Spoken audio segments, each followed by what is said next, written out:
King Arthur's Knights. By Henry Gilbert. I.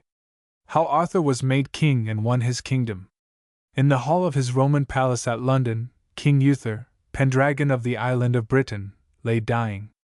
He had been long sick with a wasting disease, and forced to lie in his bed, gnawing his beard with wrath at his weakness, while the pagan Saxons ravened up and down the fair broad lands, leaving in their tracks the smoking ruin of broken towns and desolated villages, where mothers lay dead beside their children on the hearths, fair churches stood pillaged and desecrated, and priests and nuns wandered in the wilds.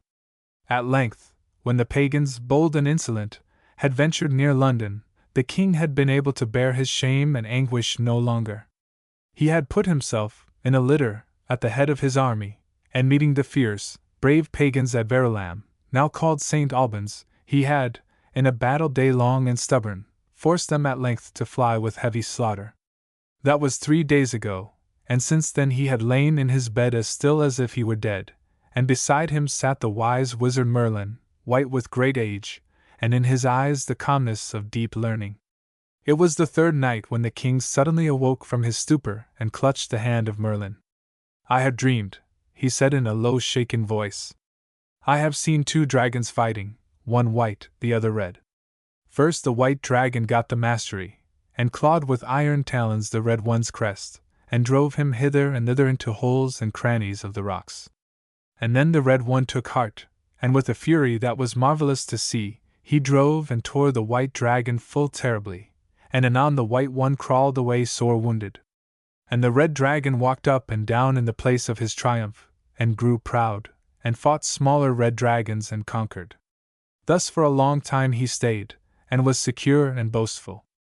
Then I saw the white dragon return with a rage that was very terrible, and the red dragon fought with him, but his pride had softened him, so he drew off.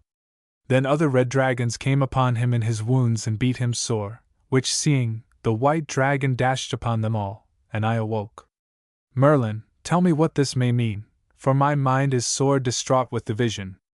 Then Merlin looked at the trembling king, wasted with disease, and in his wise heart was great pity. "It means, Lord," he said in slow, grave tones, "that thy people shall conquer, that a red dragon shall rise from thy kin, who shall drive out the loathsome pagan and shall conquer far and wide, and his fame shall go into all lands and for all time." "I thank thee, Merlin, for thy comfort," sighed the wearied king. "I have feared me these last years that the pagan will at the last drive my people into the western sea, and that the name of Christ shall die out of this fair land, and the foul pagan possess it. But thy words give me great heart." "Nay, sir," said Merlin, "take comfort. Great power will come to this people in a near time, and they shall conquer all their enemies." Anon the king slept, and lay thus for 3 further days, neither speaking nor moving. Many great lords and barons came craving to speak with Merlin, asking if the king were not better. But, looking into their crafty eyes, and seeing there the pride and ambitions of their hearts, Merlin knew that they wished the king were already dead, for all thought that King Uther had no son to take the kingdom after him, and each great baron, strong in men, plotted to win the overlordship when the king should be gone. "If he dieth and saith not which he shall name to succeed him," some asked, "say, Merlin, what's to be done?" "I shall tell you," said Merlin. "Come ye all into this chamber tomorrow's morn, and if God so wills, I will make the king speak." Next morn, therefore, came all the great barons and lords into the high hall of the palace, and many were the proud and haughty glances passing among them.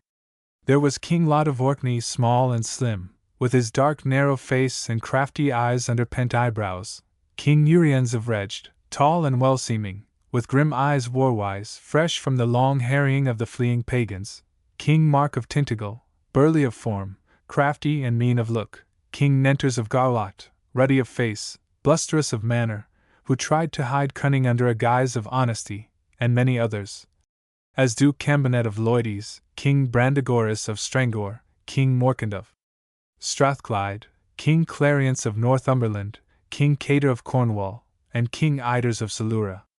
Now, when all these were assembled about the bed of Uther, Merlin went to the side of the sleeping king, and looked long and earnestly upon his closed eyes.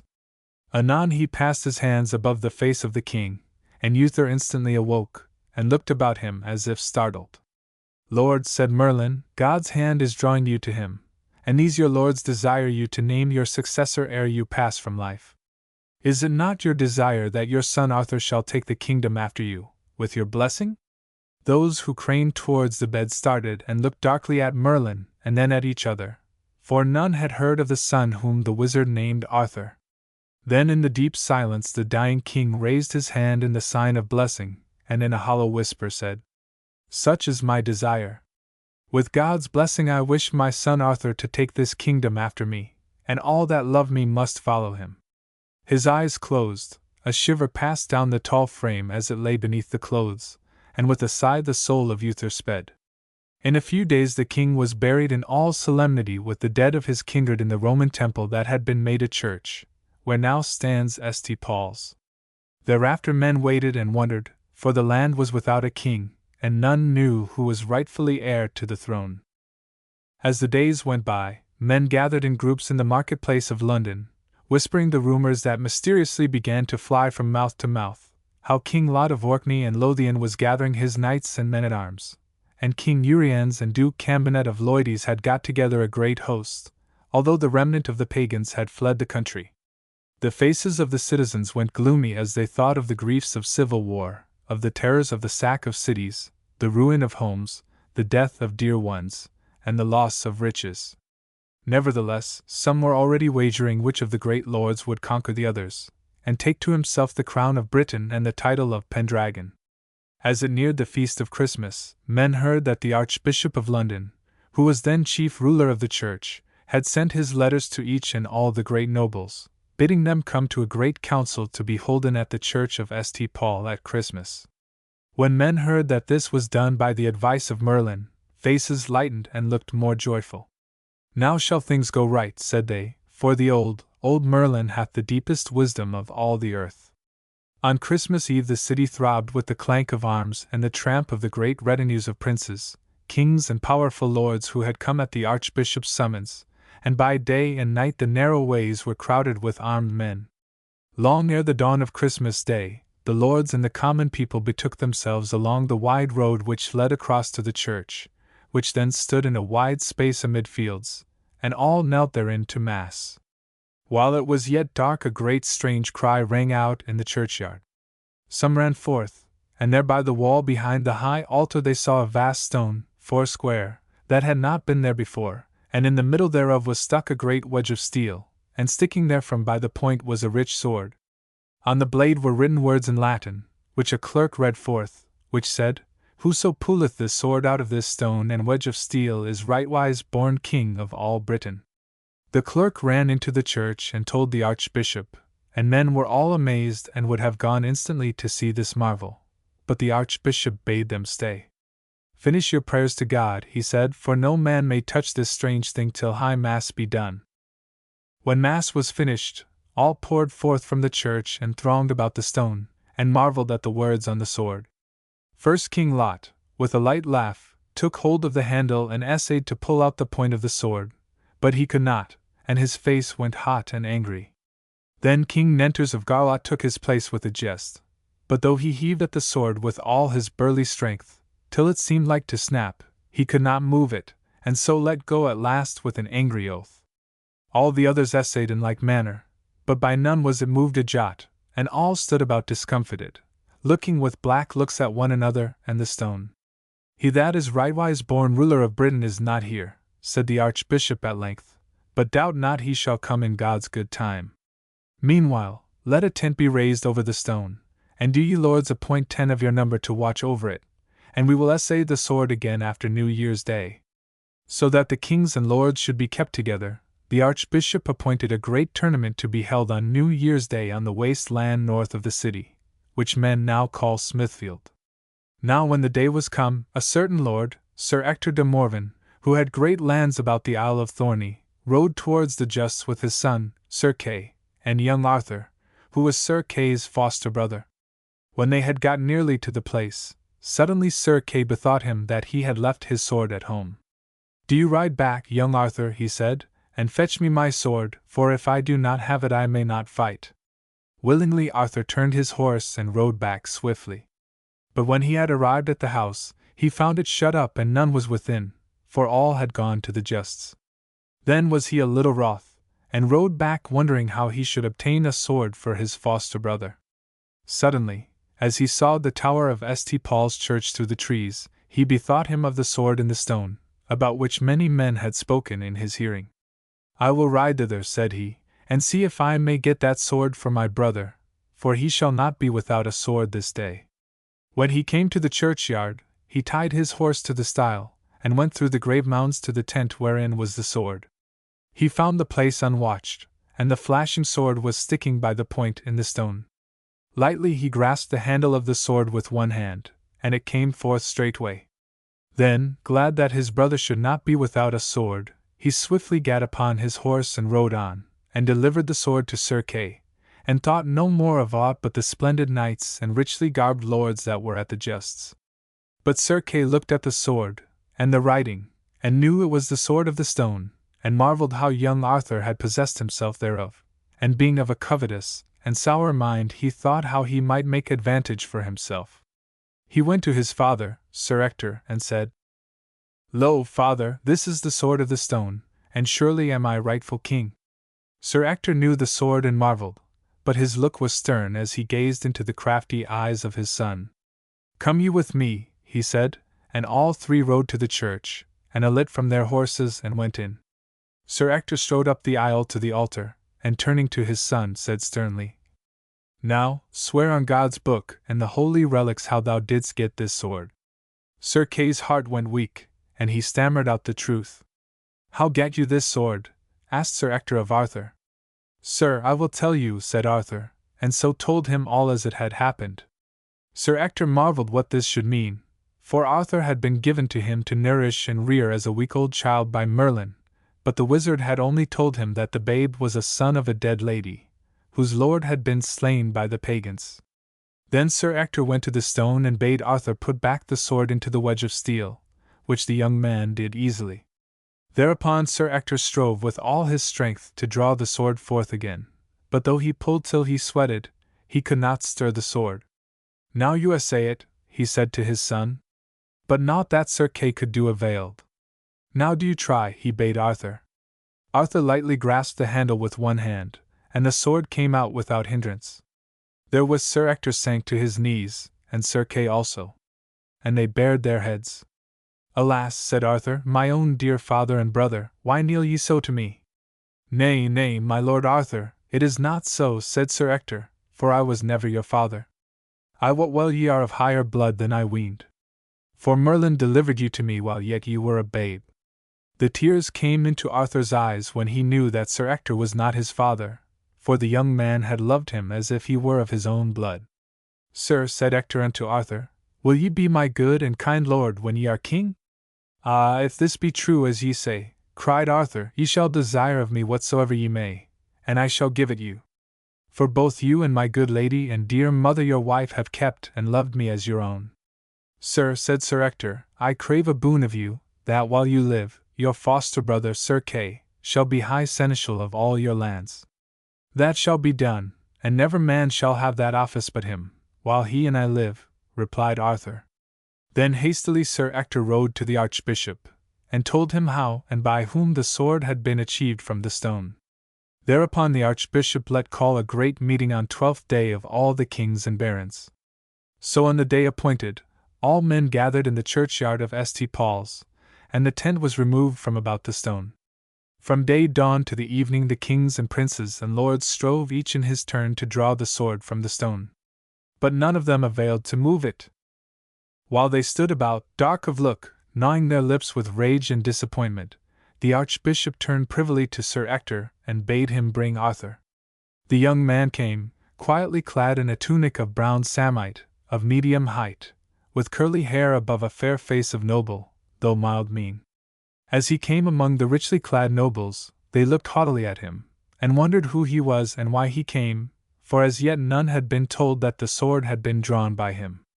The Archbishop, tall, white-haired and reverend, called Arthur to him and said in grave tones, My son, I have heard a strange tale of thee, and whether it be true or false, God shall decide.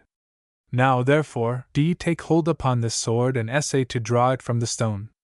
The proud barons, some with looks amazed and others with sneering laughter, pressed about the young man as he stepped towards the stone. Arthur took the handle of the sword with his right hand, and the sword seemed to fall into his grasp. Thereat arose great cries of rage, and angry looks flashed forth, and many a hand went to dagger haft. "Ho, Archbishop!" cried King Lot, fiercely striding towards the tall ecclesiastic, "what wizard's brat are you foisting upon us here to draw the sword by magic?"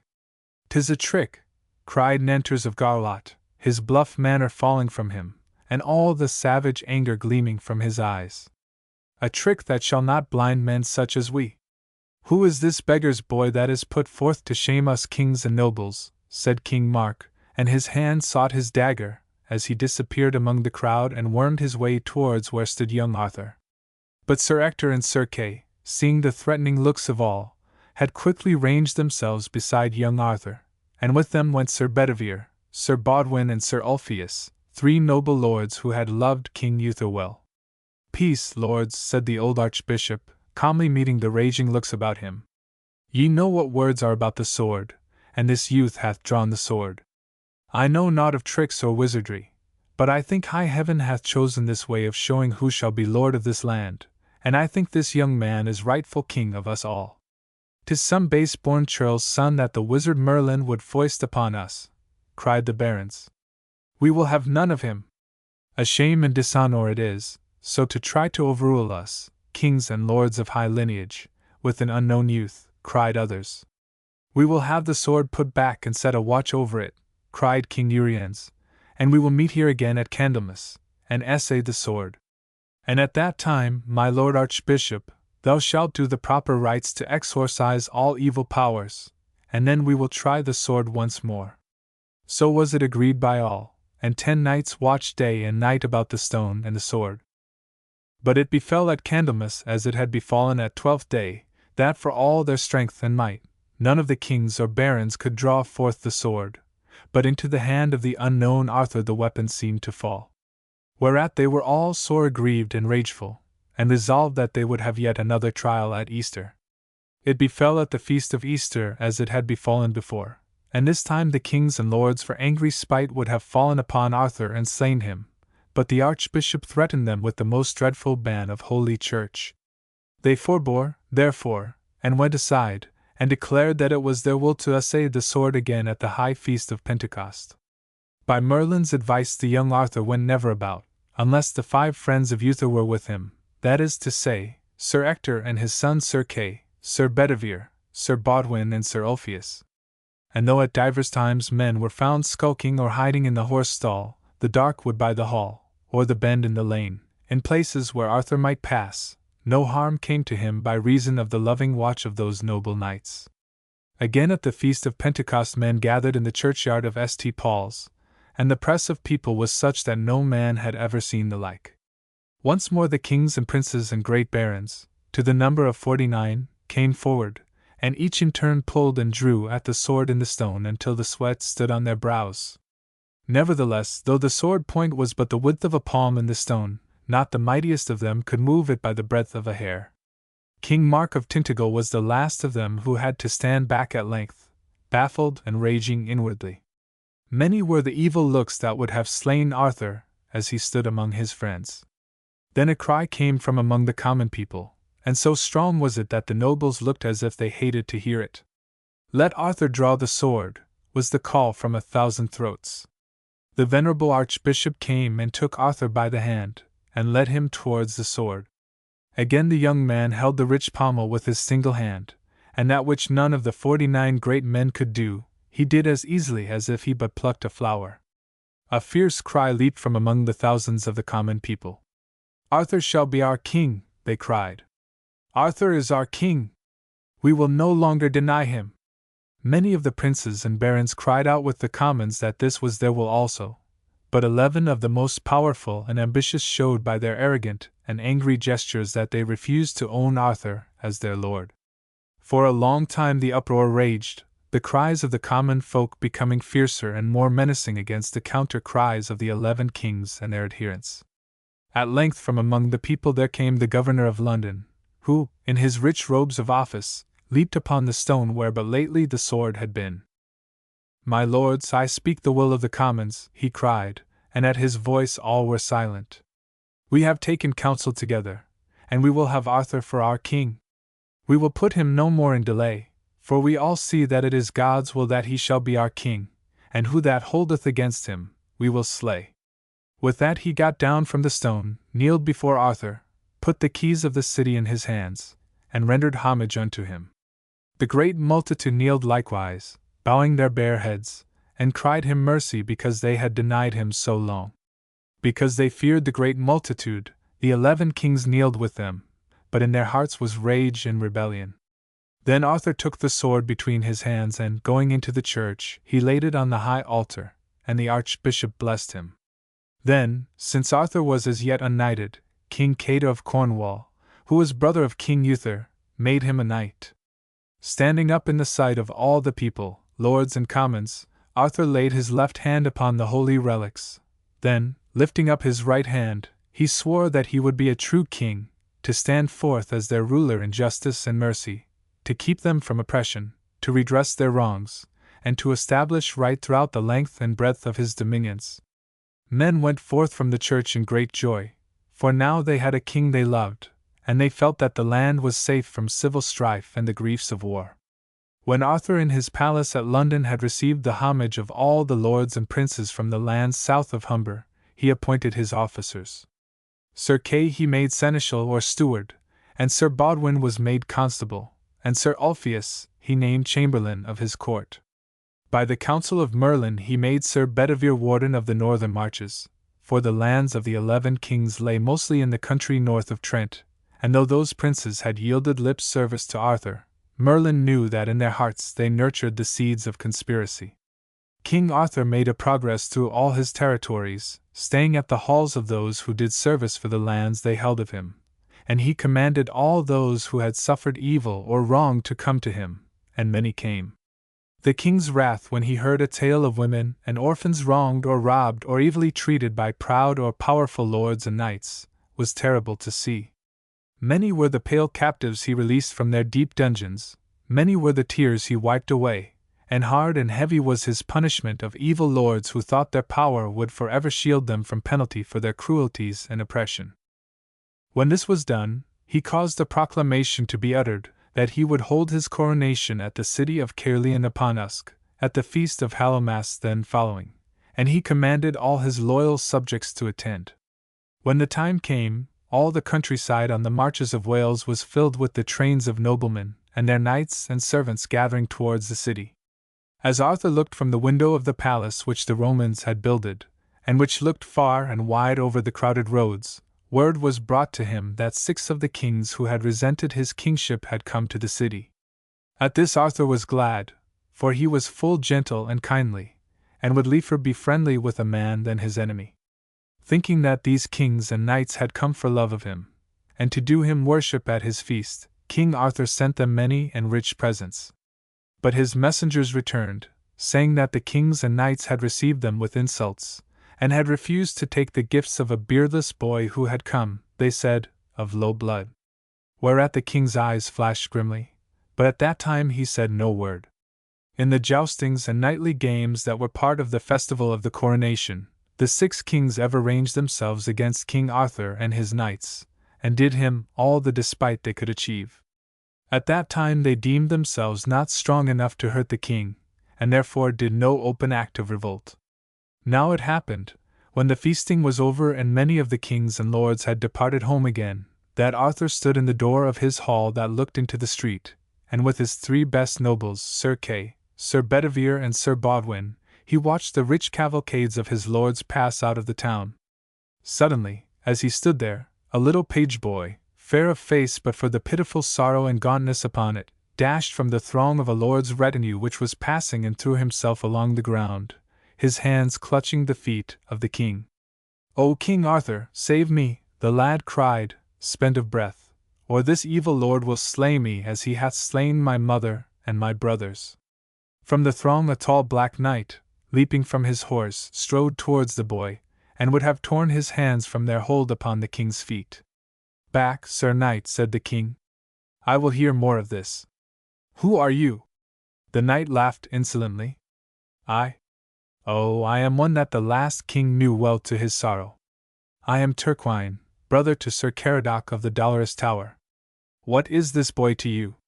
He is Owen, the caitiff son of a brave father, who gave him to my care to train in knightly ways. But 'tis a puling fool, more fitting for the bowers of ladies. Nay, king, he lies, said the lad who kneeled before the king. I am his nephew. His hands slew my dear father treacherously, and he hath starved my mother to her death. For our lands are rich while his are poor, and my father warned me of him ere he died. This man hath kept me prisoner, used me evilly, starving me and willing me with cruel blows daily. I think he hath my death in his heart. I can speak of this thing, said a knight, who came forth from the throng. I am Sir Miles of Bandon. I know this lad speaks truth, for his father was mine own dear cousin. This Sir Turquine is a felon knight. The brow of the king went dark. He looked from the cruel insolent face of the Black Knight to the wan beseeching face of the lad.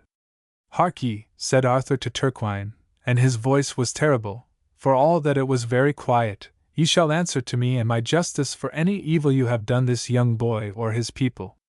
When I send for thee, come at once, or it will be worse for thee. The boy stays with me. Now begone.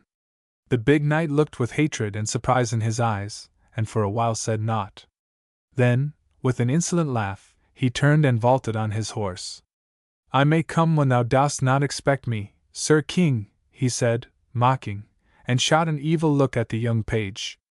Thenceforward the young page Owen stayed in the court, doing his services deftly and quietly, with an eye ever on the king to do his bidding.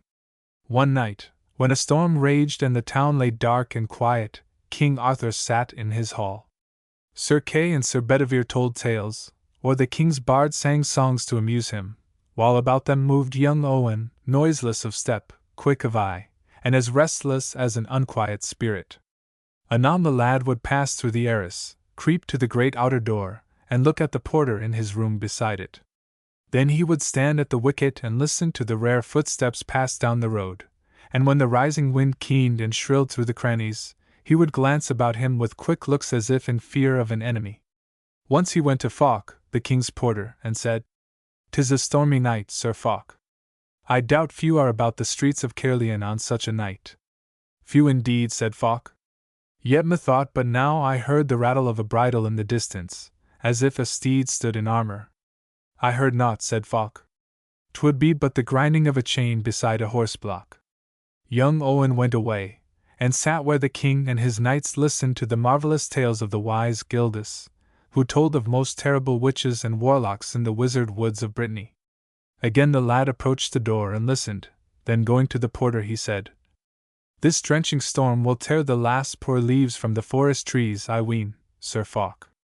"Of a truth," said the porter, "'tis overlate for leaves. They be stuck in the mire of the rides long ere this." "They could not be blown so far in this gushing storm," said the page, "and therefore I have deceived myself. But I thought I heard the rustle of leaves on the stones before the door but now." "It could not be," said the porter. "It was doubtless the gouts of water from the roof of the hall thou didst hear." Owen went away, but in a little while returned, and softly opened the wicket panel in the door a little way, and looked forth into the roaring darkness of rain and wind.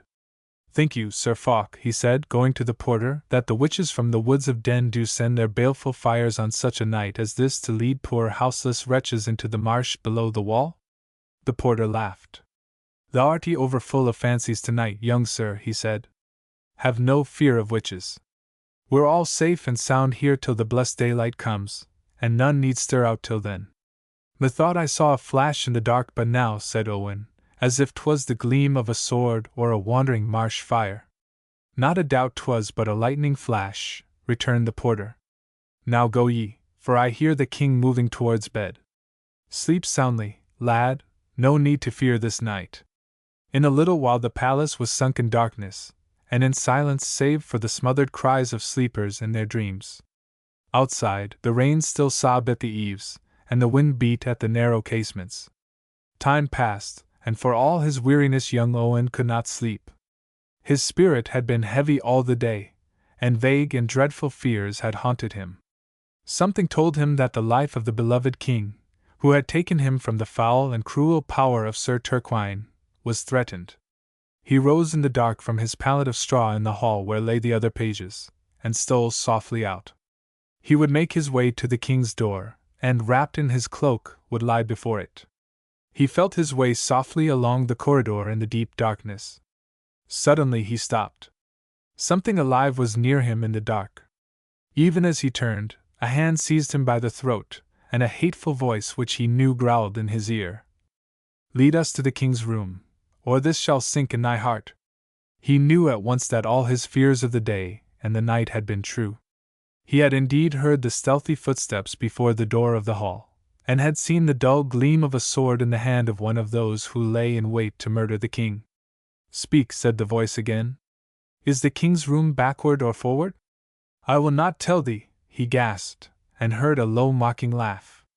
"'Tis thee, my caitiff boy," sneered Sir Turquine, for he it was. "Then this for thee."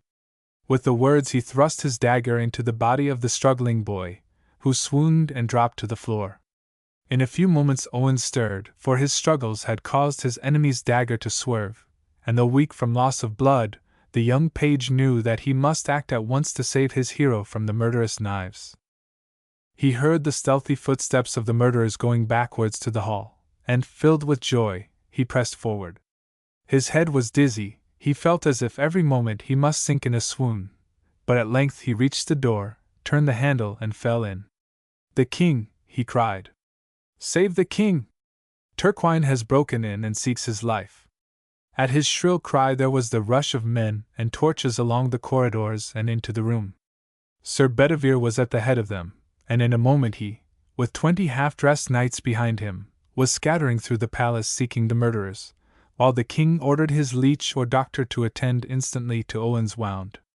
This was soon found not to be severe, and the lad was laid at the foot of the king's bed, glad and proud to hear the king's words of praise. Then Sir Bedivere entered, saying that the murderers had fled as soon as they found they were discovered. "But my lord king," he said, "this is no murderous attempt by one insolent lord. It means, my king, that thou wilt have to fight for thy kingdom. It is civil war." "What mean you, Sir Bedivere?" "Sir Turquine is but one of them, my king," replied Bedivere.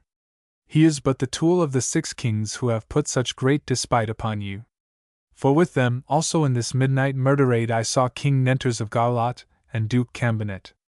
Suddenly, as he spoke, the tall grey form of Merlin took shape before them, for so great and marvelous was the power of this wizard, that he could come and go unseen, except when he willed that men should see him.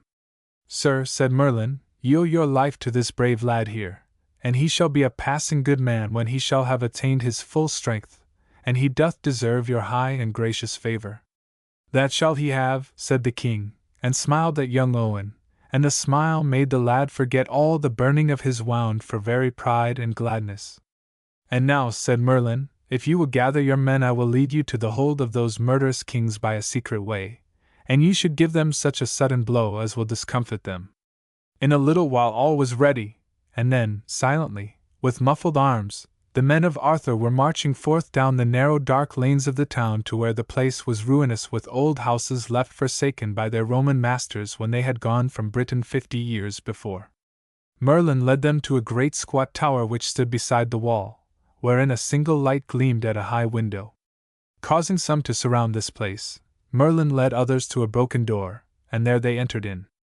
Then was there a sudden uproar and fierce fighting in the rooms and up the narrow stairs.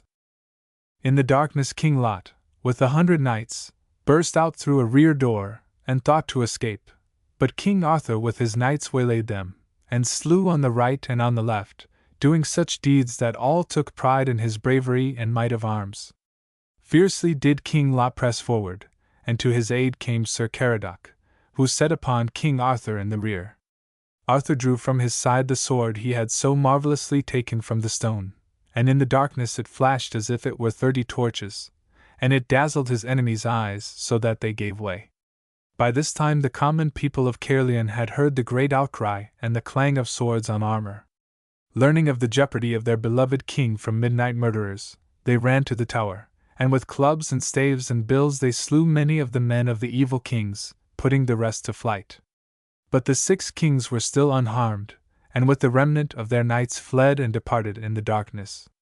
A few days later King Arthur journeyed back to London, and on an evening when, in the twilight, he stood upon the roof of the palace overlooking the broad Thames, he was aware of a shadow beside him where no shadow had been before. Before he could cross himself against the evil powers of wizardry and glamour, the steel-blue eyes of Merlin looked out from the cloud, and the magician's voice spoke to him as if from a great distance. "I stand beneath the shaggy brows of the hill of Tenishane," said the voice, "and I look down into the courtyard of the castle of King Lot. There I see the gathering of men, the flash of torches on their hauberks, the glitter of helms, and the blue gleams of swords. I have passed through these northern lands, from the windswept ways of Alcoud to the quaking marshes of the Humber. 11 castles have I seen, and each is filled with the clang of beating iron, the glow of smiths' fires, and the hissing of new-tempered steel. Call thy council, and abide my return, for now you must fight for your kingdom, O king, and for your very life." The voice ceased, and the shadow and the vivid eyes it half concealed died away with it. Into the council chamber 3 days later, while men waited for they knew not what, Merlin entered. "What news do you bring, Merlin?" they cried. "Of civil war," he said. "I warn you all that the 6 kings ye gave a check to at Caerleon have taken to themselves 4 others and a mighty duke. They will to thrust Arthur, whom they call base-born, out of his life. Mark you, they are passing strong and as good fighting men as any alive. Pity it is that great Uriens is with them, the wisest and noblest fighter of them all, and unless Arthur have more men of arms and chivalry with him than he can get within this realm, he will be overcome." "Oh, but we be big enough," cried some. "That ye are not," said Merlin. "Which of ye have single-handed beaten back the pagan hordes from your lands? Which of ye can match King Lot for subtlety and craft, or the great Uriens of Reg for wisdom in war? What is to do, then?" "Tell us your counsel," said they all. "This is my advice," replied the wizard. "You must send an embassy to King Ban of Brittany and King Boris of Gaul, promising to aid them when King Claudas, their common enemy, shall fight them again, if they will come and aid our king in this his fight for life and kingdom." In a few weeks this was done. King Ban of Brittany and his brother, King Boris, crossed into Britain with 5,000 good knights, sworn to aid Arthur in this great conflict. With King Ban came his son, young Lancelot, who was later to make more fame and more dole than any knight of Arthur's court. On a day in early spring, the hosts of Arthur and his 2 allies were encamped in Sherwood Forest, and the 4 riders or scouts, which Merlin had sent out, came hastening in to say that the host of the 11 kings was but a few miles to the north of Trent Water. By secret ways, throughout that night, Merlin led the army of Arthur until they came near where the enemy lay.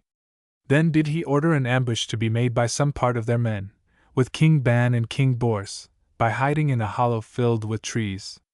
In the morning, when either host saw the other, the northern host was well comforted, for they thought King Arthur's force was but small.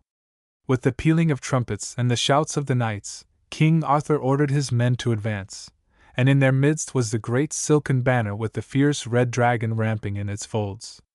This had been blessed by the Archbishop of London at a solemn service held before the host left London. All day the battle raged. Knight hurled and hurtled against knight, bowmen shot their short Welsh arrows, and men-at-arms thrust and maimed and slashed with the great billhooks and spears. King Arthur, with his bodyguard of 4, Sir Kay, Sir Bodwin, Sir Ulfius, and Sir Bedivere, did feats of arms that it was marvel to see. Often the 11 kings did essay to give deadly strokes upon the king, but the press of fighting kept some of them from him, and others withdrew sore wounded from the attack upon him and his faithful 4. Once the 5 held strong medley against 6 of the rebel kings, and these were King Lot, King Nenters, King Brandagoris, King Iders, King Uriens, and King Egwisance, and so fiercely did they attack them that 3 drew off sore wounded, whilst King Lot, King Uriens and King Nenters were unhorsed, and all but slain by the men-at-arms. At length it appeared to Arthur that his host was yielding before the weight of numbers of the enemy, and then he bethought him of a strategy. He took counsel of his nobles, and they approved. He sent a trusty messenger to the king's ban and Bors, who still lay in ambush, and then, commanding his trumpets to sound, he ordered a retreat. As had been agreed on, the knights on Arthur's side made their retreat in a confusion that seemed full of fear, and the enemy, joyfully shouting their cries of triumph, pursued them headlong. King Lot's host, led onward thus unthinking, were sure of victory. But their cries of triumph were short and quickly turned to woe, for when they had passed the place of ambush, they heard cries of terror in their rear, and turning, they found a great host pouring forth from the hollow combe, thick as angry bees from a hive. Then, indeed, taken in the rear and in the front, there was little hope of victory, and King Lot's men fought for dear life. Seeing King Bors, where he hewed terribly in the press of battle, King Lot, who knew him well, cried out, "Ah, Mary, now defend us from death and from horrible maims, for I see well we be in fear of quick death. Yonder is King Bors, one of the most worshipful and best knights in the world, and there is his twin brother, King Ban, as terrible as he. How came they and their host into Britain, and we not know it, alas? By the arts of that wizard Merlin, I doubt not," said King Uriens. "And I doubt not we shall all be sped.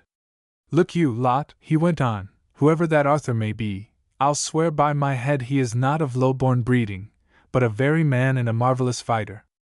If you lose heart now, why, go and swear fealty to him," sneered King Lot. "Keep your sneers," said Uriens sternly.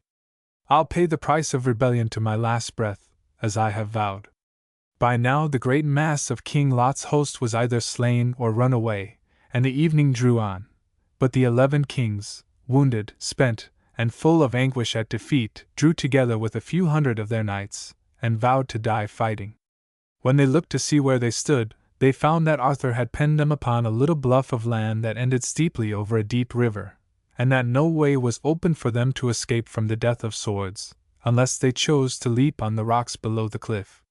"See," said Uriens, with a laugh, "while we fought like wild boars, and thought of nothing but the killing, this base-born king kept his wits and moved us like pawns on a chessboard, we all unwitting. First, he drew us into ambush, and now he thrusts us into a chasm. We war-wise fighters, grown grey in battle, checkmated by a boy." Nevertheless, though wearied, full of dread and shame, and looking death in the eyes, the little band of men withdrew backwards, waiting until Arthur should command his lines of glittering knights to dash upon the remnant of the rebel kings. "The proud evil men," said Arthur in anger, looking upon them. "Though they know death is upon them, they will not crave mercy of me, a base-born king, as they name me." "Ah, Sir King," said King Ban, "blame them not, for they do as brave men ought to do, and they are the best fighting men and the knights of most prowess that ever I saw. And if they were belonging unto you, there would be no king under heaven to compare with you for power and fame and majesty." "I cannot love them," said Arthur sadly, "for they would destroy me." "Now this is my counsel," said King Lot to his 10 fellows, as he looked over the field strewn with the dead, "that we stand together in a circle and swear to die together, we and our few knights. We have aimed at a kingdom and a crown, and we have failed. But we will die like kings and warriors. When they press upon us at the last, let no one of us break away. If any see another dress him to flee or to yield, let him slay him. How say ye?" "It is good," said they all. Then, for all their aching wounds, they mended their broken harness hurriedly, and righted their shields, took new spears from the hands of their squires, and set them upright on their thighs, and thus, with the low red light of the westering sun behind them, they stood still and grim, like a clump of tall leafless trees. Arthur gave the order to advance, and his knights leaped forward over the heap of the slain. But just then Sir Kay came to the king, bringing a knight from the north who had just been captured, bearing messages to the 11 kings, and Arthur asked him who he was and why he came. "Sir King," said the man, "I am Sir Eliot of the March Tower, and I have ill tidings for my master, King Uriens, and his friends, but it seems my news is no worse than their fate. If my great lord is to die, I would lief die with him. Therefore, Lord, dispatch me now, or let me go stand beside my lord in the last rally." "What is thy news?" asked King Arthur. "It is that the pagans, the savage Saxons, have landed in 3 places beyond Humber, and all the lands of my lord and his 10 fellows shall suffer fire and sword again. But if I slay your master and his fellow rebels, whose lands are those the pagans overrun? Yours, Lord, of a truth, if you can dash the pagans from them. If I and my host have swept these rebel kings from before me, think you I cannot sweep the Saxons from the land? I trow you could, Sir King, for on my way hither I have heard of the marvellous deeds this day of yourself and your knights. But, Lord, I see the press of knights about my dear lord. Ah, that I might strike a blow for him before I die! Thou shalt strike Amony yet, said Arthur, and Sir Eliot marvelled. Arthur commanded his trumpets to blow the retreat, and the knights, wondering and half unbelieving, withdrew them from about the 11 kings. Then, surrounded by his chief lords, Arthur rode to the group of wearied kings, who, with dented and broken harness, from which the blood oozed in many places, still kept their seats with undaunted mien. At King Arthur's command Sir Eliot told his news to King Uriens. Now this I have to say to ye, said Arthur, lifting his visor and showing a stern countenance. Ye are in my hands, to slay or spare as I choose. But ye have fought like brave men, and I would that, for your prowess, ye were my friends rather than mine enemies. Now this I have to offer ye. Swear here and now to be my lieges, as you were to King Uther before me, and I will aid thee to thrust the pagans from your land, and thenceforth we will aid and cherish each other as true subjects and true lords should do.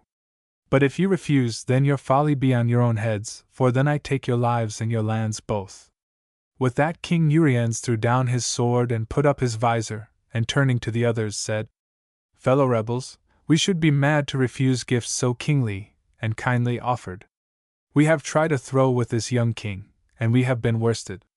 Better now to own ourselves lesser men than this wise lad here, and try to live in peace with him henceforth.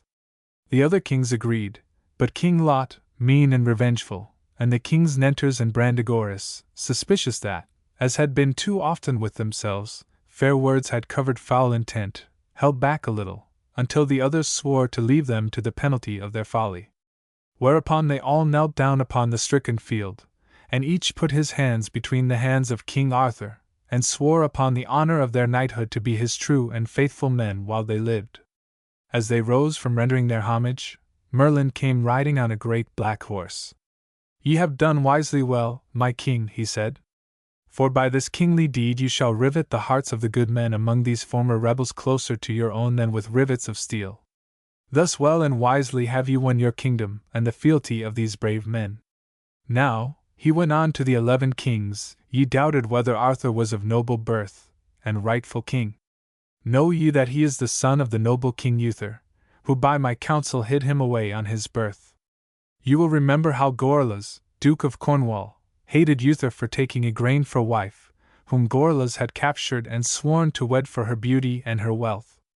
And how all the turbulent lords did cling to Gorlas, and how for years King Uther had much ado to keep those rebels from dismembering the kingdom.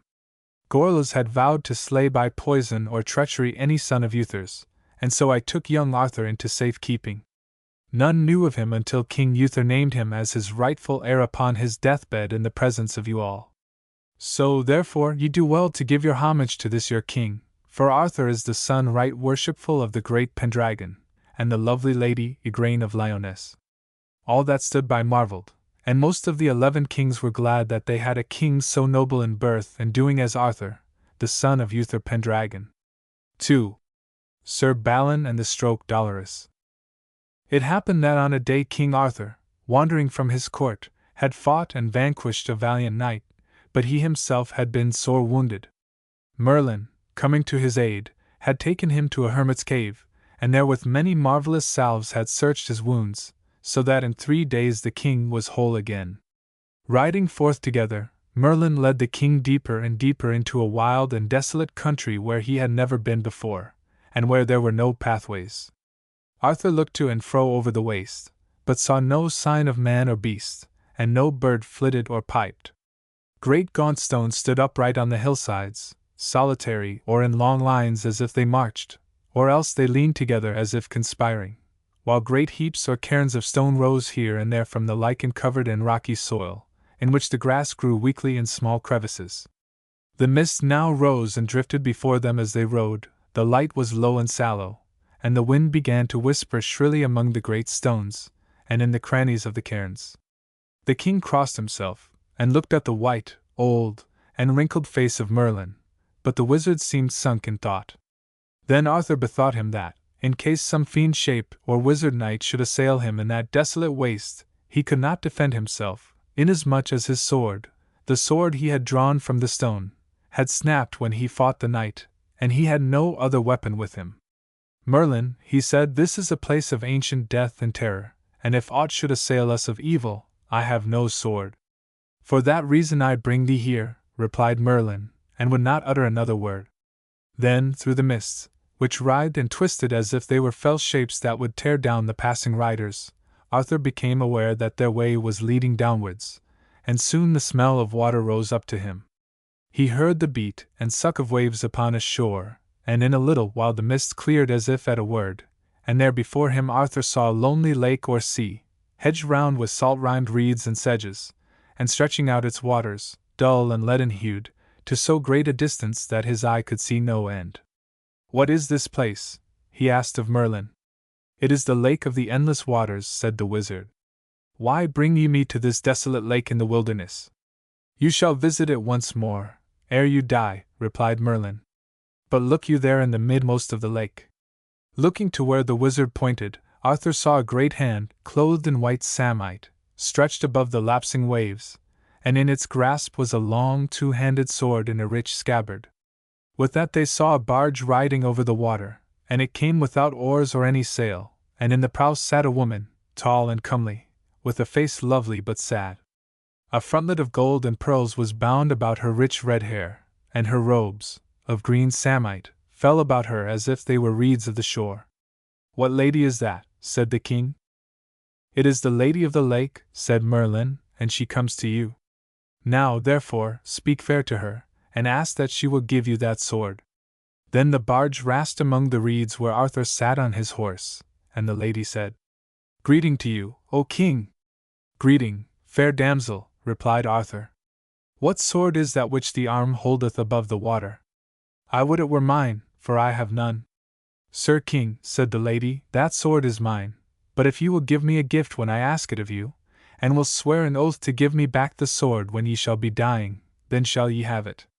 By my faith, I will give you the gift when ye shall desire, and when I am dying I will truly give back the sword. Then do you step into this barge and row yourself unto the hand and take from it the sword. And know ye that the name of that sword is Excalibur, and while you keep the scabbard by your side, ye shall lose no blood, be ye never so sore wounded. So King Arthur and Merlin alighted, tied their horses to two stunted trees, and went into the barge. The king turned to look to where the tall green lady had stood but a moment before, and marveled to see that she had vanished. When they came to the sword which the hand held, King Arthur saw that the water where the hand rose forth was all troubled, and he could see naught. He took the sword by the handle, and the great fingers of the hand opened and then sank. So they came afterwards to the land, and rode on their way to Camelot, and reached it after many days. When King Arthur entered his hall, and had been welcomed by his knights, the seneschal brought forth a messenger, who had come from King Rience of North Wales, and the man with insolent looks uttered this message. My lord King Rience hath but now discomfited and overwhelmed 7 kings, and each hath done him homage, and given him for a sign of their subjection their beard clean cut from their chins. And my lord hath caused a rich mantle to be hemmed with these kings' beards, and there yet lacketh one place. Wherefore my lord hath sent me to demand that ye give him homage, and send him thy beard also. Or else he will enter thy lands, and burn and slay and lay waste, and will not cease until he hath thy head as well as thy beard. Now this is the most shameful message that any man sent to a king, said Arthur, and thy king shall rue his villainous words. Then he laughed a little grimly. Thou sayest, fellow, that my beard is full young yet to make a hem. So take this message back to thy master. If he will have it, he must wait until I grow older. But yet he shall not wait long before he sees me, and then shall he lose his head, by the faith of my body, unless he do homage to me. So the messenger departed, and King Arthur set about the ordering of his army to invade the land of Rience. Later, on a day when the king sat in council with his barons and knights, there came a damsel into the hall, richly beseen and of a fair countenance. She knelt at the feet of the king, and said humbly, O king, I crave a boon of ye, and by your promise ye shall grant it me. Who are ye, damsel? Asked the king. My lord, my lady mother hath sent me, and she is the Lady of the Lake. I remember me, said Arthur, and thou shalt have thy boon. Whereat the damsel rose and let her mantle fall, that was richly furred, and then they saw that she was girded about the waist with a great sword. Marveling, the king asked, Damsel, for what cause are ye girded with that sword? My lord, said the damsel, in distress and sadness, this sword that I am girded withal, doth me great sorrow and remembrance. For it was the sword of him I loved most tenderly in all the world, and he hath been slain by falsest treachery by a foul knight, Sir Garlon, and never more shall I be joyful. But I would that my dear love be avenged by his own good sword, which my lady mother hath endowed with great enchantment. And the knight of thine that shall draw this sword shall be he who shall avenge my dead love. But he must be a clean knight, a good man of his hands and of his deeds, and without guile or treachery. If I may find such a knight, he shall deliver me of this sword, out of the scabbard, and with it do vengeance for me. This is a great marvel, said King Arthur, and while I presume not to be such a knight as thou sayest, yet for ensample to my knights will I essay to draw the sword. Therewith the king took the scabbard and drew at the sword with all his strength, but in no wise could he make it come forth. Sir, said the damsel, ye need not draw half so hard, for lightly shall it come into the hands of him who shall draw it. Then the king bade all his knights to attempt this feat, and all tried their best, but it was of no avail. Alas, said the damsel in great sadness, and shall my dear love go unavenged, because there is no knight here who shall achieve this sword? She turned away through the crowd of knights who stood abashed about her, and went towards the door. It happened that there was a poor knight in the court of King Arthur, who had been a prisoner for a year and a day, by reason of his having slain a kinsman of the king's. His name was Sir Balin the Hardy, and he was a good man of his hands, though needy. He had been but lately released from durance, and was standing privily in the hall and saw the adventure of the damsel with the sword. Whereat his heart rose, both to do the deed for the sorrowing maid and because of her beauty and sadness. Yet, being poor and meanly arrayed, he pushed not forward in the press. But as the damsel went towards the door, she passed him, and he said, Damsel, I pray you of your courtesy to suffer me as well to essay as these knights, for though I be poorly clothed, my heart seemeth fully assured that I may draw the sword, and thy sorrow moveth me. The damsel lifted her large sad eyes to him, and she saw he was goodly of form and noble of look, and her heart was stirred. Though ye be poor, worthiness and manhood are not in a man's rich raiment, and therefore, she said with a sorrowful smile, do you essay the sword also, good knight, and God speed you. Balin took the sword by the scabbard, and drew it out easily, and when he looked upon the sword it pleased him well. Then had the king and barons great marvel, but some of the knights had great spite against Balin. Truly, said the damsel, this is a passing good knight, and the best man of ye all, and many marvels shall he achieve. But now, gentle and courteous knight, she said, give me the sword again. Nay, this sword will I keep, said Balin. Ye are not wise, said the maiden sorrowfully. My lady mother sent the sword to find which was the knight the most worthy to rid the world of an evil knight that doeth his foul treacheries and murders by wizardry. But if ye keep the sword it shall work great bane on you and on one ye love most in this world. I shall take the adventure God shall ordain for me, said Balin, be it good or ill. The damsel looked sadly into his eyes and wept. I am passing heavy for your sake, she said. I repent that I have brought this to you, for I see you lying wounded unto death, and I shall not be near to comfort you. With that the damsel departed in great sorrow.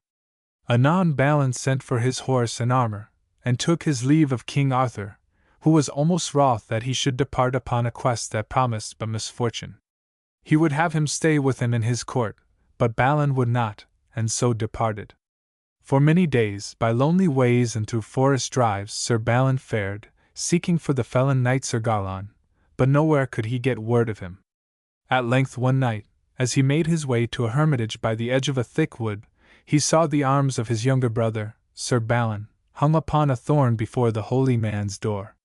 Just then Sir Balin came out and saw him, and when he looked on Balin's shield, which had 2 crossed swords, he recognized his brother's device, and ran to him, and they met and kissed each other, and that night they were happy together, for it had been long since that they had parted, and each told the other his adventures.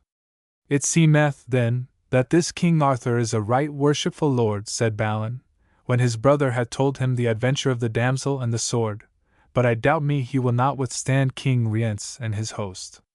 Already that king hath come into this land and is harrying and burning. That were great pity, said Balin, and I would that I could do some deed to stay the power of Rience, who is evil-minded and of an arrogant nature. I would put my life in any danger to win the love of the great Arthur, and to punish King Rience for his shameful message. Let us go then tomorrow, said Balin, and try our prowess. King Rience lieth at the siege of the castle Terrabil, within 10 leagues of this place. I will well, said Balin, and if we slay King Rience, his people will go astray and King Arthur shall easily make them yield. Next morning early they rode away through the gay woods, drenched with dew, which sparkled where the sunlight lit upon it. Long and lonely was the way, until towards the evening they met with a poor old man on foot, ragged, lame, and dirty, and bearing a great burden. It was in a narrow ride of the forest, and there was but room for one person to pass, and though the brothers were making great speed, since they doubted they had lost their way, they would not ride down the poor man, as many knights would do. But Balin, with a cheery call, said, Old man, give me thy pack, and do thou climb up and sit behind me. For it is late and lonely that such poor old bones as thine should be abroad. The old man, either from fear of the 2 great knights in their black armor, or from suspicion, mumbled out a few words and refused the offer, while yet he would not budge from the narrow path. Well then, tell us thy name, old man, said Balin, laughing at his obstinacy. At this time I will not tell you, croaked the old fellow, stumbling under his pack. I doubt that great pack hath many rich things that never own thee, master, said Balin with a laugh. It is full evil seen, said Balin, that thou art a true honest man, when thou wilt not tell thy name. Be that as it may, snarled the old man, but I know your name, my lordlings, and why ye ride this way. By the faith of my body, but ye are some wizard if ye know that, said Balin mockingly. And who may we be? asked Balin. And whither do we ride? Ye are brothers, my lords Balin and Balin, answered the old man. And ye ride to pull King Rience's beard. But that ye shall not do, unless ye take my counsel. Ah, cried Balin, I know thee, Merlin! We would fain be ruled by thy counsel, old magician. So it came about, with Merlin's aid, that Balin and Balin came upon King Rience that night with but a small band of his knights, and with a sudden attack out of the dark would the 2 brothers seize the king and slew many of his men that tried to save him. And when they had ridden some way towards Camelot with the king, wounded and bound, between them, Merlin vanished from beside them. Then they rode to Camelot at the dawning, and delivered Rience to the porter at the gate, to be led to King Arthur when he should sit in hall, and the 2 knights rode away. So, by the capture of King Rience, his host was put to naught, and the king paid his homage to King Arthur, and swore on the sacred relics of the Abbey of Camelot to be his true man while he should live. At that time Balin could not meet with the felon knight, Sir Gawain, who wrought evil by wizardry, and he and his brother went their different ways seeking adventure.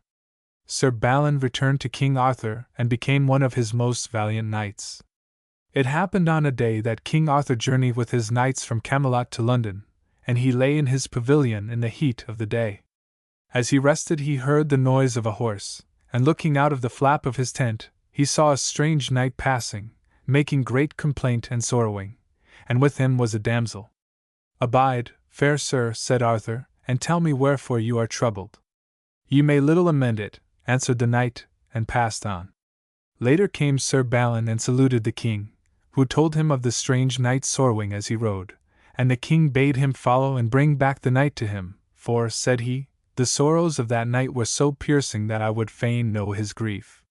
Sir Balin took horse and lance and rode many miles through the forest, and by evening he came upon the knight and the lady. Sir Knight, said Balin, you must come with me unto my lord King Arthur, for to tell him the cause of your sorrow. That will I not, answered the knight, for it would do me none avail. Sir, make ready, replied Balin, for you must needs go with me, or else I will fight with you and take you by force. No heart have I to fight, for all joy of life is dead with me, said the knight, but I am on a fierce quest, and you must be my warrant if I go with you that I be not kept from my quest. I will gladly warrant you, said Balin, and together with the lady they turned back. I fear not to tell you my sorrow, said the knight as they rode. I but lately returned from fighting the pagans in the north, and when I came to my father's hall, men told me that the lady that I loved most tenderly had been robbed away by a villain knight. And as I sorrowed and went forth to seek the knight to slay him, lo, there I saw my lady, who had escaped unscathed from his evil hold. And much joy we made of each other, for we loved each other tenderly. But even as we kissed, there came an arrow through the air and pierced my dear lady to the heart, so that she fell dead in my arms. And there was none to see who shot the arrow, but men said it was the felon knight who had taken my lady, and he had killed her by black magic. So now with this damsel, my dear sister, who was her friend, do I go through the world seeking the invisible knight. And when I find him, with God's help I will surely slay him. The good knight Balin was much moved by the sad story. Ah, said he, it is the same fell knight whose death I seek by this good sword. And we will fare together, you and I, and take his evil life when God leads us to him. Even as Sir Balin spoke, out of a dark glade by their side came a lance hurtling, as if held in rest by an invisible rider, and while they turned their heads at the sound of its hissing through the air, it pierced the side of the sorrowing knight, and stood deep in the wound. Alas, cried the knight, falling from his horse, I am slain by the traitorous and wizard knight. His punishment is not for me, Sir Knight, but I charge you, seek him out and slay him for my sake, and for the sake of my dead lady. That will I do, said Balin, sorrowing, and thereof I make a vow to you and this damsel by my knighthood. When Balin had told all to his lord King Arthur, the king made the knight to be buried in a rich tomb, and on it engraved his sad story, together with his name, Sir Herlew, and that of his lady love, Gwenellen. Balin and the damsel rode forward the next day and for many days, and ever the lady bore the truncheon of the spear with her by which Sir Herlew had been slain. Then on a day they lodged at the house of a rich knight named Sir Gwydion, an old grey gentleman, of a sad aspect. When night came, Sir Balin lay sleeping in the hall beside the fire, and suddenly he awoke at the sound of one sorrowing quietly near him. He rose up and went to the pallet, and saw it was his host, and he asked him why he mourned in the dark.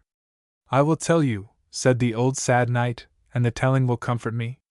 I was but late at a jousting, and there I jousted with a knight that is brother to good King Pellam. And a full evil kinsman is this knight of so good a king. I smote the evil man from his horse twice, and he was full of rage that I, an old man, should overcome him. Therefore by treachery he assailed my son, a young and untried knight, and slew him. And I cannot avenge my dear son, for the evil man goeth invisible. But I pray that I may meet him in a little while. Is not his name Garlon? Asked Balin. Ye say right, said Sir Gwydion. Ah, I know him, replied Balin, and I had rather meet with him than have all the gold of this realm. That shall we both do, said his host. For King Pellam, his brother, king of the land of Holy Hallows, hath made a cry in all this country, of a great feast that shall be in 20 days, and that evil knight, your enemy and mine, shall we see there. On the morrow they rode all three towards the town of King Pellam, and when they came within the country of Holy Hallows, Sir Balin saw how fair and happy was the land and its joyful people. Their meadows were rich with grass, the cattle were thriving and sleek, the trees were loaded with fruit and the cornfields full with rich ripe corn. Why doth it seem, asked Balin, that this country is the fairest and happiest that ever I saw?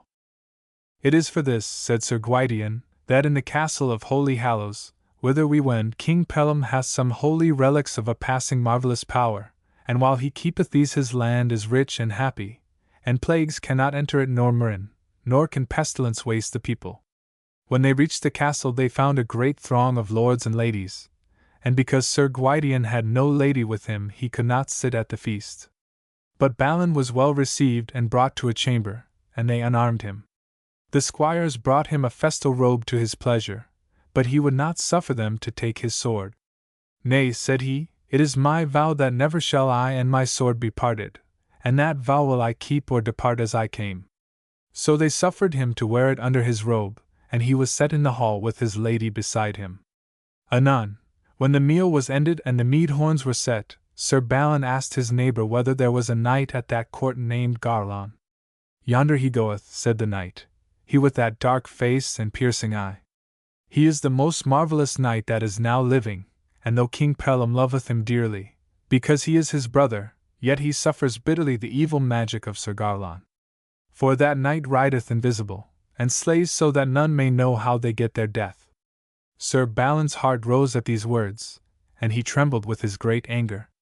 Ah, well, said the good knight. And that is he? He considered long within himself what he should do. If I slay him here in this crowded hall, he said, I shall surely not escape, and if I leave him now, peradventure I shall never meet with him again, and much evil will he do if he be let to live. He could not remove his eyes from Sir Garlon where he walked between the tables, proudly talking and laughing with those he knew, and making soft speeches to ladies, though many showed fear of him, and crossed their fingers while he spoke to them, to fend off the evil of his eyes. Very soon Sir Garlon noticed the fixed, stern look of Sir Balin, and came across to him and flicked his gauntlet across his face. This shall make thee remember me when next thou sayest me, knight, he said. But thou hadst better do what thou camest for, and fill thyself with mead. Thou sayest sooth, said Balin, and clutched the sword under his robe. Too long hast thou done evil and despite, and now will I do that for which I came. Rising, he drew his sword fiercely and swiftly, and cleaved the head of Garlon to the shoulders. Give me the truncheon wherewith he slew thy brother, said Balin to the damsel beside him. From beneath her robe the lady brought forth the broken truncheon, and striding to the slain man, Sir Balin thrust it fiercely into his body. Now, cried he aloud, with this lance thou didst treacherously slay a good knight, and for that and all thy other cruel murders have I slain thee. With that arose a great outcry, and men ran from the tables towards Sir Balin to slay him, and the foremost of them was King Pellam, who rushed towards him, crying, Thou hast slain my brother when he bore no sword, and thou shalt surely die. Well, said Balin, come and do it thyself. I shall do it, said Pellam, and no man shall touch thee but me, for the love of my brother. Pellam snatched an axe from the hands of one standing by, and smote eagerly at Balin. But Balin put his sword between his head and the stroke, and the sword was struck from his hand. Then, weaponless, Balin dashed through the circle of guests towards a door, looking for a weapon while he ran, but none could he find. King Pellam followed closely behind him, and so they ran from chamber to chamber, and up the narrow stair within the wall, until at the last Balin found that he was near the top of the tower, and thought that now he must surely be slain, for no weapon had he found. Suddenly he came upon a door, and bursting it open he found himself in a large room marvellously bright and richly dight, and with a bed arrayed with cloth of gold, and one old and white and reverend lying therein. And by the side of the bed was a table of virgin gold on pillars of pure silver, and on it stood a spear, strangely wrought. Balin seized the spear, and turned upon King Pellam, who stood still in the doorway with terror in his eyes. But marking naught of this, Balin thrust at him with the spear, and struck it in his side, and King Pellam with a great cry fell to the ground. With that stroke the walls of the castle drove together and fell in ruins to the ground, and a great cry of lamentation beat to and fro from far and near, and Balin lay under the stones as one dead. After 3 days Merlin came and drew out Balin from the ruins, and nourished and healed him. He also recovered his sword and got him a good horse, for his own was slain. Then he bade him ride out of that country without delay. And never more shall you have ease, said Merlin. For by the stroke of that spear with intent to slay King Pellam thou hast done such a dolorous deed that not for many years shall its evil cease to work. What have I done? Said Balin. Thou wouldst have slain a man with the very spear that Longius the Roman thrust into the side of our Lord Jesus when he suffered on the rood, and by that thou hast defiled it, and caused such ill that never shall its tale be ended until a stainless knight shall come, one of those who shall achieve the Holy Graal. It repents me, said Balin heavily, but the adventure was forced upon me. As he rode through the land, he saw how it seemed that a dire pestilence had swept over it, for where he had seen the golden corn waving in miles of smiling fields, he saw it now blackened along the ground. The trees were stripped of their leaves and fruit, the cattle lay dead in the meads, and the fish rotted in the streams, while in the villages lay the people dead or dying in shattered or roofless cottages. As he passed, those that were alive cursed him, and called down upon him the wrath of heaven. See, see, they cried, thou murderous knight, how the evil stroke thou gavest to King Pellam by that hallowed spear hath destroyed this happy land. Go, thou foul knight, and may the vengeance strike thee soon. Balin went on, heavy of mind, for he knew not why he had been caused to do this evil. For many days he passed through the saddened land, and he felt that in a little while death would meet him. Then suddenly one day he came upon a castle in a wood, and he heard a horn blow, as it had been at the death of a beast. Here, said Balin, shall I meet my death wound, for that blast was blown for me. As he came on the green before the castle, many ladies and knights met him and welcomed him with fair semblance, and gave him good cheer. Now, said the lady of the castle, when he had eaten, ye must do a joust for me with a knight hereby who hath won from me a fair island in a stream, and he hath overcome every knight that hath essayed to win it back for me. Well, as you claim it for your good cheer, said Balin, I will e'en joust, though both I and my horse are spent with travelling, and my heart is heavy. Nevertheless, show me the place. But, sir, said a knight, thou shouldst change thy shield for a bigger. For the strange knight is a strong one and a hardy. Balin cared not, and so took the shield with the device upon it that was not his own. Then he and his horse were led to a great barge, and so they were pulled across the wide stream to an island. When Balin had landed and mounted his horse, he rode a little way towards a stout tower, and from it a knight issued, his armor all in red, and the trappings of his horse of the same color. They couched their lances and came marvelously fast together, and smote each other in the midmost of their shields, and the shock of their spears was so great that it bore down both horses and men, and for a little while the knights were dazed. The stranger rose up first, for Balin was much bruised and wearied, and the Red Knight drew his sword and came towards Balin, who thereupon got upon his feet, and they fought most fiercely together. So they fought till their breaths failed. Many were the bouts they fought, and they rested oftentimes, and then to battle again, so that in a little while the grass of the sword where they struggled was red with the blood of their wounds. But the more wearied they were the fiercer they fought to vanquish each the other, so that their hauberks were in tatters, their helms were broken, and their shields were rived and cracked. At the last the Red Knight could not lift his shield for weakness, and then he went back a little and fell down. Balin also sank to the ground, faint with his wounds, and as he lay he cried out, What knight art thou? For ere now I never found a knight that matched me. The other answered him faintly, My name is Balin, brother to the good knight Balin. Alas, said Balin, that ever I should see the day, and therewith he fell back in a swoon. Then Balin crawled on all fours, feet and hands, and put off the helm of his brother, and might hardly know him by his face, so hewn and stained it was. Balin wept and kissed his face, and with that Balin awoke. O Balin, my brother, thou hast slain me and I thee. Alas, said Balin, but I knew thee not, my brother. Hadst thou had thine own shield, I would have known thy device of the two swords. Ah, 'twas part of the evil hap that hath followed me, cried Balin. I know not why. Then they both swooned, and the lady of the castle came, and would have had them taken to a chamber. But Balin awoke and said, Let be! Let be! No leech can mend us. And I would not live more, for I have slain my dear brother and he me. Balin woke up therewith, and put his hand forth, and his brother clasped it in his, very eagerly. Little brother, said Balin, I cannot come to thee, kiss me. When they had kissed, they swooned again, and in a little while Balin died, but Balin did not pass until midnight. Alas! Alas! Cried the lady, weeping for very pity, that ever this should be. Two brothers that have played together about their mother's knees to slay each other unwittingly. On the morrow came Merlin, and made them be buried richly in the green place where they had fought, and on their tomb he caused to be written in letters of gold, deep and thick, these words: Here lie Sir Balin and his brother Sir Balin, who, unwittingly, did most pitifully slay each other, and this Sir Balin was, moreover, he that smote the dolorous stroke, whereof the end is not yet. 3. How Lancelot was made a knight. The Four Witch Queens, and the adventures at the Chapel Perilous. When King Arthur was arrived at the age of 25, his knights and barons counselled that he should take a queen, and his choice fell upon Guinevere, the daughter of King Leodegrance, of the land of Cameliard. This damsel was the most beautiful, and the most gracious in all the realm of Britain.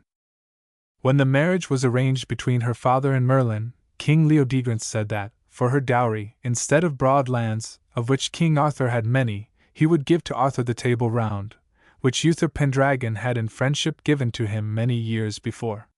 For, as King Arthur was already famous for his prowess and nobleness, and his love of knightly men and brave deeds, Leodegrance knew that this would be a gift beloved of Arthur. With the table were to go the knights who were its company. It seated 150 when it was complete, but many had been slain, and now they numbered but 100. When King Arthur heard from Merlin of the coming of Guinevere, with the 100 knights bearing the round table with them, he was very glad, for, said he, their noble company pleaseth me more than great riches. He charged Merlin to go and espy through all the land of Britain for another 50 knights, so that the tale of the noble company of the Round Table should be complete. Now, it chanced that while Arthur sat in the hall of his palace at London, waiting for Guinevere to come to him, and for Merlin to return from his quest, King Ban, who had aided him in his fierce battle against the 11 kings, sent his young son Lancelot to Arthur's court, to learn knightly deeds and noble prowess.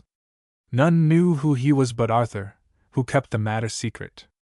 Many had smiled at the huge limbs of Lancelot, until his great strength had caused them to respect him, and being but a young man he had not yet got all the courtly bearing and noble manners for which in later time he was famous throughout all Christendom. So that many knights and ladies smiled sourly upon him, but others saw that he would shortly prove a fine man of his hands, full courteous and gentle, and of a noble nature and great presence. At the court was also young Gawain, son of King Lot, and nephew of the king. Both Lancelot and Gawain were as yet not knighted, but together they tilted at each other in the lists beyond the walls, and spent their days in sword-play and all knightly exercises. Lancelot was the stronger and the better fighter, and though Gawain never overcame him, yet did they twain love each other passing well. Now Gawain went to the king one day, and asked of him a gift, and King Arthur said he would grant it. Sir, said Gawain, while Lancelot stood a little way off, fondling the hounds that licked at his hand, I ask that you will make me knight the same day that ye shall wed fair Guinevere. I will do it with a good will, said the king. And Lancelot, he said, calling to the young man, have ye no boon to ask of me? Not at this time, sir, replied Lancelot, but in a little while I may. Into the hall next day, as the king sat at dinner, came an old woman, bent and feeble, but with reverend white hair and gentle face, and she kneeled at the king's feet. What is it, dame? Said Arthur. What is't you crave? Justice, Lord King, she said in a weak voice, while the tears gushed from her eyes. Or else I died beside the gate where you do give the justice that all men praise. Who hath done evil to you? Said the king. Sir Caradoc of the Dolorous Tower in the marsh, replied the old woman.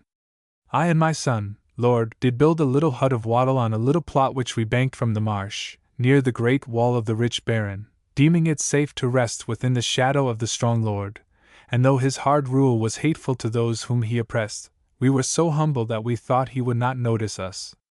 And meagerly we reared our living from the ground, and sold our poor herbs to Sir Caradoc his steward, or to the people in the villages in the marsh about us. But soon the Lord Caradoc desired the land on which our little hut was standing, to make his lands the broader. He tore our poor home down, and scattered all, and thrust us out to wander in the marshes. And when my poor son pleaded with the Lord, he had him whipped, and he was brought and cast half dead at my feet as I waited outside the hall. Now if thou givest us not justice, we shall surely die. Doth any know Sir Caradoc? Asked the king of his knights. Yes, sir, said one, and he is a great man of his hands, fierce and bold, of strong family, and his brother is Sir Turquine of Camber, who tried to slay the Atcaerleon, and was with the 11 kings in battle. Sir Caradoc liveth in a strong tower beyond the marshes to the south of the river, and he slayeth all that desire to pass them, unless they pay him all he demands. What, said the king with fierce anger, within a few miles of this my justice seat doth such tyranny rule unchecked, and ye tell me naught of it? Are you then more fearful of this marsh robber than of me your king? The knights hung their heads abashed, and were silent. Then Lancelot came and stood before the king. Let me, Sir King, go and summon this tyrant to your presence, he said, so that this poor dame may have justice, and that ye may punish him for his oppression. I fear me, Lancelot, thou art over young for so fierce a knight, said Arthur. I shall but bear thy words, sir, said Lancelot, and he will not harm thy messenger. Take 2 stout men-at-arms with you, then, said Arthur, and say to this Sir Caradoc that if he come not back with thee to answer unto me, I will come and take his life and burn his evil tower to the ground. Many of the younger men that had despite against Lancelot for his greater prowess at the sword and the lance thought that now, indeed, they would be rid of him, for they deemed Sir Caradoc would slay him. 2 days later came young Lancelot back with his 2 men-at-arms, and with them, bound upon a great horse, was a full fierce and raging knight, red of face, large of body, his clothes all tossed and torn, and his mouth full of dire threatenings against Lancelot. Men made way for them marveling, and together Lancelot and his captive rode up the hall to the king. Here, lord, is Sir Caradoc of the Dolorous Tower in the marsh, said Lancelot. He would not come when I gave him your message, so I bided my time until he was sunk in wine, and was sleeping alone, and I have brought him secretly from his hold. Now, Lord King, I think Sir Caradoc would joust with me, if you will give me knighthood. Joust with thee, thou smooth-faced boy, cried Sir Caradoc, straining at his bonds. I will spit thee on my lance if I may get at thee, and when thou art slain I will fight with this little king of thine, and his death shall wipe out this insult thou hast put upon me.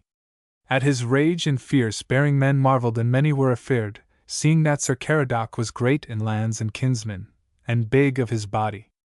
Thou art full young, Lancelot, said Arthur, to joust with so strong a knight. Let an older man have ado with him. Sir King, cried Lancelot eagerly, I claim the first battle with this strong tyrant. He is my captive, and I claim it. Have it as ye will, said Arthur, and God speed you.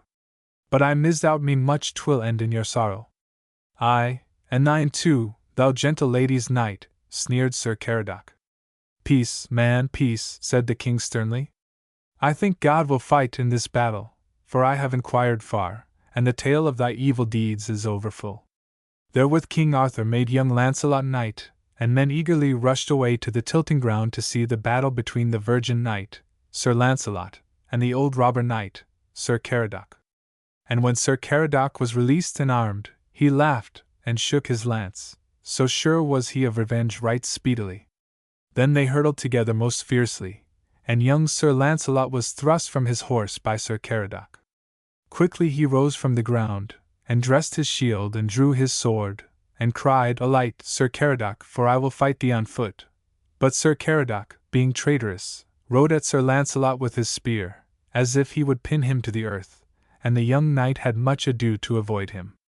All the knights cried out upon Sir Caradoc for a foul knight, and for shame he threw down his lance and alighted, and rushed at Sir Lancelot full fiercely, in order to slay him instantly.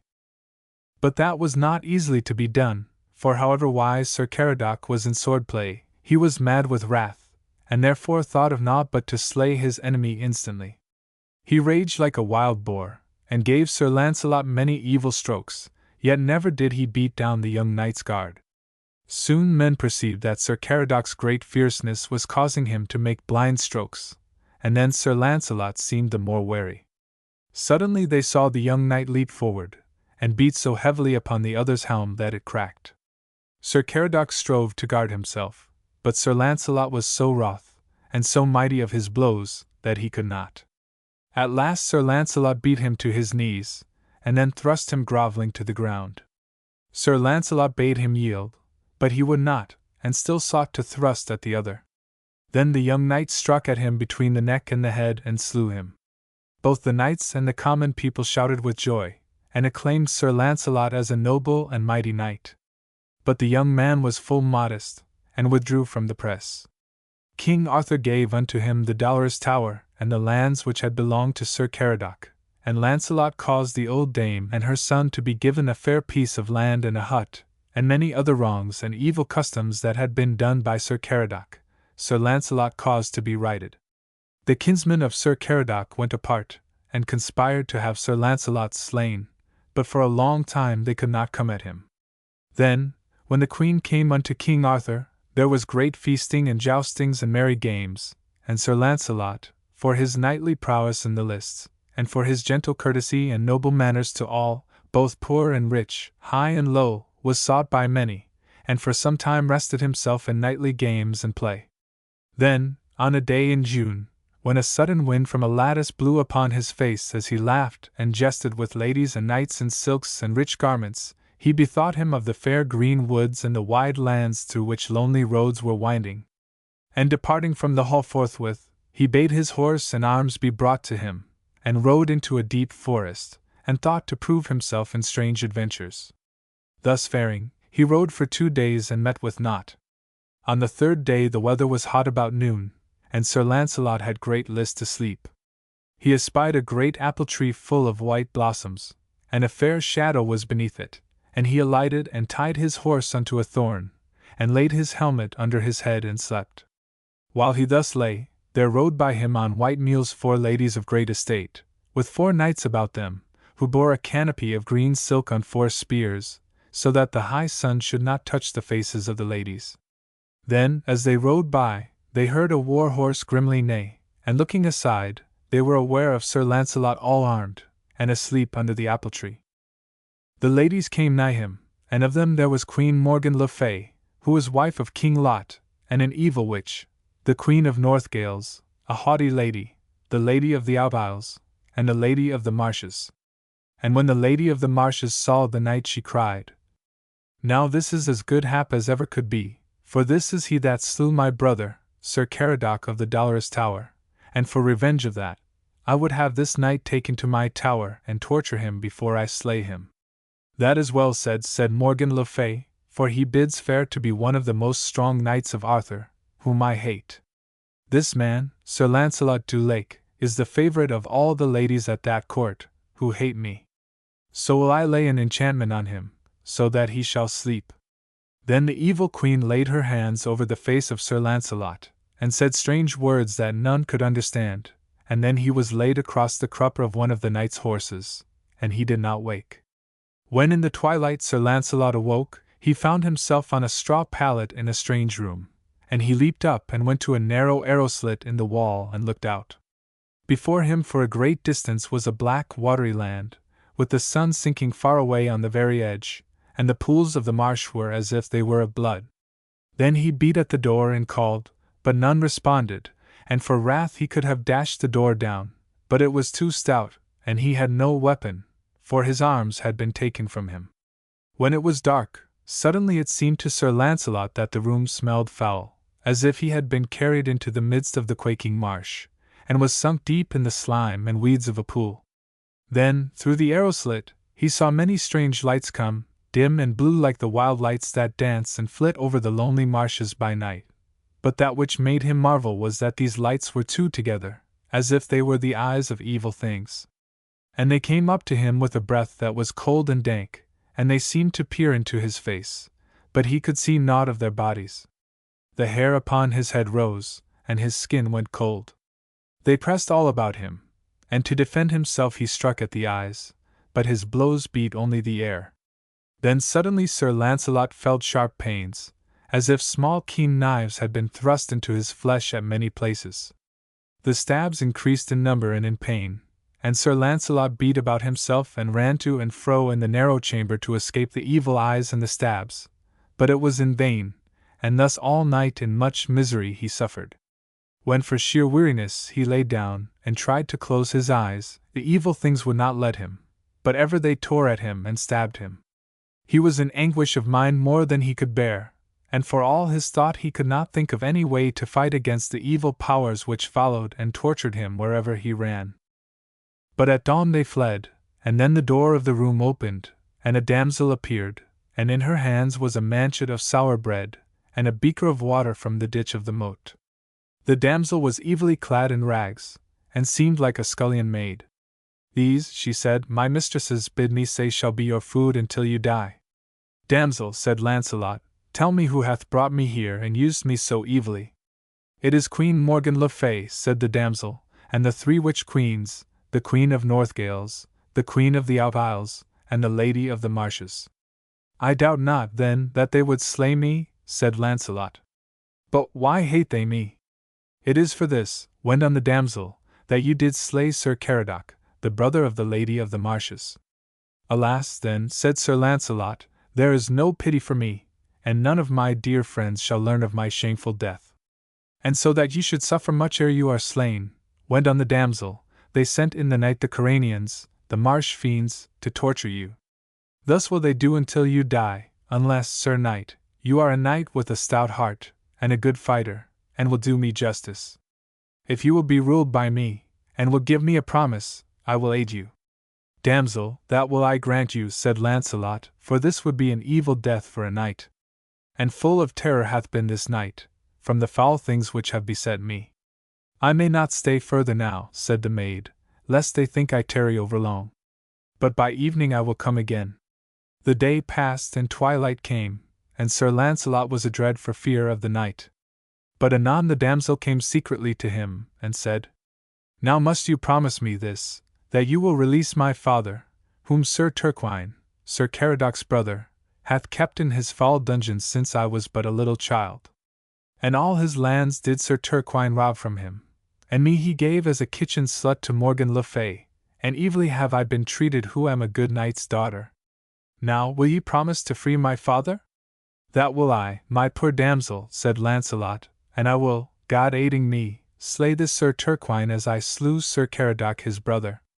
So at the dead of night the damsel opened his door, and with the keys that she had stolen, she opened 12 other locks that stood between them and the postern door.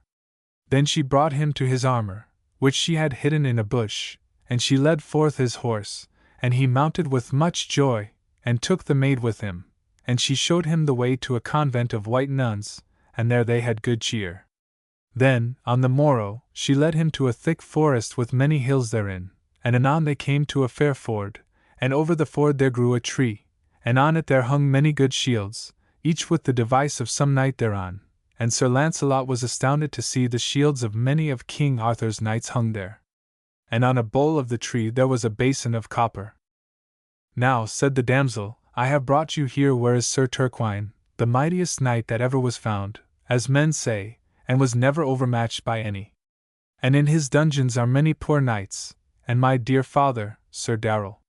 Now strike the basin with the butt of your spear. Sir Lancelot beat such strokes that the basin burst asunder, and then he was aware of a great knight riding on a black horse. This is he, said the damsel, and now God aid you. What needst thou, Sir Knight? Cried the other. To try my strength on thee, cried Lancelot, for thou hast done great despite and shame unto many good knights of the Round Table. Art thou of that caitiff crew of ladies' knights? Sneered Sir Turquine. Then I defy thee. Thou hast said enough, replied Lancelot. They put their spears in their rests, and came like the wind against each other, and either smote other in the middle of their shields, so that both their horses' girths broke. Then, lightly avoiding their beasts, they came at each other with great fierceness, and so fared for 2 hours, feinting and striking, and so heavy were their blows that each bled from many wounds as they stood. At last, for sheer breathlessness, each leaned upon his sword. Now, fellow, said Sir Turquine haughtily, answer me these questions I shall put to thee. Say on, said Sir Lancelot. Thou art, went on Sir Turquine, the biggest man that ever I met with, and like one knight that I hate above all others, and I would liefer be thy friend than thy foe. Now, therefore, I will give up to thee my captive knights if thou wilt tell me thy name, and if thou art not the knight I hate most. Willingly, said Sir Lancelot. But what knight hatest thou above all other? And why? It is Sir Lancelot du Lake, cried the knight, for he slew my brother Sir Caradoc of the Dolorous Tower in the Marsh, who was one of the best knights living. And ever I have sought this Lancelot, and slain and maimed many good knights and imprisoned others in the quest. To slay that fellow I have made a vow, and him I would meet above all others. Ha! Laughed Sir Lancelot, and I am the first thou hast met whose love thou wouldst liefer have than my hatred? Well, I will have thee to wit that I am he ye seek, Sir Lancelot du Lake, and thy brother was an evil knight and an oppressor. What sayest thou? Cried Sir Turquine. Thou art he I seek? Then, Lancelot, thou art unto me most welcome as ever was any knight, for we shall never part till the one of us be dead. Then they ran at each other like two wild boars, lashing and dashing with their swords and shields, so that sometimes in their fury they slipped together on the grass, which was wetted with blood, and fell striking at each other. But at last Sir Turquine waxed faint and tried to avoid Sir Lancelot's blows, and his shield sank low, for his arm was very weary. Seeing this, Sir Lancelot leaped upon him fiercely, and got him by the banner of his helmet, and thrust him on his knees, and slew him at a stroke. When he had rested a while, he went to the castle of Sir Turquine and released all his prisoners, and was rejoiced to see the damsel find her father alive. He caused the old knight to have his lands again, and bade the others that they should betake themselves to the court of King Arthur to be cheered and comforted, while their possessions, which Sir Turquine had robbed of them, should be given back to them. Then fared Sir Lancelot further afield, glad exceedingly that he had escaped the foul plots of the four witch queens, and also that he had vanquished the evil Sir Turquine. Then he rode a great while in a deep and dark forest, and as he followed the winding ways, suddenly he saw a black hound before him, with its nose to the ground as if seeking a scent. He followed the beast, and ever she looked behind her. Soon she left the forest, and picked her way through a great marsh, and Sir Lancelot followed, until in the wide distance he saw a little hill with trees upon it, and in the midst a ruined manor. The hound went towards the ruin and Sir Lancelot followed. The wall was broken down in many places, and the path all overgrown and weedy, and as he came to the courtyard before the house, he saw the fish-ponds choked with weeds and the horse-block green with moss, and in the great doorway grew charnel and hellebore, and the spiked hemlock waved and spilt its seed in the wind. The windows hung by their hinges, and the green moss crept down the wide wet cracks in the walls. But the dog ran over the drawbridge into the house, and Sir Lancelot gat from his horse and tethered it to the post beside the horse-block, and so went across the bridge, which was full sodden and worm-eaten, and bent beneath his weight. Coming into a great hall, foul with many rotting leaves, he saw a table in the midst thereof, and on it was a knight that was a seemly man, and he lay as if he were dead, and the black hound licked his wound. And by his side there was a lovely lady, who started up, weeping and wringing her hands, and she said, O knight, too much evil have you brought to me. Why say ye so? Said Sir Lancelot. I never did harm to this knight, for hither did this hound lead me, and therefore, fair lady, be not displeased with me, for grief is upon me for your sorrow and your sadness. Truly, sir, said the lady, and she laid her face in her hands and sobbed full sorely, so that Sir Lancelot was much stirred thereat. I trow, as ye say it, that you are not the knight that hath near slain my love and my husband. And never may he be healed of his deadly wound except some good knight aid me. But he must be so bold and valiant a man, that never, I think, may I find such a one in the little time I have before my dear lord shall die. Now on the honour of my knighthood, replied Sir Lancelot, I do not presume that I am such a one as you desire, but if I may aid you and ease your sorrow, that would I do most willingly. What is it I should do? Oh, Sir Knight, cried the lady, and her lovely eyes looked full thankfully at Sir Lancelot, if you would, it were the greatest deed you have ever done, however bold a knight you may be. For this my lord is sore wounded by a knight whom he met in the forest this day, and by one thing only may he be made whole. For there is a lady, a sorceress, that dwelleth in a castle here beside, and she hath told me that my husband's wounds may never be whole till I may find a knight that would go at midnight into the chapel perilous beside the mere, and that therein he should find before the high altar a sword, and the shroud in which the dead wizard knight is lapped, and with that sword my husband's wounds should be searched, and a piece of the shroud should bind them. This is a marvellous thing, said Sir Lancelot, and I will essay it. But what is your husband's name? Sir, she said, his name is Sir Meliot de Logres. That me repenteth, said Sir Lancelot, for he is a fellow of the Round Table, and for him will I do all in my power.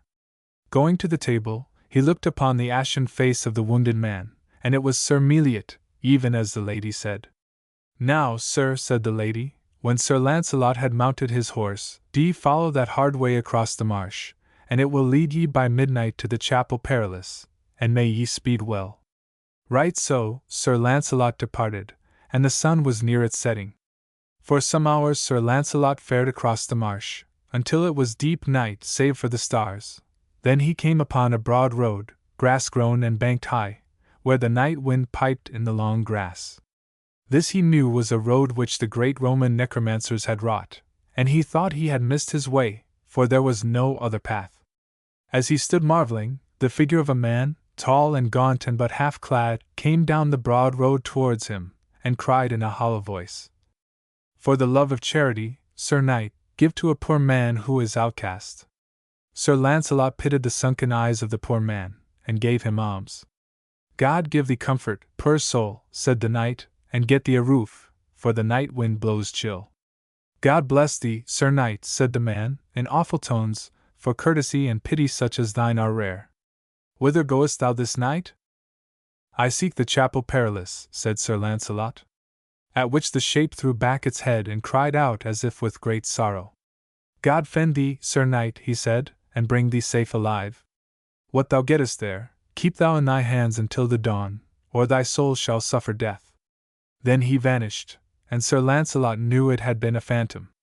Then as he crossed himself, he looked up, and through some thin and withered trees a little way off upon a slope he saw the shimmer of light, as if a chapel was lit up. He went towards it, and he saw a high wall that was broken down in many places, and an old grey chapel beyond, and the windows were shimmering with a ghostly light.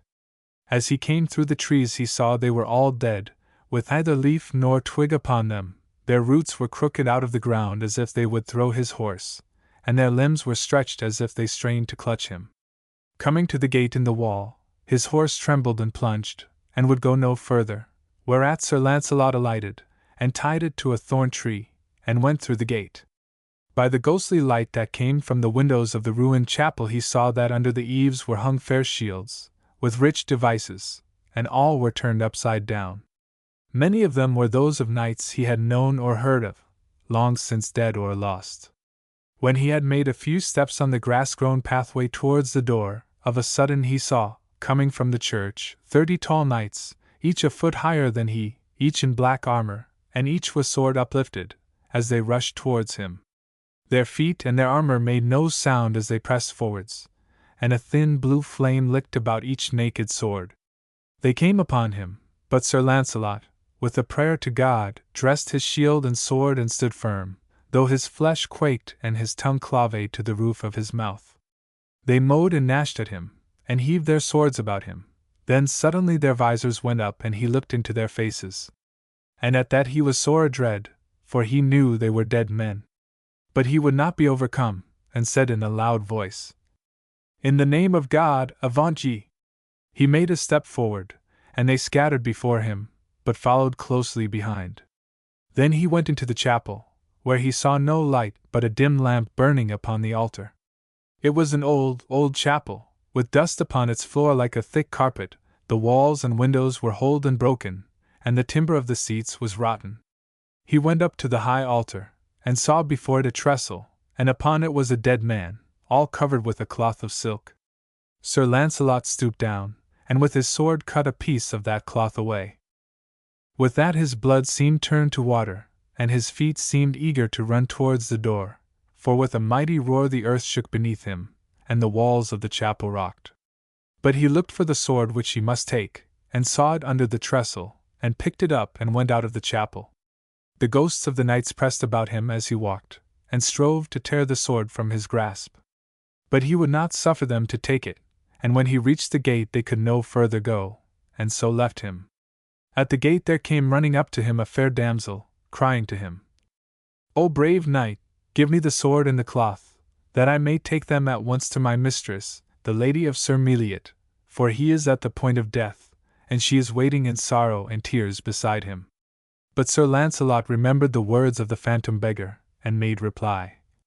Fair damsel, I shall take them myself to the lady of Sir Meliot, for these things I may not give to any until the dawning. The damsel would have torn the sword and the cloth full hastily from his hands, but he was aware of her intent, and hindered her, and bade her in the name of God to withdraw. Whereat, with a great shriek, she vanished. Now, said Sir Lancelot, may God, who has brought me through these evil adventures, shield me from any further subtle crafts of these foul things. Straightway he mounted his horse, and took his way towards the marsh, so that he should give the sword and the cloth into the hands of the lady of Sir Meliot, for the healing of her lord. But at the dawn Merlin met him. Sir Lancelot, said the old white wizard, ye have no need to go to the ruined manor, except ye would have the proof of what I tell you. And what is that? Asked Sir Lancelot. That all that hath befallen thee hath been done by evil magic, replied Merlin. The black dog that led thee to the manor was a fiend, the fair lady that entreated ye was an evil witch, and she and the damsel at the chapel were the same, and all was caused by the witch queens who had you in their tower, and the likeness of the wounded knight to Sir Meliot was formed by wizardry. They that craved your death did hope that ye would fail at the terrors of the chapel perilous, and that your soul would be lost as have the souls of those evil, or weak knights whose ghosts assailed ye. But by your courage and great heart ye won through all. This is a great marvel, said Sir Lancelot, and I thank God that he has shielded me of his mercy. When Sir Lancelot was returned to Camelot, and Merlin had told King Arthur of the knight's adventures, the king made him one of the knights of the Round Table. Ye do well, said Merlin privily unto the king, for he shall prove the most man of worship that is in the world, and all your court, and all your Round Table shall be by him made more famous than by any knight now living. Yet shall he not be one of those three that shall achieve the Holy Grail. 4. The Knight of the Kitchen. It was the feast of Pentecost, and King Arthur was holding his court of the Round Table at the city of Kinkenadon, hard by the sea in Wales. In the high hall the tables were set for dinner, and the floor was freshly strewn with rushes, flowers and fennel, so that the place smelled as sweet as a field. The cook and his scullions came to and fro through the door of the kitchen with anxious faces, for they feared lest the meats should be overdone. But as yet King Arthur would not sit to dinner. For it was his custom never to go to meat on that day until he had heard or seen some great marvel or adventure. Sir Gawain stood looking from a window in the bower where the king sat with the queen, and suddenly he turned with a laugh, and said, Sir, go to your meat, for here, I think, cometh a strange adventure.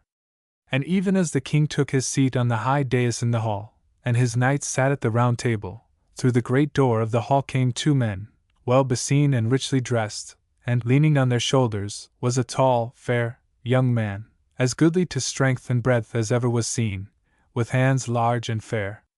But he was either lazy or ill-conditioned, for he leaned upon his fellows as if he were unable to stand upright. And the three of them marched through the hall, speaking no word, and they came to the foot of the dais, while men sat silent and marveling. Then the young man raised himself upright, and it was seen that he was a foot and a half taller than those beside him. God bless you, O king, said the young man, and all your fair fellowship, and in especial the fellowship of the Round Table. I come to crave of your kindness 3 gifts, and they are such as ye may worshipfully and honorably grant unto me. And the first I will ask now, and the others will I ask at the same day 12 months, wheresoever ye hold your feast of Pentecost. Ask, said the king, and ye shall be granted your petition. The first is this, said he, that ye give me meat and drink and lodging here for a year. Willingly, said the king, but what is your name and whence come you? Ye have the bearing of good lineage. That is as may be, was the reply, but I may tell you not, if it please you, lord. Then King Arthur called Sir Kay, his steward, and bade him tend the young man for a year as if he were a lord's son. There is no need that he should have such care, sneered Sir Kay, who was a man of a sour mind. I dare swear that he is but a villain born. If he were of good blood he would have craved a horse and harness. And since he hath no name I will dub him Beaumains, or Fair Hands, for see how soft are his hands. And he shall live in the kitchen, and become as fat as any pig. But Sir Lancelot and Sir Gawain reproached Sir Kay for his mocking of the young man, for, said Sir Lancelot, I dare lay my head he hath the making of a man of great worship. That cannot be, said Sir Kay, he has asked as his nature prompted him. He will make naught but fat, for he desires only meat and drink. On my life I would swear he is only some lazy fellow from an abbey, where food hath failed, and so he has come hither for sustenance. So Kay sat down to his meat laughing, and Beaumains went to the door of the hall, where the varlets and boys ate the leavings from the table. But he fared badly there, for they jeered at him as Sir Kay had done. Afterwards Sir Lancelot, of his great gentleness and courtesy, bade him come to his chamber, to be better fed and clothed, and Sir Gawain, because of a liking he felt in his heart for the young man, proffered him good meat and drink and a soft bed. But then, and at all other times, Beaumains refused, and would do nothing but what Sir Kay commanded. Thus he lived in the kitchen, eating broken scraps, and lying at night where the scullions lay, except that he was given the chilliest spot furthest from the fire. But he did what he was bidden to do with a cheerful air and was ever willing to work. And if there was any jousting of knights or any other sights of prowess, these would he see with the greatest delight. In any sports or trials of strength or skill among the serving men, he was ever foremost, and none could overcome him in wrestling or at quarterstaff, nor could any throw the bar or cast the stones so far as he could, no, not by 2 yards. Whenever Sir Kay met him about the hall or the kitchen he would laugh mockingly, and to those about him he would say, Well, how like you my huge boy of the kitchen? But to such sneers, and to all the scorns and insults of the varlets of the kitchen, Beaumains would answer naught, and was ever quiet and mild whatever he endured. And to all was he ever gentle, both man and child, and he never put forth his great strength in anger. Thus a year passed, until again it was the feast of Pentecost, and at that time the king held it at his chief city in Wales, Caerleon upon Usk. And again the feast was royally prepared in the great hall of the court, but the king would not give the signal to sit to meat until he should have heard or seen some strange adventure. But about noon a squire came to where the king waited, and said, Lord, I am bidden to say ye may go to your meat, for there cometh a damsel with some strange adventure.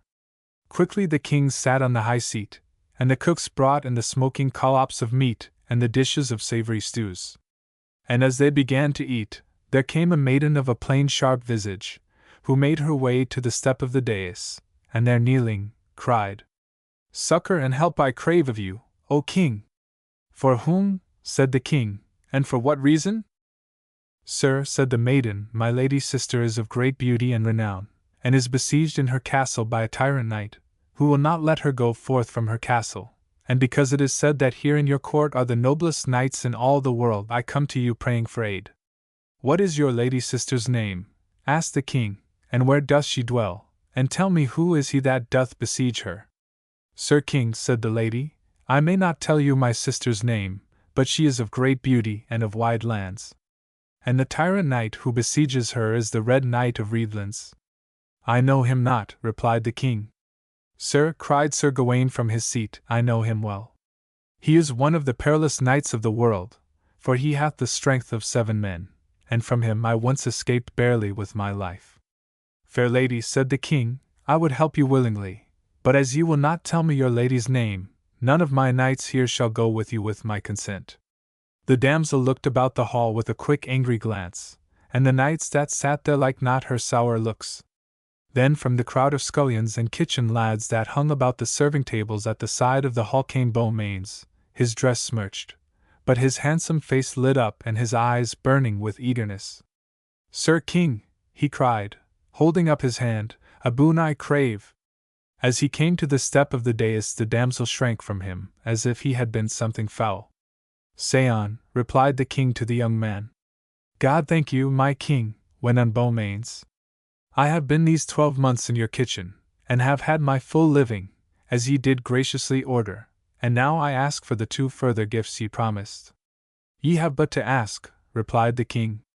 Sir, they are these, said Beaumains. First, that you will grant me this adventure of the damsel. I grant it you, said King Arthur.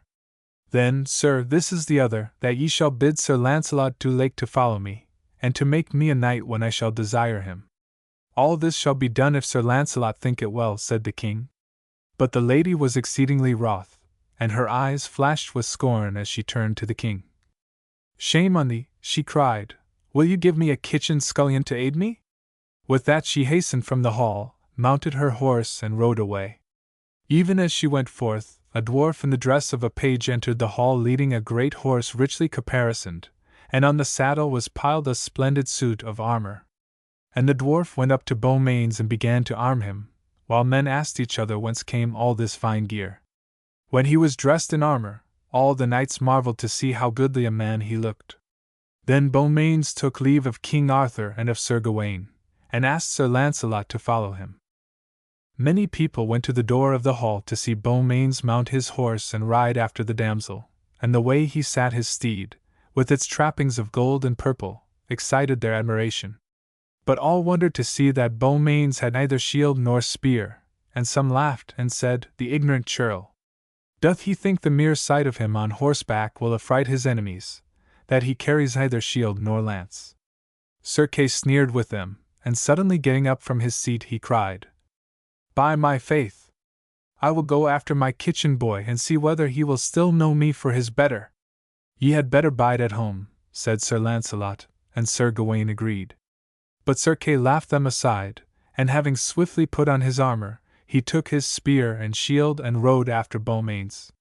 He caught up with the youth just as the latter reached the side of the damsel, and Sir Kay cried out, with a scornful laugh, What? Beaumains, do ye not know me? Ay, replied Beaumains, I know ye for the most ungentle knight in all King Arthur's court, and therefore keep you off from me. Ah, churl, cried Sir Kay, thou needst a lesson from me. A beggar, though he be on horseback, is still a beggar. With that he put his lance in rest and dashed towards Beaumains, expecting an easy victory. But the young man, putting the lance aside with his sword just as it was about to strike him, rushed upon Sir Kay, and with a deft thrust struck him through a joint of his armor, so that Sir Kay fell backwards off his horse to the ground. Swiftly leaping down, Beaumains took possession of his opponent's spear and shield, and commanded his dwarf to mount upon Sir Kay's horse. Then, after remounting, Beaumains rejoined the damsel, who had seen all that had taken place, but said nothing. At that moment they saw Sir Launcelot coming towards him. He had seen Sir Kay's discomfiture, and wondered at the mastery which Beaumains had shown. Fair sir, cried Beaumains, turning and drawing rein as Sir Launcelot approached, I would joust with you, if ye will. Have at you, then, replied Sir Launcelot with a laugh, and with spears and rest they set their horses at a great gallop. They came together so fiercely that they were both thrust backwards from their saddles and fell to the earth, half stunned and greatly bruised. Sir Launcelot recovered first and ran to help Beaumains to his feet, and then, with their shields before them, they continued the combat with swords. For an hour they strove fiercely, thrusting, striking and parrying like two great boars in a forest clearing. Sir Launcelot was astonished to feel how great was the young man's strength, how swift were his thrusts, and how powerful were his blows. He recognized that Beaumains was a dangerous fighter, and that he himself would have much to do to overcome him. Beaumains, he cried at length, fight not so hard, lad. Our quarrel, if we have aught, is surely not so great that we cannot leave off. That is truth, said Beaumains, laughing, as he dropped the point of his weapon. But, Sir Launcelot, it doth me good to feel your wondrous skill and the strength of your arm. Yet, my lord, I have not shown the uttermost of mine. By my faith, I believe ye, cried Sir Launcelot, for I should have much ado to keep myself from shameful defeat if you should really push me to the utmost. Therefore I say that you need not fear any earthly knight. I thank you for your good words, replied Beaumains. And do you think I may hope at any time to become a proved knight? Fight as you have fought with me, and I have no doubt of you. Then I pray you, my lord, said Beaumains, give me the order of knighthood. Ere I do that, you must tell me your name and of what king you were born, replied Sir Launcelot. If you will promise to tell no one, I will reveal it. Sir Launcelot gave his promise, and Beaumains, going closer, whispered some words into Sir Launcelot's ear. Ah, sir, said Sir Launcelot, taking the young man's hand in his, I am glad I was not deceived. I knew you must come of great kin, and that you had not come to King Arthur for meat or drink. Kneel now, and I will make you knight. So Beaumains knelt before Sir Launcelot, who lightly touched him on the shoulder with his sword, naming him knight. Thereupon they parted with many kind words, and Beaumains made haste to overtake the damsel, who had long since disappeared. As for Sir Kay, he was lifted upon Sir Launcelot's shield and taken back to the court, and there slowly he recovered of his wound. Men laughed him to scorn for the beating he had received from his own kitchen boy. Lo, said some, the proud knight went forth to cuff his own scullion, and the scullion beat him sore and took his weapons for spoil. When Beaumains reached the side of the damsel, she pulled up her horse and turned upon him with flashing eyes and angry looks. What doest thou here? She cried. Away from me, thou smellest of the kitchen, knave! Pah! Thy clothes are foul with grease and tallow. Dost thou think to ride with me? Lady, said Beaumains, and he spoke full gently, my clothes may be smirched, but my arm, I trust, is as strong to defend you as any that is wrapped in silk. Out upon thee, saucy churl, she cried. Thinkest thou I should allow for that knight whom you thrust from his horse but now? Nay, not a whit do I, for thou didst strike him foully and like a coward. I know thee well, for Sir Kay named you. Beaumains you are, dainty of hands and of eating, like a spoilt page. Get thee gone, thou turner of spits and washer of greasy dishes. But for all that she raved, Beaumains would not reply in angry words, though his heart burned within him. Damsel, said he courteously, you may say what you will to me, but I will not go from you whatever you say. I have given my promise to King Arthur that I will achieve this adventure for you, and that will I do or die in the trial of it. The girl laughed mockingly. You will finish my adventure, you will come to our aid, she cried in scorn. Fie on thee, thou upstart kitchen page! But if you will not go from me, then come, fool, and I shall see thee quickly shamed. Thou art proud with the too good living thou hadst in Arthur's kitchen, but one I know whose face thou wilt not dare to look into, my knight of the kitchen. So saying, she pushed on her horse, and thus in silence they went on together. In a little while they came to a dark wood, and suddenly as they rode, a man with white scared face started from behind a bush and ran to the side of Beaumains. Go not that way, Sir Knight, he said, for there be 6 knaves who have taken my lord and bound him, and now they will surely take you and your lady unless you go back. I barely escaped with my life, and hid when I heard you, thinking you were of their thievish company. Take me to them, cried Beaumains, and the poor squire, holding the knight's stirrup leather, ran with him. And surely, in a little while, 3 knaves rushed forth before them in the green drive and bade Beaumains stand, but grimly he dashed at them, before ever they could recover. 2 he cut down with his good sword as they stood, and the 3rd, trying to escape, was run between the shoulders. Then turning, Beaumains saw in a glade near the drive where 3 other knaves stood beside a knight bound to a tree. They dashed towards Beaumains with spiked clubs uplifted. But the squire rushed at one, tripped him up and dispatched him, and the others suddenly decided to turn and flee. Their resolution came too late, however, for Beaumains cut them down as they ran. The knight was quickly released by his squire, and came up to his rescuer, and thanked him heartily for his speedy help. Come with me, he said, you and your lady, to my castle, which is but a little way hence, and I will fittingly requite thee for the saving of my life. Nay, said Beaumains, I will have no reward. All I do henceforth is but my duty, and I will take naught in payment. Moreover, I must follow this lady. The knight went to the lady, and begged that she would accept his hospitality, for the twilight was deepening and they were yet far from a town. The damsel consented, but, on reaching the castle of the knight, she would not permit Beaumains to sit at the same table with her. Take the knave hence, she cried haughtily. He is but a scullion from King Arthur's kitchen, and is not fit to sit with a lady of rank. He is more suited, Sir Knight, to dine with your turnspits. Lady, I do not understand your words, said the knight, for this gentleman hath proved himself a man of knightly courage and courtesy this day. As for that, said the lady, I count it not. He took the rascals unawares, and they had no heart. They were but sorrier knaves than he is. Well, said the knight, since you mislike him so, he shall sit with me, and you shall sit alone. So it was done, and while the lady sat eating her meal in chilly silence at one table, Beaumains and the knight, his host, laughed and talked merrily over their dinner at another. Next morning, early, Beaumains and the lady were up and away while yet the dew shone on the leaves. Soon they passed through a great forest and approached a wide river. In a little while they rode down to where a roughly paved way ran into the water, and, looking to the other bank, Beaumains was aware of 2 knights on horseback, stationed as if to hinder his passing the ford. Now, Sir Kitchen Knight, laughed the lady mockingly, what sayest thou? Art thou a match for these 2 knights, or wilt thou not turn back? I would not turn if they were 6, replied Beaumains quietly.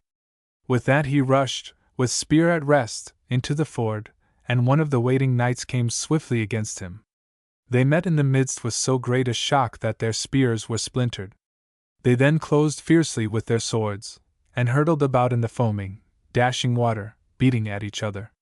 Suddenly Beaumains struck the other so hard a stroke on his helm that he was stunned, and fell from his horse into the stream, which whirled him away into the deeps, and there drowned him. Then Beaumains rode swiftly towards the other knight, who with his lance dashed against him.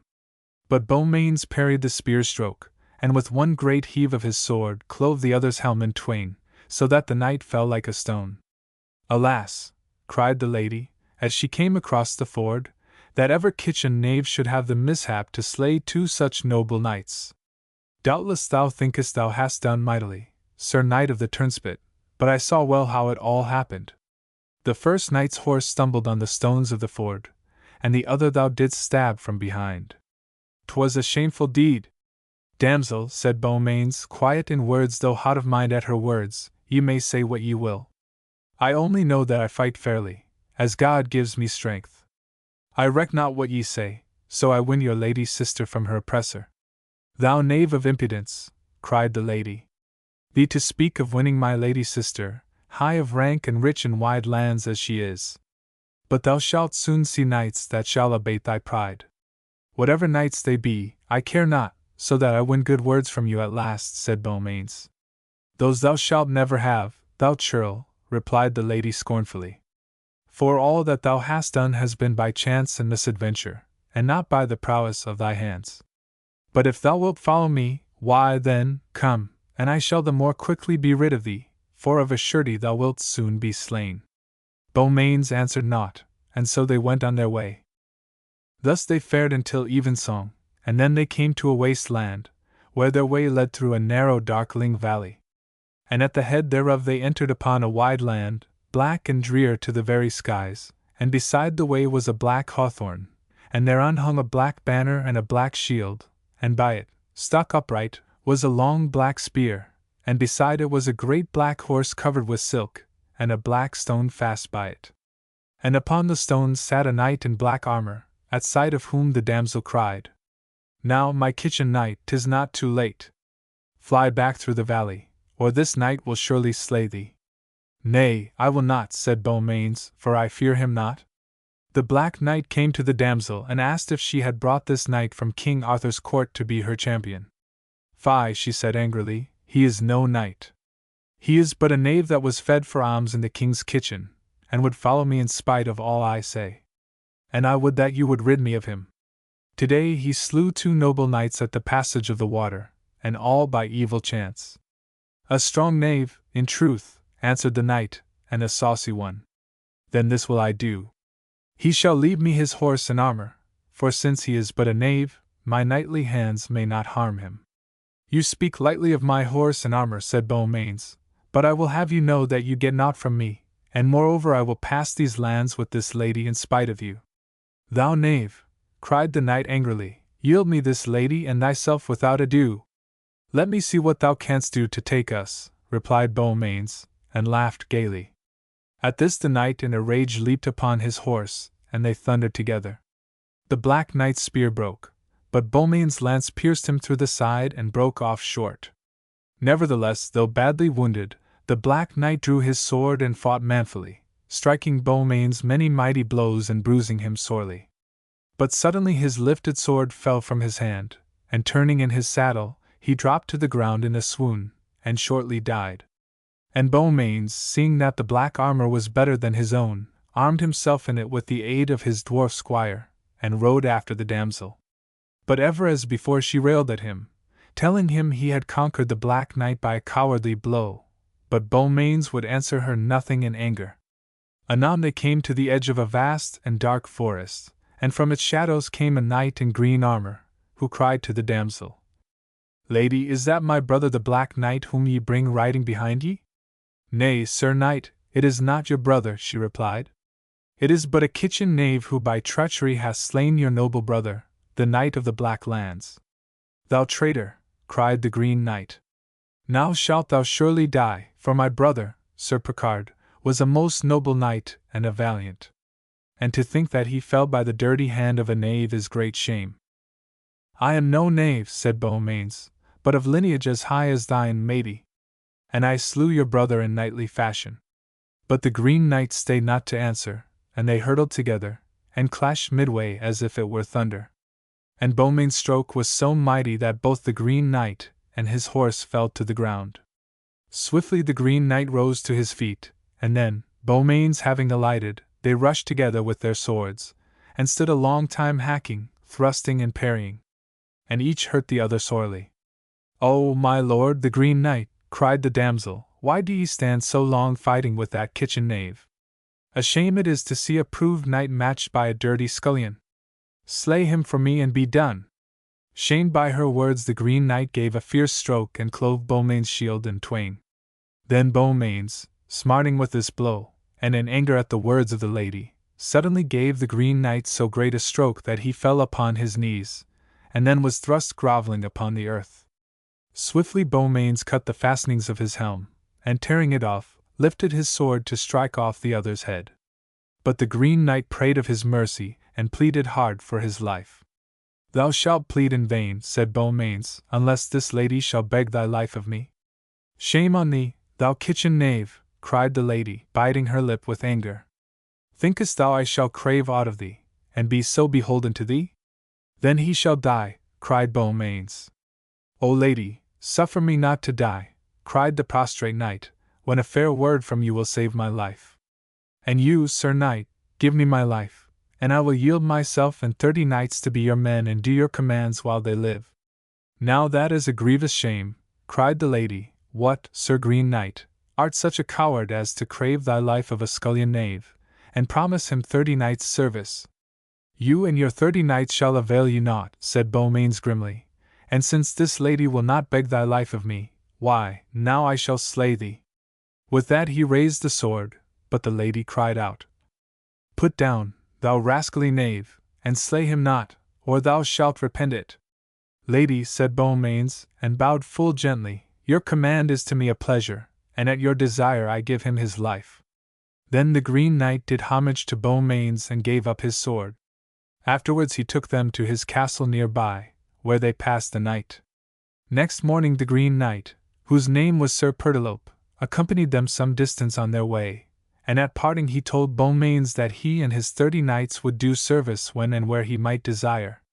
Thereupon Beaumains told him that he must go and yield himself and his knights to King Arthur, and this Sir Pertilope promised faithfully to do. And again, when they had gone some way and had reached a little town, a knight challenged Beaumains, who, having fought with the stranger and overpowered him, threatened to slay him unless the lady begged for his life. This she did, after she had said many bitter and evil things, and Beaumains commanded the knight to go, with 60 knights which were in his service, and yield himself up to King Arthur. Then Beaumains and the lady went on again, and the lady was full of rage in that she had been compelled a second time to plead with him for the life of a knight. "Thou shalt get thy full wages today, Sir Kitchen Knight," said she, "for in a little while there will meet us the most valiant knight in the world, after King Arthur. Methinks thou wouldst do the better part to flee, for the evil luck which thou hast had with the 3 knights you have overcome will not avail thee upon this one." "Madam," said Beaumains, "ye know that ye are uncourteous so to reproach me. I have done you great service these 3 days, but ever ye call me coward and kitchen knave. Yet those who have come against me, whom you said would beat me, are now either slain or have yielded homage to me." "The greater shame," said the lady, that so low-born a churl as thou art should have knights yield to thee who should have slain thee. Beaumains answered nothing more, but his heart was very heavy at the thought that, do what he might, he could not win this lady to speak fairly of him. Towards noon, as they rode, they saw the white towers of a fair city, and before its gates was a field newly mown, with many tents therein of divers rich colors. Lo, there is the town of the man that shall cut thy comb, thou proud varlet, said the lady. A brave and proved knight is he, by name Sir Persant of Minid, and he hath a following of 500 knights and men-at-arms. A goodly lord, indeed, replied Beaumains, and one I fain would see. The lady laughed mockingly. Thou shalt see him too soon to please thee, I doubt not, she replied, for he is the lordliest knight that ever whipped a knave. That may well be, said Beaumains, and the more desire I have to see him. Thou fool, cried the lady angrily. Thou hadst better turn and flee while there is time. Not a step will I, replied he with a laugh. For, look you, if he be so lordly a knight as you say, he will not set his 500 knights on me at once. But if he will send but one against me at a time, I will do my best till my strength goes from me. No man, be he knave or knight, can do more. At his quiet brave words the lady's heart smote her. She repented of her evil tongue, when she thought how valiant and true this unknown man had been on her behalf. Sir, she said in a gentler voice, ye make me marvel. Thou hast spoken boldly, and by my faith, thou hast done boldly, and that makes me wonder of what kin thou art. But as ye are so brave, and have done, you and your horse, great travail these 3 days, I misdoubt that ye will get hurt if ye go further. Therefore I bid you turn, or ever it be too late. Nay, I will not, said Beaumains. It would be a great shame that now, when we are but a few miles from your lady sister's oppressor, I should turn back. But, sir, I counsel ye to do so, said the lady. For the strength of Sir Persant, even if ye conquer him, is but little compared with the great strength of the Red Knight who doth oppress my sister. And I am sure you have little hope of overcoming him. Nevertheless, lady, I will essay to conquer him, said Beaumains, for it is but my duty and my desire to rescue your lady sister as I have resolved. I marvel what manner of man ye be, said the lady. It must be that ye come of noble blood, for no woman could have spoken or treated you more evilly than I have done. Yet ever you have courteously suffered all I said. Lady, it is but a man's duty to suffer a woman's wayward words, said Beaumains, and they have not been without service to me. For the more ye angered me, the more strength of wrath I put into my blows, and so was enabled to overcome your enemies. And as to what I am and whence I came, I could have had meat in other places than in King Arthur's kitchen, but all that I have done was to try my friends. And whether I be knave or gentleman, I have done you gentleman's service.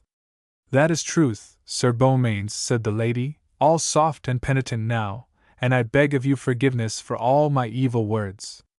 I forgive you with all my heart, said Sir Beaumains, and I tell you, lady, that now that you speak kindly to me, it gladdens me greatly, and I feel that there is no knight living whom I could not strike down for the sake of yourself and your lady sister. By this time Sir Persant had seen them, and had sent a squire to ask Beaumains whether he came in peace or war. If he will not let us pass, replied Beaumains, it shall be war. At that they saw Sir Persant array himself in his armor and mount his horse, and now he came rushing across the field at utmost speed, his lance in rest. Beaumains also made his horse leap forward swiftly, and the two knights met with so great a force that both their lances splintered in many pieces, and their horses fell dead upon the field.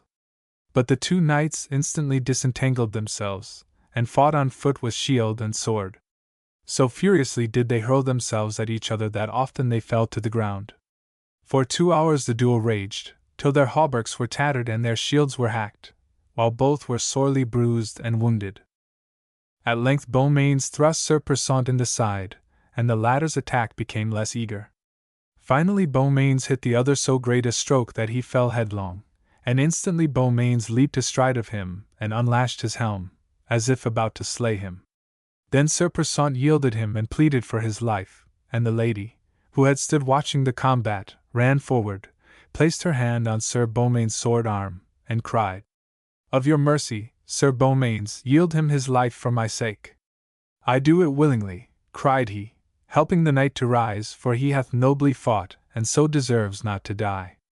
Gramercy, said Sir Persant, and now I know thou art the strong knight who slew my brothers the Black Knight of the Thorn and the Green Knight of the Wood. And now I will be your man, and 500 knights of mine shall do your service as and when you will. And that night they supped bounteously in Sir Persant's castle, and the lady besought Beaumains to sit by her at the same table, and all three made merry company. In the morning, after they had heard mass and broken their fast, Beaumains and the lady set out again, and Sir Persant went with them to the drawbridge. Fair lady, said he, where dost thou lead this valiant knight? Sir, said the lady, he is going to raise the siege which hath been set by the tyrant knight of the Reed lands. Ah, then he goes to Castle Dangerous, and on the most perilous adventure that any man could take. For they say the Red Knight hath the strength of 7 men. And he doth oppress one of the fairest and sweetest ladies in the world. I think you are her sister, Dame Lynette? That is my name, replied the lady, and my sister is Dame Lyons. This Red Knight is the most dangerous knight in the world, said Sir Persant to Beaumains, and hath besieged that fair lady these 2 years. Many times he might have forced her for terror to have married him, but he keeps the siege in hopes that Sir Launcelot, or even King Arthur would come to rescue the lady. For he hateth all true knights, but those two with most bitterness. So they parted from Sir Persant and rode onwards, and the lady spoke now full friendly to Beaumains. In a little while, when they had passed through a fair forest, they came upon a plain, and in the distance was a high castle with many tents about it, and men passing to and fro between them. And as they rode under some withered trees by the edge of the forest, they saw, hanging by their necks from the bare boughs, many goodly knights in armor, with their shields and swords hung before them. At this shameful sight Beaumains checked his horse and asked, What means this? Fair sir, said Lynette, abate not your cheer at this dreadful sight, for ye have need now of all your courage, or else are we all shamed and destroyed. These dead knights are those who have come against the Red Knight trying to rescue my sister from his power. But the tyrant knight hath overcome them, and slain them thus shamefully by hanging. Now heaven aid me, said Beaumains, for this is a most shameful and unknightly custom, and well doth that evil knight deserve death. Nevertheless he is a knight of great prowess and force, though of evil custom, replied the lady, and no one hath ever borne him down in battle. With that they came to a sycamore tree which stood alone in the plain, and on it was hung a great horn of elephant bone, with gold work curiously wrought. Fair sir, you must blow that horn if ye wish to do battle with the Red Knight. But, sir, went on the lady quickly, and caught at Beaumains' arm that already had lifted the horn, be ye not overbold. It is now the hour of prime, and it is said that the Red Knight's force increaseth to the strength of 7 men until it is noon. Wait, therefore, until noon shall be past, and his strength shall diminish. Nay, nay, said Beaumains, speak not thus to me.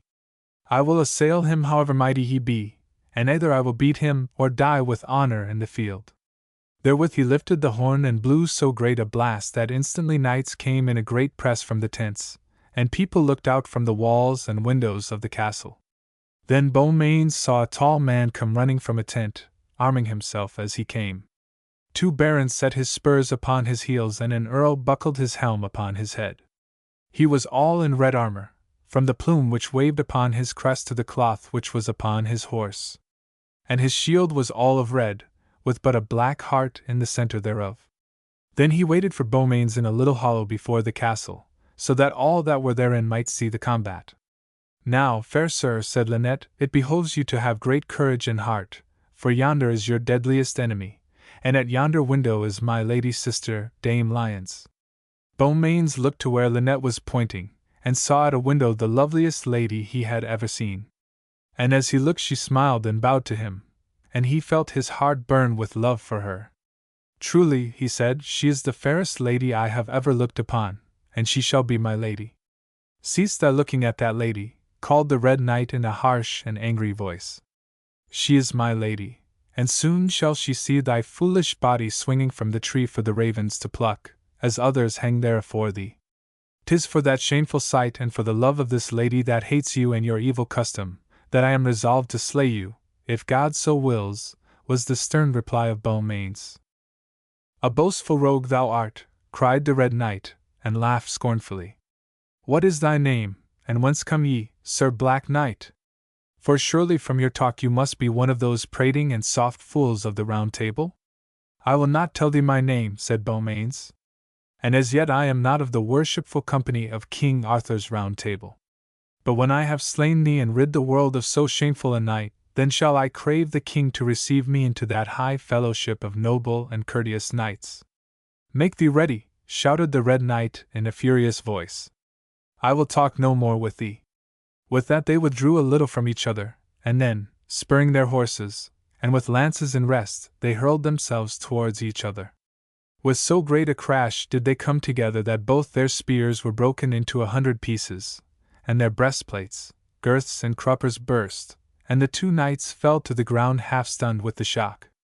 But in a little while they avoided their struggling horses, and leaping towards each other with their swords, they cut and hacked each the other so fiercely that great pieces of their shields and armor flew off. Thus they fought till it was past noon, and would not stop, till at last they both lacked wind, and thus they stood swaying, staggering, panting, yet fainting and striking with what strength they had. The Red Knight was a cunning fighter, and Beaumains learned much from him, though it was at the cost of many a gaping wound. When it was evensong they rested by mutual accord, and seated on 2 molehills near the fighting place, they had their helms taken off by their pages and their worse wounds bound up. Then Beaumains lifted up his eyes to the lady at the window, and saw how her looks were tender with pity for him. So heartened was he at the sight that he started up swiftly, and bade the Red Knight make him ready to do battle once more to the uttermost. Then they rushed fiercely at each other, and the fight raged more hotly than ever. At length, by cunning, the Red Knight suddenly struck Beaumains' sword from his hand, and before he could recover it, the Red Knight had with a great buffet thrown him to the ground, and had fallen upon him to keep him down. Then cried the Lady Lynette piteously, "O Sir Beaumains! Sir Beaumains! Where is your great heart? My lady sister beholds you, and she sobs and weeps, for surely she feels the evil Red Knight hath her almost in his power." At that, so great a rage possessed Beaumains, that with one great effort he thrust the Red Knight from him, and leaping up, he seized his sword again, and so fiercely did he beat upon his enemy that the Red Knight sank to his knees, and then was thrust grovelling to the ground. Beaumains leaped astride him, and cut the fastenings of his helm. Then the Red Knight shrieked for mercy. "Thou recreant and coward," said Beaumains, "did not any of those knights that thou hast hung cry to thee for mercy? What pity and what mercy didst thou give them? And thou deservest none from me, nor from any man." With that he slew him at a stroke, and the people in the castle cried out with joy. Their leader being dead, his following of earls, barons and knights came and did homage to Beaumains, and he commanded that instantly they should betake themselves to the court of King Arthur, and yield them into his hands. Then for 10 days the Lady Lynette made Beaumains rest him in the Red Knight's tent, while she tended his many sore wounds. But ever Beaumains desired to go into the castle to see the lady he loved, but his hurts forbade him. On the 11th day he would no longer be denied, but having armed himself, all except his helm, which his page carried, he rode up to the castle gate. But as he came thither he saw many armed men, who pulled up the drawbridge before him, so that he should not enter. Therewith he saw a knight at a window, who called to him. "Fair sir, I am Sir Gringamore, brother to the Lady Lyons," said the knight. "I will that ye enter not yet. We know that you have proved yourself a bold and brave fighter, but we know not who you are. Therefore, unless you tell me your name and kindred, I may not suffer my sister to see you." "I know naught of thee, Sir Knight," cried Beaumains sternly. "My business is with the lady, from whom I think I deserve a little kindness, for I have bought her deliverance, and her love with some of the best blood in my body. Must I go away then, thinking she cares more for a name and noble lineage than for brave deeds and devotion? Tell me, Sir Gringamore, is this the will of the Lady Lyons?" "Ye have but to tell us thy name and of thy lineage, brave man," said Sir Gringamore. "Nay, that I will not," said Beaumains, for his heart was hot with shame and anger. "If I were but a churl, I should reckon myself a nobler man than the recreant knight from whom I have rescued you and your sister.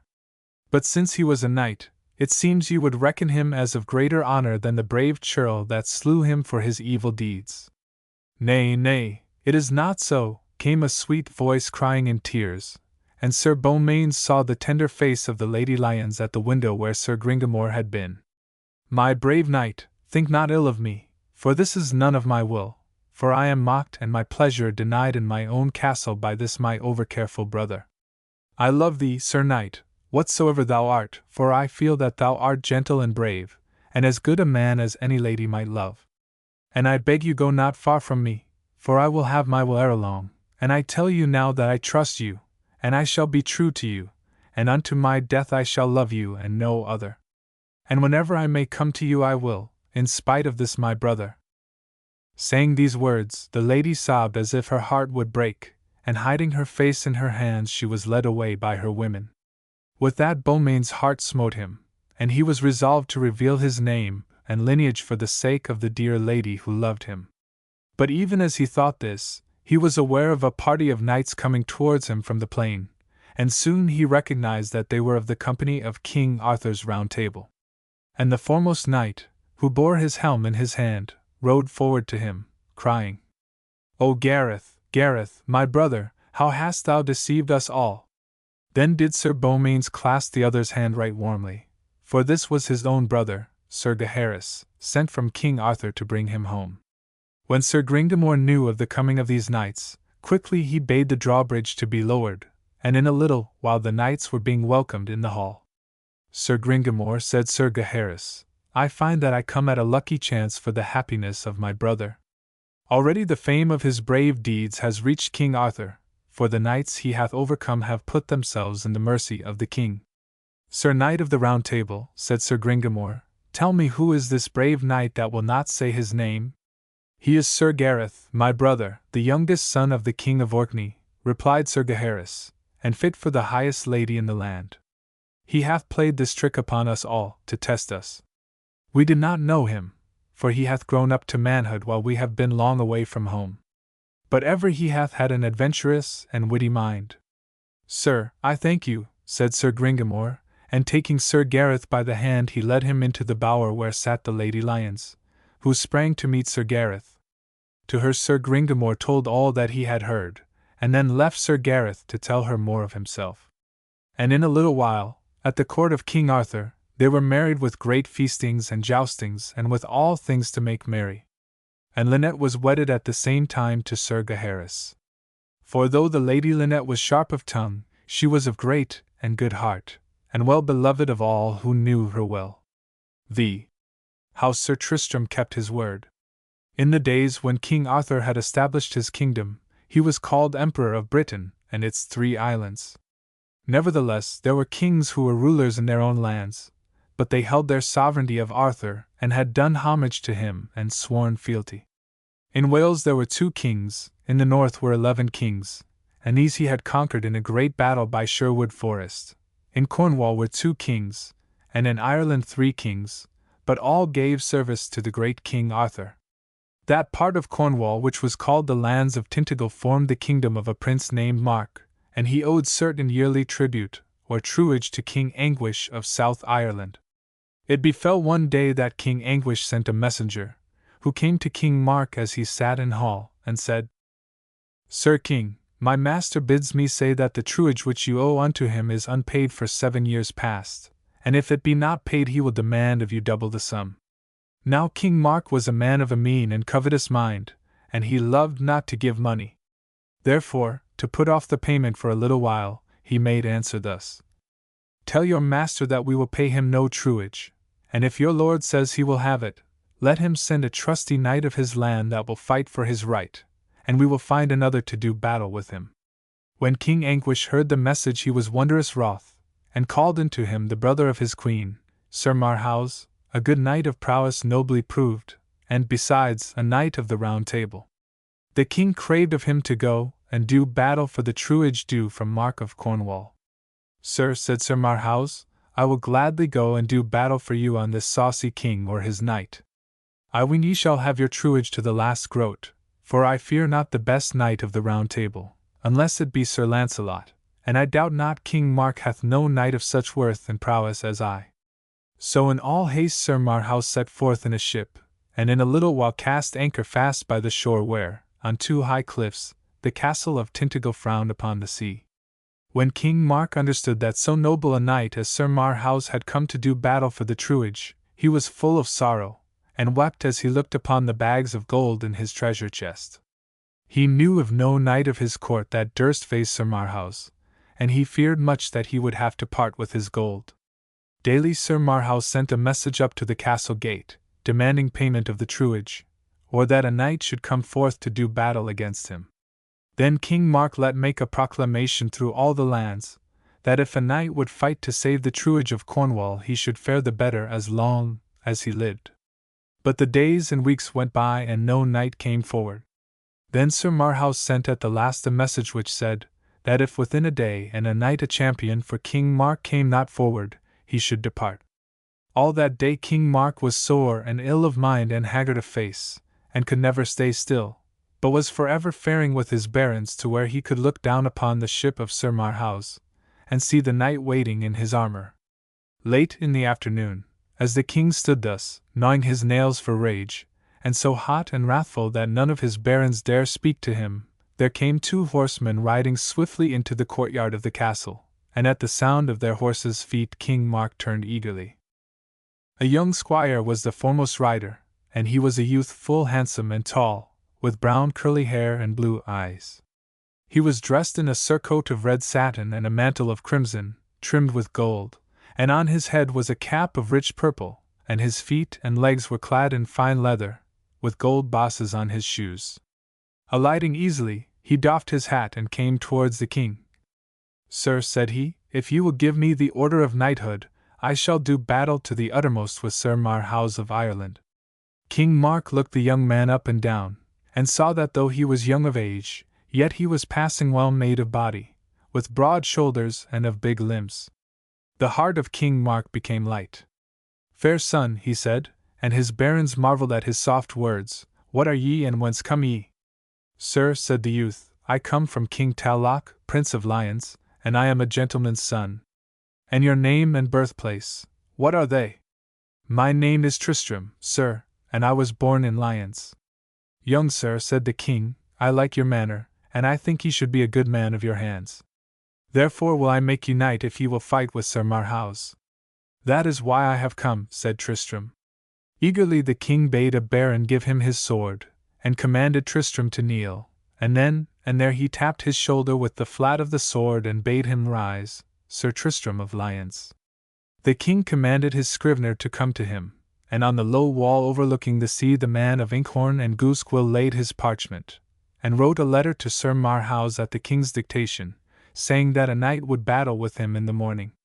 A messenger was sent therewith without delay, and the king went into supper, snapping his fingers and joking with his barons in great glee. But in the midst of supper a parchment was brought to the king and his face fell, and he commanded the new-made knight to come from his seat and stand before him. "Hark ye," he said, his face dark, "this prideful Sir Marhaus, waiting so long, hath made his terms the harder. I fear, good fellow, your knighthood hath been earned of me too easily, even if ye are not in league with this pesky Irish knight," he went on, his narrow eyes gleaming with suspicion. "He saith now that he will not fight with any knight unless he be of blood royal on his mother's side or father's. Say, are ye some starveling knight's brat, or what are ye?" Sir Tristram's face went hard and his eyes flashed. "No starveling's brat am I, king," he said, "unless ye are that thyself." "What mean you?" "Have a care of your saucy tongue." "I fear thee not," laughed Sir Tristram, "but this I would have you know. I am thy nephew, son of thy sister Elizabeth, who died in the forest, and of King Talloch of Lyons." At these words the king rose from his seat and embraced Sir Tristram, crying, "Now, in the name of heaven, thou art right heartily welcome unto me, dear nephew." That evening he made great cheer of Sir Tristram, and had his bed made next to his own in his own royal chamber. On the morrow the king had Sir Tristram horsed and armed in the best manner. Then he sent a trumpeter down to the seashore, and let Sir Marhaus know that a better born man than he was himself would fight with him, and that his name was Sir Tristram of Lyons, son of the King of Lyons and his Queen Elizabeth, King Mark's sister. Sir Marhaus was right blithe that he should have to do with such a gentleman. Then it was ordained that the two knights should battle on a little island near the ship of Sir Marhaus, and so young Sir Tristram and his squire were rowed thereunto, and when he departed, King Mark and his barons and all the common people were rejoiced to see the young knight's noble and high bearing, and wished him Godspeed. When Sir Tristram landed, he saw Sir Marhaus waiting armed in the shadow of his ship. Sir Tristram's squire brought his master's horse to land, and clad his master in his armor as was right, and then the young knight mounted upon his horse and rode towards Sir Marhaus. While he was as yet 6 spear lengths from him, the Knight of the Round Table cried unto him, Young knight, Sir Tristram, what doest thou here? I grieve me of thy courage, for ye are untried, while I have been well essayed in justs and tournaments with some of the best men of their hands as are now living. I counsel thee to go back. Fair and well-proved knight, said Sir Tristram, I am for thy sake made knight, and I have promised to fight thee, and I will do so, as much for mine uncle's sake as for what worship I may win from doing battle with ye, who are one of the best renowned knights of the world. Then I would have ye know, fair sir, said Sir Marhaus, that no worship shalt thou lose if thou canst only stand against 3 strokes of mine, for, by reason of my noble deeds, seen and proved, King Arthur made me Knight of the Round Table. Sir Tristram answered him not, and then they dressed their spears and spurred their horses, and ran so fiercely each against the other that both were smitten to the ground, both horses and men. But Sir Marhaus had struck a great wound in the side of Sir Tristram, yet so eager was the young knight that he knew not of it. They leaped up and avoided their horses, and drew out their swords, and with shield on arm they lashed at each other like fierce wild boars. Yet for all Sir Marhaus' strong and bitter strokes he could not beat down the young knight's guard, and in despite he began to aim at his visor and his neck. At this Sir Tristram was wroth, and struck him more furiously. Thus for 2 hours the battle waged, and both were sore wounded. But Sir Tristram was the fresher and better winded and bigger of limb and reach, and suddenly he heaved his sword up high, and closing upon Sir Marhaus he smote him with so mighty a buffet upon his helm that the blade shore through the steel even into the brainpan. So fierce had been the stroke that the sword stuck fast in the bone in the helmet, and Sir Tristram pulled thrice at his sword before it would loosen. Sir Marhaus sank to his knees with a deathly groan. Then he threw away his sword and shield, and rising, staggered away towards his ship. Sir Tristram swooned and fell, and his squire came running to him, just as the men of Sir Marhaus' ship came and drew their master on board. Then they swiftly set their sail and flew over the sea. Great was the mourning of the barons and the people of Cornwall when it was known how deep and wide was the wound which Tristram had received from the lance of Sir Marhaus. Many famous leeches came and searched the wound and strove to close it, but none availed. When 2 months had passed, came an old woman, a witch wise in leechcraft beyond all others, who was called the Mother of the Mists, and who lived in the great shuddering moor, where only trolls dwelled, and no man ever dared to go. She also came and searched his wound at the king's desire. When she had made her search, with many mumblings and strange words, she turned and looked keenly at the king. Her eyes gleamed like beads, her skin was wrinkled and dark, and she laughed a little soft laugh. Lord King, she said, this fine man's wound is poisoned, and naught can heal it this side the great water. But if he goeth whither the spear came from which poisoned it, he shall get whole of that wound. 'Tis well, said the king, he shall be sent to Ireland. Aye, aye, said the old woman, and laughed in Sir Tristram's face. Thou shalt be healed, fair chief, but the hand that shall heal thee shall give thee a deeper wound, a wound that shall never be healed this side o' thy grave.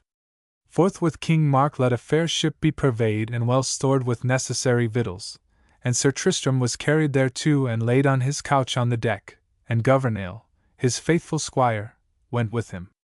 In the sunshine and the brisk wind Sir Tristram felt joyful, and the merry waves slapped the sides of the ship full prettily as it cleaved through the blue seas towards the west.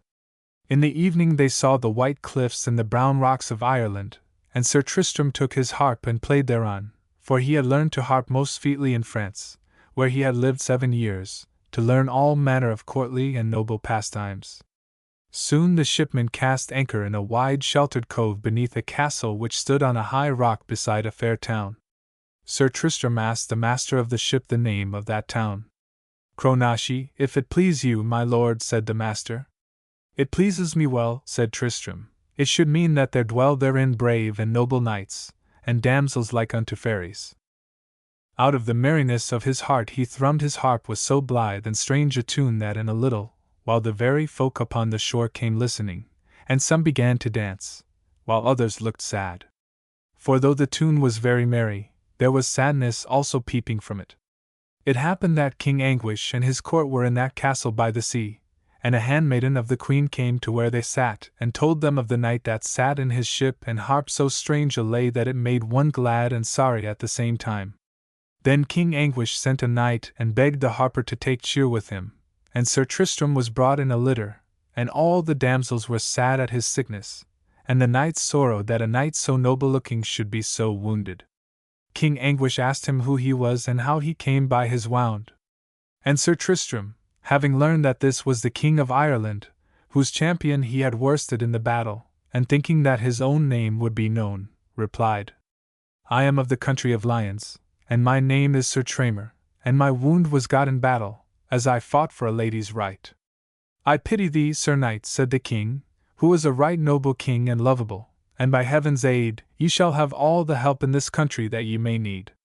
The king told him of the battle which Sir Marhaus had had on his behalf with a knight named Sir Tristram, and how Sir Marhaus had come home wounded unto death, and was dead this 2 months. On which Sir Tristram feigned to be sorry, but said not much thereon. Then did the king order his daughter to come before him. She was called La Belle Isoude, for that she was the most lovely damsel in all Ireland and the Out Isles, and withal gentle and kind, and her father bade her tend and minister to this stranger knight, who had come to Ireland to heal him of his wound. In a few weeks, so soft was she of her hands and so learned in leechcraft, she had cleaned Tristram's wound of all poison, and he was hale and strong again. As some reward he taught her to harp, and gave her many good and costly presents. These she took, but valued them not so much as his kind words and smiles. More and more she loved to hear his voice, and when he was gone out hawking or looking at just she was sad and thoughtful, sitting with her fair hands in her lap and her eyes looking far away, and when she heard his step or his voice in the hall, then would her sad eyes light up, and a merry tune would hum upon her lips, and she would gaily talk with her handmaidens, who, whispering and glancing and nodding to each other as they sat about her at their spinning frames, knew of her love for Sir Tristram before she was aware of it herself. Sir Tristram cared not overmuch to be with ladies, but was more joyful to be in hall, talking of hunting, jousting and hawking. All men regarded him highly for his great knowledge of these things, but as yet, for fear of hurting his wound which was but freshly healed, La Belle Isoude forbade him gently to take violent exercise. Sir Tristram was impatient to be in the saddle again, with lance in rest and his great charger leaping beneath him. Now, to the court of King Anguish there had lately come a knight named Sir Palomides, famed for his knightly deeds, though still a pagan, and he was well favored both of King Anguish and his queen. Sir Palomides came and made great court to La Belle Isoude, and proffered her many gifts, for he loved her passing well. Indeed, for her sake he declared he would be christened and become a Christian knight. But La Belle Isoude had no care for him, and avoided him as well as she might. On a certain day King Anguish made a great cry that a joust and tournament would be held, wherein only unmarried knights should join, and the prize would be a fair lady called the Lady of the Lawns, near cousin to the king. The heralds further said that he who should win her should marry her 3 days after, and have all her lands with her. This cry was made in all Ireland and Wales, and in Logres and Alban, which are now called England and Scotland. It befell the same day that La Belle Isoude came to Sir Tristram, and she seemed distressed of mind and as if she had wept secretly. Sir Tramer, she said, this tournament shall exalt Sir Palomides beyond all other knights, unless a better do come forward and overcome him. Fair lady, said Sir Tristram, Sir Palomides may well win the prize against any knight, except it be Sir Lancelot. But if ye think I am fit to joust I will e'en essay it. Yet he is a proved knight, and I but a young one and but lately ill, and my first battle that I fought, it mishapped me to be sore wounded. Yet I will essay it, for I love not this Sir Palomides. Ah, but I know thou wilt do well in the battle, and thou shalt have all my prayers for thy safety and success, said La Belle Isoude. On the first day of the jousts Sir Palomides came with a black shield, and he was a knight big of his body and on a great horse. He overthrew many knights and put them to the worst, among them being many of the knights of the Round Table, as Sir Gawain and his brother Sir Gaheris, Sir Agravaine, Sir Kay, Sir Sagramore le Desirous, Sir Owen, who had been the little page boy who had saved King Arthur's life in his hall at Caerleon, and 3 other knights. All these he struck down, and the others were adread of him. The people had great marvel, and acclaimed him with much worship as the victor of the first day. The next day he came and smote down King Morgant, the pagan king of Scotland, as also the Duke of Cambenet. Then, as he rode up and down the lists proudly flourishing his lance, dressing his shield and waiting for the other knights to offer themselves to him, he was aware of a knight all in white armor, with visor closed, riding quickly through the gate as if he came from the seashore. The stranger knight came with swiftness, lifting his lance in token of challenge. Whereat Sir Palomides rode to the other end of the lists, dressed his lance, and together they put their horses in motion. Like 2 bulls the knights thundered against each other in the center of the lists. The white knight's lance hit the shield of Sir Palomides full in the center, and with the shock the pagan knight was lifted from his saddle, carried beyond his horse, and fell with a great thud to the ground, while his horse careered onward riderless. Sir Gawain and his fellows marveled who this stranger knight might be. Then Sir Palomides, rising from the ground, caught his horse, and full of shame, would have slunk from the field. But the white knight rode after him and bade him turn, for, said the stranger, he would better prove him with the sword. Then, alighting, they lashed at each other with their swords. Now Sir Palomides was a powerful man, and his strokes were passing heavy, but Sir Tristram, for the stranger knight was he, felt so full of strength and joy after his long leisure, that he played with Sir Palomides, and men wondered at the might of his blows, and his swiftness was a marvel to see. In a while, with a great buffet on the head of the pagan knight, Sir Tristram felled him to the earth. Now yield thee, said the white knight sternly, and do my command, or I will slay thee of a surety. Sir Palomides was sore adread, and promised.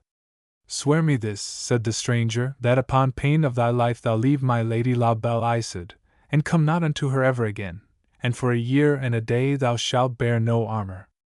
Promise me this, or here shalt thou die. I swear it, said Sir Palomides, but I am forever shamed. In his rage Sir Palomides cut off his armor and threw it from him, and fled away on his horse. Then the white knight also went away, and none knew who he was.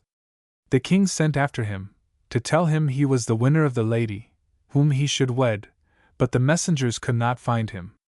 Men marveled much at this, that the victor knight should not come to claim the rich lady for his wife with the wide lands that went with her.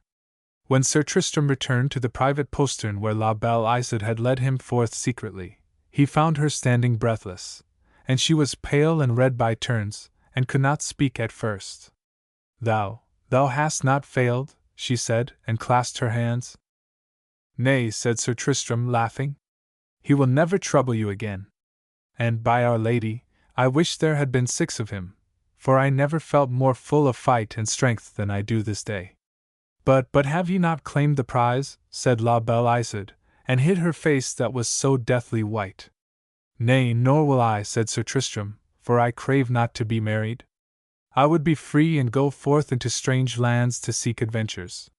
He went from her, with the tune of a hunting song upon his lips, and saw not how La Belle Isoude trembled against the wall, and was near to swoon.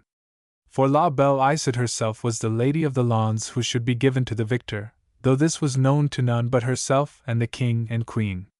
The king and queen and all the court marveled who should be the stranger knight, and why he had departed, and some suspected Sir Tristram, but none knew of this except La Belle Isoude and Gouvernail his squire, and none dared charge him therewith.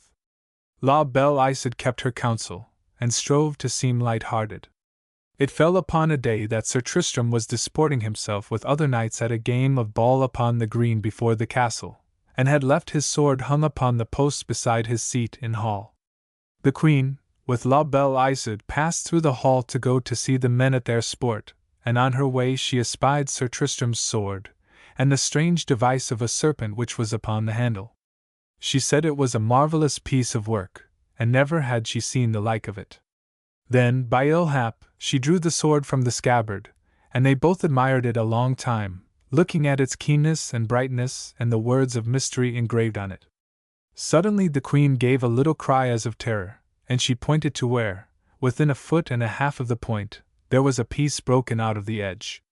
Then, very hastily, the Queen ran with the sword into her bower, and from her treasure chest she drew a casket, and from the casket she drew a tiny piece of doeskin, and from that she took a fragment of steel.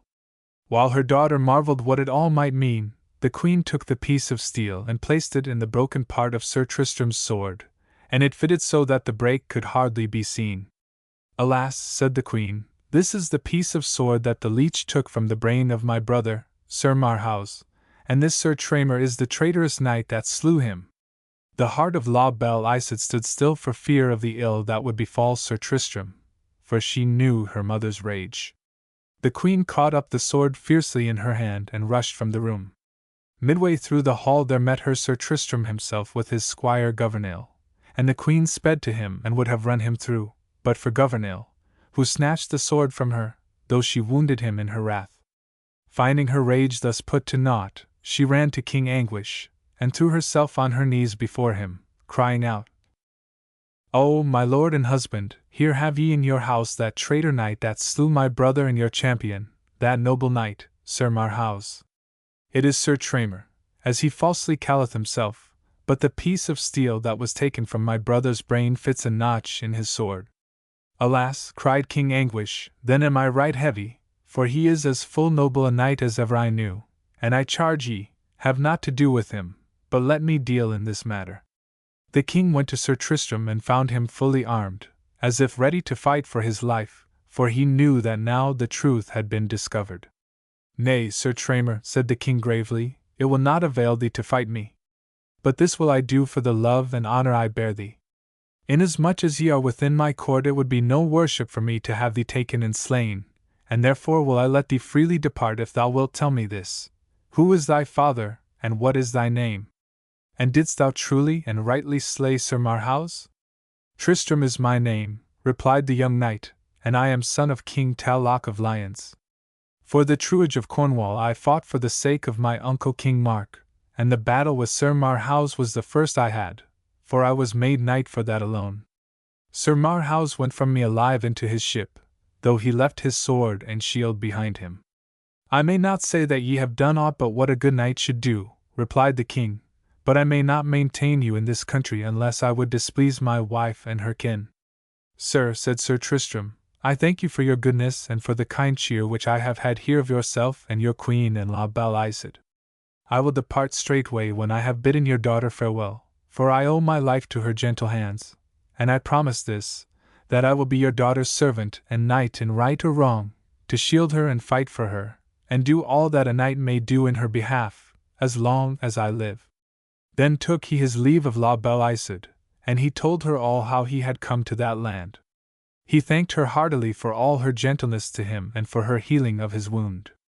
At first she stood silent, changing red and white of face, and with downcast eyes, her fingers straining about each other.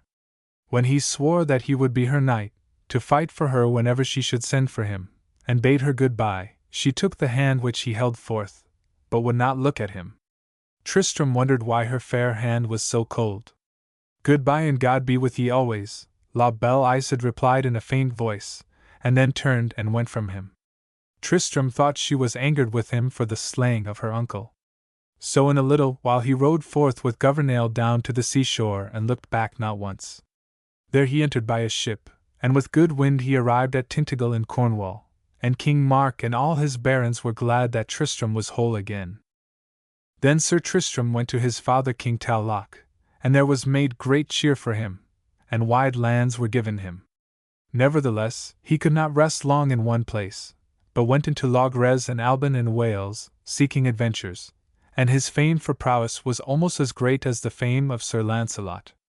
Wherever he went he took his harp, and in hall and bower his favorite songs were those that praised the beauty of La Belle Isoude, her gentle ways and her soft white hands.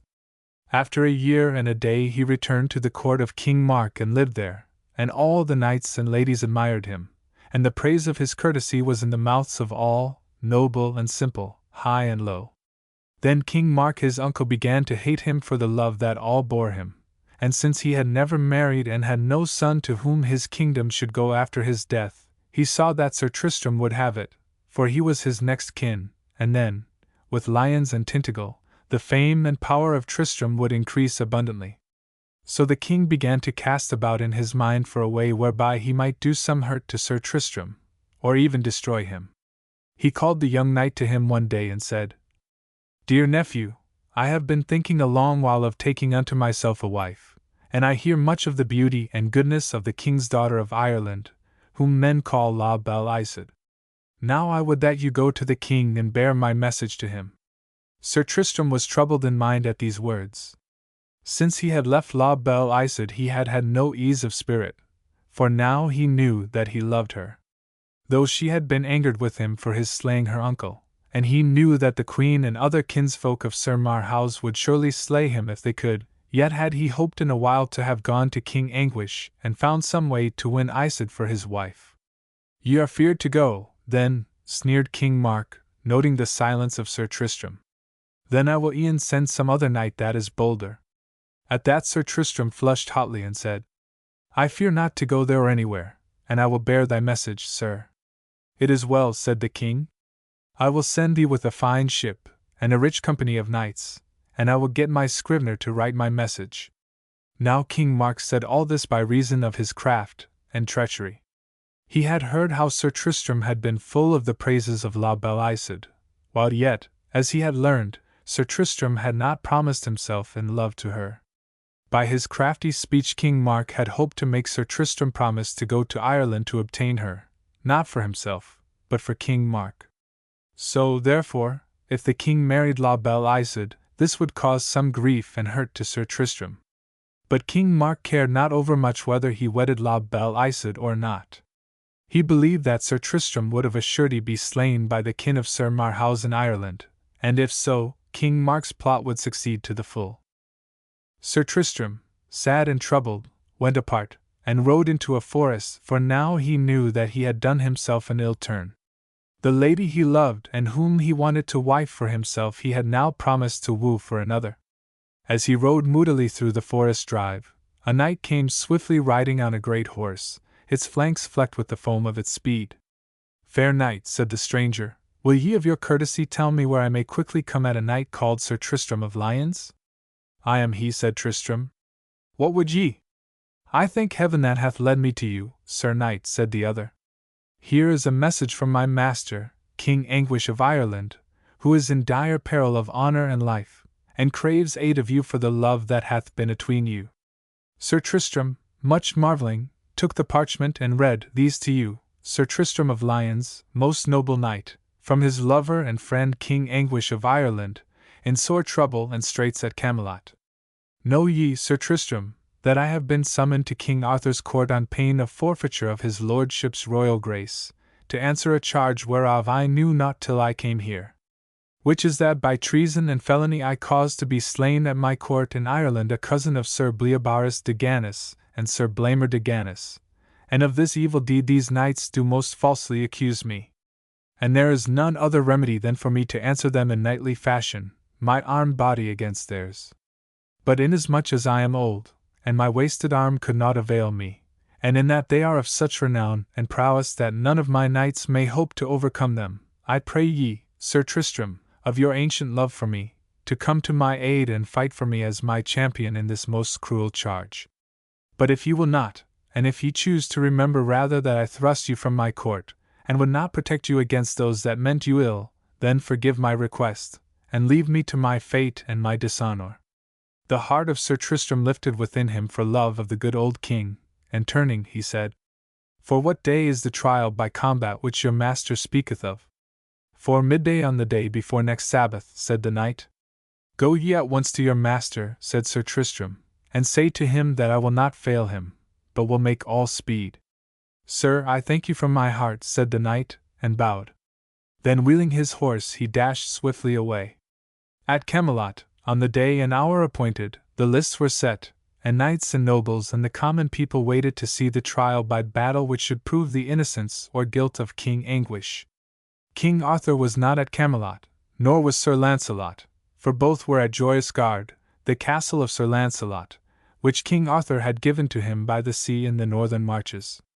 In their places, King Cato of Cornwall and King Uriens of Reg were judges at the trial.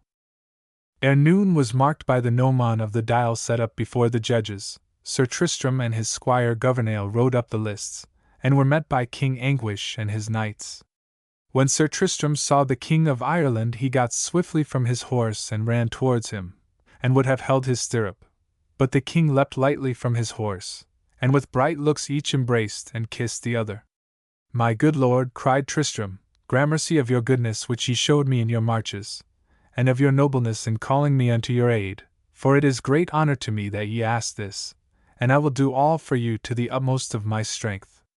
Ah, worshipful knight, said the king, ye are courteous and noble beyond all others to come to my aid when I am in such dire need. Who is he that is appointed to fight with you or your champion? Asked Sir Tristram.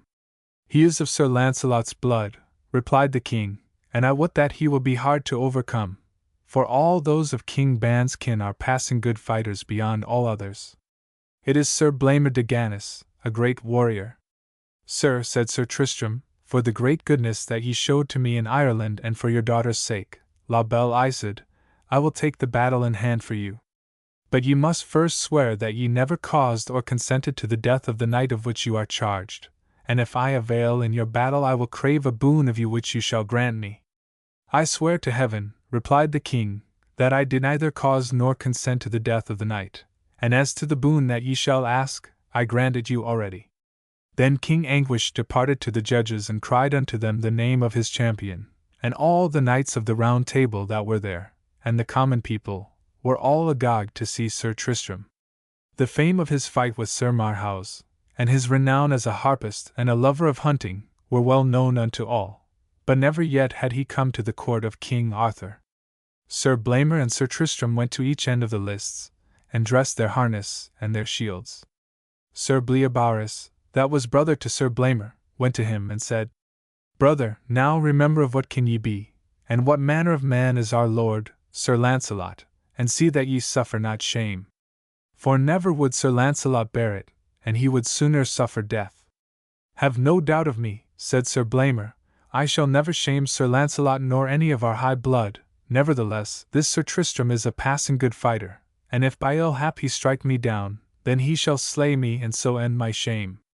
God speed you well, said Sir Bleobaris, but he may not be so great a warrior as famed saith. For fame grows false as she goes further. When the knights were ready, the herald of the court of Arthur stood with his trumpet, and recited the cause of the quarrel and the names of the knights about to do battle.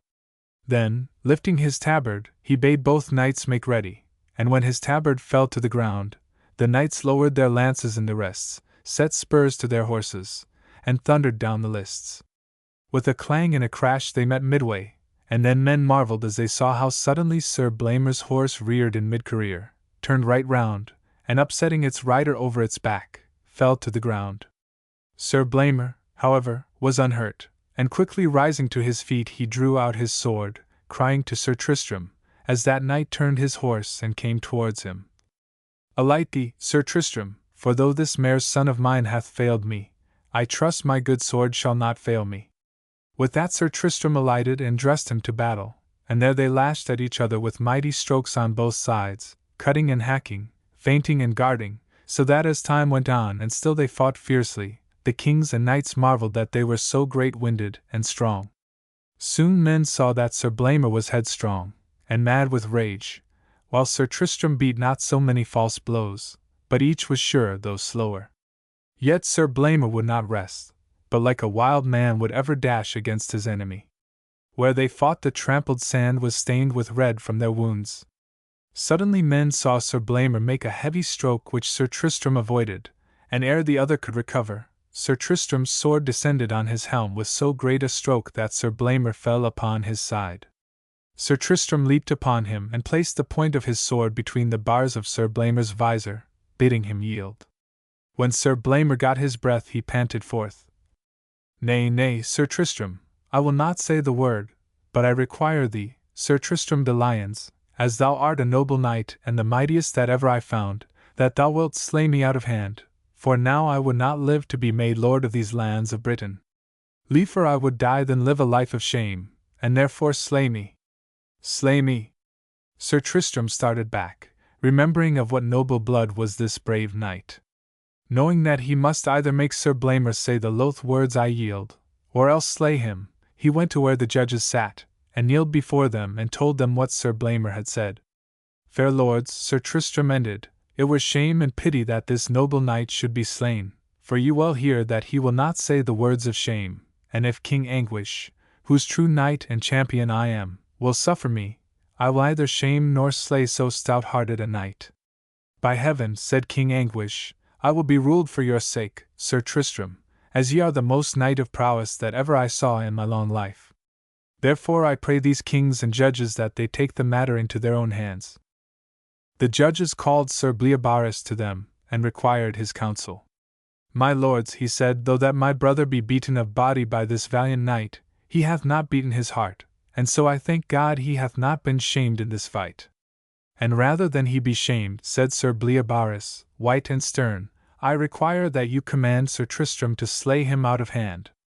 "That shall not be," said the judges, "for neither King Anguish nor Sir Tristram desire to shame your valiant brother."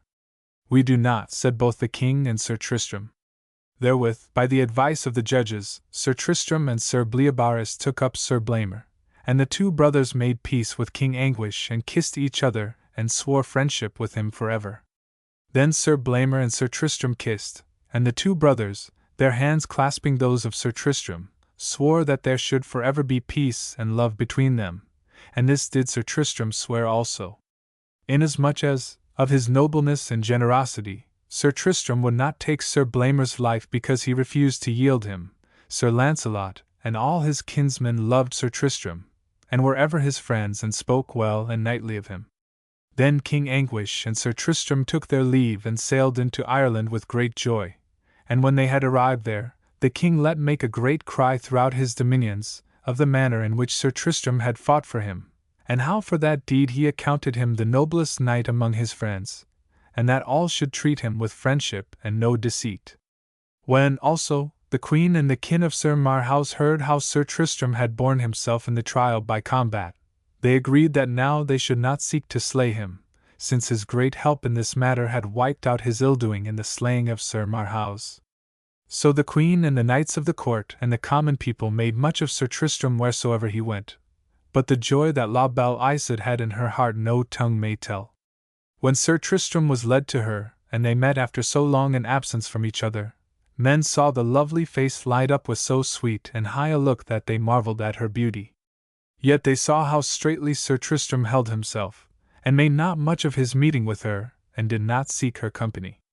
Then on a day King Anguish asked Sir Tristram what was the boon he craved. "But whatever it be," said the king, "it is yours without fail." Sir Tristram's face went hard and white, and after a little while he said, "It is this, my lord.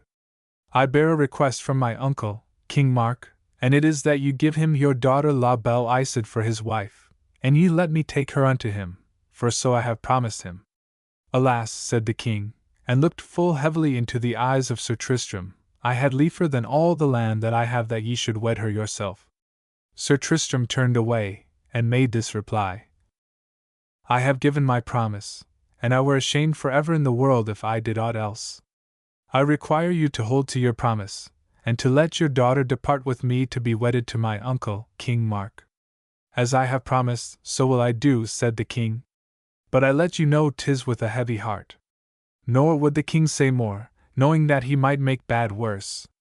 But the surprise and grief of La Belle Isoude, when she knew that Sir Tristram was to take her to be wife not unto himself but to a stranger, what tongue may tell and what words may say? Nightly, on the days when she was being prepared to depart, She wept full sorely in the arms of her mother or of Bragwaine her faithful gentlewoman, but in hall or abroad she was ever calm and cold, though pale. The queen, her mother, feared much of this marriage, and so sent a swift message to a great witch who dwelled in a dark wet valley in the midst of the purple hills, and for much gold a potent philtre was prepared. Then, on the day when, with much weeping and many sad farewells, La Belle Isoude with her gentlewomen and many noble ladies and knights were to go into the ship, the queen called Bragwaine aside, and giving her a little golden flasket, said to her, "Take this with thee, Bragwaine, for I miss out this marriage overmuch, and I charge thee do this. On the day that King Mark shall wed my daughter, do thou mix this drink in their wine in equal parts, and then I undertake that each shall love the other alone all the days of their lives." Anon Sir Tristram and La Belle Isoude took ship and got to sea. During the voyage Sir Tristram kept himself much with the other knights and rarely sat with Isoude, for in his heart was much grief, and he hated the fair wind that drove the ship more quickly to the time when he must give up La Belle Isoude to his uncle. He knew now that he loved none other woman in the world but her, and never would so long as he should live. Bragwaine the maid, seeing the pensive looks of her mistress, and knowing the wretchedness of her heart, determined to give her mistress what she most desired. By the aid of Gouvernail, the squire of Sir Tristram, they poured the philtre into the wine of Isoude and Sir Tristram as they were about to sit at dinner. They thought that the philtre being so potent, it would cause Sir Tristram to do as King Anguish wished that he would do, and take La Belle Isoude into his own home at Lyons and wed her himself. Sir Tristram and La Belle Isoude sat at dinner and drank the wine. In a little while Sir Tristram looked at the wine that was in his silver cup and smelled at it. "Sure this is the best wine that ever I drank," said he, and smiled at her. "It is truly a most sweet and noble drink," said Isoude, and her heart was glad to see him smile, who hitherto had kept his face so stern. Sir Tristram called his squire. "Gouvernail," said he, "what wine is this thou hast given us this day? Let us have another flask of the same." Gouvernail was ever ill at a deception, and began to stammer. "My lord," he said, "I fear me there is none other." "Ah," said his master, "and where got you that?" "The gentlewoman of my lady Isoude," said he, "brought it, and bade me mix it in your lordship's wine." "What?" cried Sir Tristram, rising angrily. "What means this? What trickery is this?" "Oh, my lord, forgive me," cried Gouvernail. "But we saw the sorrow of both your hearts, and we gave you the philtre that was meant for my lady and King Mark, and, my lord, you will break my lady's heart and your own if ye suffer this." But Sir Tristram would hear no further, and fiercely sent his squire from his presence. "Ah, my lord," said La Belle Isoude, "have those two poor souls done more evil than we are doing by hiding our hearts from each other? I would have you know that no ease shall you have all the days of your life, for I know that you love me, and as to that, there is no living man in all this world that I love as I love you. If ye think it unmaidenly in me to say that, then my own wretched heart forgives me." The gentle sorrow in her voice caused Sir Tristram's heart to swell with rage because he had promised to take her to wed King Mark. "Lady," he said, and his face was full pitiful and pale, "Heaven knows that ye say right, and that nevermore shall I have ease after this. But no more should I have ease, but rather more shame and remorse, if I should do what my heart bids me do. I gave my promise to mine uncle, man that I was, and I must perform it, and suffer. But I could slay myself to think that you will suffer also." She saw the rage and sorrow in his eyes, and her heart was full of pity. "Do thyself no harm, O noble knight and friend," said Isoude, "for thou art right, and I wrong. But I would have you promise to be my knight and champion in things both ill and good, while you shall have life." "Lady," he replied, "I will be all the days of my life your knight, in weal and in woe, to come to your aid and battle for your dear name, when you shall send for me." Sir Tristram gave her a ring, and she gave him another, and quickly they parted, lest they should repent them of their duty. That evening they got to shore, and landed at the foot of Tintagel, and Sir Tristram led up La Belle Isoude and gave her into the hands of King Mark, whose looks, for all that he tried to appear satisfied, were sour as he dwelt on the noble figure of Sir Tristram. Men noticed how pale and stern the young knight seemed, and that he said few words. In a little while, after the wedding of his uncle to La Belle Isoude, Sir Tristram said farewell to all the court, for, said he would go fight the pagans who were ravening in the north, and so departed, with Gouvernail his squire. Afterwards, seeing the pale queen seated in hall beside King Mark, and remembering the heaviness of Sir Tristram, some guessed how full of woe was their parting, but for love and sorrow of Sir Tristram they said naught of what they thought. 6. The Deeds of Sir Geraint. King Arthur was spending Whitsuntide at Caerleon upon Usk, and one day he hunted the stag in the forests that lay thereby. As he had given permission for his queen to go and see the hunting, she set out with one handmaiden, and rode in the misty dawning down to the river, and across the ford. They climbed up the other bank, following the track of the men and horses which had formed the king's hunting party, until they stood on the edge of the dark forest, where the young leaves were fresh and sweetly green. The sun burst forth, and sucked up the mists along the meadow flats beside the river below them, and the water flashed, and the birds sang. "Here will we stay," said the queen, who felt happy with the sunlight upon her, and the smell of the forest blowing out from the trees, "and though we shall not see the killing, we shall hear the horns when they sound, and we shall hear the dogs when they are let loose and begin to cry so eagerly." Suddenly they heard a rushing sound and the thud of hoofs behind them, and turning, they saw a young man upon a hunter foal of mighty size. The rider was a fair-haired handsome youth, of princely mien, yet withal kindly of look and smile. A riding robe and surcoat of satin were upon him, low-cut shoes of soft leather were on his feet, and in his girdle was a golden-hilted sword. A fillet of gold bound his curly hair, and a collar of gold, with a blue enamel swastika pendant, hung about his neck. He checked his horse as he neared the queen, and it came towards her with step stately, swift, and proud, and the rider bowed full low to Guinevere. "Heaven prosper thee, Sir Geraint," she said, "and its welcome be unto thee." "Heaven accord you long life and happiness, O Queen," replied Geraint. "Why didst thou not go with my lord to hunt?" asked the queen. "Because I knew not when he went," said Geraint. "But men told me in hall that you had gone out alone, and I came to crave permission to accompany and guard you." "Gramercy," said the queen. "Thy protection is very agreeable to me." As they stood talking, they heard the clatter of steel armor, and looking between the trees, they beheld a proud knight upon a war horse of great size, wearing a heavy chain-mail jesseraunt, with coif and visored helm, and his horse was also clothed in harness of chain-mail. Following him was a lady upon a beautiful white horse, which went with stately and proud steps along the forest way. The lady was clothed in a great robe of gold brocade, and her headcloth, of fine cambric, was turned so that her face was hidden. Behind them rode a little dark man, hairy and fierce of face, dressed as a page, and he sat on a great horse, strong and spirited, yet the dwarf held it well in hand. Hung to his saddlebow was the knight's shield, but the device was hidden by a cloth, and 2 lances were fixed to the girdle of the dwarf. In his right fist the page carried a whip, long and heavy and knotted. "Sir Geraint," said Guinevere, "knowest thou the name of that tall knight?" "I know him not, lady," said Geraint, "and his helm conceals his face, and his shield is also hidden. But I will go and ask the page, that you may learn his name." And Sir Geraint rode up to the dwarfish page. "Who is yonder knight?" said Sir Geraint. "I will not tell thee," replied the dwarf, and scowled. "Then I will ask him himself," said Sir Geraint. "That thou wilt not, by my head," said the dwarf angrily, "for thou art not of honor enough to speak to my lord."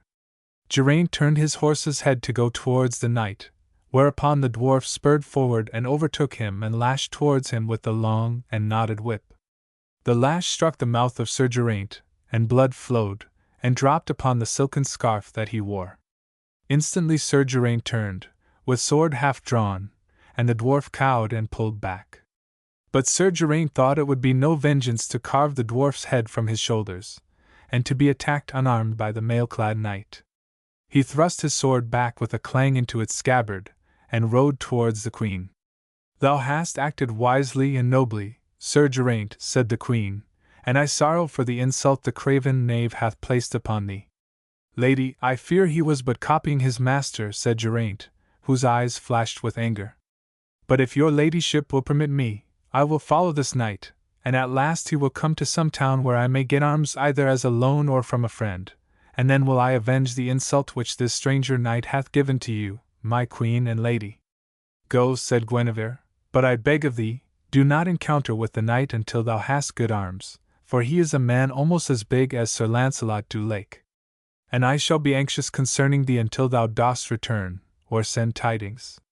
If I be alive, said Sir Geraint, you shall hear tidings of me by tomorrow at evensong. Thus he departed. All that day Sir Geraint followed the knight and the lady and the page, keeping them in sight, though at a distance. Through the forest they went first, and thereafter the road ran along a ridge of high ground, with the great downs and combes falling and heaving below their feet, the sun flashing back from lakes and streams, the bees humming at the flowers in the grass, and the larks rising with thrilling song in the warm sweet air of the spring. Sir Geraint loved it all, but he kept his eyes ever on the knight, who flashed as he moved far before him. At length he saw the towers of a high castle, and beneath it the red roofs of a little town nestling at the foot of the grey walls. They rode into the town, and as the haughty knight passed through it the people in the booths and cabins and those beside the way saluted him. He did not acknowledge any of their greetings, but looked before him proudly, as he had done when he rode through the solitary paths of the wilderness. Sir Geraint looked about him as he rode behind, to see if there was any armorer or knightly person whom he knew, but there was none. When he saw the knight and the lady and the dwarf enter the castle, and was sure that they would sojourn there, he rode about the little town, and found it full of knights and squires, with armorers and others cleaning arms, sharpening swords and repairing harness. But no one did he know of whom to beg a suit of armor and a lance. Then he took his way to a little stream beneath the wall of the town, and on the other side he saw a manor house, old and ruinous, standing amidst tall weeds. And thinking he might get lodging there for that night, he forded the river and went towards the manor. He saw that the hall door yawned open, and that a marble bridge led up to it, over a wide ditch full of stagnant water and thick with green weeds and rushes. On the bridge sat an old and reverend man in clothes that once had been rich, but now were thin and tattered. And Geraint thought it was not possible that so poor a place could help him in what he desired. He looked steadfastly at the old man. "Young sir," said the latter, "why art thou so thoughtful?" "I was thinking, fair sir," said Geraint, "whether thou couldst give me lodging here for this night." "Of a surety," said the old man, rising. "It is poor we are, but such as can be given shall be of our best." He led Sir Geraint into the hall, which was bleak and desolate, and the hearthstone in the centre was thick with last year's leaves, as if it had been long since fire had flickered upon it. On the wall there hung rusty weapons and helms, and through the cracks there crept the ivy from the outer wall. The horse was tethered in the hall by the old man. Then he led Sir Geraint to a door upon the dais, and ushered him into the bower, and there he saw an old decrepit woman, sweet of look though thin and peaked. She rose from the cushion on which she sat, greeting him kindly, and he saw that the satin garments upon her were also old and tattered. Yet Sir Geraint thought she must have been a lovely woman in her happy youth. Beside her was a maiden, upon whom was a vest and robe poor and thin, and the veil of her headcloth was old though clean.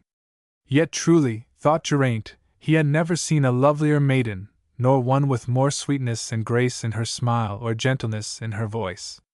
And the heart of him stirred with pity to see her so pale and wan, as if she fared but poorly. "Welcome, fair sir," said the old dame. "This is my daughter Enid, who will gladly prepare food for you." When food had been prepared they sat down, and Geraint was placed between the white-haired man and his wife, and the maiden served them. Afterwards, as they drank weak mead from cups of earthenware, they spoke together, and Geraint asked whose was the manor in which they sat. "Mine," said the old man, "for I built it. And the castle up there and the town were also mine." "Alas," said Geraint, "how is it you and yours have lost them?" "For my sins and my greed," said the old man sadly, "and bitterly have I repented me of my wrong. I am Earl Eno, but I have lost the lands that made my earldom. For I have a nephew, whom his father, on his deathbed, gave into my keeping, with all his lands. And I added his possessions to my own, and when the boy was a man he demanded them of me, and I would not give them up. So he made war upon me, and took everything from me except this ruined hall and one poor farm." "Since you are sorry for the greed that hath ruined you," replied Geraint, I will do what I may to regain your possessions, if God gives me life. But first I would ask, why went that knight and the lady and the dwarf just now into the town, and why is there so much furbishing of arms there? The preparations are for the jousting that is to be held tomorrow's morn in the level meadow beside the ford, responded the old earl. And the prize is to be a falcon of pure gold. The knight thou sawest has won the falcon 2 years running, and if he wins it this time he will have it for his own, and will win the title of the Knight of the Golden Falcon. And to gain it from him all those knights in the town will essay. And with each will go the lady that he loveth best, and if a man takes not his lady with him he may not enter the lists. Sir, said Sir Geraint, I would willingly have to do with that knight, for he hath, by the hands of his dwarf page, most evilly insulted the queen of my dear lord King Arthur, but I have no armor. As for that, said the old man, I have arms here that will fit thee, but if thou hast no maiden with thee, thou canst not do battle. If, sir, replied Sir Geraint, you and this maiden, your daughter, will permit me to challenge for her, I will engage, if I escape alive from the tournament, to be the maiden's knight while I shall live. What say you, daughter? Said the old earl. Indeed, sir, replied the maiden, gently flushing, I am in your hands. And if this fair knight will have it so, he may challenge for me. This said Enid to hide her true thoughts, for indeed she felt that she had never before seen as noble a youth as Geraint, or one for whom her thoughts were so kind. Then so shall it be, said Earl Ynil. On the morrow, ere it was dawn, they arose and arrayed themselves, and at break of day they were in the meadow.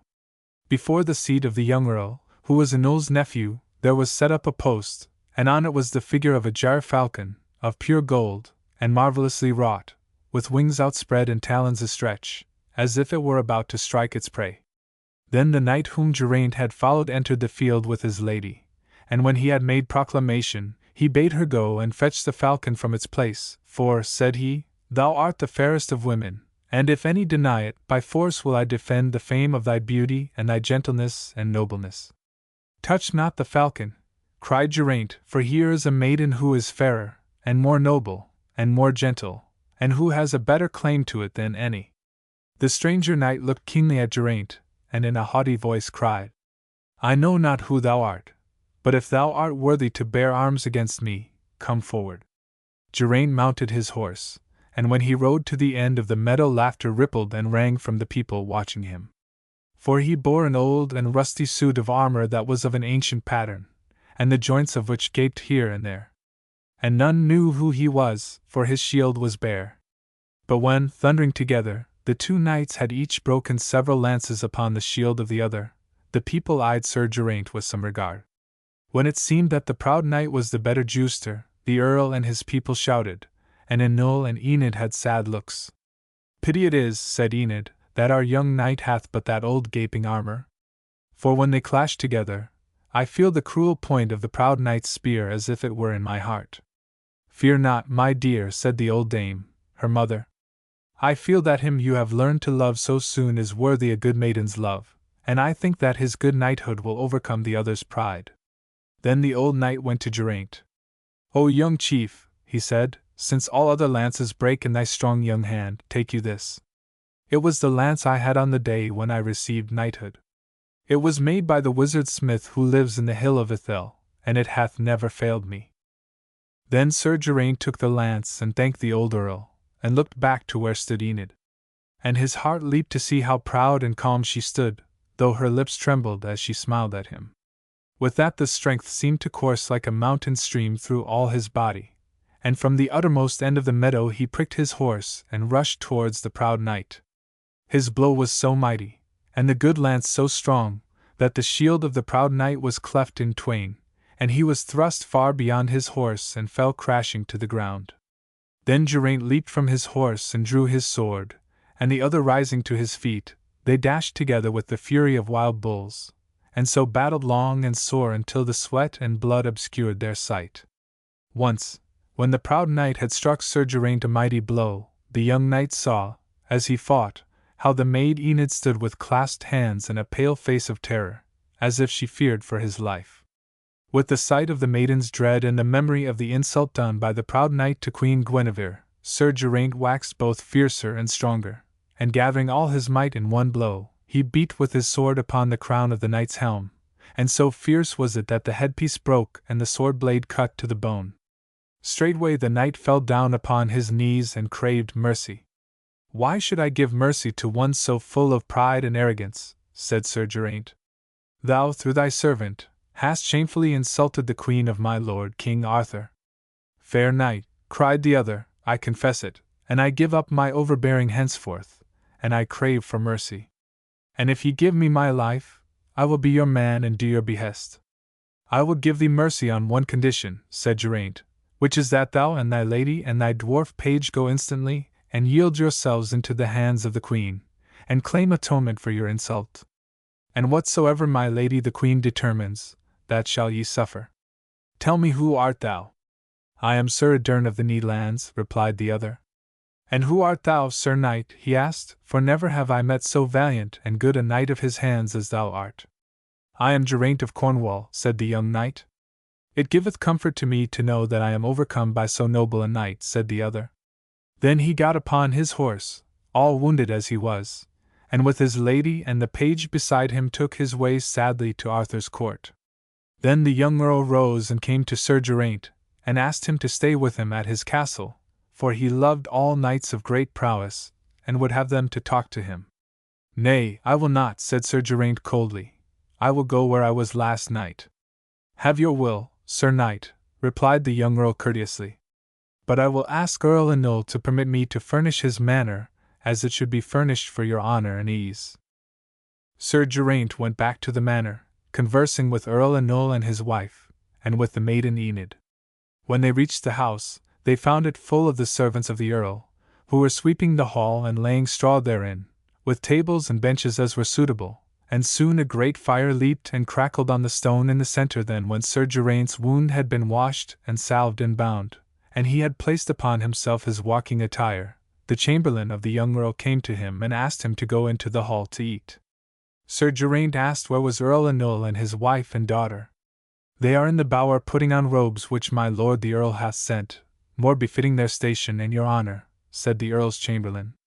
Sir Geraint liked it not that the maiden should be dressed in robes given by the man who had stripped her father of all his wealth, and he said coldly, "I would that the damsel do not array herself, except in the vest and veil she hath worn till now.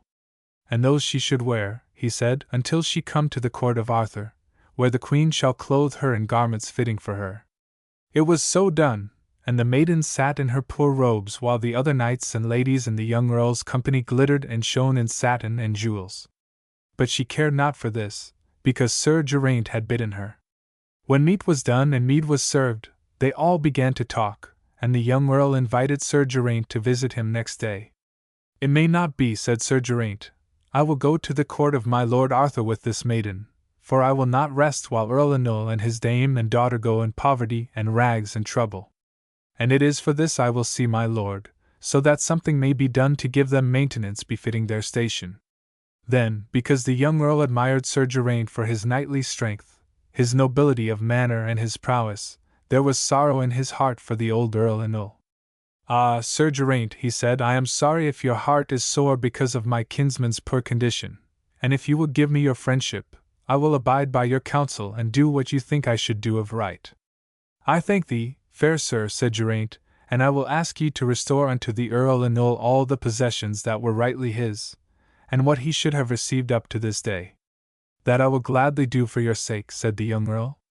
Thus it was agreed, and such of the men in the hall who held lands which rightly belonged to Earl Ynil came, and knelt before him and did homage to him.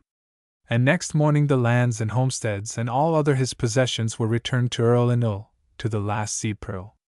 Thereafter Sir Geraint prepared to return to the court of King Arthur, and the Earl Ynil came to him with the maiden Enid, whose gentle face went pale and red by turns.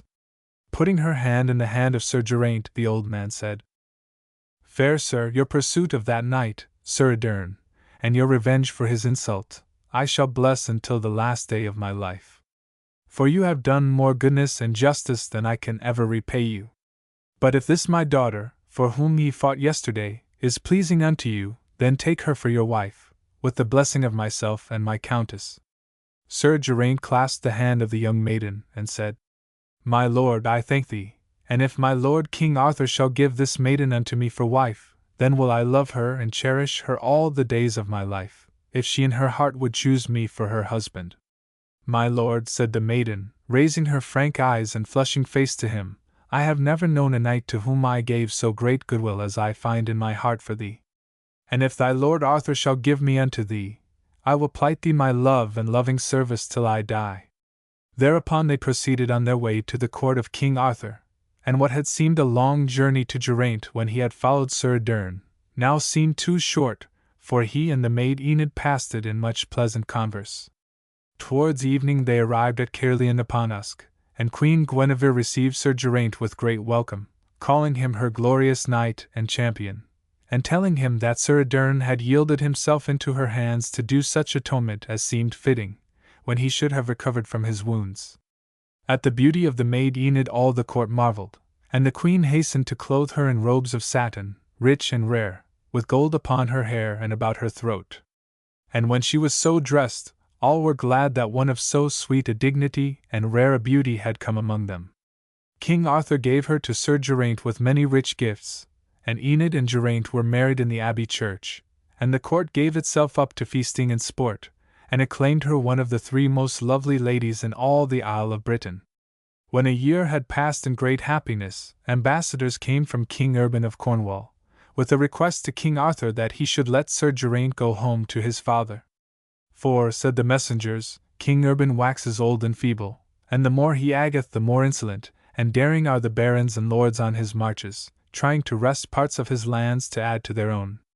Therefore, said they, the king begs you to let his son Sir Geraint return home, so that, knowing the fame of the strength of his arm and his prowess, the turbulent lords would desist, and if they would not, Sir Geraint would hurl them from his boundaries. King Arthur, though very reluctant to let so great an ornament of his court depart, let him go, and Geraint and Enid went with a great party of the best knights of the Round Table, and rode to the Severn shore, and there took ship to the shores of Cornwall. When they reached there, all the people came from their villages welcoming Sir Geraint and his lovely bride, for the fame of his prowess, and the way in which he had won his wife, had spread over all the land. And King Urban welcomed his son and was glad of his coming, and the next day all the chief subjects, the lords and barons holding land or offices, and the chief tenants of common degree, came into the hall, and kneeling before Sir Geraint, did honor to him and swore fealty. Then, with a great company of his chief warriors, Sir Geraint visited all the bounds of his territory. Experienced guides went with him, and old men learned in the marks of the boundaries, and priests, and they renewed the mere marks that were broken down, and replaced those which had been wrongfully moved. Thereafter men lived peacefully in the land, and on all the borders, for under the shadow of the strong young chief no border lords dared to invade the land, and no fierce baron used oppression. Then, as had been his wont at the court of Arthur, Sir Geraint went to all tournaments that were held within easy reach of his kingdom. Thus he became acquainted with every mighty knight of his hands throughout the lands of Cornwall, Wales and Logres, and so great in strength and prowess did he become that men hailed him as one of the 3 great heroes of the Isle of Britain, the other 2 being Sir Lancelot du Lake and Sir Tristram of Lyons. And though there were other great and valiant warriors, as Sir Lamorak, Sir Bors, Sir Gawain and his brother, Sir Gareth, and Sir Palomides, yet all these had been overcome by one or other of the 3 heroes. For as yet Sir Perceval was in the forest with his widowed mother, and knew no arms but a stone or a stick, and Sir Galahad was not yet born. And these 2 were knights stainless of pride or any evil desire, and by that force alone did strike down every arm, however mighty, that relied on knightly prowess alone. When his fame had spread over all the kingdoms south of Trent, so that no knight that knew him or saw the device of the golden falcon on his shield would have to do with him, Sir Geraint began to seek ease and pleasure, for there was no one who would joust with him. He began to stay at home and never went beyond his wife's bower chamber, but sat and delighted in playing chess, or hearing the bards of the court sing songs of glamour and wizardry, or tell him tales of ancient warriors and lovers, long since dead.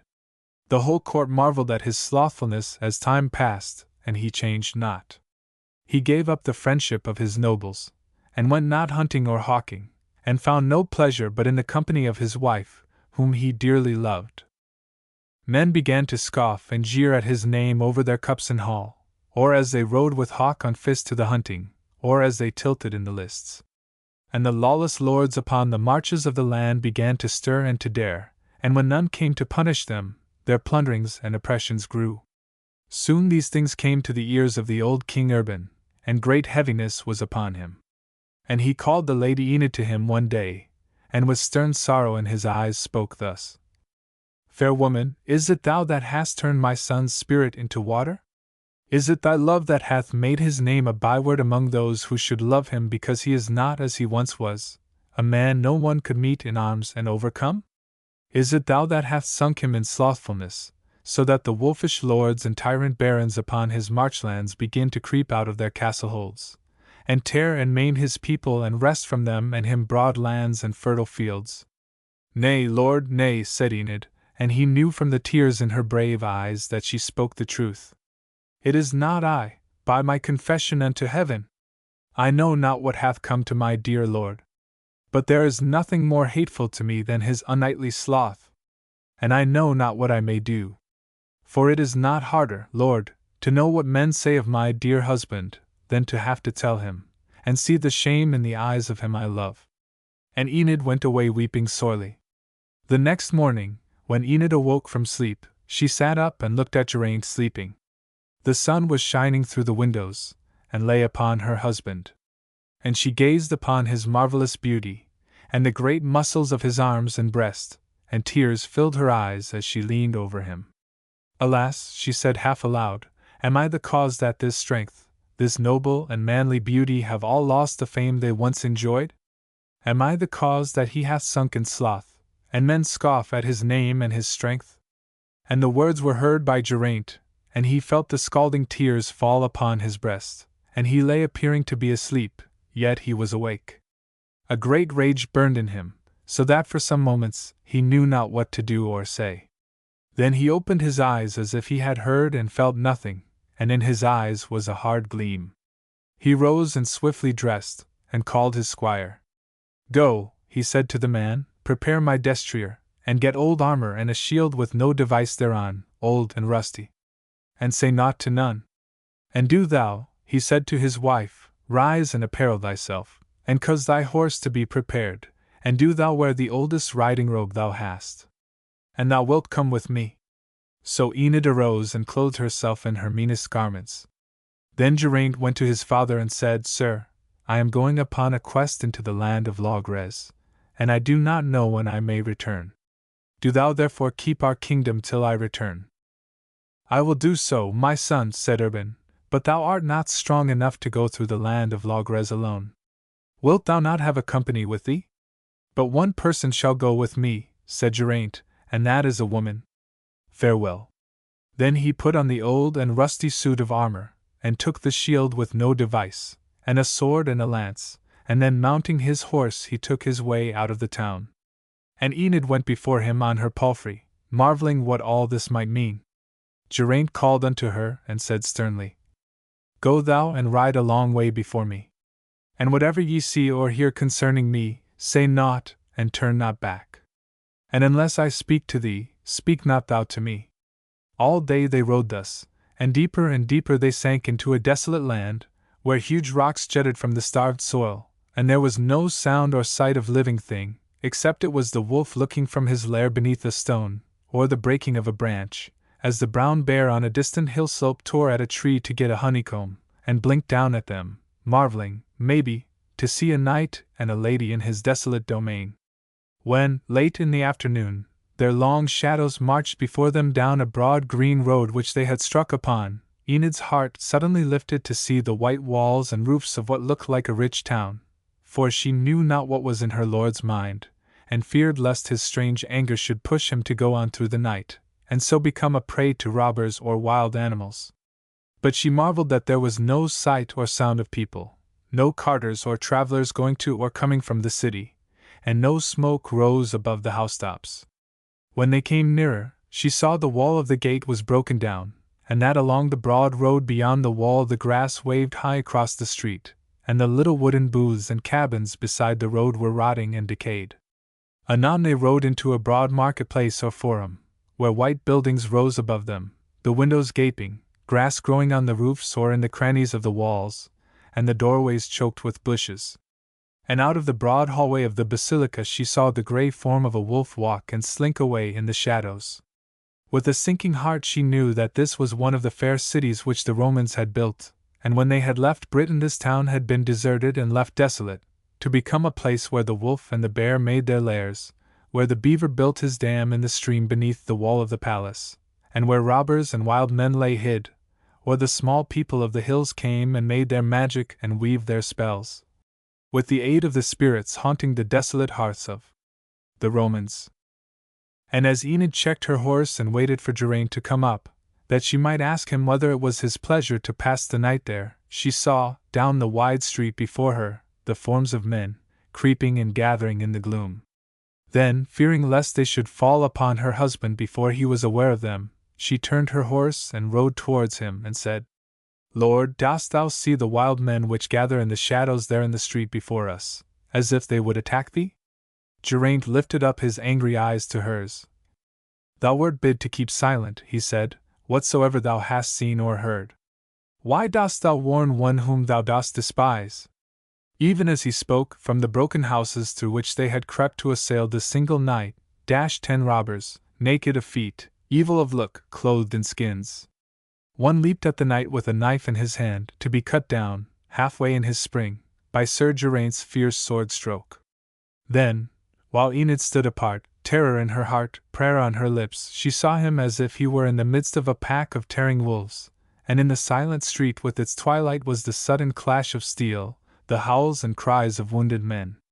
Then she was aware that 6 lay quiet on the road, and the remaining 4 broke suddenly away towards the shelter of the houses. But 2 of these Sir Geraint pursued, and cut down before they could reach cover. He rejoined her in silence, and sought for a place of lodging, and in a small villa they found a room with but one door. Here they supped from the scrip of food and the bottle of wine which Enid had brought, and there they slept that night. On the morrow they pursued their way, and followed the green road out of the ruined city until they reached the forest. And in the heat and brightness of the high noon the green and coolness of the forest ways were sweet, and the sound of tiny streams hidden beneath the leaves was refreshing. Then they came upon a plain where was a village surrounded by a bank of earth, on which was a palisade. And there was a wailing and weeping coming from between the little mud cabins therein, and as they approached they saw in the middle green 4 knights in armor, and a crowd of poor frightened folk about them. As they passed the gate of the village a poor man ran from the group, and threw himself before Sir Geraint. "O Sir Knight," he cried full piteously, "if thou art a good knight and a brave, do thou see justice done here. For these 4 lords would cut my father's throat if he say not where his money is hid." "Are they his proper lords?" asked Geraint.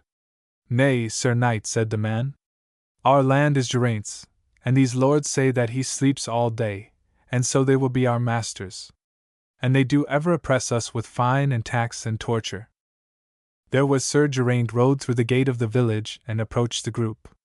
He saw where the 4 knights stood cruelly torturing a poor old man whom they had tied to a post, and the sweat stood upon the peasant's white face, and the fear of death was in his eyes. "Lords, lords," he cried in a spent voice, "I have no money, for you did take all I had when you told us our Lord Geraint was become a court fool." "Thou miser," jeered one of the knights, "that was 2 months agone, and thou hast something more by now. Will this loose thy secret, carrion?" At the cruel torture the man shrieked aloud, and by reason of the pain his head sank and he slid down the post in a swoon. And a young woman rushed forth, threw her arm about the hanging body, and with flashing eyes turned and defied the knights. Next moment it would have gone ill with her, but the voice of Sir Geraint rang out. "Ho there, Sir Knights," he cried, "or Sir Wolves, I know not which ye are, have ye naught to do but to squeeze poor peasants of mean savings?" The knights turned in rage, and laughed and sneered when they saw but one solitary knight in old and rusty armor. "Ah, Sir Scarecrow," cried one, leaping on his horse, "I will spit thee for thy insolence." "Knock him down, and truss him up with this starveling peasant," cried another. All now had mounted, and the first prepared to run at Sir Geraint, who backed his horse through the gateway into the open plain. Anon the first knight came, hurling himself angrily upon him. But deftly Sir Geraint struck the other's lance aside with his sword, and as the rider rushed past him, he rose in his stirrups, his blade flashed, and then sank in the neck of the felon knight, who swayed in his saddle and then crashed to the ground. Then the second horseman attacked him furiously, being wroth at the death of his companion. But Sir Geraint couched his lance, and caught the other on the edge of his shield, and the spear passed through his body. And by good hap also he slew the other two, one with his lance, the other with his sword on foot. Enid, full of fear while the fight was raging, felt gladness and sorrow when she saw how nobly her husband had smitten these torturers with justice, and she said that of a truth she had been wrong, and that there was no sloth in his heart, no weakness in the strong arm of her lord. Then Sir Geraint took off the armor from each of the 4 knights and piled them on their horses, and tied them together, and bade her drive them before her. And do thou go forward some way, said he sternly, and say not one word to me unless I speak first unto thee. As he mounted his horse, the man that had been tortured came forward with his people and knelt before him, and kissed the mail-clad shoe in his stirrup, and in rude few words they thanked him tearfully, asking for his name, so that they could speak of him in their prayers. I am called Sir Slothful, said Sir Geraint, and I deserve not your worship. But hark ye, if other evil lords come upon these marches and seek to oppress thee, tell them that though Sir Geraint sleeps now, he will soon awake, and they shall not stand before his vengeance. And so he rode on, leaving the poor folks marvelling but happy. Then in a little while they came upon a highroad, and the lady went on first, and for all his anger, Geraint was sorry to see how much trouble Enid had in driving the 4 horses before her, yet how patient she was. Soon they beheld a wide valley below them, the fairest and richest in homesteads and farms that they had yet seen. A river ran through the middle of it, and the road on which they passed ran down to a bridge over the river, beyond which was a castle and a walled town. Sir Geraint took the road towards the bridge, and soon a knight came cantering towards them. Fair sir, said Sir Geraint, canst thou tell me who is the owner of this fair valley and that walled city? Of a truth, said the other, these are the lands of King Griffith, whom men call the Little King. He holds them of King Urban, whose son, that was so famous, men say has become a worthless court dandy. I thank thee for thy words, fair sir, said Geraint, and would pass on. I would counsel thee not to attempt to cross the bridge, said the knight, unless thou dost intend to fight the Little King. For armed strangers he will not suffer to pass, and I doubt me if thy arms are of much use to thee. And the knight smiled at the rusty arms and shield of Sir Geraint. Nevertheless, said Sir Geraint, though my arms are old, I will go this way. If thou dost so, said the knight, thou wilt meet with shame and defeat. For the Little King is a man of giant strength. But Sir Geraint passed down towards the bridge and crossed it, and went along the road beyond towards the town. Presently Sir Geraint heard the sound of hoofs behind him, and looking round he saw a knight following him upon a great black horse, tall and stately and stepping proudly. The knight was the smallest that Sir Geraint had ever seen. When the stranger had come up to him, he said, Tell me, fair sir, is it by presumption or by ignorance that thou comest armed along this road? I knew not that in any of the lands of King Urban, a peaceful man, though he be armed, could not go without hindrance, replied Sir Geraint. That was so, replied the knight, when King Urban's son Sir Geraint was a man of prowess, not a soft fool. Then his name alone kept his borders clean of robber lords and bandit knights. But now that he is less than naught, I myself must keep my land clean of thieves and rusty armor that would frighten and oppress poor folk. Nevertheless, said Sir Geraint, I will travel by this road, and ye hinder me at your peril. Have at thee, then, said the little knight, and together they spurred towards each other. Sir Geraint marvelled to feel how powerful were the lance strokes of the little man, while, as for himself, so high was the little knight's horse and so small was the rider, that he was hardly able to get a good blow at him. But they jousted until at the third bout the little king's lance broke short, and then they dismounted, and lashed at each other with their swords. At first Sir Geraint thought it was nigh unseemly that one so strong and tall as himself should have to do with so small a knight, But if he thought that he had advantage in his longer reach and greater strength, he quickly saw his error. For the little king was a man of marvelous strength and agility, and for all Sir Geraint's knowledge and strength, the other strokes were so boldly fierce, so quick and powerful, that it was not long ere Sir Geraint found he had need of great wariness. Soon their helmets were cracked and their shields dented and carved and their hauberks in rags, and hardly could they see between the bars of their visors for the sweat and blood in their eyes. Then at last Sir Geraint, enraged that one so small should give him so much trouble to conquer, gathered all his strength in one blow, so that the little king was beaten to his knees, and the sword flew from his hand 10 yards away. "I yield me," cried King Griffith, "and never have I fought with so valiant and strong a knight. Have mercy and spare me, and I will be thy man." "Be it so," said Sir Geraint, "but thou hast already sworn to be my man." And he lifted up his visor and showed his face, whereat the little king did off his own helm quickly, and came and kneeled humbly before him. "Sir Geraint," he said, "forgive me my words concerning thee, but men told me that ye had forgotten that you had once been so glorious a man, and were softening to a fool." "Nay," said Sir Geraint, "they were the fools that said so. And now I will depart, for I see these marches are in safe keeping in your hands, fair king." But the little king wished Geraint to come to his castle to be rested and healed of his wounds, and Geraint and Enid went and abode there a few days. But ever Sir Geraint was cold and stern to his wife, for he was still angry at her disbelief in him. Sir Geraint would not stay longer, though his wounds were but half healed, and on the 3rd day he commanded Enid to mount her horse and to go before him with the 4 other horses. While the sun climbed up the sky, they rode through the wilderness, by tangled woods, deep valleys and quaking marshes, until they reached a deep dark forest. Suddenly as they rode they heard a great wailing of distress, and bidding Enid stay, Geraint dashed through the trees towards the crying, and came out upon a great bare upland, and beside the wood were a knight, dead in his armor, and 2 horses, one with a woman's saddle upon it.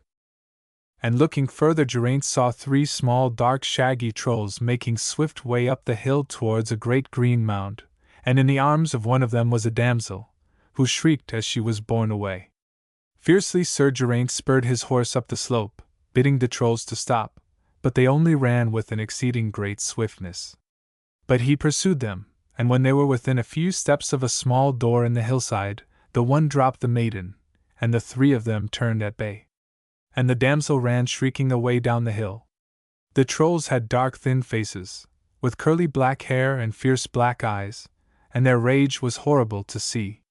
They were lightly clothed in skins, and in their arms they held, one a bar of iron, another a great club, and the 3rd a long sharp stick. Sir Geraint commended his soul to heaven, for he knew he was to battle with evil dwarfs who lived in the hollow hills, and whose strength was greater than any man's, and whose powers of wizardry were stronger than Merlin's. He dashed with his lance at the one with the iron bar, but the hill troll slipped away, and brought the great bar with a heavy blow upon his lance, so that it snapped in twain. Then one leaped like a wild cat upon the arm that held the rein, but happily Sir Geraint had drawn his sword, and with one stroke slew him.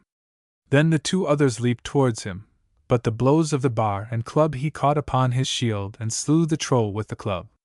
Ere Sir Geraint could draw his sword back from this blow, he felt his horse fall under him, for the dwarf with the iron bar had with one blow broken the beast's back. Quickly avoiding the horse, Sir Geraint dashed at the dwarf, who ran towards the hole in the hill, but ere he could reach it Sir Geraint gave him a blow on the crown of his head, so fierce and hard, that the skull was split to the shoulders. So then Sir Geraint turned and walked slowly down the hill, for he was dazed, and his old wounds had broken afresh. But he came to where Enid stood comforting the damsel mourning over the dead knight, and when he was there, straightway he fell down lifeless. Enid shrieked with the anguish of the thought that he was dead, and came and knelt beside him and undid his helm and kissed him many times. And the sound of her wailing reached an earl named Maddock, who was passing with a company along the road from a plundering expedition, and he came and took up Geraint and the dead knight, and laid them in the hollow of their shields, and with the damsels took them to his castle a mile along the road. Now the earl was a tyrant and a robber, and had done much evil on the borderlands of Geraint, in burning, plundering and slaying, since he had heard that Geraint was become soft and foolish. And he had recognized Sir Geraint while he lay in the swoon, and rejoiced that now he was like to die. As he rode along he thought that if he could prevail upon the Lady Enid to wed him, he might get much land with her, as the widow of the dead Sir Geraint, future King of Cornwall. And he determined to make her marry him. When, therefore, he and his host had reached his castle, he ordered the dead knight to be buried, but Sir Geraint he commanded to be laid in his shield on a litter couch in front of the high table in the hall. So that Sir Geraint should die, he commanded that no leech should be sent for. While his knights and men-at-arms sat down to dine, Earl Maddock came to Enid and begged her to make good cheer. But, thinking to gain more from secrecy, he did not tell her that he knew who she was, nor did he show her that he knew who was her lord. "Take off thy travelling clothes, fair lady," he said, "and weep not for this dead knight." "I will not," she said, and hung over Geraint, chafing his hands and looking earnestly into his pallid face. "Ah, lady," the earl said, "be not so sorrowful. For he is now dead, and therefore ye need no longer mourn. But as ye are beautiful, I would wed thee, and thou shalt have this earldom and myself and much wealth and all these men to serve thee. I tell you I will rather die with my dead lord, if indeed he be dead," cried Enid, "than live in wealth with you or any one." "Come, then," said the earl, "and at least take food with me." "Nay, I will not," said Enid, "and never more will I eat or be joyful in life." "But by heaven thou shalt," said Maddock, furious at her resistance to his will. And he drew her from beside the litter, and forced her to come to the table where his knights sat eating, and commanded her to eat. "I will not eat," she cried, straining from his hold towards where Geraint lay, "unless my dear lord shall eat also." "But he is dead already, thou mad woman," cried the earl. "Drink this goblet of wine," he commanded, "and thou wilt change thy mind." "I will not drink again until my dear lord drink also," said Enid, and strove to free herself from the grasp of the earl. "Now, by heaven," said Maddock wrathfully, "I have tried gentle means with thee. Let this teach thee that I am not to be balked of my will." With that he gave her a violent blow on the ear, and tried to drag her away out of the hall. And Enid shrieked and wept and cried for help, but none of the knights that sat there dared to oppose their lord. But suddenly men started up from their seats in terror to see the corpse of Geraint rise from the hollow of the shield. Enid's cries had roused him from his swoon, and his hand as he raised himself felt the hilt of the sword beside him. He leaped from the litter, and drawing his sword, he ran towards the earl, who by now had almost dragged Enid to the door. Raising the sword, Geraint struck him with so fierce a blow that he cleft his head in twain. Then, for terror at seeing what they thought was a dead man rise up to slay them, the knights ran from the hall and left Geraint and Enid alone. Enid threw her arms about Geraint, her face bright with happiness. "My dear lord, I thank God thou art not dead, as this man said thou wert. And I pray thy forgiveness for doubting that thou hadst forgotten thy manhood, for of a truth none is so brave, so good as thou art." Geraint kissed his wife, smiling wanly the while. "Sorry I am, my dear wife," he said, "that I was swooning when thou hadst need of me. And as for any doubts thou hadst of me, why, let us both forget them from this time forth. And now we must away, ere this lord's men recover their fright and pursue us." Enid led him instantly to the stalls where she had seen the horses had been led, and Geraint took the spear and the horse of the knight whom the trolls had slain, and, when he had mounted, he took up Enid from the ground and placed her before him. Thus they rode out of the castle, and away as rapidly as they could. And now that they were reconciled, much joyful and loving talk was between them. But night was coming on, and Geraint was weak from his wounds and loss of blood, and Enid was full of trouble for the pain her husband suffered. She prayed fervently that soon they might reach a town where she could obtain help for him. Suddenly she heard far away in the distance the tramp of horses, and Enid could have wept for sorrow. But she kept her face calm, though her lips trembled. Geraint also heard the beat of the hoofs, and turning in his saddle he looked up, and saw on the skyline of the narrow road the glint of spears between them and the sky. "Dear wife," he said, with a faint brave smile, "I hear someone following us. I will put thee in hiding behind this thicket, and should they slay me, do thou make thy way homeward to my father Urban, and bid him avenge my death."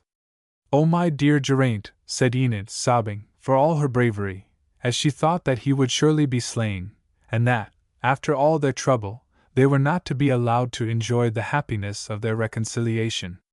"I would liefer die with thee, my dear, dear lord. Let them kill us both, if it is to be." "Nay, dear wife," said Geraint, "I would not have thee slain. Revenge my death if they slay me." So, with many lingering kisses, he set her down upon the road, and saw her hide in the thickets. By now the gloom of evening had settled upon them, and the sound of trampling horses had rapidly approached. And painfully, by reason of his stiff wounds, Geraint dressed his armor as best he could, and laid spear in rest, and drew his shield before him, and so waited in the dark road. He heard a single knight riding before the others, and soon saw his figure issue from the gloom with couched lance. And Sir Geraint made him ready also, resolved to sell his life dearly at the last. But as they began to spur their horses, there came the voice of Enid from the hedgerow beside them. And she cried out piteously in the dark, "O chieftain, whoever thou art, what renown wilt thou gain by slaying a dead man?" The stranger stopped his horse, and called out, "O heaven, is it my lord, Sir Geraint?" "Yes, in truth," said Enid, "and who art thou?" "I am the little king," said the other, and rode swiftly towards Sir Geraint. Then he leaped from his horse and came to the stirrup of his chief. "My lord," he said, "I learned that thou wert in trouble, and came to see if I could aid thee." And Enid ran forward with joy at hearing this, and welcomed the little king, and told him in what a hard pass was Sir Geraint. "My lord and my lady," said Griffith, "I thank heaven sincerely for the favor that I come to you in your need. I learned of thy fight with the trolls and of thy slaying of Earl Maddock, and that thou wert wounded. Therefore I rode on to find thee." "I thank thee heartily," said Sir Geraint, "and my dear wife also thanks thee.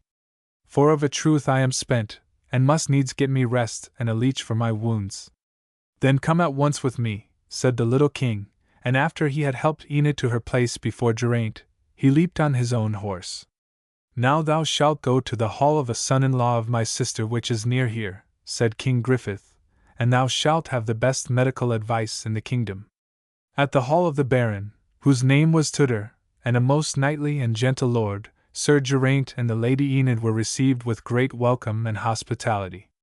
Physicians were sent for, and they attended Geraint day by day until he was quite well again. The fame of his adventures began to spread along the borders of his kingdom, and at length reached his own court. And the robber lords and brigands of the marches, hearing of his deeds, ceased their evil-doing and made haste to hide from his wrath. Also his father Urban and the host at his court repented of their hard thoughts and sneers concerning him, and praised the strength of his arm, the gentleness of his courtesy, and his justice and mercy. When Sir Geraint and the Lady Enid returned home, all the people gathered to welcome them. And thenceforth he reigned prosperously, and his warlike fame and splendor lasted with renown and honor and love, both to him and to the Lady Enid, from that time forth. 7. How Sir Perceval was taught chivalry, and ended the evil wrought by Sir Balin's dolorous stroke. It befell upon a time when King Arthur was Pendragon, or overlord of the island of Britain, that Earl Evrock held an earldom of large dominion in the north under King Uriens.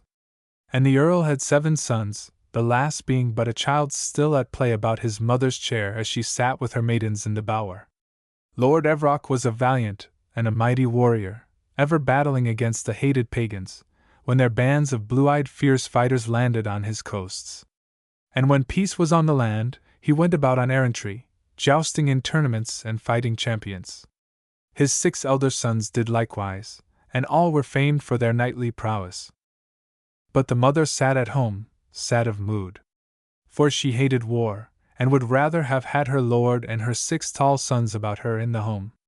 And in her heart she resolved that she would plead with Evrock to let her have her little son Perceval to be a clerk or a learned bard, so that he should stay at home with her and run no risk of death. The sorrow she was ever dreading smote her at length. For a messenger came one day, saying that Earl Evrock her lord had been slain at Bamborough, in a mighty melee between some of the best and most valiant knights of Logres and Alban, and 2 tall sons with him. As the years passed, and her little son began to run, 3 black days came within a little of each other, for on these days messengers came with the sad news of the death of her other boys. One of them had been done to death by an evil troll on the lonely wastes by the Roman wall. 2 others were slain by the shores of Humber, repelling a horde of fair-haired Saxon raiders, and the other was killed at a ford, where he had kept at bay 6 bandit knights that would have pursued and slain his wounded lord. Then, in her grief, the widow dame resolved that she would fly with her little son, and make a home for him in some wilderness, where never sounds or sights of war or death would come, where nights would be unknown, and no one would speak to him of arms and battles. And thus did she do, and she left the hall where she had lived, and removed to the deserts and wastes of the wilderness, and took with her only her women, and a few boys and spiritless men, too old or feeble to fight, or to think of fighting. Thus she reared the only son left to her, teaching him all manner of nobleness in thought and action and in learning, but never suffering him to see a weapon, nor to hear a tale of war or knightly prowess. He grew up loving all noble things, gentle of speech and bearing, but quick to anger at evil or mean actions, merciful of weak things, and full of pity and tenderness. Yet was he also very strong of body, fleet of foot, quick of eye and hand. Daily he went to divert himself in the great dark forest that climbed the high mountains beside his home, or he roamed the wide rolling moors. And he practiced much with the throwing of stones and sticks, so that with a stick he could hit a small mark at a great distance, and with a sharp stone he could cut down a sapling at one blow. One day he saw a flock of his mother's goats in the forest, and near them stood 2 hinds. The boy wondered greatly to see the 2 deer which had no horns, while the goats had 2 each, and he thought they had long run wild, and had lost their horns in that way. He thought he would please his mother if he caught them, so that they should not escape again. And by his great activity and swiftness he ran the 2 deer down till they were spent, and then he took them and shut them up in the goat house in the forest. Going home, he told his mother and her servants what he had done, and they went to see, and marveled that he could catch such fleet creatures as the wild red deer. Once he overheard his mother say that she yearned for fresh venison, but that the hunter who was attached to her house was lying wounded by a wild boar. Always Perceval had wondered what the little dark man did whom they called the hunter, who was always so secret, so that Perceval could never see where he went, or when he returned from the forest. So he went to the hut where Tod the hunter lay sick, and charged him by the love and worship he bore to the Countess, that he should tell him how he could obtain fresh venison. And the dwarf told him. Then Perceval took a few sticks of stout wood, with points hardened by fire, and went into the forest as Tod had told him, and seeing a deer he hurled a stick at it and slew it. And then he brought it home. The Countess was greatly wroth that Tod had taught him how to slay, and she said that never more should the dwarf serve her. And Tod wept, but when he was well again the Countess would not suffer him to stay, but said he should leave the hall and never come there again. She commanded Perceval never to slay any more living things, and the lad promised. But hard was it to keep his word, when he was in the forest, and saw the wild things passing through the brakes. Once, as he strayed deep in the wood, he came upon a wide glade or lawn, with 2 green hillocks in the middle thereof. And feeding upon the grass was a great buck, and it had a silver ring round its neck. Perceval wondered at this beast being thus adorned, and went up to it to stroke it. But the buck was fierce, and would have gored him with its horns, but Perceval seized them, and after a great struggle he threw the animal, and held it down, and in his wrath he would have slain it with a sharp stick. With that a swarm of little angry trolls poured from the hollow hillocks with great cries, and seizing Perceval would have hurt him. But suddenly Tod ran among them, and commanded them to release him. And in the end Tod, who came himself of the troll folk, made the little people pass the words of peace and friendship with Perceval, and ever after that the boy went with the trolls, and sported with them in wrestling, running and other games, and he learned many things of great wisdom from them concerning the secrets of the earth and air and the wind, and the spirits that haunt waste places and standing stones, and how to put to naught the power of witches and wizards. Tod ever bade them treat the young lord with reverence. For this is he who shall do great deeds, he said. He shall be a stainless knight, who shall gain from evil the greatest strength, and if God wills, he shall beat down the evil powers in this land. But the lad knew not what he meant, though he was very content to have the trolls for his friends. One day Perceval was in the forest far up the mountain, and he looked over the blue distance far below across the moor, and saw a man riding on a wide road which he had never noticed before. And the man rode very fast, and as he went the sun seemed to flash from him as if he was clothed in glass. Perceval wondered what he was, and resolved to go across the moor to the road he had seen. When he reached the road he found it was very broad, and banked on either side, and went straight as the flight of a wild duck right across the moor, and never swerved by the hills or pools, but went over everything in its way.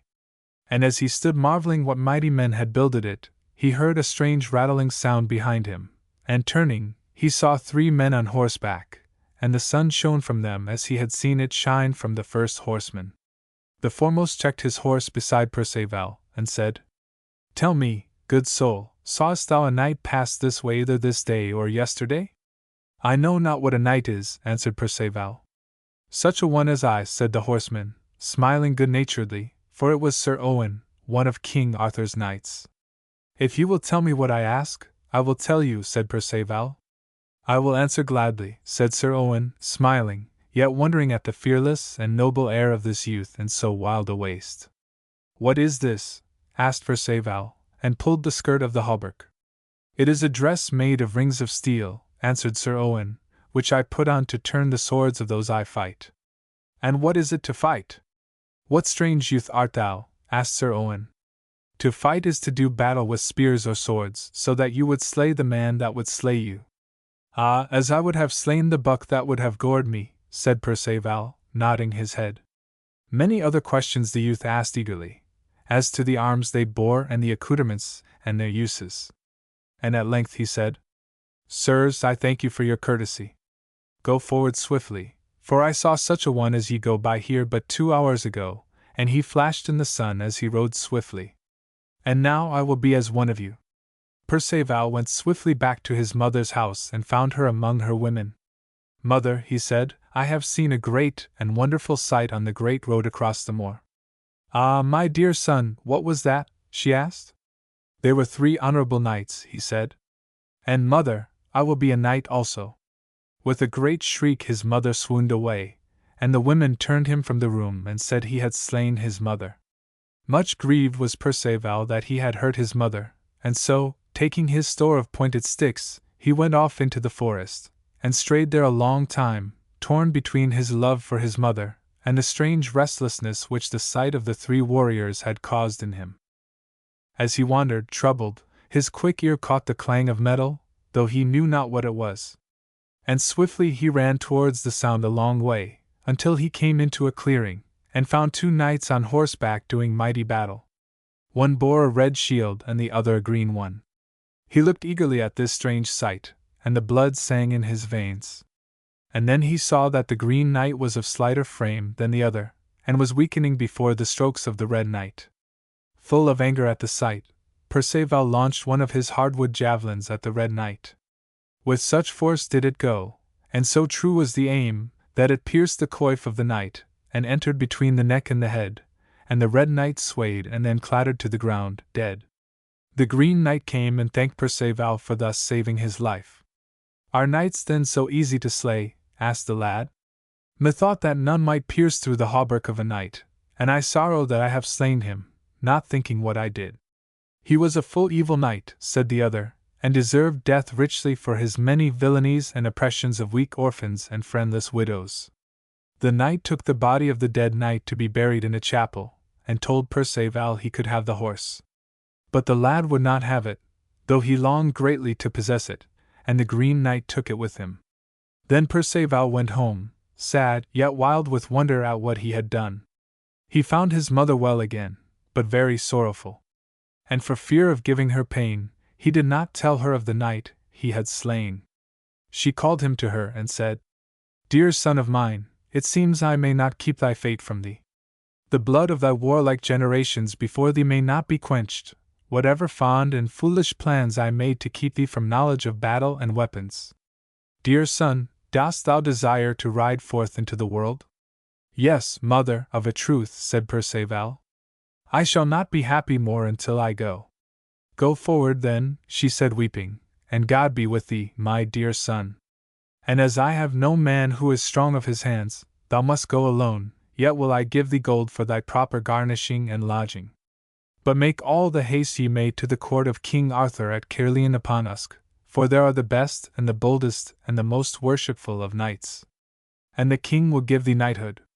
And wherever thou sayest a church, go kneel and repeat thy prayers therein, and if thou hearest an outcry, go quickly and defend the weak, the poor and the unprotected. And be ever tender towards women, my son, and remember that thy mother loves thee and prays for thy stay in health and life.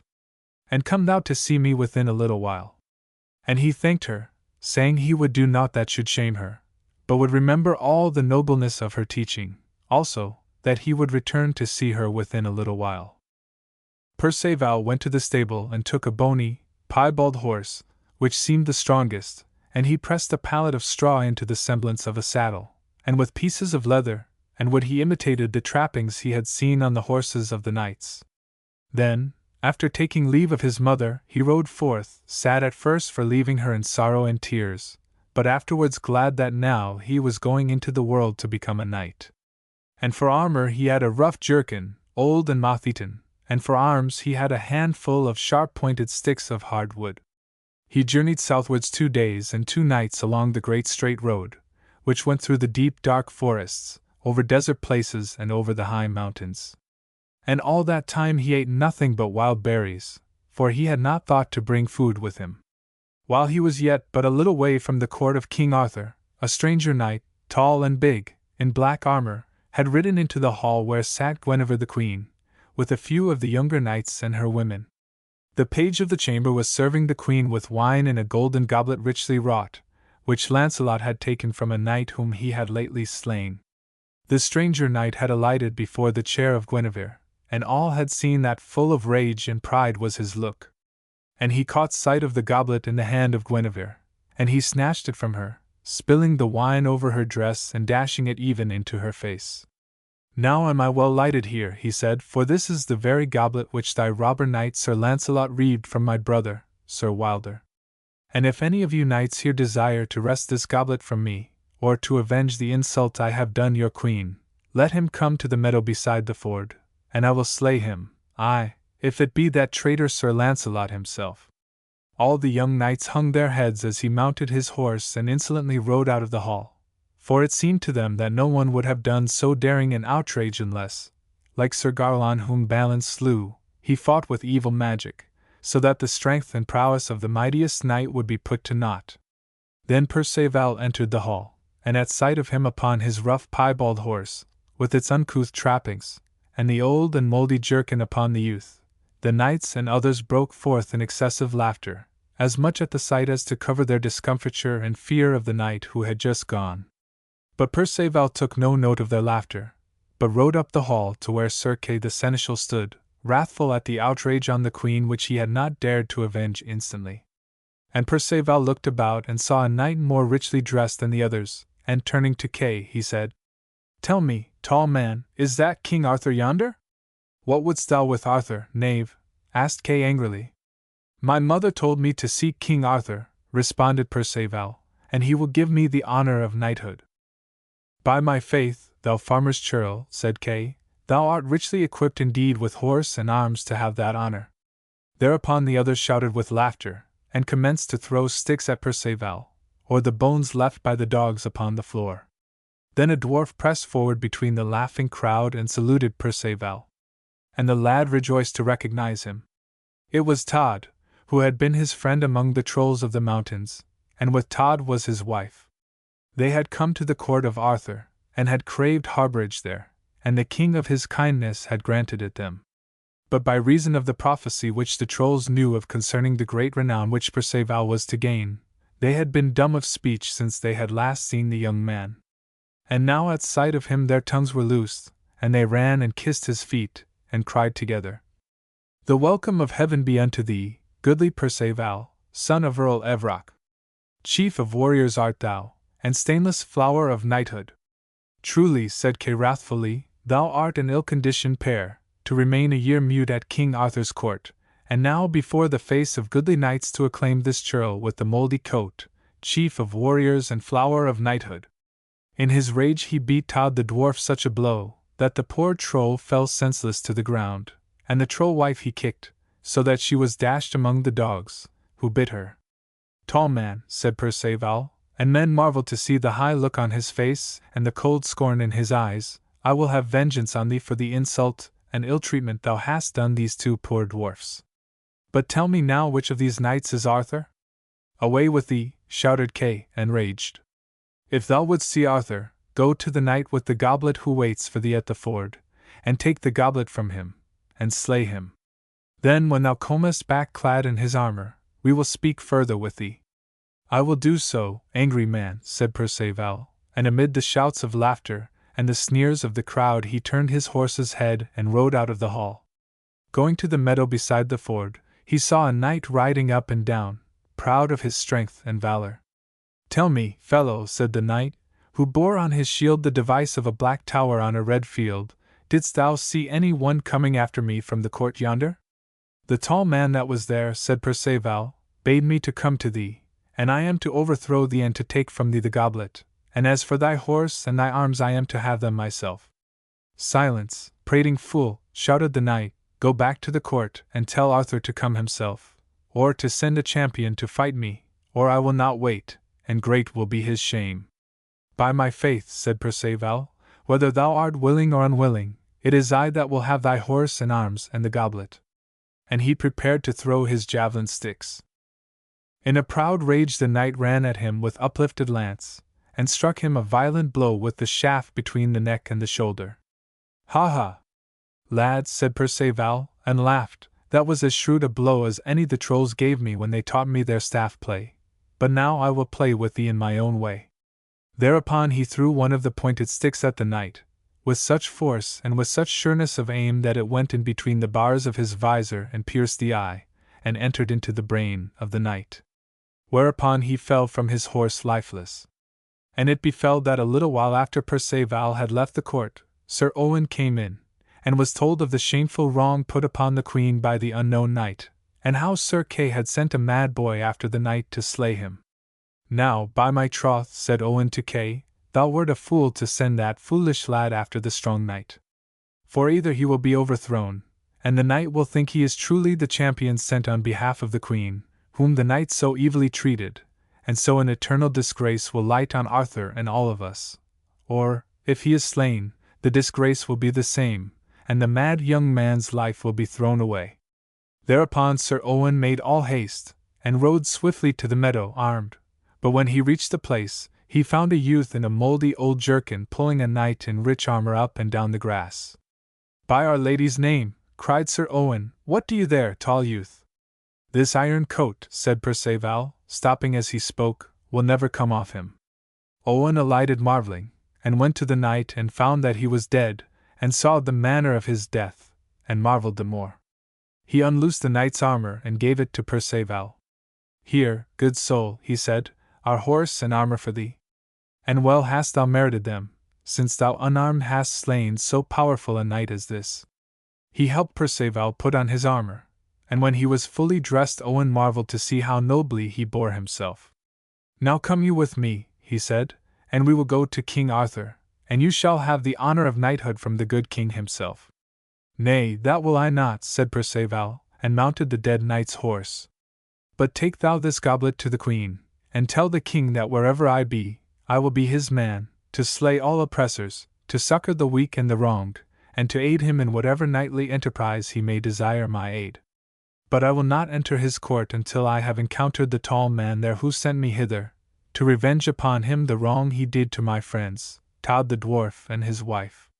And with this Perceval said farewell and rode off. Sir Owen went back to the court, and told Arthur and the queen all these things. Men marveled who the strange young man could be, and many sought Todd and his wife to question them, but nowhere could they be found. Greater still was their marveling when, as the weeks passed, knights came and yielded themselves to King Arthur, saying that Perceval had overcome them in knightly combat, and had given them their lives on condition that they went to King Arthur's court, and yielded themselves up to him and his mercy. The king and all his court reproved Kay for his churlish manner, and for his having driven so splendid a youth from the court. And Perceval rode ever forward. He came one day towards the gloaming to a lonely wood in the fenlands, where the wind shivered like the breath of ghosts among the leaves, and there was not a track or trace of man or beast, and no birds piped. And soon, as the wind shrilled, and the rain began to beat down like thin grey spears, he saw a vast castle rise before him, and when he made his way towards the gate, he found the way so overgrown with weeds that hardly could he push his horse between them. And on the very threshold the grass grew thick and high, as if the door had not been opened for 100 winters. He battered on the door with the butt of his lance, and long he waited, while the cold rain drove and the wind snarled. After a little while a voice came from above the gateway, and glancing up he saw a damsel looking through an opening in the battlements. "Choose thou, chieftain," said she, "whether I shall open unto thee without announcing thee, or whether I shall tell her that rules here that thou wishest to enter." "Say that I am here," said Perceval. "And if she will not house me for the night, then will I go forward." Soon the maiden came back and opened the door for him, and his horse she led into the stable, where she fed it, and Perceval she brought into the hall. When he came into the light and looked at the girl, he thought he had never seen another of so fair an aspect. She had an old garment of satin upon her, which had once been rich, but was now frayed and tattered, and fairer was her skin than the bloom of the rose, and her hair and eyebrows were like the sloe for blackness, and on her cheeks was the redness of poppies. Her eyes were like deep pools in a dark wood. And he thought that, though she was very beautiful, there was great arrogance in her look and cruelty in her lips. When Perceval went towards the dais of the hall he saw a tall and stately lady in the high seat, old of years and reverend of aspect, though sorrowful. Several handmaids sat beside her, sad of face and tattered of dress. All welcomed him right kindly. Then they sat at meat, and gave the young man the best cheer that they had. When it was time to go to rest, the lady said, "It were well for you, chieftain, that you sleep not in this castle." "Wherefore?" said Perceval, "seeing that the storm beats wildly without and there is room here for many?" "For this reason," said the lady, "that I would not that so handsome and kindly a youth as you seem should suffer the doom which must light upon this my castle at dawn." "Tell me," said Perceval, "what is this castle, and what is the doom you speak of?"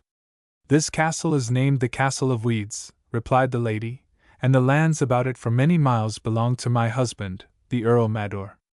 And he was a bold and very valiant man, and he slew Mayland, the eldest son of Domna, the great witch of Glaive, and ever thereafter things were not well with him. For she and her 8 evil sisters laid a curse upon him. And that in spite of this, that he slew Mayland in fair fight, for all that he was a false and powerful wizard. And Domna came to my husband, when he was worn with a strange sickness, and as he lay on his deathbed. And she said she should revenge herself upon his daughter and mine, this maiden here, when she shall be full twice 9 years of age. And she will be of that age ere dawn tomorrow morn, and at the hour will the fierce Domna and her fearful sisters come, and with tortures slay all that are herein, and take my dear daughter Angharad, and use her cruelly." The maiden who had opened to Perceval was that daughter, and she laughed harshly as her mother spoke. "Fear not for me, mother," she cried. "They will deck me in rich robes, and I shall not pine for fair raiment, as I have pined these 10 years with thee." The lady looked sadly upon her, as she heard her words. "I fear not, my daughter, that they will take thy life," she said, "but I dread this, that they will destroy thy soul." And Angharad laughed and said, "What matter, so it be that I live richly while I live?" "Nay, nay," said Perceval, and in his voice was a great scorn, "it is evil to speak thus, and it belies your beauty, fair maiden. Rather a life of poverty than one of shamefulness and dishonor. Thus is it with all good knights and noble dames, and thus was it with our dear lord." Then turning to the lady, he said, "Lady, I think these evil witches will not hurt thee. For the little help that I may give to thee, I will stay this night with thee." After he had prayed at the altar in the ruined chapel of the castle, they led him to a bed in the hall, where he slept. And just before the break of day there came a dreadful outcry, with groans and shrieks and terrible screams and moanings, as if all the evil that could be done was being done upon poor wretches out in the dark.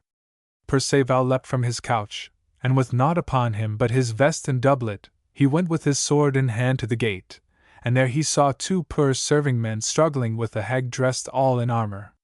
Behind her came 8 others, and their eyes, from between the bars of their helms, shone with a horrible red fire, and from each point of their armor sparks flashed, and the swords in their grisly hands gleamed with a blue flame, so fierce and so terrible that it scorched the eyes to look upon them.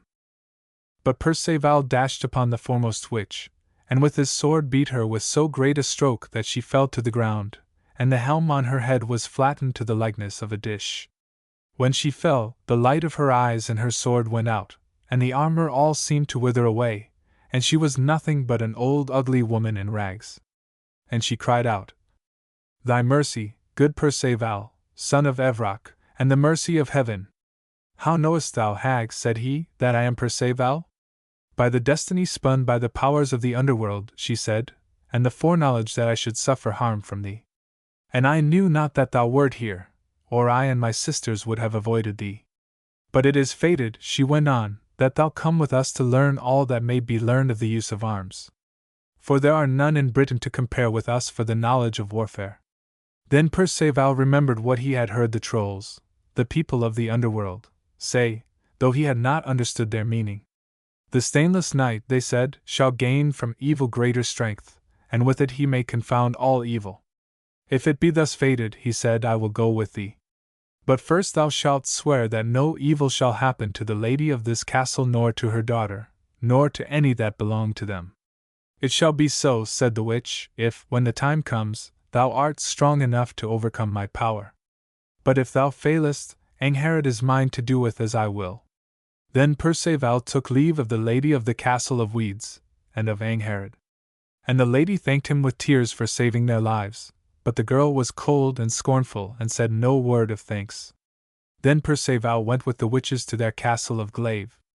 He stayed with them for a year and a day, learning such knowledge of arms, and gaining such strength, that it was marvel to see the feats which he performed. And while he lived with them they strove to bend him to their wills, for they saw how great a knight he would become in prowess and in knightly deeds. They tempted him every hour and every day, telling him what earthly power, what riches and what great dominions would be his, if he would but swear fealty to the chief witch, Domna, and fight for her against King Arthur and his proud knights. Perceval prayed daily for strength to withstand the poison of their tongues, and evermore he held himself humble and gentle, and thought much of his widowed mother in her lonely home in the northern wastes, and of the promise he had made her. Sometimes he thought of Angharad, how beautiful she was, and how sad it was that she had so cold a heart, and was so cruel in her words. Anon the witch Domna came to him, and said that he had now learned all that she could teach him, and he must go and prove himself against greater powers than he had ever yet known. If he prevailed not in that battle, the ladies of the Castle of Weeds would become the prey of the witches, and greater power of evil would they have in the world than ever before. Then she gave him a horse and a full suit of black armor. So Perceval took the horse, and armed himself and rode forth. And anon he came to a hermit's cell beside a ruined chapel, and he alighted and went into the chapel, and stripped himself, and laid all his armor, his lance, and his sword before the high altar. Prayerfully he gave his arms to the service of God, and devoted them one by one to do only knightly and pure deeds, to rescue the oppressed and the weak, to put down the proud, and to cherish the humble. And as he ended praying, the armor stirred of itself, and though it had been black before, now did the darkness fade from it, and it all became a pure white. While he marveled, a faint light glowed over hauberk, helm, shield, sword and lance, and there was an exceeding sweet savour wafted through the place. And ghostily, as in a silver mist, he saw above the altar the likeness of a spear, and beside it a dish or salver. And at the wondrous sight his breath stayed on his lips. Then slowly the vision faded from his sight. He arrayed himself in his armor that was now of a dazzling white, and he rode forth and thought to go towards Camelot, where was the court of King Arthur. But he felt that some power drew him aside through the desolate ways of a hoar forest, where all the trees were ancient and big, and all bearded with long moss. In a little while he saw a vast castle reared upon a rock in the midst of the forest. He rode up to it, and marveled that it was all so quiet. Then he beat upon the door with the butt of his lance, and the door opened, and he entered into the wide dark hall. On the pallets under the wall he saw men lying as if dead. And in the high seat at the head of the hall sat a king, old and white, but richly clothed, and he seemed dead like all the rest.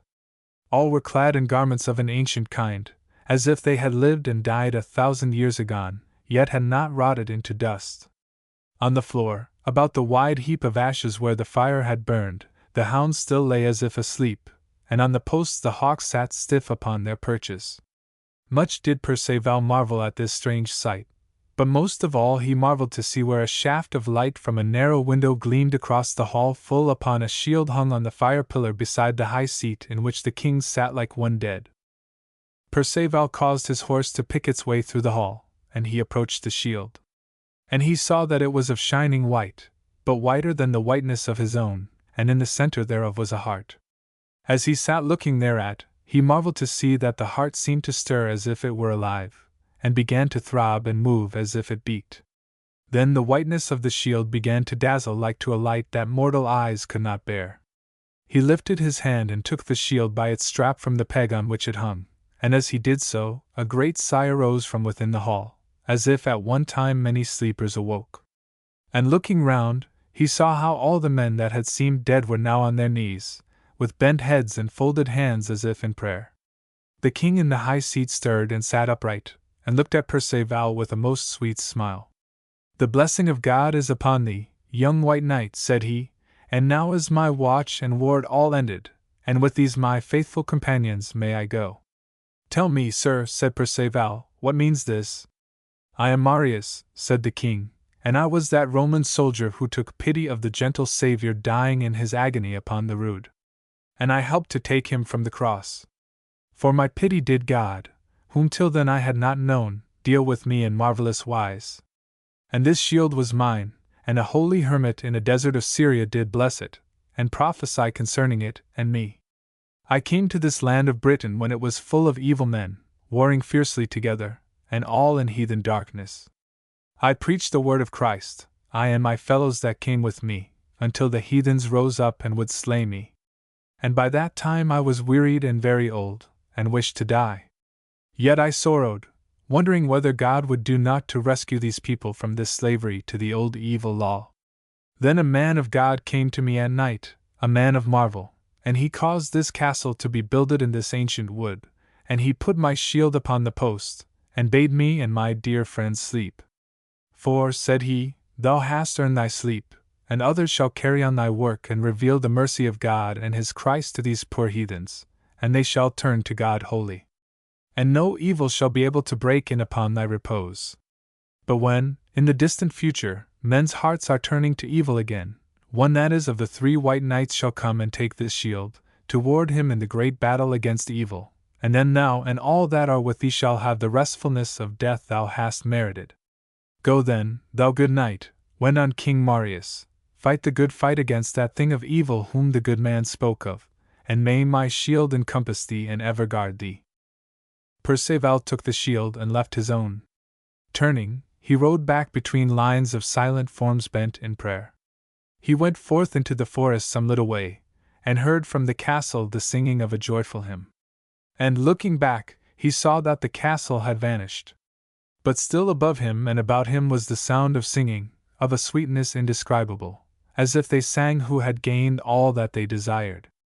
Then Perceval rode forward till it was night, but never could he get sight of castle or knight's hold or hermit's cell where he could be houselled for the night. So he abode in the forest that night, and when he had prayed he slept beside his good horse until it was day. Just before the dawn he awoke to the sound of a great rushing wind all about him. Yet marvel it was to see that the trees in that hoar wood did not wave their branches, but all were still. Then he was aware of a sweet savour which surrounded him, and anon a gentle voice spoke out of the darkness.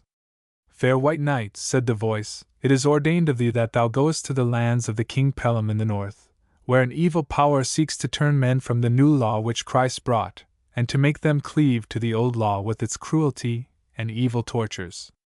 And there at the castle of the circlet thou shalt fight a battle for the Saviour of the world. And whether thou shalt win through all, none know as yet. But in thy purity, thy humility, is thy strength. Fare thee well. Much moved at these words, Perceval knelt and prayed, and then, as the dawn filtered through the trees, he mounted his horse and began his long journey to the north.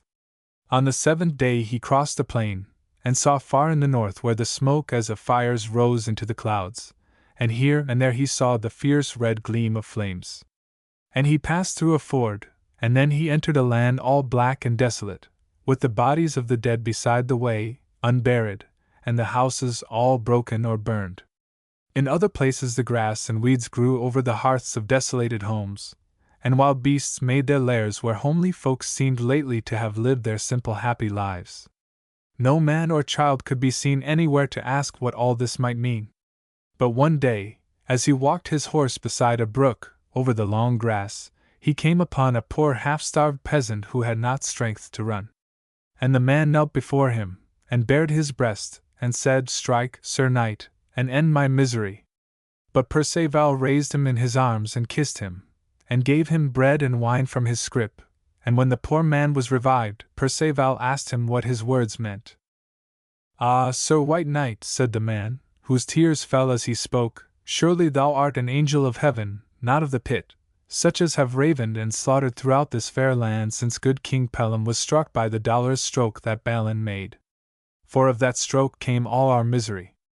The sacred relics of the crucifixion fled our land, our kings sickened of a malady that naught could heal, our crops rotted, and our cattle died. Yet did some among us strive to live and do as brave men should in all adversity. But into the land came an evil and a pagan knight, the Knight of the Dragon, and he willed that all should scorn and despise the good Christ, and should turn to the old gods of the standing stones and the oaken groves. And those that would not he slew, and their folk he trampled underfoot, and their herds and fields he destroyed and desolated.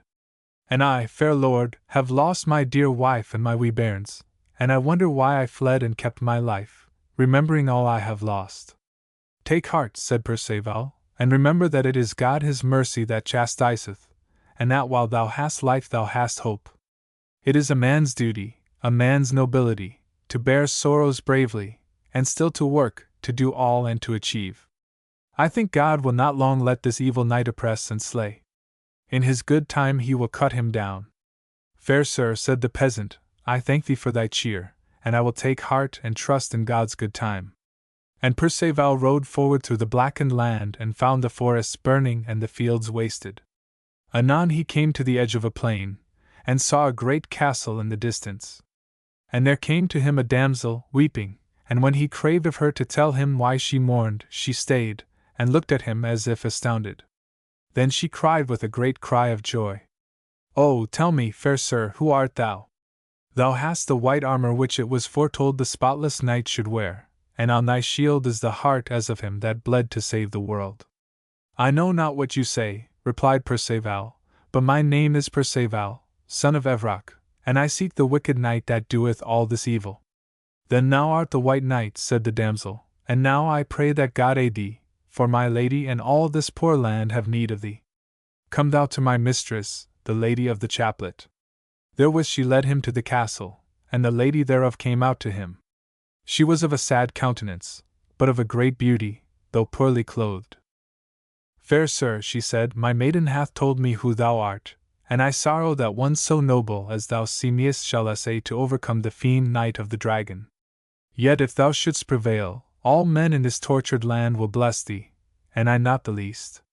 For daily doth the evil knight slay my poor knights, and cometh and casteth their blackened and burned bodies before my hall. And many of my poor folk hath he slain or enslaved, and others hath he caused to follow his evil worship, and many of my rich and fair lands hath he wrested from me.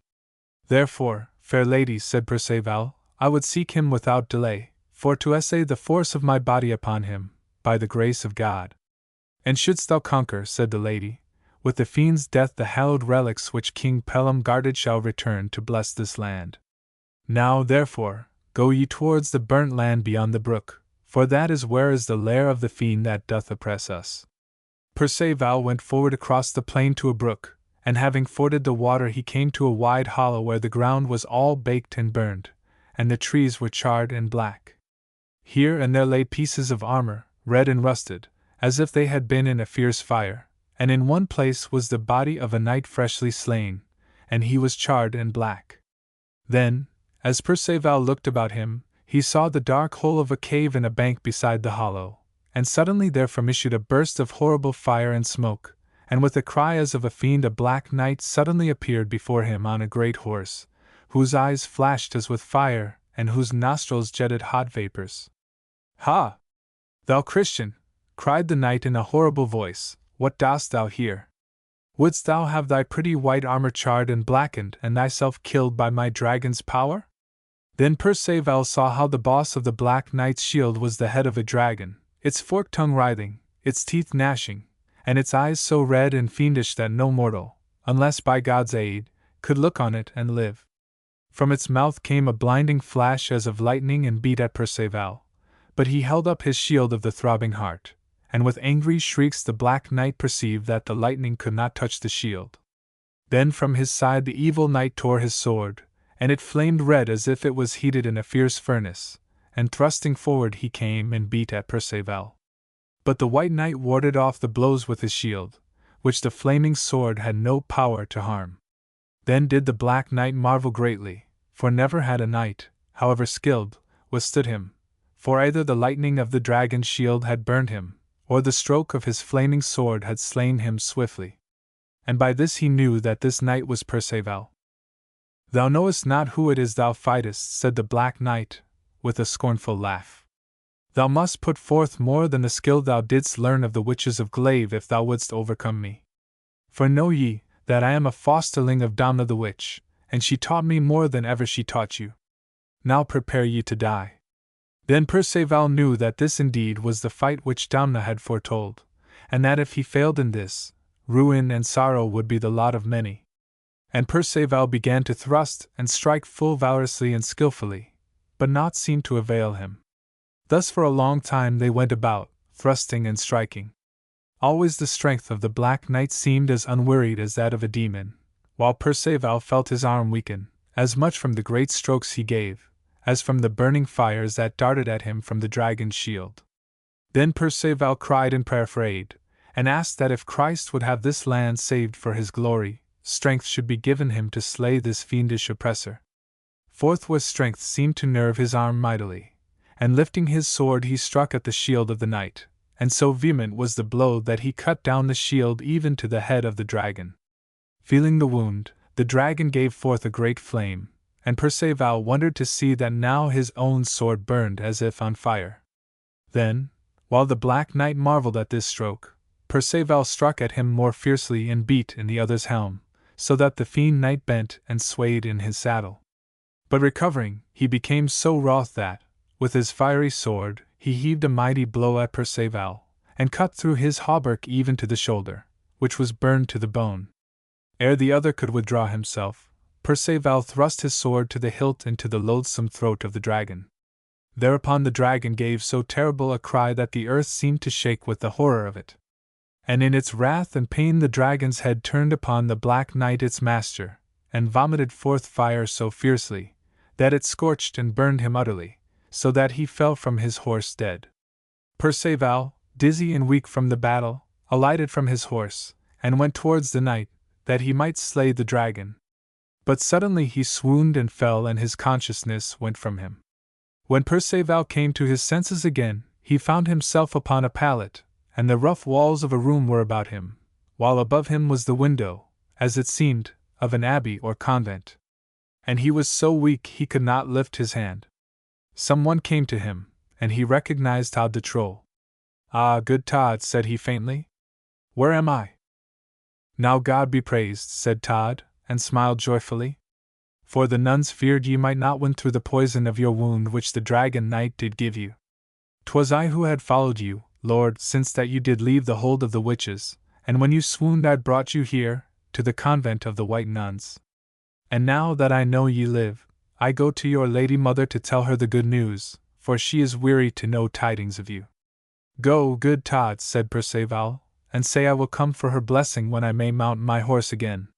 When Todd had left him, there came a nun to him, and he knew her for Angharad, who had been so proud and scornful when he left her at the castle of Weeds. And he asked her how she had fared, and why she was a nun. To repent me of my evil mind, she said. For when you left us I did not in my heart thank you that you had saved my mother and me from death and worse. And the witches came to me and tempted me with riches and power, even as they were tempting you while you were with them. I heard how you withstood them, and I scorned you and hated you and said you would yield some day. And then you left the witches, having learned all their strong powers, yet having withstood them, and I marveled much. I heard men say you were one of 3 stainless knights of the world that should achieve the Holy Grail, because of your great humility and purity, and that great honor and glory would be yours, because you put not your trust in your own strength. Then I repented, and would not listen to the evil women. But they followed me, whispering and tempting, and then for terror I sought a holy hermit, and he brought me here, and now am I at peace, and my proud heart is humble. By my faith, sister, said Perceval, I am rejoiced to hear thee. For I thought when I saw thee that thou hadst a proud and a hard heart. But as thou wert a beauteous and lovely maiden I thought much of thee, and had it not been foreordained otherwise, I would have loved thee above all women and wedded thee. The sister's pale face flushed. Nay, but thou hadst a greater glory in store for thee, she said. For thou shalt find the Holy Grail and restore it to this kingdom, and with it weak men shall forsake their leanings to the old law of hate, and cleave only to Christ and his new law of love. It is as God may will it, said Perceval. In a little while he strengthened and rose from his pallet, and fared forth towards the north where his widowed mother sat in her lonely hall, waiting for him whose fame was sweet in every man's mouth. As he passed through the land, he saw how it had already begun to smile again. Men went to their work unafraid, the corn was brightening on the hills, the cattle lowed, women sang at their work, and children played. And all blessed him as he rode. Thus was ended at last the sorrow in the land of King Pellam, which was brought in by the dolorous stroke which Sir Balin had given a generation before. 8. How Sir Owen won the earldom of the Fountain. Now the young page Owen, who had saved King Arthur from midnight murder at the hand of the evil Sir Turquine, whom Lancelot slew, had tarried at the court of the king, and in prowess and knightly achievements was among the most famous of the knights of the Round Table. And always was he wishful to go on strange adventures, however far might be the country, or dangerous the ways thereto, or cruel and crafty the foes.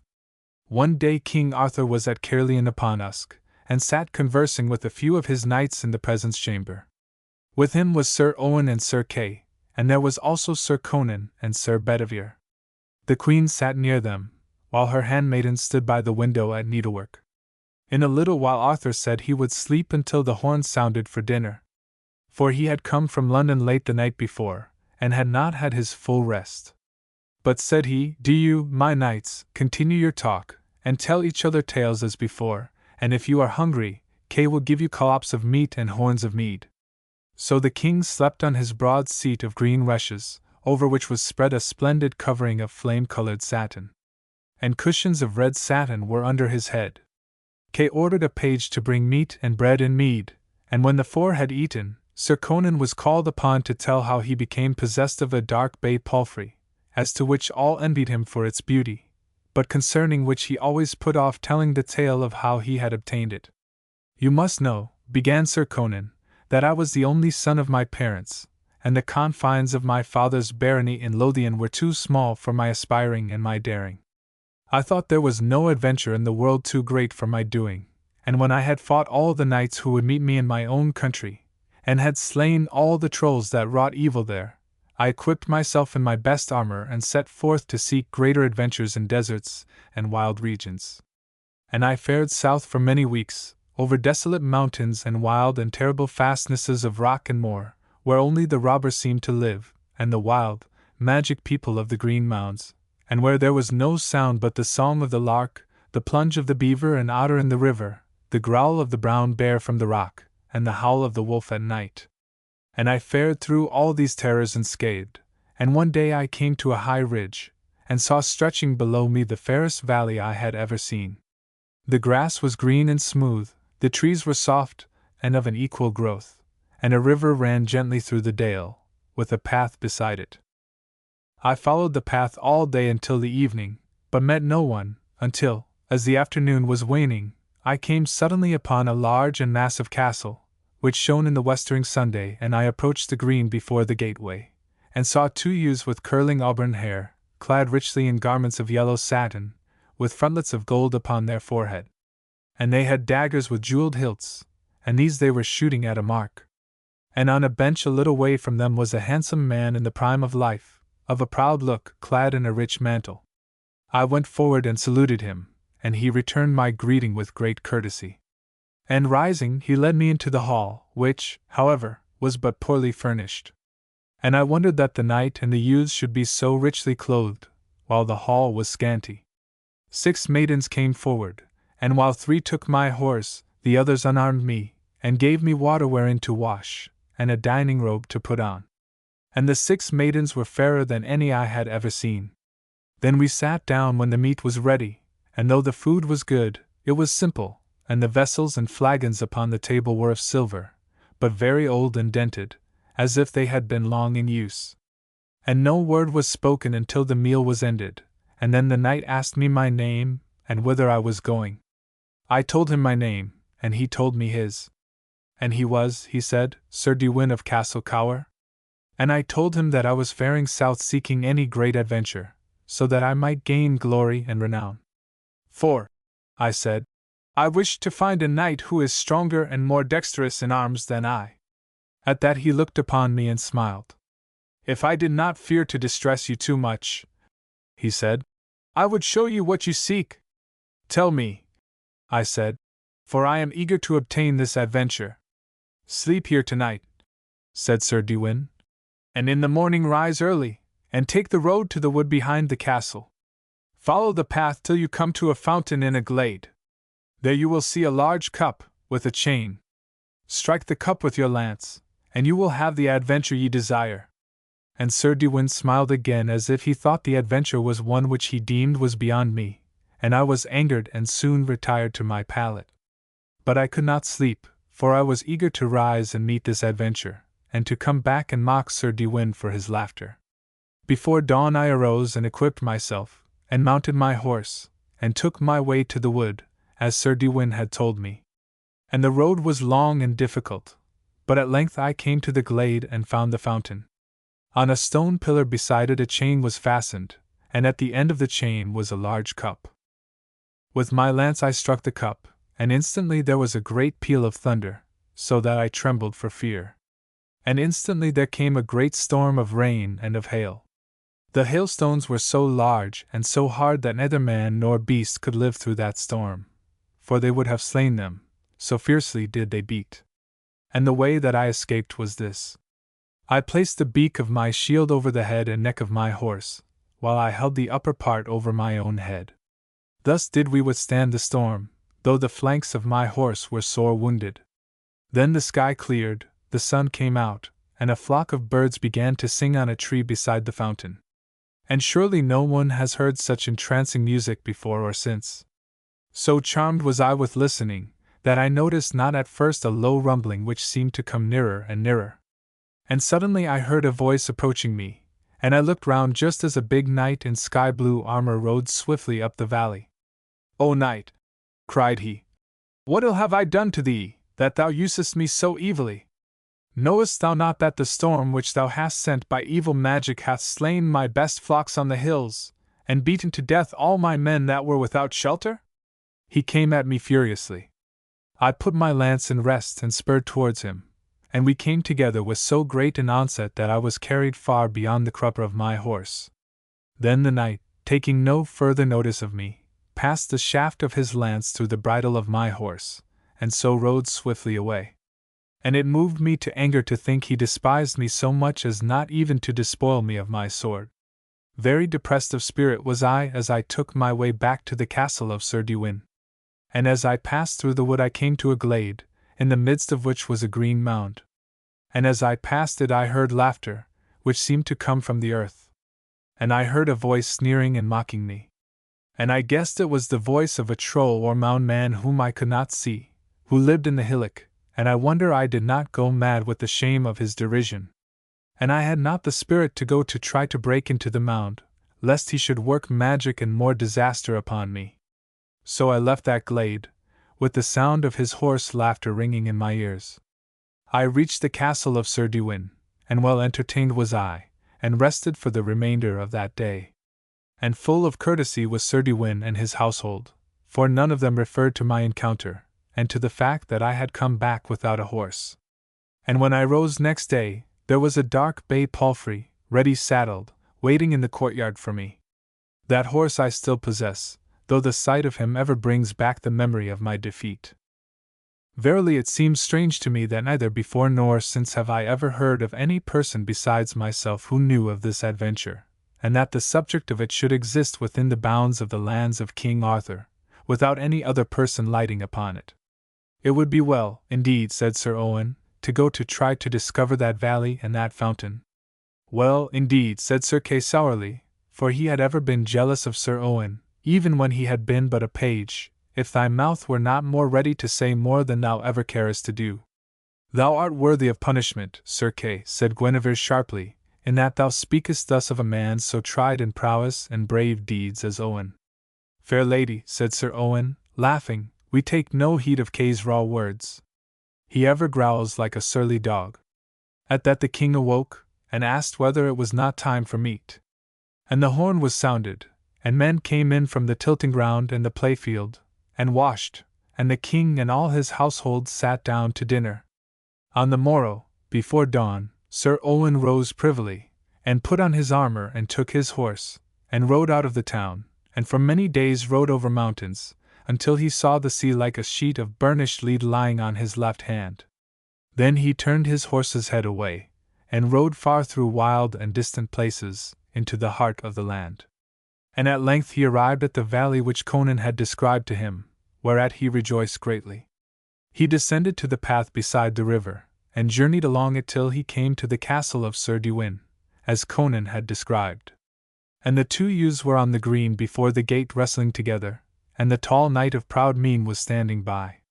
To Owen it seemed that he was fiercer and prouder looking than Conan had described. Nevertheless, he returned the salute of Sir Owen courteously and led him into the castle. Sir Owen was entertained as well as Conan had been, though the hall seemed poorer, the food coarser, and the maidens seemed careworn, and not so fair as his friend had described. After the meal Sir Dewin asked Sir Owen who he was and whither he wended, and Sir Owen replied, I have heard of the Knight of the Fountain, and I would fight him and overcome him, if I may. Whereat Sir Dewin looked at him with keen fierce eyes, and observed narrowly the build of Sir Owen's body. Knowest thou aught of the prize if thou slayest the Knight of the Fountain? Asked Sir Dewin. Naught know I of that, answered Sir Owen, but I would seek the adventure, and whatever it will bring. At this the knight was silent, and seemed to brood for some moments, with dark and frowning brows. Then he laughed and said, Take thou the path thou sayest through the wood behind the castle. Follow that till thou comest to a glade wherein is a great mound. There you will see a stone slab. Knock on that 3 times, and the trollman that dwells therein will tell thee thy further way. Sir Owen marked how evil was the smile with which Sir Dewin said these words. But Sir Owen thanked him, and then he was shown to his pallet, and all retired to rest. When he arose in the morning Sir Owen found his horse already prepared, and, having put on his armor, he rode forth along the way which the knight had indicated to him. And he came at last to the glade wherein he saw the great mound, with grass growing all over it, as if it were a little hill. In the side he saw a stone slab as if it were a door, and he struck upon it with the butt of his lance. 3 times he struck, and at the 3rd blow he heard a voice, rough and loud, from somewhere above his head. Get thee gone, cried the voice, darken not the door of my house, or 'twill be worse for thee. Sir Owen could not see who was speaking, for no one was visible. I would ask thee the way to the fountain, he replied. Tell me, and I will not trouble thee further, thou surly troll. The fountain? Cried the voice.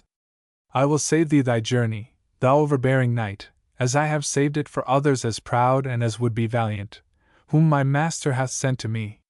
With that Sir Owen received so hard and fierce a blow upon his headpiece that he was hard put to it to keep his wits and his seat, and looking round he saw the troll, a fierce dark little man, on the very top of the mound, wielding a long thick bar of iron, as thick as a weaver's beam.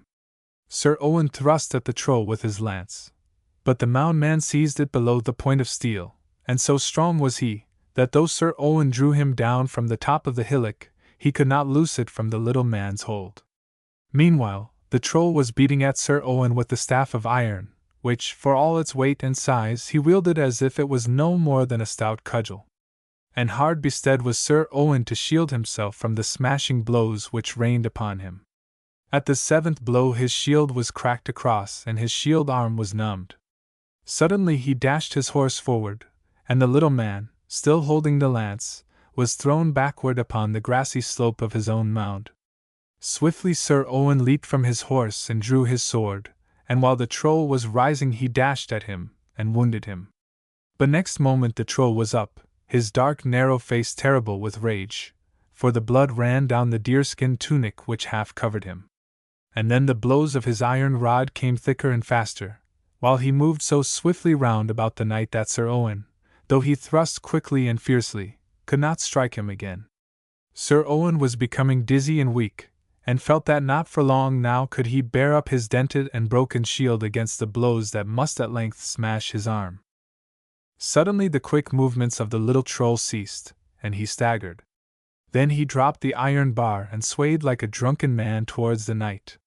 He fell on his knees before Sir Owen, put his head upon the ground, and clutched the knight's steel-clad foot as if to put it upon his neck. But he could do no more, and so lay panting and spent with exhaustion. And Sir Owen could not find it in himself to pierce him through with his sword, for the troll's subjection made pity come into his heart. "Ah, Sir Troll," said the knight, panting also, and very fain to rest. "A brave troll thou art, seeing thou hast used no magic, but hath fought me like a very man." "Chieftain," gasped the troll, "my heart is like to break, for thou hast tried me sore.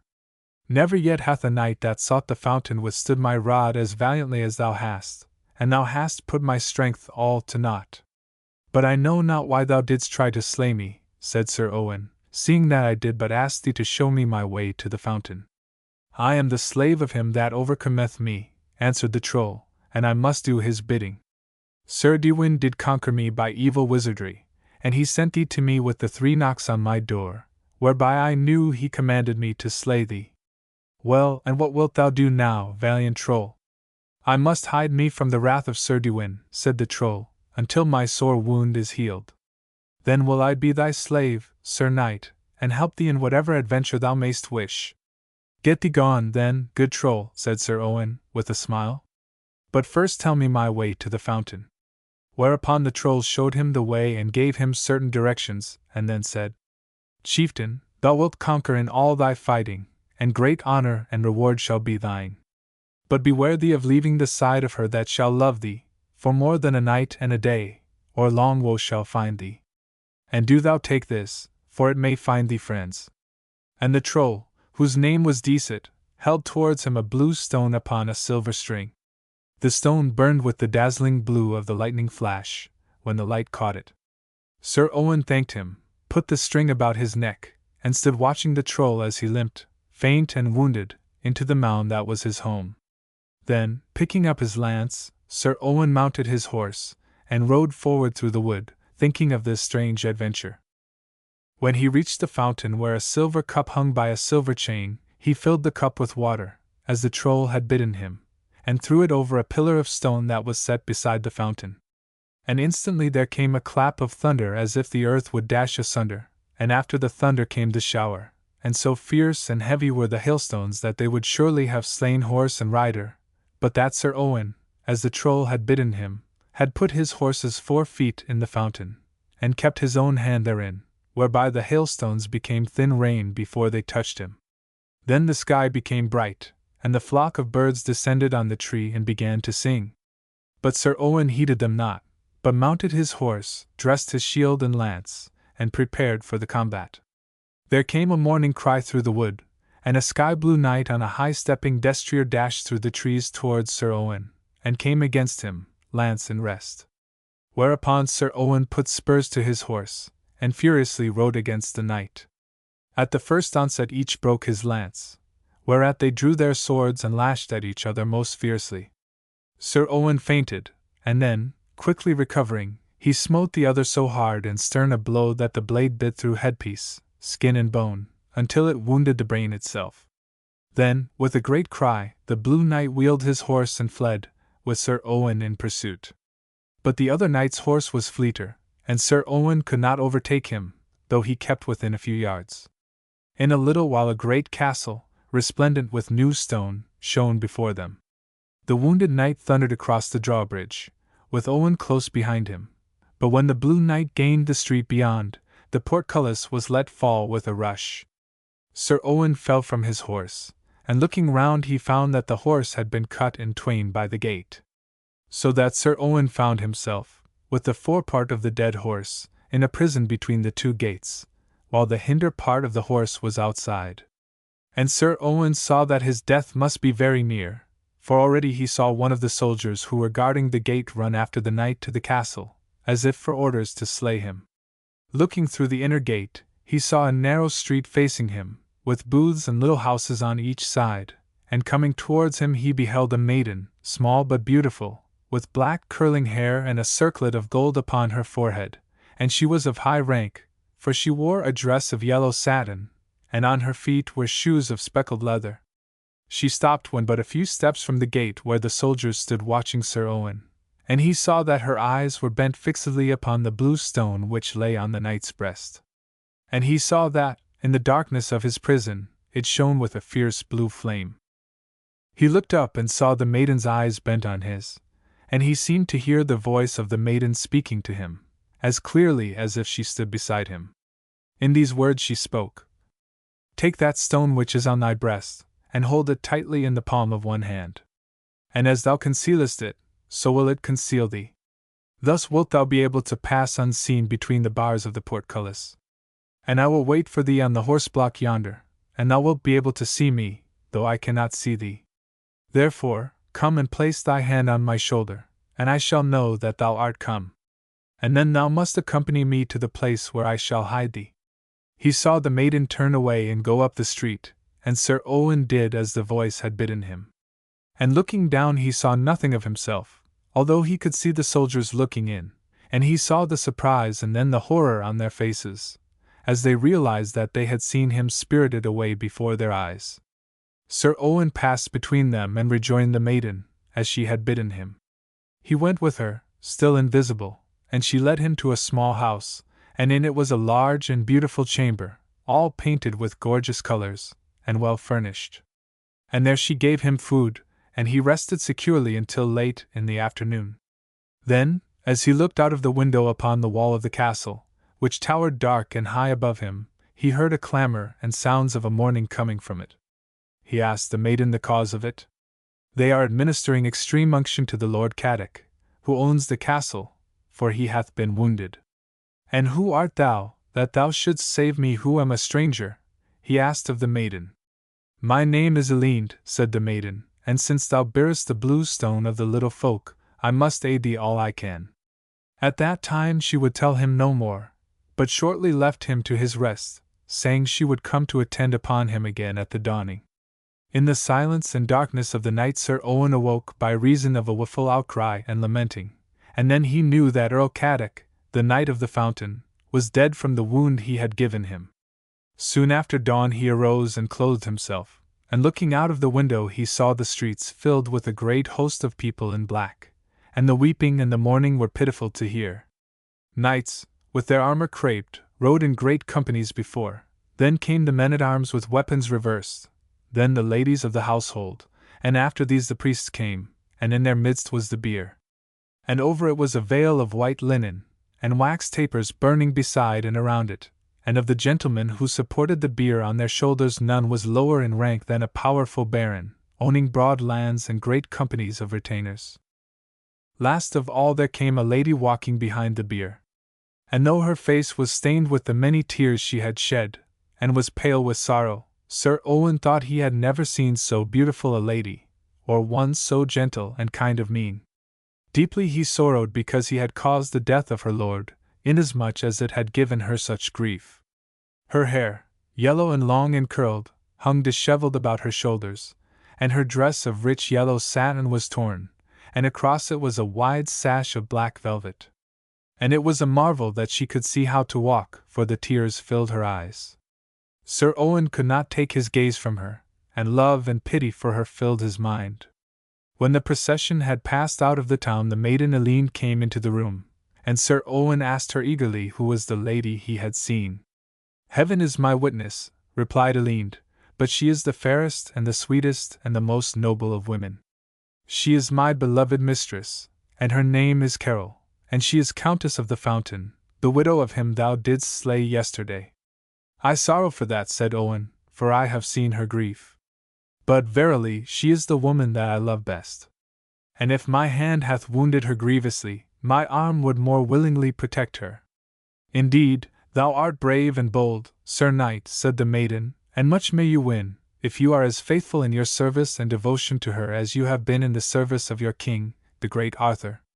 And when it had passed midday, Aline said to Sir Owen, "You must keep this chamber while I go and woo for thee. Stir not out into the city lest ill befall thee." Aline went to the castle and found all was in confusion, with mourning and lamentation. Her mistress she found sitting listlessly looking from the window with pale sorrow on her face, and to Aline's greetings she would respond not. "It astounds me," said Aline at length, "to find you giving yourself up to unavailing sorrow in this way."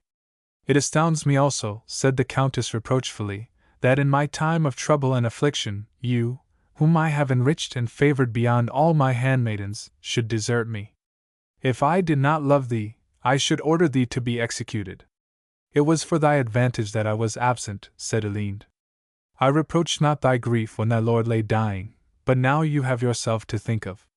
Yet you seem more willing to live with the dead than to take heed what may happen to yourself in a few hours. I would have thee remember that a live dog is better than a dead lion. Hence from my sight, unfeeling girl," cried the Countess in anger. "There is no one in the world to compare with my dead lord in beauty, in strength, and in prowess. Get thee gone!"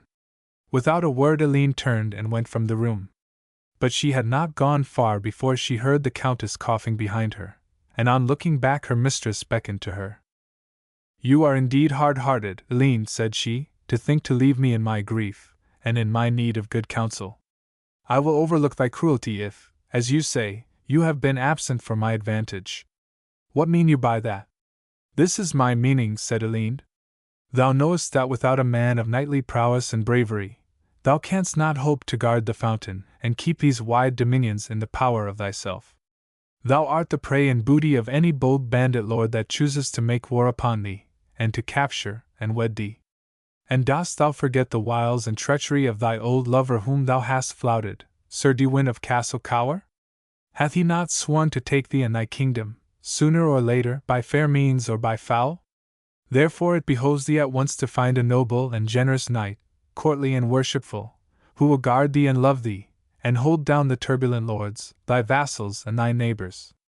"Hard will such a task be," sighed the Countess, "for the Earl Caddoc was a man among men. Yet I will wager to find thee such another, even excelling him in knightly prowess, in beauty of person, and for love and devotion to thee more than his equal," replied Aline, who remembered that the dead Earl had not been over-tender to his gentle Countess on many occasions. "And where couldst thou find this paragon?" said the Countess, flushing a little at the reminder of her late lord's neglect. "At the court of King Arthur," replied Aline, "for there are to be found the peerless knights of the world, men of their knightly words, and devoted to love and war." "If it be that I must think of wedding again so soon," sighed the Countess, "go then to King Arthur, and find me such a knight. But let him be gentle as well as brave, with fine and courtly manners, a man, indeed, whom I can really love." Aline went and kissed the flushing cheek of her mistress.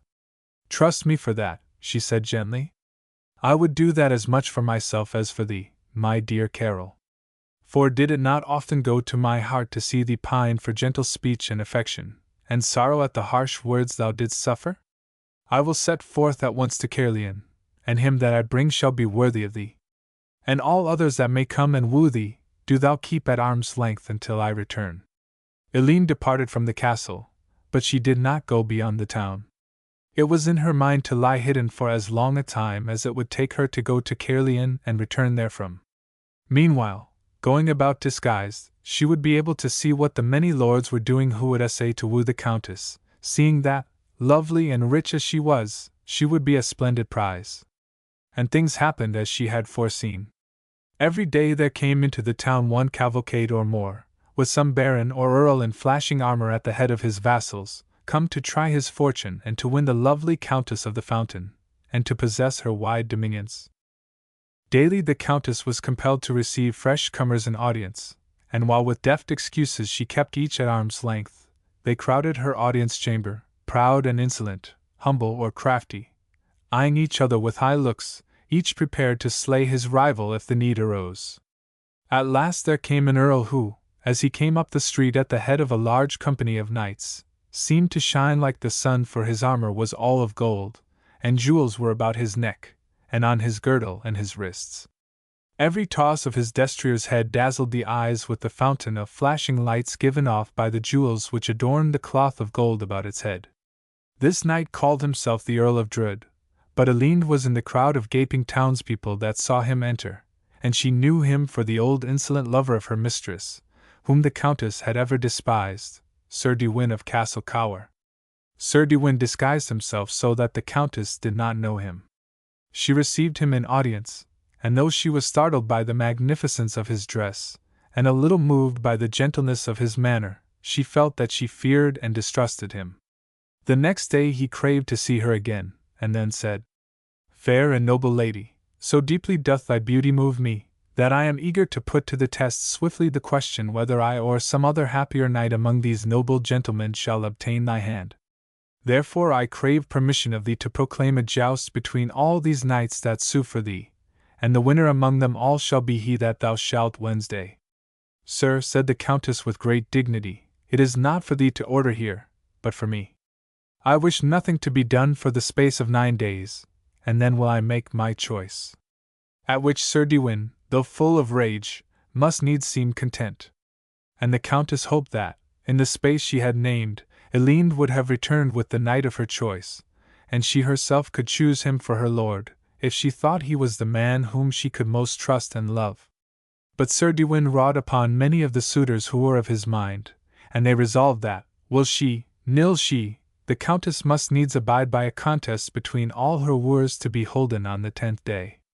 And on the 10th day all the knights, barons, and earls met together in full armor in a broad green jousting place beneath the windows of the Countess, and having made the rules of contest, and committed them to the seneschal of the Countess, they prepared to prove which among them all was the knight of most prowess. Then there was fierce hurtling to and fro of knight against knight, and lances splintered, horses reared, knights fell wounded or dead, and were dragged away. And for long, among the 99 knights that there jousted, none of the crowds who looked on could see which were they who were gaining the day.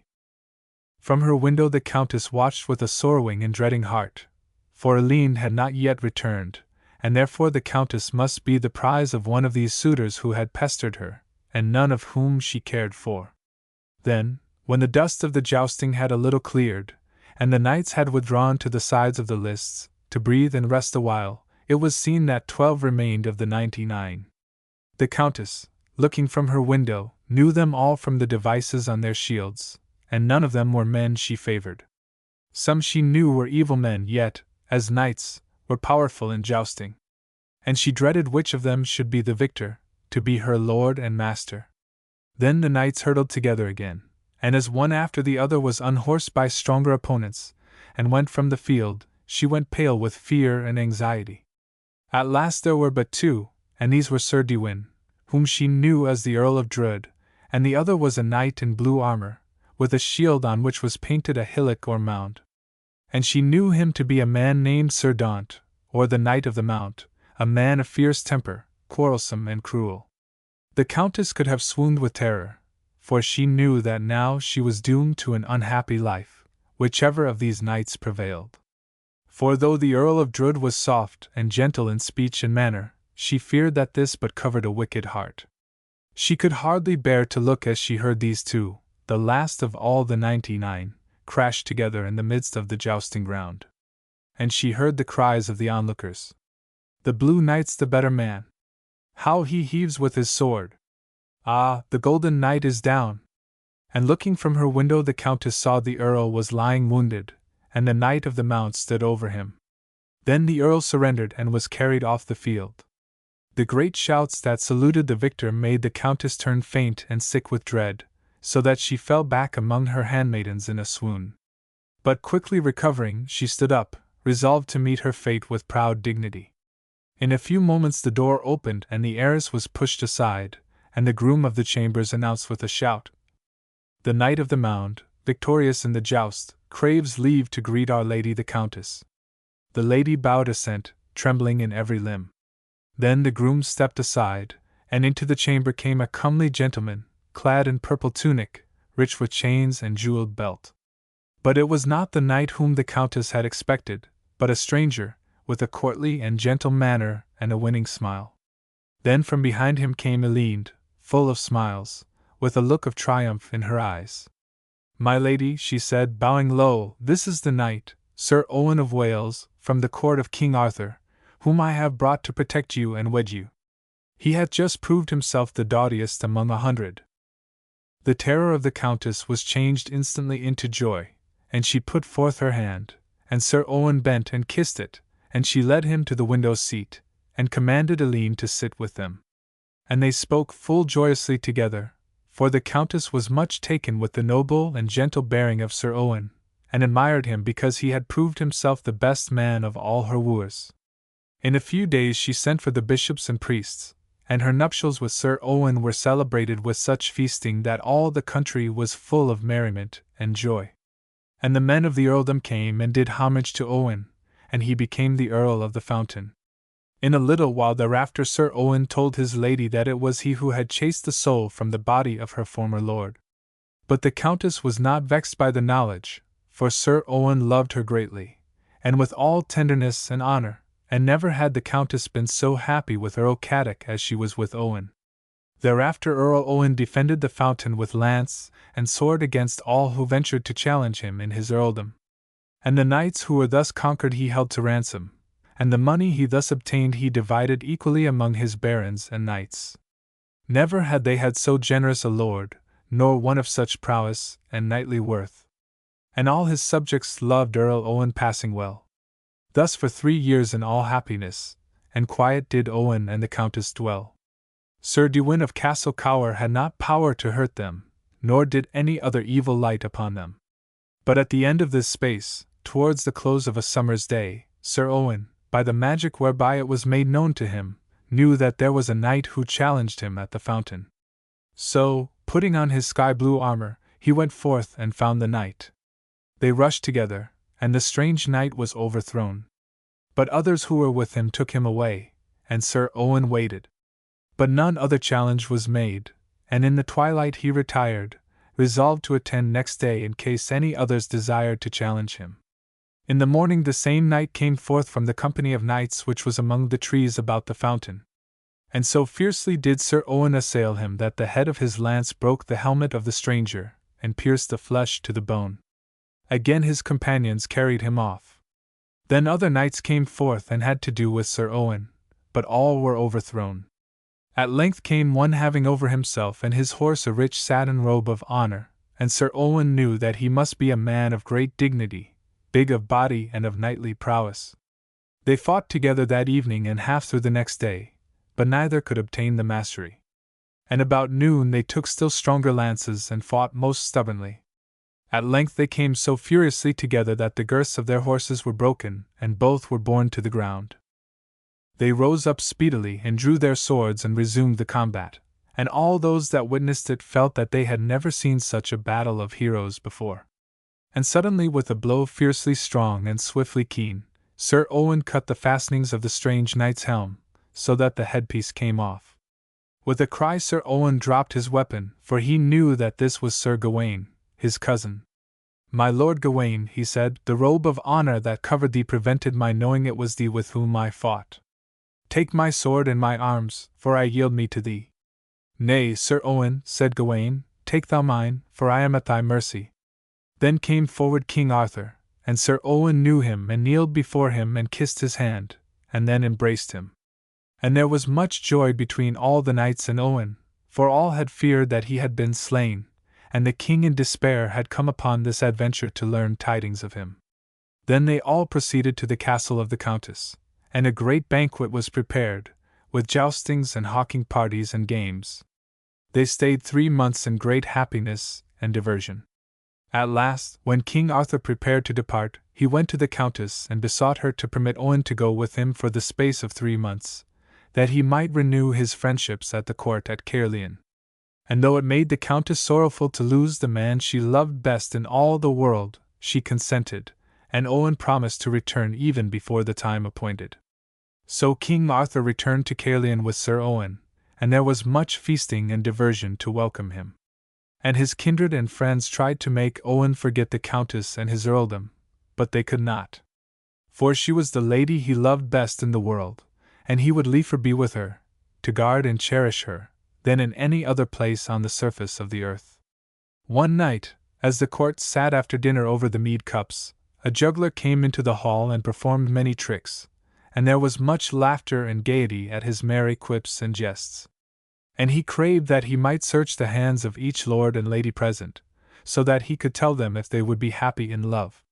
He began with Sir Kay, and so along the board, uttering merry thoughts on all, but speaking with serious and solemn looks, until he came to Sir Owen. And he looked long and earnestly at the marks in that knight's palm, and then said, in a croaking voice, "A night and a day, a night and a day. Thou'lt grieve for thy love forever and I." None knew what this might mean, and they marveled to see how pale went the face of Sir Owen. For he had suddenly remembered the words of Dicet the trollman, who had said, "Beware thee of leaving the side of her that shall love thee for more than a night and a day, or long woe shall find thee." Instantly Sir Owen rose from the board and went out. Going to his own abode he made preparations, and at dawn he arose and mounted his horse, and set forth swiftly to go to the dominions of the Countess. Great was his fear that some evil had befallen her in consequence of his leaving her unprotected from the evil powers of Sir Dewin.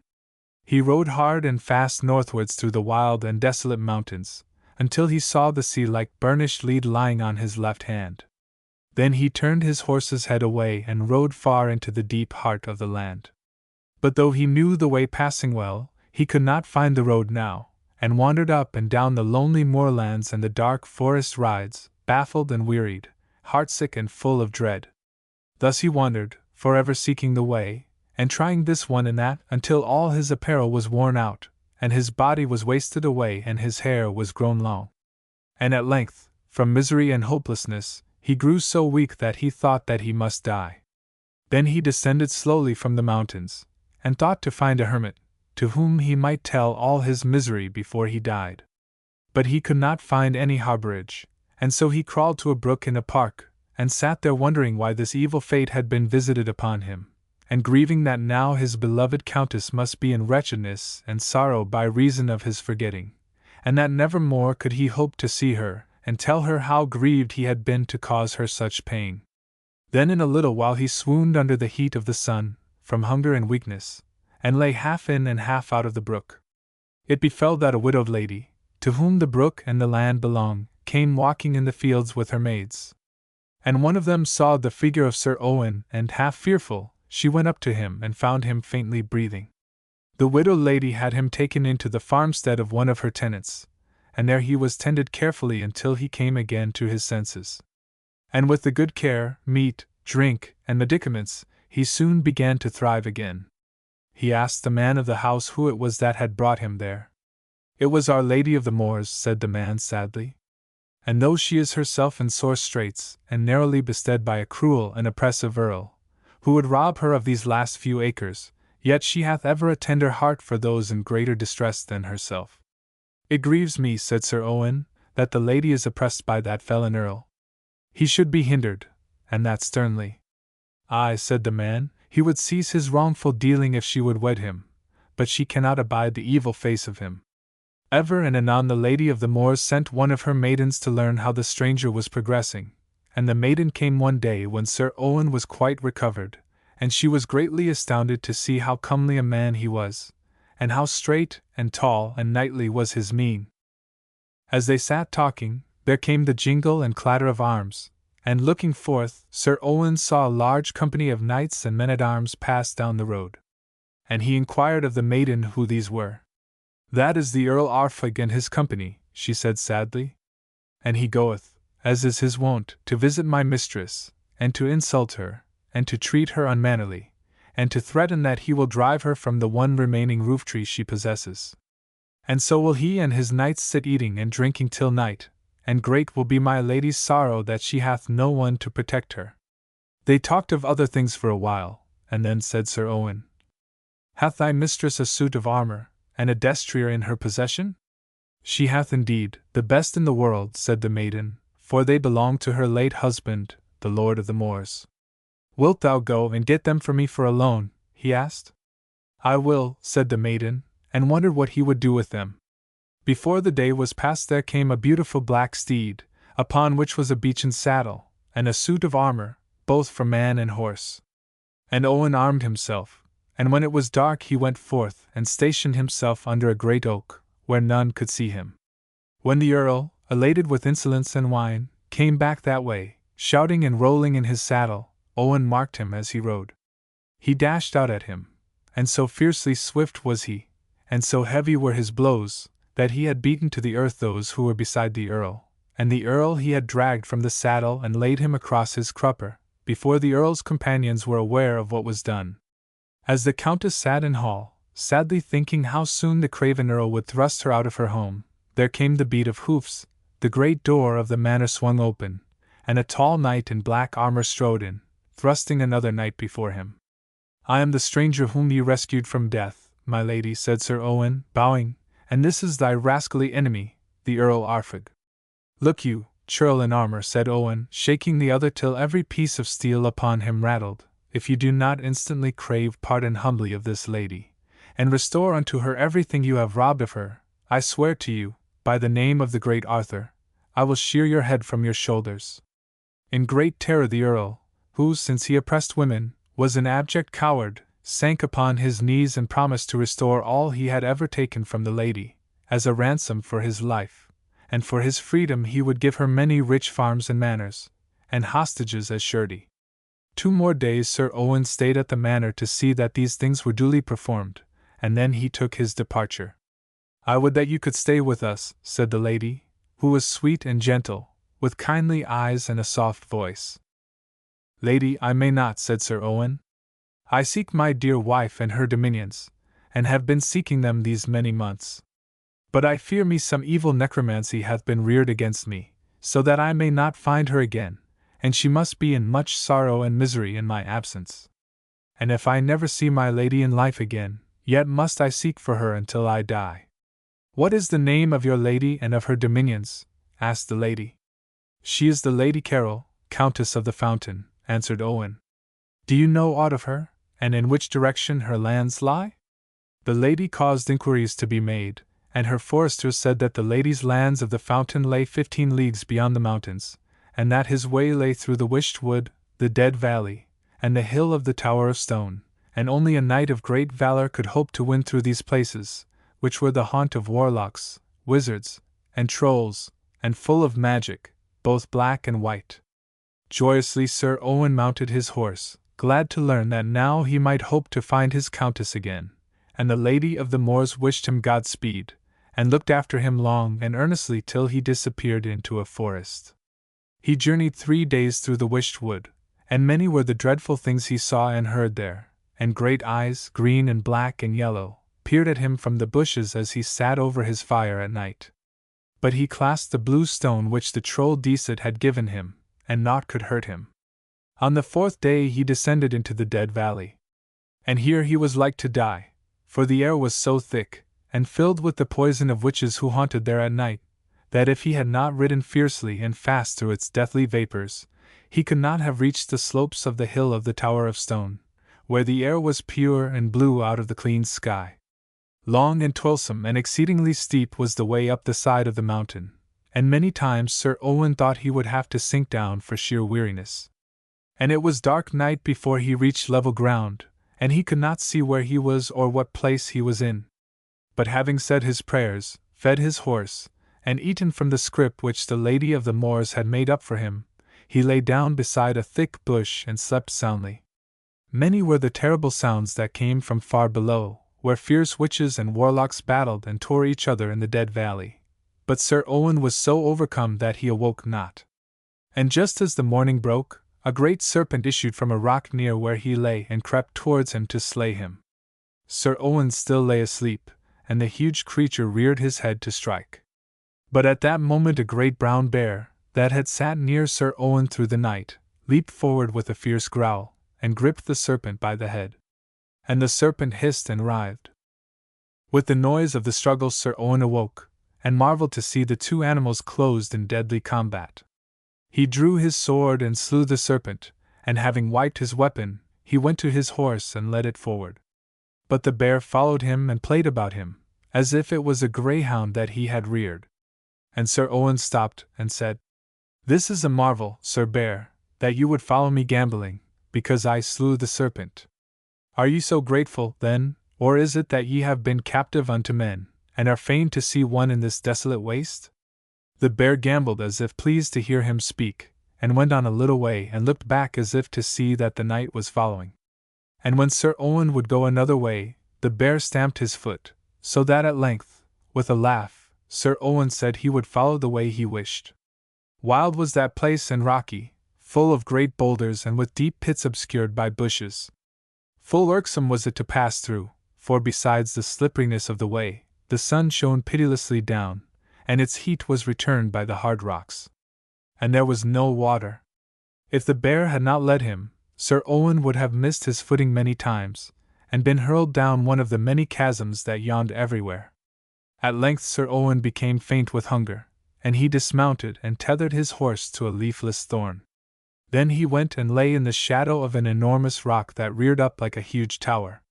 And the bear looked at him for a little while and then disappeared. Sir Owen wondered sadly whether he should ever win through the perils that encompassed him, and see again the lady whom he loved best in all the world. And weak with famine, he doubted whether he should not leave his bones to bleach beside the great rock. Then he looked, and saw the bear coming towards him, and it carried a roebuck, freshly slain, which it brought and laid at Sir Owen's feet. The knight sprang up with a glad cry, and struck fire with his flint, and the bear brought dried sticks, and soon a fire was blazing, and juicy collops were spluttering on skewers before the fire. When Sir Owen had finished eating, the bear seemed to wish him to follow him, and the bear led him to a brook in a little green patch, and there the knight quenched his thirst. By now it was twilight again, and Sir Owen made up the fire and prepared himself to slumber, and the bear lay down beside him and blinked at the fire like a great dog. The knight saw the sun far in the west dip beneath a cloud, and a cold wind blew across the waste. And then he heard a sigh from somewhere behind him, and then another, and again a third. And the sound seemed to come from within the towering stone. He cried out, "If thou art a mortal, speak to me. But if thou art some evil thing of this waste, avaunt thee!" A voice, soft and sad, replied, "A mortal I am indeed, but soon shall I be dead, and as cold as the stone in which I am imprisoned, unless one man help me." The stone was so thick that the voices of both were muffled, so that neither recognized the other. Sir Owen asked who it was who spoke to him. "I am Elend, handmaiden to the Lady of the Fountain," was the reply. "Alas! Alas!" cried Sir Owen. "Then if thou art in so sore a pass, thou who wouldst guard my lady till thy death, surely my dear lady is in a worse pass? I am Owen, who won her in the justs, and by evil fortune left her for more than a night and a day, and never have I been able to find my way back to my beloved lady. Tell me, damsel, what evil hath befallen her, and how I may avenge it instantly." "Glad I am, Sir Owen," cried the maiden joyfully, "to hear thou art still in life, and that thou wert not faithless, as the evil Sir Dewin said thou wert. 'Twas his evil magic that changed the landscape as thou didst ride, and so hid the way from thee. Naught evil hath my lady suffered yet, nor never will now if thou canst save me this night. But he hath changed my brother, Decet of the Mound, into some monstrous shape, and me he hath chained within this stone. Yet for 77 days my magic kept him from doing further ill to my lady and me, and that space ends this midnight. Therefore am I glad that the good fate hath led thee here. Now go thee and hide, until Sir Dewin and his 2 evil sons come. And when they would make a fire whereon to burn me, do thou cut them down and burn them, for so shall all their evil power be stayed. Much as Sir Owen wished to ask how his countess had fared through the time of his absence, he stole away, after he had stamped out his fire. Towards midnight there came a great roaring wind, and a shower of hailstones, and thunder and lightning, and he saw 3 great black shapes descend from the sky. And he knew that these were the evil wizard knights, Sir Dewin and his 2 sons. They alighted upon the hill near the Tower of Stone, and took the shapes of men. Instantly they began to gather wood and to make a huge heap. And Sir Dewin made witch fire, and began to light the pile. Then Sir Owen crept up in the dark, and the bear went with him. And as the wizard bent to light the fire, Sir Owen raised his sword and chopped off the wizard's head, so that it hopped into the fire. The bear had gone behind the 2 sons and now clawed them together, and though they struggled fiercely to get loose, the bear hugged them so tightly that they could not move. And Sir Owen slew them both with his sword. Then together they heaped the 3 evil warlocks on the fire, and saw them burn. And when the last of them was consumed in the fierce heat of the fire, Sir Owen felt a hand seize his, and turning, he marveled to see Decet the Mound Man smiling into his face. Good luck hath been thy guide, Sir Knight, said the Troll, and thou hath released me from the evil dumb shape into which this wizard did change me. But all the happiness that hath been thine and shall be thine again, thou owest to thy constancy, and thy devotion to the lady thou lovest best.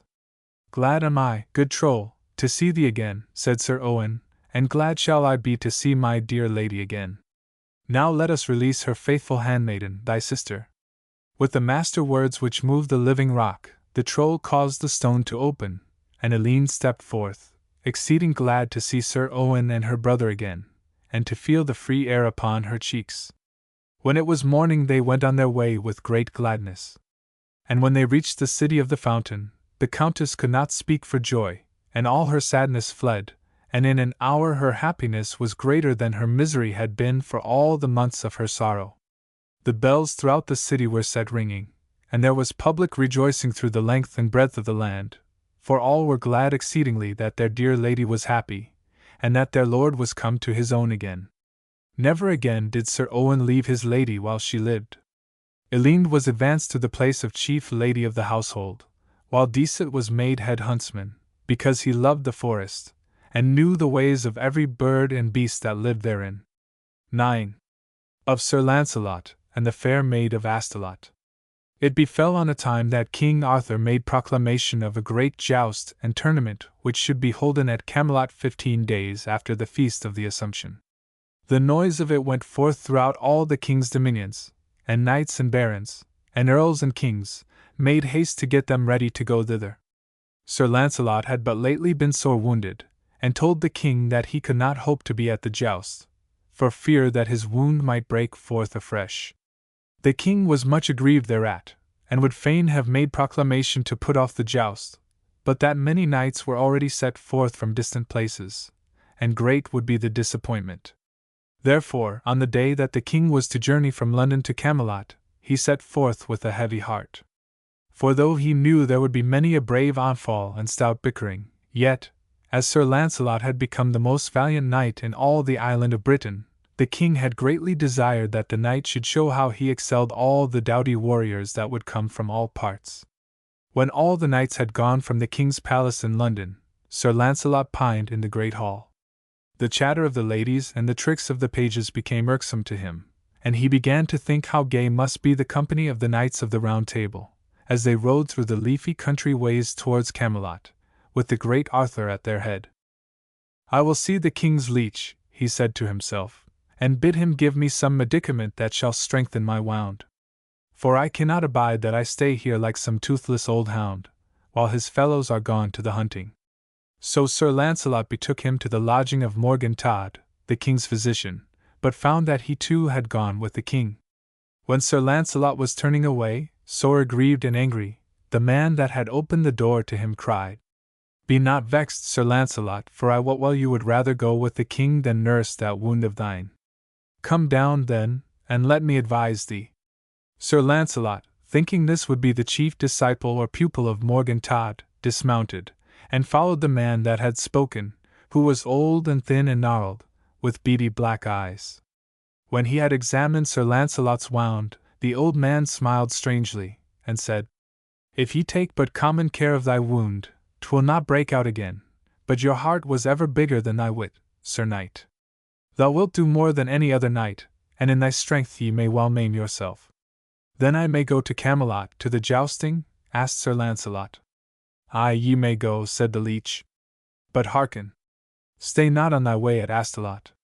If ye do so, ye shall leave so great a wound thereon one that will not harm thee, that the ill shall cause thee woe out of all measure. Keep thy counsel, good leech, said Sir Launcelot with a laugh. I hurt none that desire not my hurt. And for the rest, I will take the adventure that God will send me. Sir Launcelot set out forthwith, thinking naught of what the leech had said. By eventide he came to Astolat, and, looking about for a lodging, he suddenly remembered the words of the leech. I will beg a lodging outside the town, he said, gravely smiling. So I do not stay in the town, I may escape the ill which the old croaker spoke of. He saw the manor house of a baron beside the way, and begged a lodging there for the night, which was freely and most courteously granted unto him. The baron was an old man, of reverend aspect, named Sir Bernard, and he welcomed Sir Launcelot warmly, though he knew him not. At meat they were all very merry, and with Sir Bernard were his 2 sons, handsome youths, but lately made knights. There was also a young damsel, named Elaine the Fair, the daughter of Sir Bernard, but Sir Launcelot, though he saw how sweet and gentle she was, noted her not overmuch. Neither she nor Sir Lavaine, the younger son, could bear to take their eyes from the face of Sir Launcelot, for there was so magnificent yet gentle an air about the great knight, that they deemed he must be some very brave and noble warrior. Sir Launcelot told them it was in his mind to go to the justs at Camelot. Laughingly he turned to Sir Bernard, and said, Fair sir, I would pray you to lend me a shield that may not be greatly known, for mine has been too much seen by warriors. Sir, replied the old baron, I will gladly give you your desire, for I am sure you are one of the likeliest knights of the world. This, my eldest son, Sir Tir, whom you see hath yet the pallor of sickness, was hurt on the day on which the great Sir Tristram of Lyons gave him knighthood, and as he cannot now ride, ye shall have his shield. Sir, I thank you, replied Sir Launcelot, for showing me such friendship. And I would crave a service of you, went on Sir Bernard. My younger son here, Sir Lavaine, is eager to go out with some knight of proved valor and prowess, and as my heart goeth unto you, and believeth ye to be a knight of great nobility, I beseech you that you let him ride with you tomorrow. I shall be pleased, indeed, to have the young knight to ride with me, replied Sir Launcelot. Would it please you, sir, asked Sir Bernard, to tell us your name? Not at this time, sir, replied Sir Launcelot, but if God give me grace at the justs, and I win honor there, I will of a surety return and tell you. Sir Launcelot, with his nobleness and courtesy, and his tales of fair ladies and brave knights, so won upon them all, that it was late ere they each departed to their beds.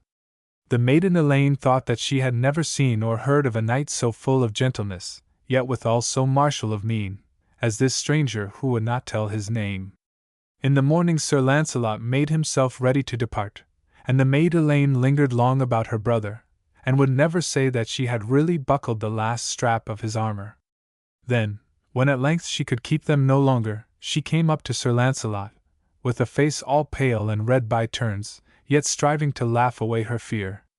Sir, she said, I wish you noble deeds at the justs and much fame. Sir, I have never had a knight wear favor of mine. Therefore, Lord, will you wear a token of mine in your helm for good fortune? Launcelot looked down into the lovely face and smiled. Fair damsel, he said gently, if I granted you that, I should do more for you than ever I have done for any dame or damsel living. At that she thought he refused, and the tears sprang like jewels into her blue eyes, and she turned away. Sir Launcelot was grieved to think his refusal hurt one that seemed so sweet and gentle. Then he remembered that he desired to go to the just disguised, and he bethought him that if he wore a lady's token in his helm, no one would recognize him, for all knew that never would he consent to wear such things in joust or tournament, as was the custom of many knights. Stay, fair damsel, he said kindly, I will grant you to wear a token of yours upon my helm. Therefore bring it me. Instantly the face of Elaine shone with joy and pride as she looked up quickly at the great steel-clad figure on the horse beside her. Then, quickly running, she brought what she had in her mind he should wear. See, she said, giving it into his hand, it is a sleeve of mine, of scarlet samite, embroidered with great pearls. I will wear it at the justs, fair maiden, said he, for the sake of the kindness you and yours have shown me.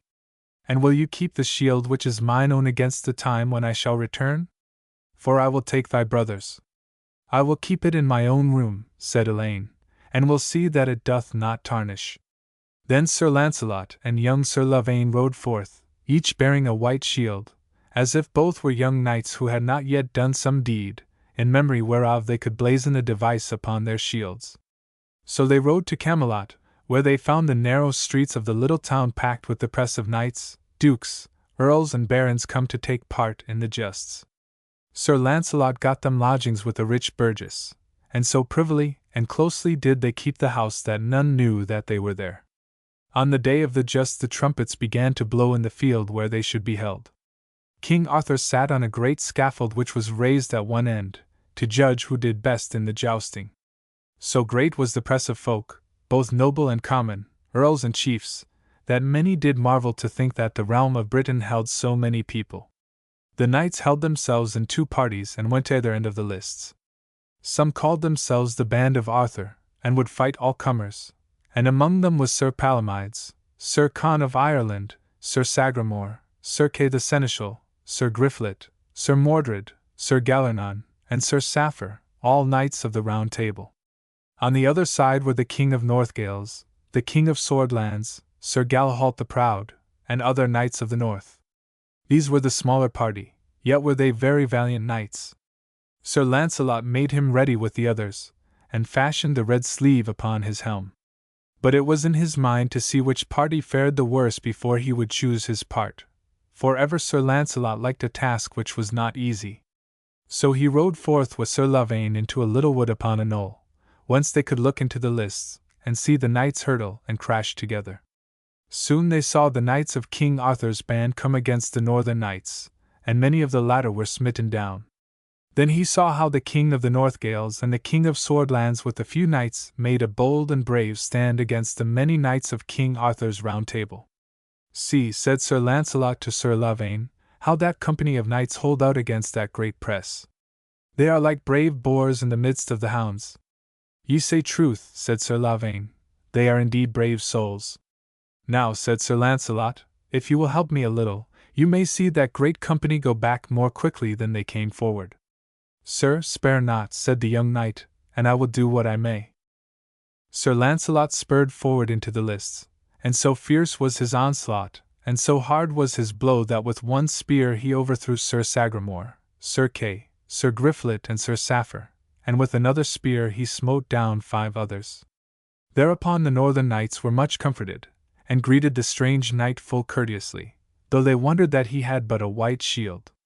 Then the band of Arthur's knights took counsel and gathered together Sir Bors, Sir Ector de Maris, Sir Lionel, Sir Blamore and 5 others. These were all mighty knights, and all were great fighters and close kin to Sir Launcelot.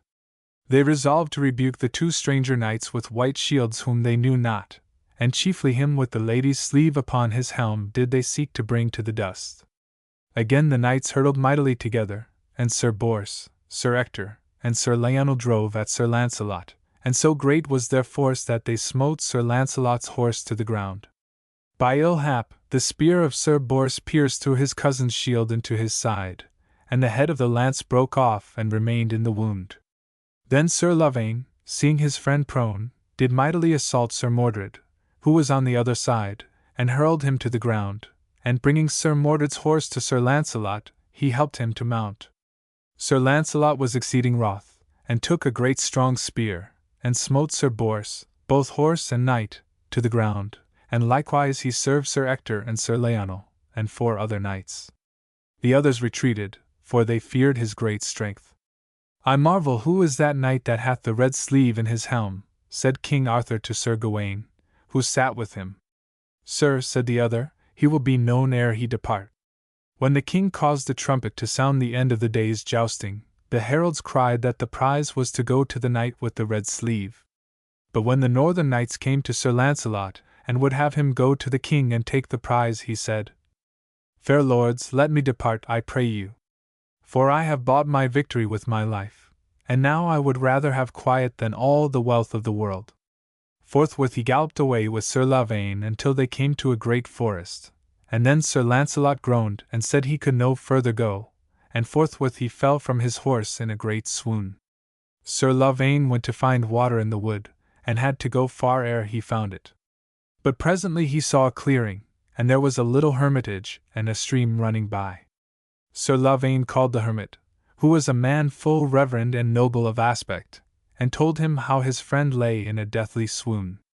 In a little while they had brought Sir Launcelot to the hermitage, where the hermit took out the head of the spear and bound up the wound and gave to the knight a strong cordial. Anon he was refreshed, and came to his senses again. At the lodging of the king in Camelot, men spoke of the justs, and wondered who might be the knight who had won the prize and who had been injured, as the northern knights had reported.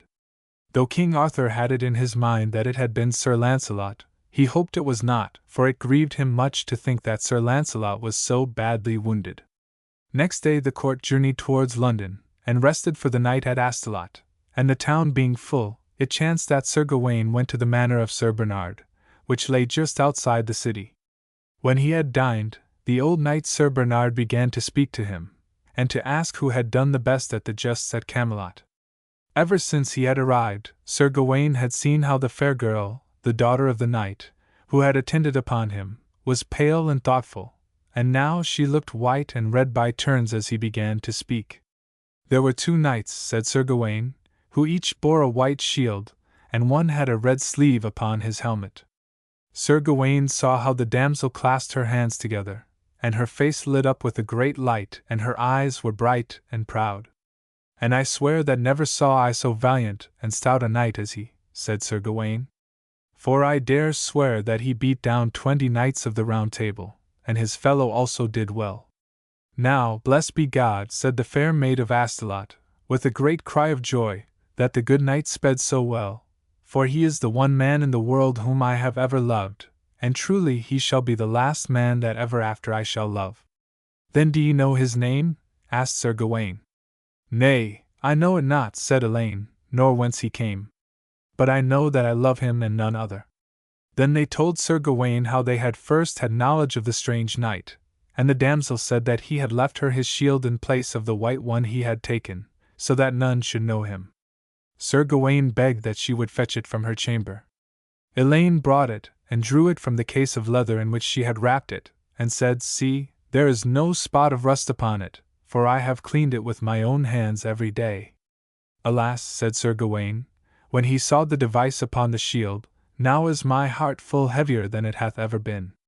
Why, oh why, cried Elaine, and stood pale and breathless. Is the knight that owneth that shield your love? asked Gawain. Yes, truly, said the maiden, I love him. And then sadly she said, But would that he should tell me that I was also his love. However that be, said Sir Gawain, you should know that you love the noblest knight in all the world, the most honorable and one of the most worth. So thought me ever, said the maid of Astolat, proudly smiling, for never have I seen a knight that I could love but that one. And never hath he borne token or sign of any lady or gentlewoman before he bore thine, said Sir Gawain. At these words the maid Elaine could have swooned for very joy, for she deemed that Sir Launcelot had borne her token for love of her. Therefore, she was cast more deeply in love with him than ever. But I dread me, went on Sir Gawain, for I fear we may never see him in this life again. Alas! Alas! cried Elaine, throwing herself at the feet of the knight, and clutching his arm tightly, while she gazed with terror into his face. How may this be? Oh, say not that he is. She could not say the word, but Sir Gawain made answer. I say not so, but wit ye well that he is grievously wounded. Alas, cried Elaine, what is his hurt? Where is he? Oh, I will go to him instantly. She rose, wildly wringing her slender hands. Truly, said Sir Gawain, who, though a great warrior, was a slow talker, and had no thought of the sorrow of the poor maid, the man that hurt him was one that would least have hurt him had he known. And when he shall know it, that will be the most sorrow that he hath ever had. Ah, but say, cried Elaine, where doth my lord lie wounded? Truly, replied Gawain, no man knoweth where he may lie. For he went off at a great gallop, and though I and others of King Arthur's knights did seek him within 6 or 7 miles of Camelot, we could not come upon him. Now, dear father, said the maid Elaine, and the tears welled from her eyes, I require you give me leave to ride and seek him that I love, or else I know well that I shall go out of my mind, for I may never rest until I learn of him and find him and my brother Sir Lavaine. So the maid Elaine made her ready, weeping sorely, and her father bade 2 men-at-arms go with her to guard and guide her on her quest. When she came to Camelot, for 2 days was her seeking in vain, and hardly could she eat or sleep for her trouble. It happened that on the 3rd day, as she crossed the plain, she saw a knight with 2 horses, riding as if he exercised them, and by his gestures she recognized him at length, and it was her brother. She spurred her horse eagerly, and rode towards Sir Lavaine, crying with a loud voice, Lavaine, Lavaine, tell me how is my lord, Sir Lancelot? Her brother came forward, rejoicing to see her, but he asked how she had learned that the stranger knight was Sir Lancelot, and she told him. My lord hath never told me who he was, said Lavaine, but the holy hermit who hath harbored him knew him and told me. And for days my lord has been wandering and distraught in his fever. But now he is better. It pleaseth me greatly to hear that, said Elaine. When Sir Lavaine took her into the room where lay Sir Lancelot so sick and pale in his bed, she could not speak, but suddenly fell in a swoon. And when she came to her senses again she sighed and said, My lord, Sir Lancelot, alas, why are ye in so sad a plight? Therewith she almost swooned again. But Sir Lancelot prayed Sir Lavaine to take her up and bring her to him. And she came to herself again, and Sir Lancelot kissed her, and said, Fair maid, why fare ye thus? It hurts me to see your sorrow, for this hurt of mine is of little account to cause you to grieve in this wise. If ye come to minister to me, why, ye are truly welcome, and ye shall quickly heal me, by the grace of God, and make me whole again. I would gladly serve you till you are well again, said the maid. I thank you, fair Elaine, replied the knight, but I marvel how ye knew my name? It was by Sir Gawain, fair lord, said the damsel, for he lodged at my father's house and saw your shield. Sir Lancelot's heart was heavy at these words, for he foreboded sorrow from this adventure. Afterwards the maid Elaine never went from Sir Lancelot, but watched him day and night, and gave such comfort to him that never woman did more kindly nurse a wounded man than she. Sir Lancelot was full courteous and kindly in his turn, never giving more trouble than he could avoid. Both were of good cheer and merry together, for Sir Lancelot deemed not as yet that the maid loved him deeply, and the maid was glad to be with him and to do him all the service that she could. Then in a little while came Sir Bors, the knight who had wounded Sir Lancelot, who was also his cousin, and Sir Bors lamented sorely that his had been the arm that had given his kinsman so sore a wound. But Sir Lancelot prayed him not to grieve, and said, I have that which I deserved, for in my pride I was nigh slain, for had I given thee, my cousin, warning of my being there, I had not been hurt. Therefore, let us leave off speaking thereof, and let us find some remedy so that I may soon be whole. Fair cousin, said Sir Bors, as he leaned on the bed, speaking in a low voice, there is one nigh thee, or I am much in error, that will not know whether to be glad or sorry when thou shalt be hale enough to ride away. What dost thou mean? Asked Sir Lancelot. Is this she that is so busy about thee? Is she the lady that men call the Lily Maid of Astolat? She it is, replied Sir Lancelot, and kindlier nurse hath never man found. It is easy to see she loveth her task, said Sir Bors, and he was full of pity and kindness for the fair meek maid, seeing that she loveth thee. Nay, man, nay, that cannot be, said Sir Lancelot, half angry, half denying. She hath come to me because I was sick, and because I wore her token in my helm, that's all. Wise art thou in all knightly prowess, Sir Lancelot, said Sir Bors, and full courteous and kindly art thou to all ladies and damsels. But I fear thou knowest not the heart of this fair maid. For it hath been easy for me to see by her looks this way how she is jealous of my talking to thee, and I know from her diligence about thee that she loveth thee with all her heart. If that be so, then, by heaven, I sorrow it is so, said Sir Lancelot heavily. And I must send her from me forthwith. Why shouldst thou do that, fair cousin? Said Sir Bors. She is a passing fair damsel and well taught, and I would that thou couldst love her in return. But as to that, I may not nor dare not counsel thee. For I know that love blows where it listeth, and will be forced by none. It repenteth me sorely, said Sir Lancelot, and he was heavy in spirit thereafter, and was eager to get whole again and to go away. In 4 or 5 days he made a plot with Sir Bors, that he should rise and clothe himself in his armor and get upon his horse, and in this way show to the hermit and to the maid Elaine that indeed and in truth he was strong enough to ride forth. Therefore they made excuses and sent both the hermit and the maid away into the forest to gather herbs. Sir Lancelot rose from his bed, and Sir Bors helped him to put on his armor and to mount his horse. And so eager was the knight to feel that he was hale again that he put his lance in rest and spurred his horse, and so furiously did he ride across the mead, as if he rode at a night, that of a sudden his wound broke out again, and he swooned and fell from his horse to the ground. Sir Bors and Sir Lavaine made great sorrow and dole as they raised him and carried him back to the hermitage.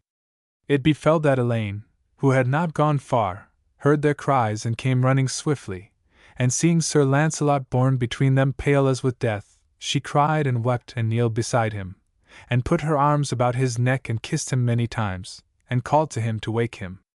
O traitors that ye are, she cried to her brother and to Sir Bors, why have ye let him go from his bed? Oh, if ye have slain him I will denounce you for his murderers.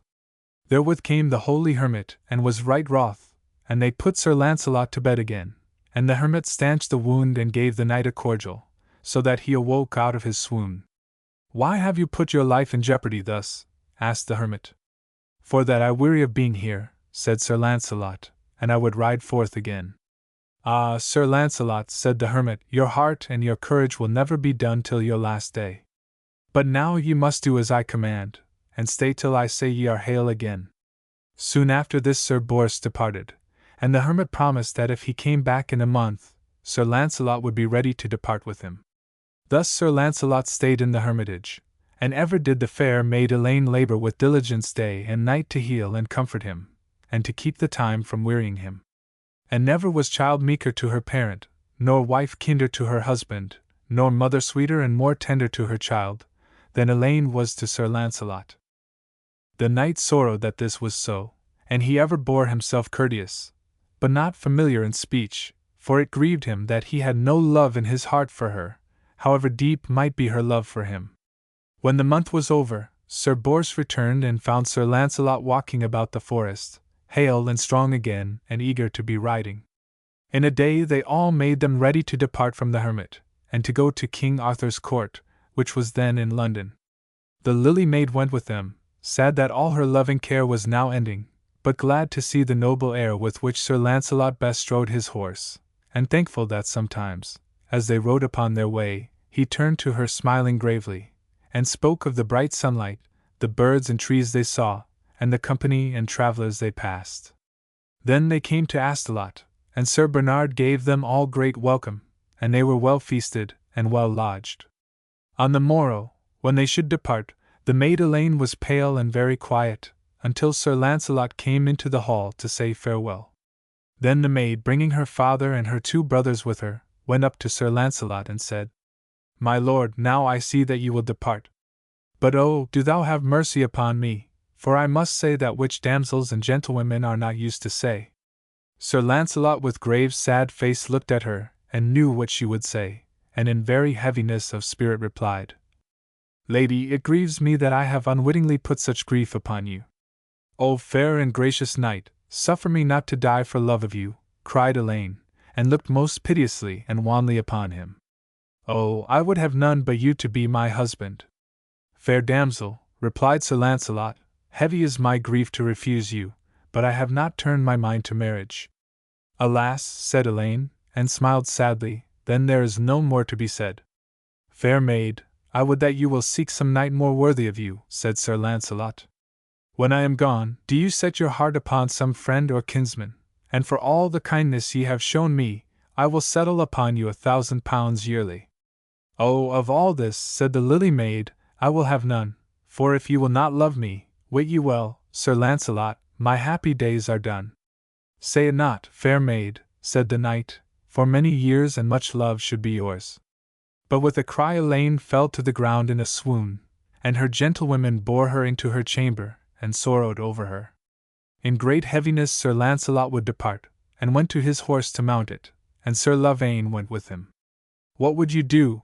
Asked Sir Launcelot of him. What should I do, said Sir Lavaine, but follow you, unless you drive me from you? I cannot do that, so come with me, said Sir Launcelot. Then came Sir Bernard unto the knight, and said, lifting his grey head and wrinkled and reverend face to Sir Launcelot as he bestrode his horse, Sir, I think my daughter Elaine will die for your sake. Forever was she quiet, but strong in mood and of a very fond heart. It must not be, said Sir Launcelot, but do thou cheer her, and when I am gone she will forget me. Never did I do or say aught but what a good knight should, and never made as if I cared for her. But I am right sorry for her distress, for she is a full fair maid, good and gentle, and sweet of voice and mood.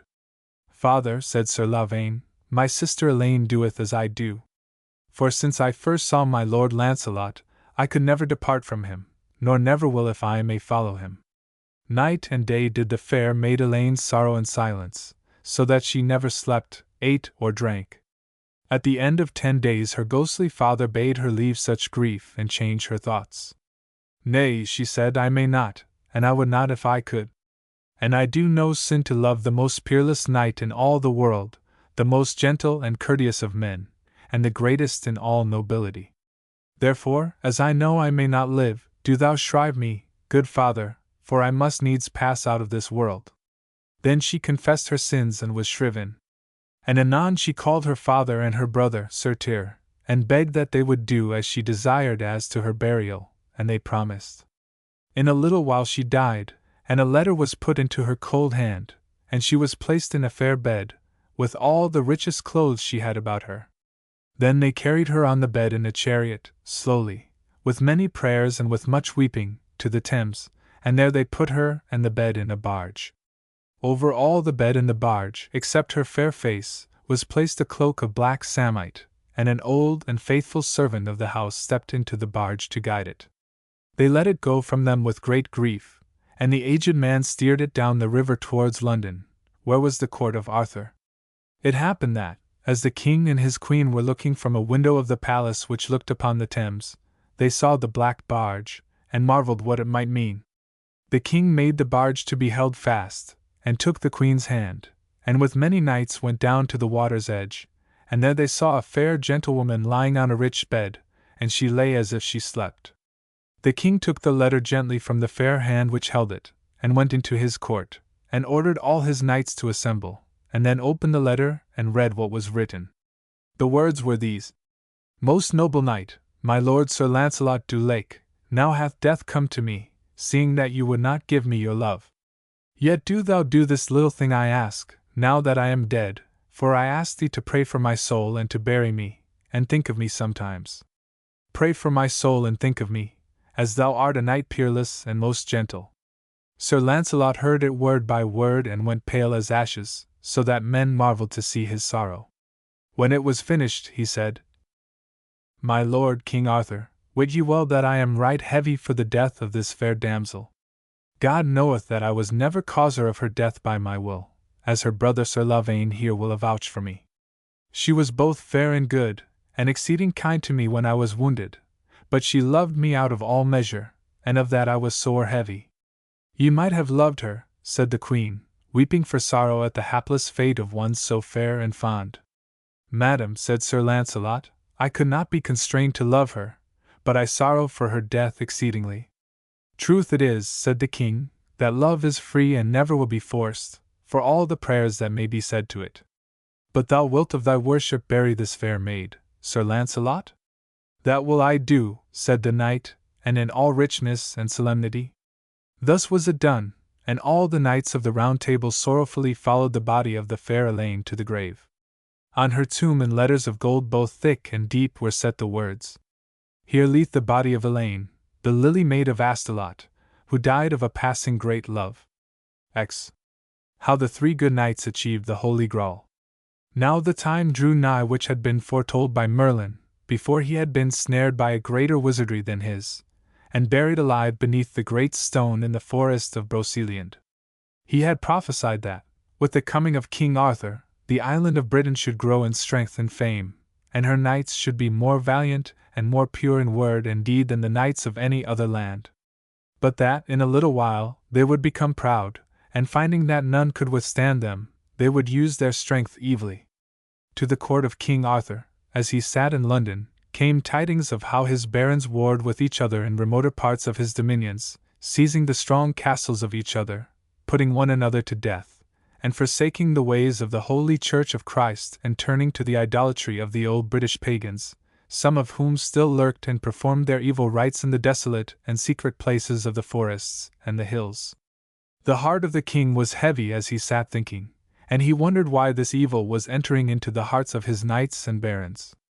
He resolved to take good counsel, and therefore commanded his clerk to come to him, and bade him write down all his thoughts. Then he gave the letter to a trusty knight, named Sir Breuse, and bade him take it to the Archbishop of Britain, where he sat, an old and feeble man, in his great cathedral of St. Asaph, far on the verge of the western sea. He was the king's kinsman, and already known for his great sanctity as St. David. In a month the knight brought back the answer, which was in these words: The time draws nigh for the trial and testing of Britain. 3 good knights shall come to you, and you must pray that their spirit shall spread like fire in the hearts of all your knights. You shall have all my prayers, dear kinsman, and I bid you say to all your knights, watch and pray. A few days later, when the king sat in hall before the great fire, for it was passing cold and the wintry wind snarled at the windows, the great door was flung open, and into the hall came 3 men bearing a wounded knight in armor upon his shield.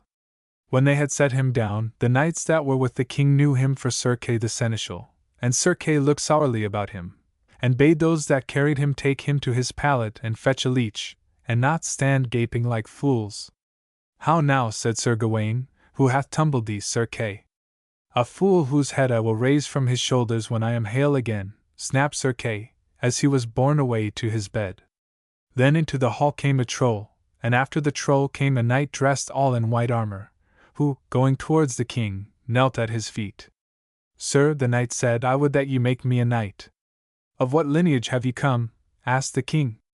I am the only son left to my mother, replied the knight, and she is the widow of Earl Evrock of the Wolds. Ah, said the king, and frowned, was he one of those turbulent lords of the north that now slay and war as if they were kin to the pagans, and threaten to bring ruin into my kingdom? Nay, lord, said the young knight, my father hath been dead these 20 years. Then what is your name? What have ye done to deserve knighthood? Asked the king, who was angry at the hurt his old friend and foster brother Kay had received. Sir, I am Perceval who slew the dragon knight, and I am not yet made a knight. All those that stood there cried out in joy, and King Arthur raised the young knight from his knees and kissed him on both cheeks. Fair young warrior, I knew ye not, said the king, and I repent me my churlish speech. We all have heard your great deeds, and much have I longed to see ye, and many reproaches gave I to Sir Kay, whose churlish manner thrust you from my hall. Sir, said Perceval, when he had clasped the hands of the knights, all of whom were eager to know him, I vowed that I would not come to you until that I had avenged the blow which Sir Kay had given to my good friend Todd, who is my squire, and good fortune brought Sir Kay to me, or perhaps it was the will of heaven. For as I came riding hitherwards this morning, I saw in the snow where a hawk had torn a thrush, and the blood lay on the whiteness of the ground. I stopped and gazed upon it, for I thought of the white life of Christ who gave his blood to save us all. Then I wondered whether the blood that he had shed upon the cruel cross would ever be so pitiful a thing in men's minds that this dear Britain of ours would be rid of the evil which seems to be creeping into it, and in place thereof would turn as white as the sheets of snow that now lay over all the fields and ways. As I thought thus, I sank deeper and deeper in my thoughts. Suddenly I felt one strike me on the arm with the flat of his sword. I turned and saw a knight, who asked me why I gaped like a mooncalf at the torn bird. I told him it was my pleasure so to do. He asked if it was my pleasure to have to do with him, but I said I would liefer pursue my thoughts again. Nevertheless, he would not let me in quiet, and I drew my sword and beat him in my anger to the ground. When my squire unlaced his helm, he knew him for Sir Kay, and told some passing men to bear him unto the court. So have I punished him both for the insult to my friend and squire, and to myself. Men marveled at the quiet speech and gentle looks and manners of one whose fame for great deeds was in all men's mouths, and Sir Gawain said, "Of a truth, young chieftain, it had served Sir Kay rightly if he had slain him, and he should thank thee for sparing him." The other knights agreed that Sir Kay had done most unknightly in thus picking a quarrel with one who had not offended, and he had merited defeat. Thereupon King Arthur knighted Perceval, and they made him great cheer and welcome, and the king knew in his heart that this was one of the 3 good knights whom St. David had spoken of, and he wondered who were the other 2. It chanced that 7 nights before, the good Sir Bors had fared forth from the court of Arthur to seek knightly adventures. And his spirit was joyful as he rode, for he felt that some great adventure was to come to him, howbeit he knew not why he felt this was to be. Northward he fared through the land, and the snow had not yet fallen, but so mild was the season that men's thoughts had stirred towards spring. For many days he journeyed, and the ways were more lonely, the country more desolate, the rocky hills more bare.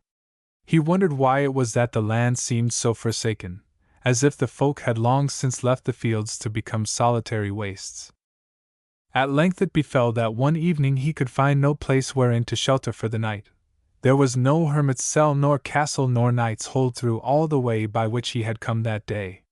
Towards twilight he came upon a wide moor, and the cold moon peered at him over the distant mountains. Far in the midst of the waste he saw a great pile, as of a castle, and pricked his horse towards it.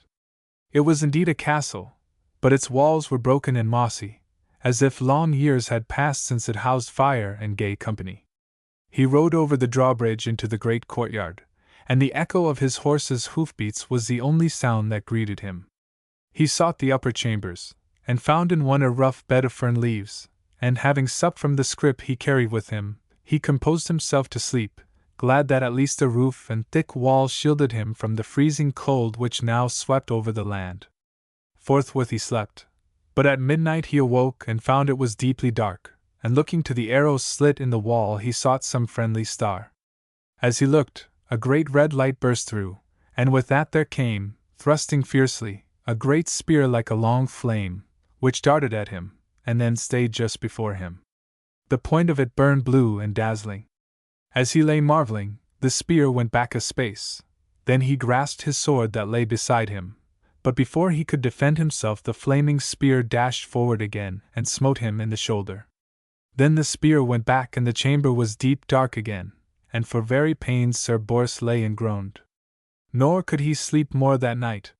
When it was dawn he arose, thinking to ride forth, but when he went down into the courtyard to saddle his horse in the stable, he marveled to see that where there had been an open ruined gateway the night before, was now a great black oaken door, spiked and bolted. For a long time he essayed by every means to get himself out of that castle, but he could not find a way. Yet never did he hear or see aught that showed that any one lived there. Many times he went throughout the place, but never found aught but ruin and emptiness, and the dust and darkness of long neglect everywhere. When 3 days had gone, Sir Bors was faint with the pain of his wound and the hunger with which he suffered.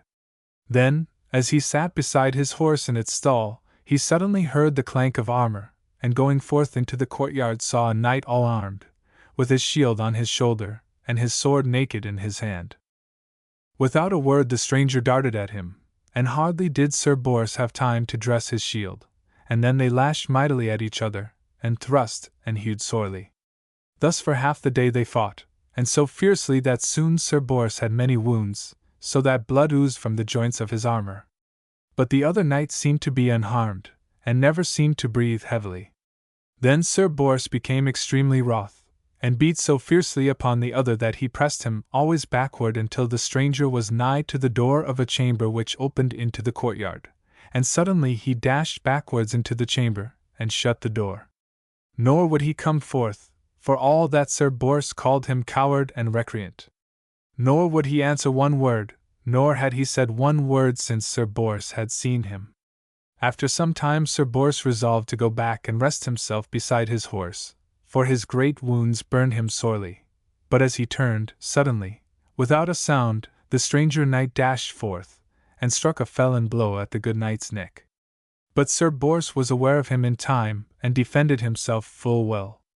So fiercely did Sir Bors lay on, that soon the other was beaten to his knees, and then the good knight rushed at him to hurl him headlong, and to slay him. Suddenly the other knight seemed to fall together as if dead, but the armor sounded hollow as it fell, and Sir Bors marveled.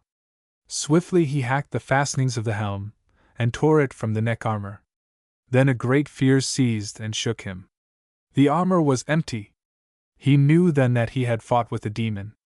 He crossed himself and prayed, and weak with deadly fear and his wounds, he went into the stall and sat beside his horse, and marveled how he could win with life from the fell power that seemed to hold him prisoner. Suddenly, from a dark cavernous hole in the dungeons, came a great boar, with curving tusks keen as sword blades, and rushed at Sir Bors full fiercely. Hardily did the knight defend himself from the strength and the fierce rushes of the great beast.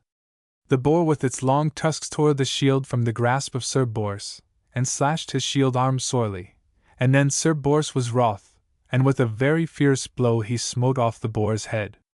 Immediately thereupon, with the pain of his many wounds and the weakness of his famine, Sir Bors fainted, and lay upon the frozen snow as one dead. For long he stayed thus ere he revived, and then he rose and dragged himself into the stall where lay his horse, half dead with hunger, before an empty manger. All that night Sir Bors lay in a sad pass, for he thought that now he would never see dawn again in life. He prayed and commended his soul to God, and confessed his sins and prepared himself for death as behoved a good knight, and thereafter he slept sweetly. At the dawn he awoke, exceeding hungry, and looking forth into the court he had it in his mind to carve meat from the dead boar. But he was astounded beyond measure to find that it was not there. In its place was a great trencher of steaming hot collops of meat, and toasted bread, with hot milk in great plenty. Sir Bors ran towards the food, and so ravenous was his hunger that he would have devoured it instantly. But he bethought him before he had placed any of it to his lips, and dropping it he crossed himself and ran back into the stall and tried not to look forth. He knew that the food was placed there by some fell fiend or demon to tempt him, and if he ate of that unholy food, his soul would be forever lost. Anon sweet voices sounded in the courtyard as if to attract him forth, and the smell of the hot food was wafted strongly into the stable. The fiends themselves could not enter, for there was a horseshoe hung in the proper way upon the lintel of the door, and, moreover, Sir Bors had stuck his sword point in the ground, and the holy sign of the cross prevented the evil things from crossing the threshold. All that day did Sir Bors lie half dying, while the fiends tempted him, but the knight was too strong and manful of soul to yield, and would liefer die than become the slave of the powers of the netherworld. Then in the twilight he commended his soul to God, for he felt near to death. When he had finished his prayer, he heard great and horrible cries in the court as of rage and disappointment. Then came an old man at the door of the stable, white of hair and very reverend, and he came and put his hand upon Sir Bors' head and spoke mildly and said, "Good and faithful knight, sorely tried have ye been, and now you shall have no more adventures here. Full worshipfully have ye done, and better shall ye do hereafter. And now your wounds shall be healed, and ye shall have good cheer until tomorrow." Therewith there was all manner of sweetness and savour in the place, and Sir Bors saw as in a mist a shining vessel borne by a wondrous maiden. He knew that this was the Holy Graal, and he bowed his head, and forthwith he was whole of his wounds. On the morrow he departed after a night's sweet sleep, and rode to Arthur's court, and told of his adventures. The king and queen and all the fellowship of the Round Table were passing glad to see Sir Bors whole and well, and they made much of him, for they felt that he would do things of great renown. Then at the feast of Pentecost went all the court to the minster to hear their service. And when they returned to the palace, the king ordered that dinner should be prepared in the hall of the Round Table, for this was one of the days when he was wont to assemble all his knights at a great feast of knighthood. While they waited for the horn to sound, warning them that the meal was ready, one came running to the king, saying that a thing of marvel had happened. And Arthur went to the hall of the Round Table with his knights, and there in the seats about the great circular board they found letters of gold written, which said, "Here should sit Sir Bedivere," or "Here should sit Sir Gawain," and thus was the name of a knight written in every seat. In the siege or seat, perilous, where twice or thrice a reckless knight had dared to sit, but only to be struck dead by a sudden flashing blow of mystery, there were written the words, "In the 404th and 50th year after the passion of our Lord, shall he that shall fill this seat come among ye." All the knights marvelled and looked each at the other. "It seemeth me," said Lancelot, "that this is the very day on which this seat shall be filled by him for whom it is appointed, for this is the 454th winter since Christ died on the rood." It was seen that on each side of the siege perilous was written, on the right one, the name of Sir Perceval, and on the left one, the name of Sir Bors. Then the horn was sounded to dinner, and each knight took the seat appointed for him, and young knights served them. All the sieges round the table were filled except the siege perilous. Men ate and drank soberly, for they felt that an adventure strange and marvelous should happen that day, and so indeed it befell. For when they had eaten, and the priest was saying in a great silence the grace after meat, suddenly a shrill wind sounded without, and all the doors and windows shut fast. Men looked at each other in the twilight thus caused, and many a face was white with fear. Then the door opened and an old and reverend man entered, white of beard and head, and clothed also in white, and Sir Bors knew him for the same who had come to him at the castle of fiends. By the right hand the ancient man brought a young knight, clad in red armor, with a sword at his side, but with no shield. "Peace be with you, fair lords," said the old man. Then turning to the king he said, "Sir, I bring here a young knight, the which is of king's lineage, whereby the marvels of this court shall be accomplished, and the trial of this thy kingdom shall be brought to a happy end, if that may be. And the name of him is Galahad."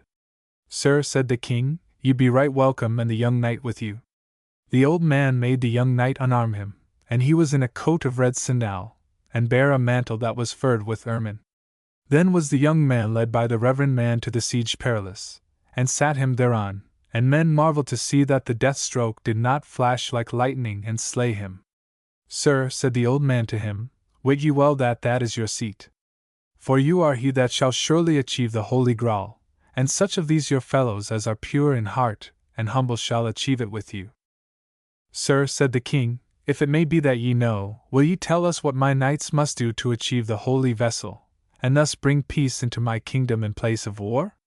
For many of those that are kings and barons under me are warring with each other, and threaten to rend this island of Britain, and some are forsaking Christ and are turning to the evil faith and cruel worship of the pagan gods of Britain. And it goeth to my heart to know this, and I have much dread."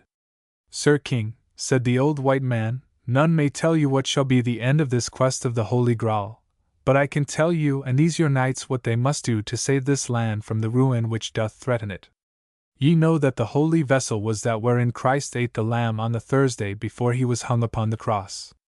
And Joseph of Arimathea did bring it here to Britain, and here hath it been for more than 450 winters. And while ye in your kingdom did love Christ and did do his word, the sangreal stayed within your borders. But now ye war with each other, and are evil livers and full of pride and mastery, and if ye do not repent and stay your dishonor, then shall the holy vessel pass from Britain, and ruin and death and civil war shall stalk through the land and leave it desolate." Having spoken thus, the old man went from the hall, and none stayed him, for too many there were who knew that they had been the evil livers at whom his words had pointed. Then uprose Sir Gawain, who was a faithful knight, and true man to his king, though a proud one and a hasty. He was filled with sorrow for the ruin that threatened his fair land.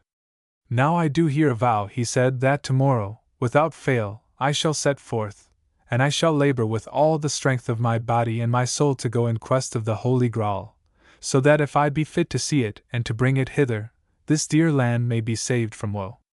So hot were his words that many of the better knights rose also, and raising their right hands did make a like avowal. And those that cared not for the quest felt that they must seem to do as the others did, and so made avowal also, though in their hearts they thought more of pride and earthly power. Gawain, Gawain, cried the king, and the great tears stood in his eyes, I know ye do right to avow this and to cause these others to avow also, but a great dread is upon me, for I have great doubt that this my fellowship shall never meet again. Fear not, said Lancelot, for bethink ye, my lord, in no better adventure can we find death than in this quest, and of death we are all sure. On the morrow the knights armed themselves, and bade farewell to King Arthur and his queen, and there was much weeping and great sorrow. And as the knights rode through the streets of Camelot the crowd stood and wept, both rich and poor. All were full of dread to see so many brave knights depart that never more would return. Having passed through the gates of the town, every knight took the way that he liked best. Now Sir Galahad was without a shield, and he rode 4 days without adventure. At evensong on the 4th day he came to an abbey of white monks, and there was given great cheer. He found 2 other knights of the Round Table at that abbey, the one King Bagdemagus and the other Sir Ulfin, and the 3 had supper together, and made great cheer one of the other, and spoke of the adventures each would desire to have. There is within this abbey, as men tell me, a shield, said King Bagdemagus, which no man may bear about his neck, but he is injured or slain within 3 days. Yet tomorrow I will adventure to win it. In the morning, therefore, after they had heard Mass, King Bagdemagus asked the abbot to show him where was the shield. Then was he led to the high altar in the church, and behind it was hung a shield which glowed with shining whiteness, and in the middle thereof was a red cross which seemed to quiver as if it were living. Sir, said the abbot, this shield ought not to hang about any knight's neck unless he be one of the 3 best knights of the world, and I counsel you to beware. No matter, said King Bagdemagus, I will essay it, for though I am not Sir Lancelot, yet I am a good knight enough. This he said in his pride, and took the shield and put the strap about his neck, and bade good-bye to the other twain, and so went forth with his squire. They had not ridden but 2 miles or more, when at the opening to a wood Sir Bagdemagus saw a knight in white armor on a horse, riding up and down as if to do battle with any that should venture to go into the forest drive. When the white knight saw him he called out, Who art thou? Thou bearest the shield of a knight peerless, but not the armor. Who am I? Replied King Bagdemagus scornfully. I am he that shall give a good account of myself with thee. With that he levelled his lance and ran furiously upon the knight. But the other stood still, and when the spearhead was nigh his shield, he lightly turned it aside, and as Sir Bagdemagus swept by, the knight, with a quick fierce stroke of his sword, smote him so hard that the blade bit through the mail even to the shoulder bone, whereby Sir Bagdemagus fell to the ground in a swoon. The white knight called the squire to him, and said, Bear ye this shield to the young knight, Sir Galahad, who is at the White Abbey. Greet him from me, and say that it is for him to wear this shield, and none other. And tell him that I shall meet him ere long, if God wills, and that we shall fare together to that which is appointed for us. The squire did as he was bidden, and told Sir Galahad of the White Knight's words. Sir Galahad asked him what was the device upon the shield of the White Knight, and he answered, A red heart. Then said the young knight, It shall be even as he saith. Sir Galahad mounted his horse and rode alone, ever northward, for he knew that the Holy Grail was hidden in a castle somewhere in the north among the warring barons. Many days he rode without adventure, until on a day he came to an old and venerable wood, dark and thick and close, where the moss hung like thick beards from the hoary branches. There, in a lawn or glade in the midmost part of the forest, he found an old and white dame, kneeling before a green cross beside the path, weeping piteously as she prayed and beat her breast. What ails ye, lady? Asked Sir Galahad. Ah, good night, said the old dame, and as she rose it was well seen she was of gentle birth. I weep for that I have lived to see the day when sons of mine shall slay each the other. I have 3 sons, and all are of the worshipful company of the Round Table. But 2 are wasteful livers, and have taken from me all that whereby I lived, and ever hath my youngest boy, Sir Hewlin, withstood their evil ways. Wherefore they hated him. And yesterday did Sir Nuoth and Sir Du, my elder sons, return, and did quarrel with my dear lad Hewlin. And now I fear they go about to slay him. Oh, if that they kill him, who is the prop and comfort of my old age, I shall surely die. Sad it is, lady, said Sir Galahad, and mournful was his mind, to think that in this dear land of Britain there should be knights that are given to such thoughts of evil as to slay their own kin. Lead me to them, I pray ye. He set the dame upon his saddle before him, and she led the way through the forest. When they had gone but a mile she started, and stopped the horse, and then they heard the sound of clashing steel. Sadly did that poor lady shriek and cry, "Ah! They slay him now! My dear son! My dear boy!" Swiftly Sir Galahad made his horse to leap forward, and in a little while they came upon a great meadow, where 2 knights on foot were together fighting another single knight with swords. Forthwith Sir Galahad cried with a loud and a stern voice, "Hold, put up your swords, ye evil brothers, that would slay each other." All turned at the cry. Then, seeing his mother, the young knight Sir Hewlin threw down his sword. And leaping from Sir Galahad's horse the reverend lady tottered to her youngest son and threw herself upon his breast, and he clasped his mother in his arms. But the 2 evil brothers laughed scornfully at Sir Galahad. "Who art thou, thou knight in red?" they cried. "Thinkest thou to frighten us with thy big words?" Quickly they mounted their horses and ran upon Sir Galahad together. But the lance of one he received upon his shield, and the weapon snapped in twain, and that of the other he thrust aside, and, as the knight thundered by, he brought down his sword, with so fierce and wrathful a stroke, that the head of the knight flew from his shoulders. Seeing this, the other, who was Sir Nuoth, made haste to throw himself from his horse, and came and kneeled before Sir Galahad, praying mercy. "I know who ye are," he said. "You are Sir Galahad, the stainless knight, who shall prevail in all thy deeds, and whom no weapon may wound until ye have fulfilled your high destiny. And I will do faithfully any behest ye may lay upon me." "I will then," said Sir Galahad sternly, "that thou makest peace with thy mother and thy brother here instantly, that thou seekest naught of them till thy dying day, which shall not be far from thee, and that thou goest this day and place thyself in the service of Sir Bedivere, or Sir Uriens upon the coasts, and help to thrust forth the hateful pagan from the land." The knight swore to do all this, and after he had made his peace with his kindred, he set forth to do Sir Galahad's bidding. And it was as the stainless knight had foretold, for in 7 days Sir Nuoth had found death, bravely fighting the pagan pirates. Sir Galahad went forward, sore of heart to think that such evil was in the land and in men's minds, that any could be found to wish the death of a brother and to care naught for the sorrow of an old mother.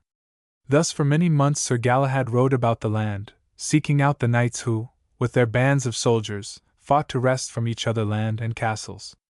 And ever he strove to make peace between them, and to show them how, while they fought with each other, Christian against Christian, the pagan hordes were let unhindered into the land, ravening, burning, and slaying. Some of the battling knights did forsake their evil ways, and went to Sir Bedivere and Sir Uriens, with whom they strove to push back the fierce pagans into their long black ships. But many others, so lost to honor and knightliness were they, performed not their promises, and continued to fight each with the other. So fierce, indeed, was the fighting through all that land, that the peasants forsook the fields and hid themselves, and the pagans from the northern wilderness came over the walls and wandered, killing and burning and robbing. And thus in many parts the crops were not sown or reaped, the wheat stood unharvested and wild, and the grass and weeds grew tall on the very hearths of the poor peasants and husbandmen. The heart of Sir Galahad grew sick, seeing the evil which was come into the land, and he feared that soon the Holy Grail would be taken from the island of Britain, and that then ruin would stalk throughout the length and breadth of the realm. Once, at the dawning, Sir Galahad looked from the door of a little hermitage where he had passed the night, and was aware of a great company of men coming over the moor. They were all horsed, and were going towards the sea, which was on the right hand, where steep and fearful cliffs fell sheer to the thundering surf beneath. And in their midst he saw they held captive a full noble knight, who seemed wounded, and whose armor was all broken and cracked, as if he had fought valiantly before he had been overcome. Him they were going to hurl headlong down the cliffs. Sir Galahad began to arm himself full hastily to meet them. But as he dressed his armor, he was aware of a knight coming swiftly from a little wood that lay towards the sea edge. Then was the heart of Sir Galahad exceeding joyful when he saw that the knight was all in white armor, and that on his shield was the device of a hart, for he knew that this was Sir Perceval. Sir Perceval spurred towards the band of knights, and in a loud voice called on them to release their captive. "Who art thou?" they cried. "I am a knight of the Pendragon of these islands, King Arthur," answered Perceval, "and thy captive is my friend, Sir Bors of Brittany." "Ha! Ha!" the others laughed, and spurred furiously towards him. "Slay him," they shouted. "We own no Arthur here. We are our own lords." With spears in rest, 7 of the knights thundered against Sir Perceval. But by this time Sir Galahad was upon his horse, and making no outcry he spurred upon the others. 3 knights he dashed to the ground with one lance thrust, but then the spear broke. Therewith he drew his sword, and smote in the thick of them so furiously on the left and on the right that they could not abide him, but fled from about Sir Bors, who, wresting a sword from one of them, rode after the 7 that were fighting Sir Perceval. So valiantly and heartily did the 3 knights slay about them that in a little while their enemies had fled, leaving more than half their number slain. Then did the 3 knights make great cheer and welcome of each other, and told each their adventures, and promised that now they were together they would never more part till death should summon them. So, together, they fared thereafter many months, doing noble deeds, and seeking earnestly to bring men's hearts to turn to friendship and union, so that, united, the lords of the northern lands should turn upon the pagans and destroy them utterly. It befell that, on a morn, they came to a castle on a great cliff that was in the marches of Scotland, and they heard a horn sound in that castle and much shouting. On the walls thereof were men of a savage aspect, peering and looking down at them. And those men had fair hair, with steel helms which had great horns or wings upon them. On their tall bodies were leather jerkins, with gold chains and many ornaments. Then Sir Galahad and his friends were aware that on the topmost pinnacle of the castle was a banner, floating and flapping in the morning wind. Black was that banner, and in the midmost part thereof was a golden raven, with beaks open as if it croaked, and its wings were wide thrown, as if it flew over a field of slain men. They knew that this was a horde of pagans who had wrested this castle from its rightful lord, and that full fierce would be the battle. Then from a hole or cave beneath a tree near by came a maiden, richly dressed, but sad and pitiable of face and thin of form, as if from long pining. "Fair lords," said she, "for God his love turn again if ye may, or else here ye will come unto your death." "Nay," said Sir Galahad, "we will not turn again, for he shall help us in whose service we be entered in." "Who are ye, fair damsel, in such painful guise?" "Fair lords, I am Iseult," said the maiden, and the tears filled her eyes. "My father is Earl Hernox, the lord of this castle. And whether he be dead by torture at the hands of his hateful enemies and these fiends, or whether he be still alive against a time when they have more leisure to torture him, I know not. But 3 nights ago came certain knights with a horde of these evil pagans, and stormed this castle, and for all my dear father's valiant deeds, and the prowess of my 3 dear brothers, they overcame our people, and my 3 brothers I saw slain before my eyes. When they rushed upon my father, my nurse dragged me away, and we fled hither. But I cannot go away, not knowing whether my father is dead. And if he be dead I care not whether the pagan fiends catch and slay me." "Fair maiden," said Sir Galahad, "be of good heart, for your father may yet be delivered unto you." "Ha, fair lord, I know not how that may be," said the maiden. Then, glancing at the castle, she saw the portcullis yawn, and some 10 knights rush forth, with pagans besides on foot. Whereat she clasped her hands in terror. "Now God be with ye, fair lords," she cried. "You have my prayers, and may heaven grant ye victory. But dread is on me for your deaths, brave knights." Full wrathful were the 3 good knights to hear the girl's sad tale, and hard was their rage to hear that Christian knights had leagued themselves with the heathen Saxons so as to get their aid in a private quarrel with the Earl Hernox. Therefore, very joyously did Galahad and Perceval leap forward, lances in rest, against the traitorous knights that rushed towards them from the castle. Marvelous indeed was it to see the deeds of those 3 stainless knights that day, for when their lances were broken, They drew their swords, and their wrath, their fierceness, and their valor, none could withstand. While Sir Bors smote with deadly blows the pagans that swarmed about him, Sir Galahad and Sir Perceval dealt death among the traitorous knights, so that not one was left alive. And seeing this, the fair-haired fierce pagans lost heart. Turning, they wished to flee into the castle and pull down the portcullis. But swiftly on their heels dashed the 3 brave knights, and the pagans, never stopping, heard the hoofs of their horses thunder over the drawbridge close behind them. The horde of Saxons took flight into the hall, and there they stood and got breath. But the knights, leaping from their horses, rushed in on foot, and back to back they met the onslaught of the yelling heathens. Very fierce was the anger in the hearts of the 3 knights, so that they stayed not their hands even when the pirates gave way and fled from the dreadful place of slaughter. But the knights pursued them wheresoever they tried to hide, and hither and thither about the castle they ran, and in and out the chambers, up and down the stairs, until for very weariness they had perforce to cease. Then when they beheld the great multitude of pagans they had slain, they were sobered and sad, thinking themselves great sinners. Certes, said Sir Bors, I ween that God willed that we should slay so many, for they must have done great evil. They are indeed foul pagans, said Sir Galahad, and have done great wrong and cruelty in their time to women and little children through this fair land of Britain. But I doubt we have been mad this little while to slay so many mothers' sons as these. Then from out a secret chamber came a priest, white with great age, and with a countenance that shone marvellously bright, and when he saw how many were slain in that hall, he was abashed. Sir Galahad put off his helm, and the 2 knights with him, and all 3 kneeled down, and confessed the madness of their sin which had slain even those that craved for quarter. Ye have done more than ye wist, brave knights, said the priest, when he had absolved them, for the evil knights that led these pagan thieves had plotted to gain this castle because of the great and holy treasures that are hidden here. And by a prophecy I know that ye are the 3 good knights, peerless among all, who should achieve this deed. Therefore, when ye have ordered these slain to be removed, and when the hall shall be garnished and your harness shall be cleaned of the signs of battle, ye shall see that which hath been ordained for ye. When all had been done as they had commanded, and the place well cleansed and fresh rushes laid along the floor, the 3 knights sat on a bench, and the Earl Hernox and the maid Iseult with them, and there was much cheer and rejoicing between them all. Then the old priest called the Earl and his daughter from the room, and left the 3 knights together.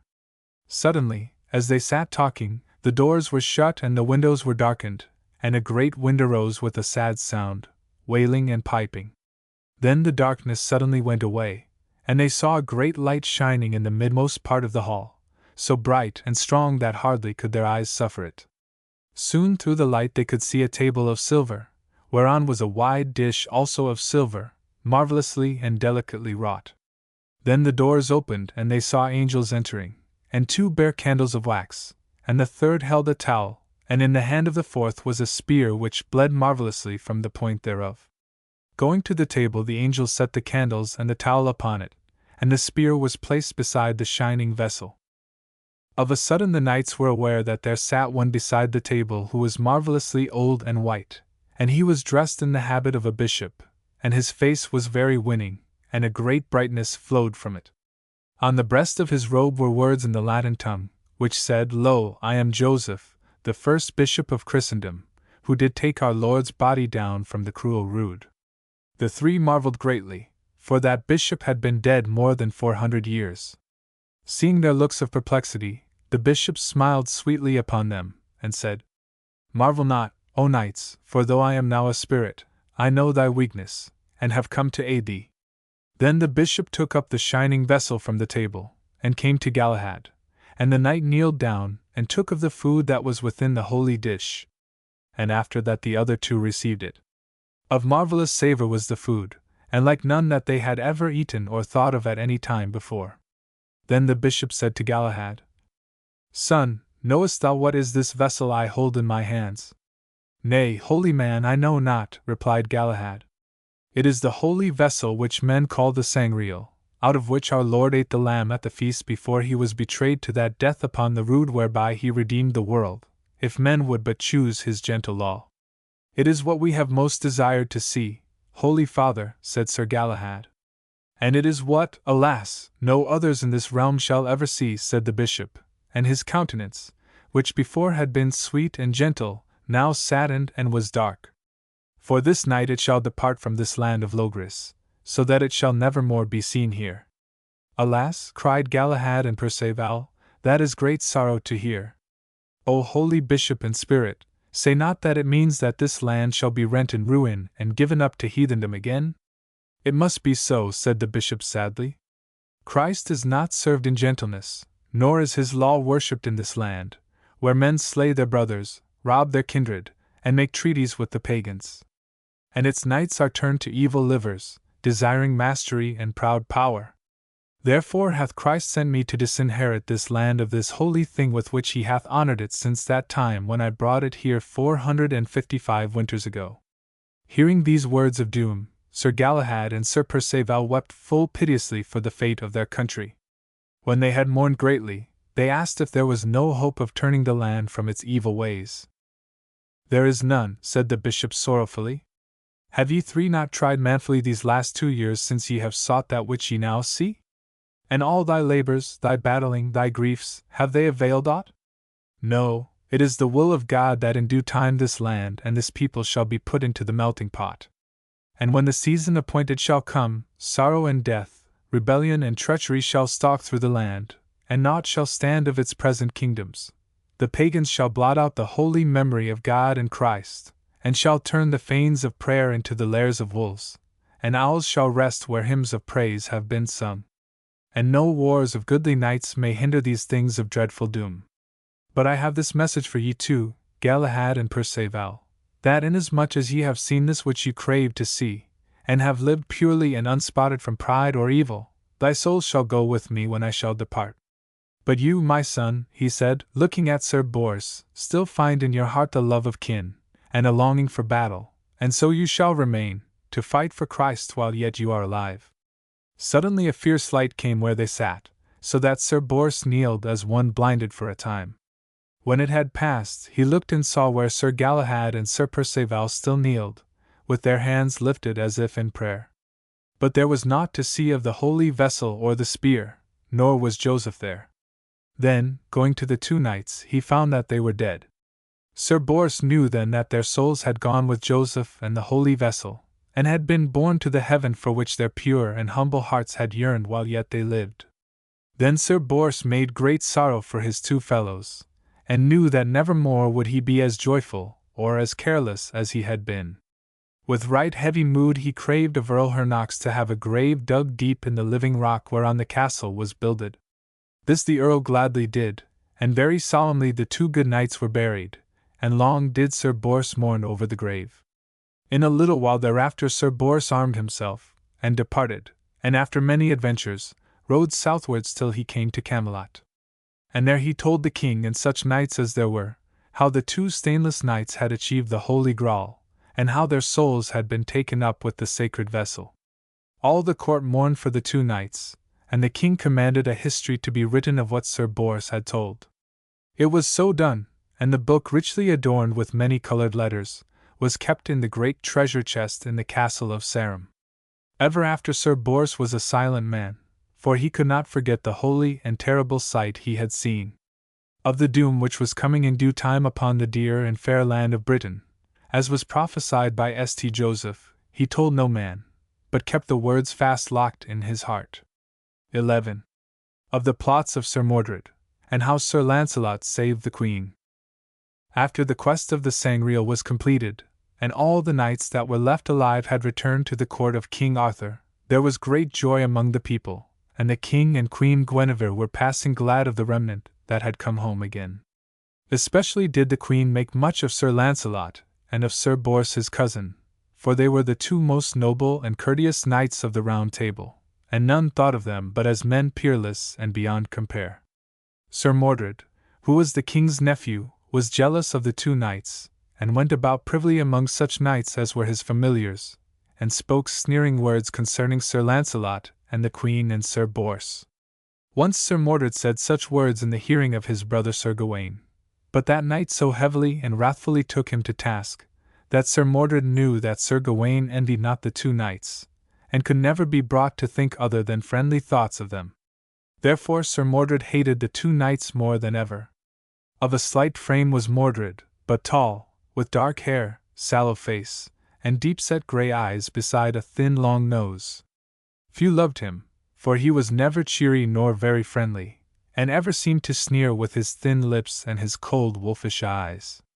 In a little while strange dark rumours began to go about the court, and it was whispered that so proud had Sir Launcelot become of his fame and prowess, that he harboured evil thoughts against the king, and that he aimed to make a kingdom for himself out of the countries that lay about his own lands of Joyous Gard in the northern marches. Then fresh rumours went about, and these were the most evil of all. It was said that he sought to slay the king, and wished to make Guinevere his own queen, and with her he would rule over all Britain. First, men laughed and passed the rumours with a shrug and a gesture of scorn, but when they were repeated again and again, some began half to believe them.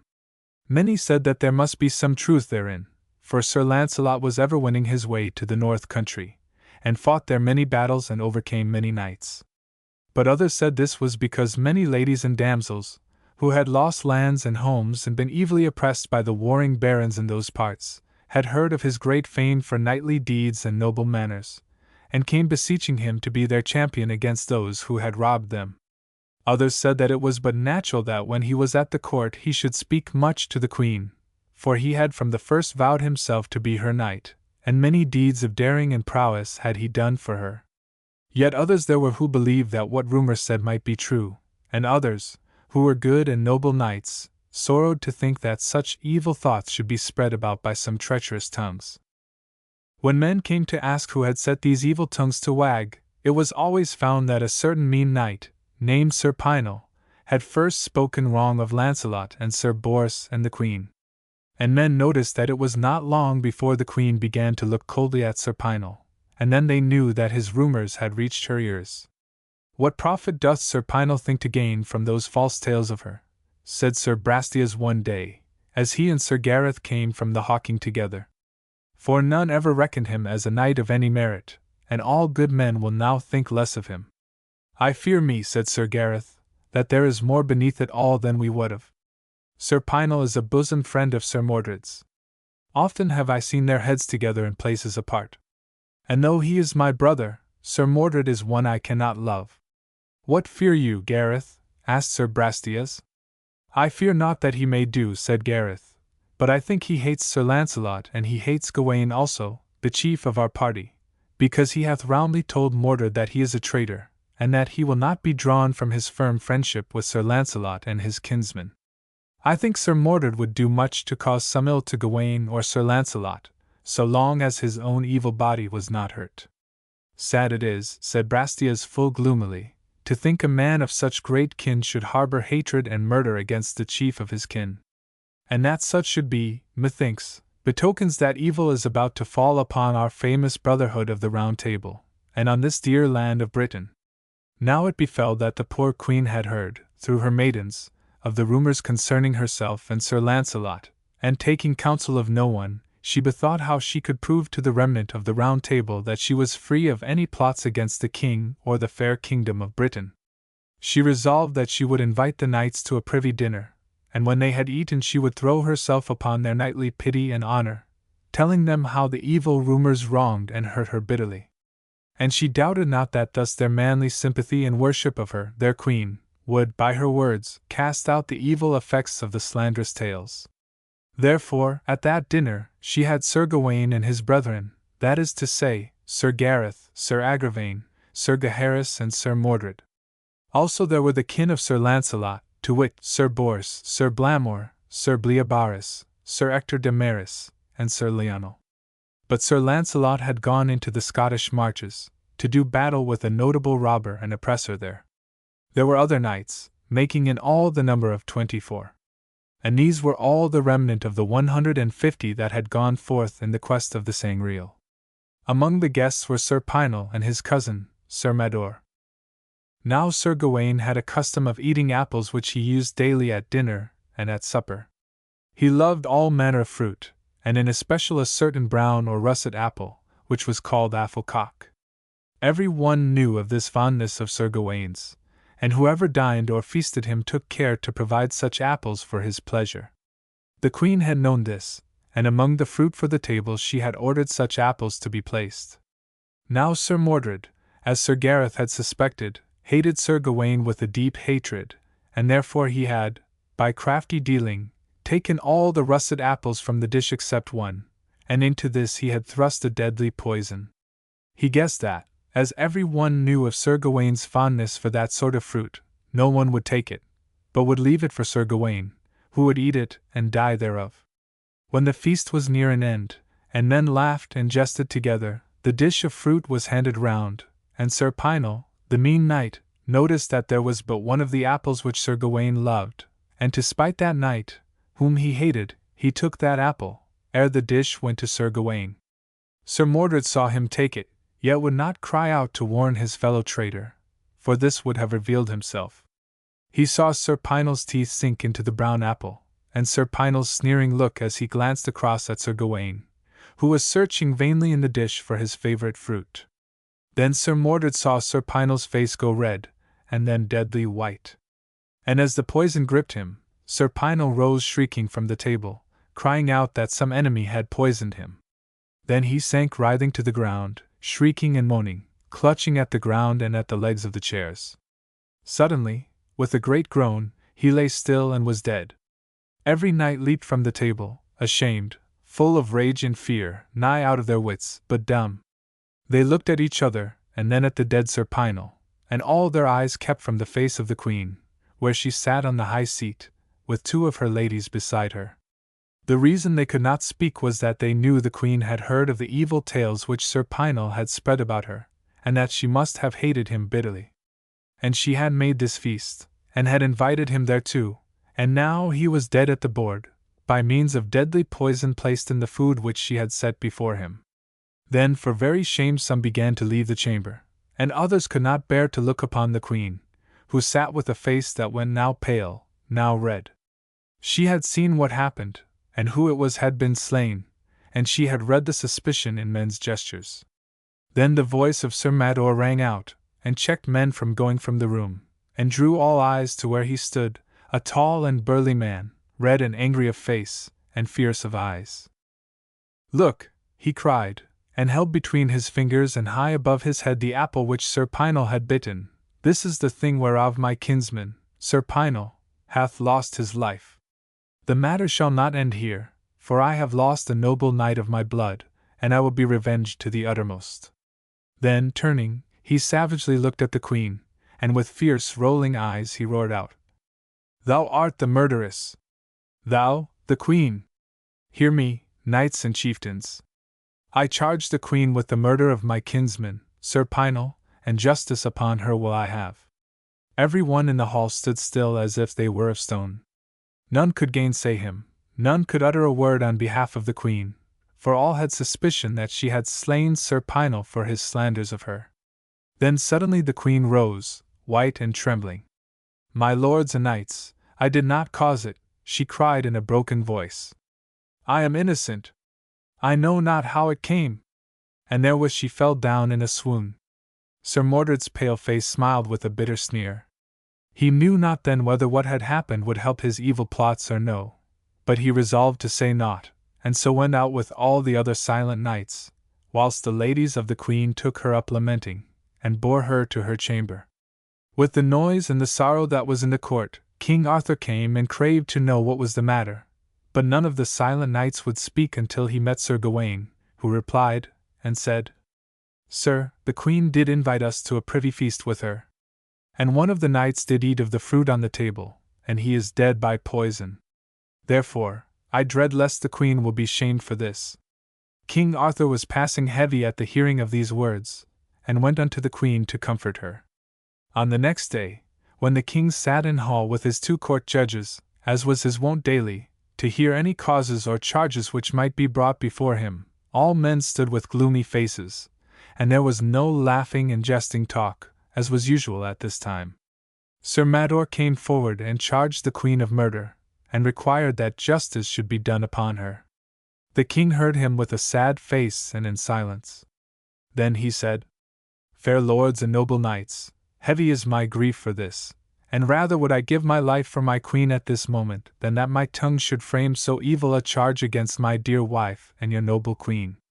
But I am here to see that law is done, as justly to the highest as to the lowest. I doubt not that God will soon clear her of this seeming evil. I know not how that may be, said Sir Mador angrily, for the evil deed is clear to any man's eyes. I deem this deed was never done by my queen, nor by her desire, said the king sternly, but by some traitor that would do her evil and wishes to see her die. But as I am her judge, I may not be her champion and fight against you for her fair fame. I doubt not, however, that some good knight will take this charge upon himself, and put his body in jeopardy for my queen.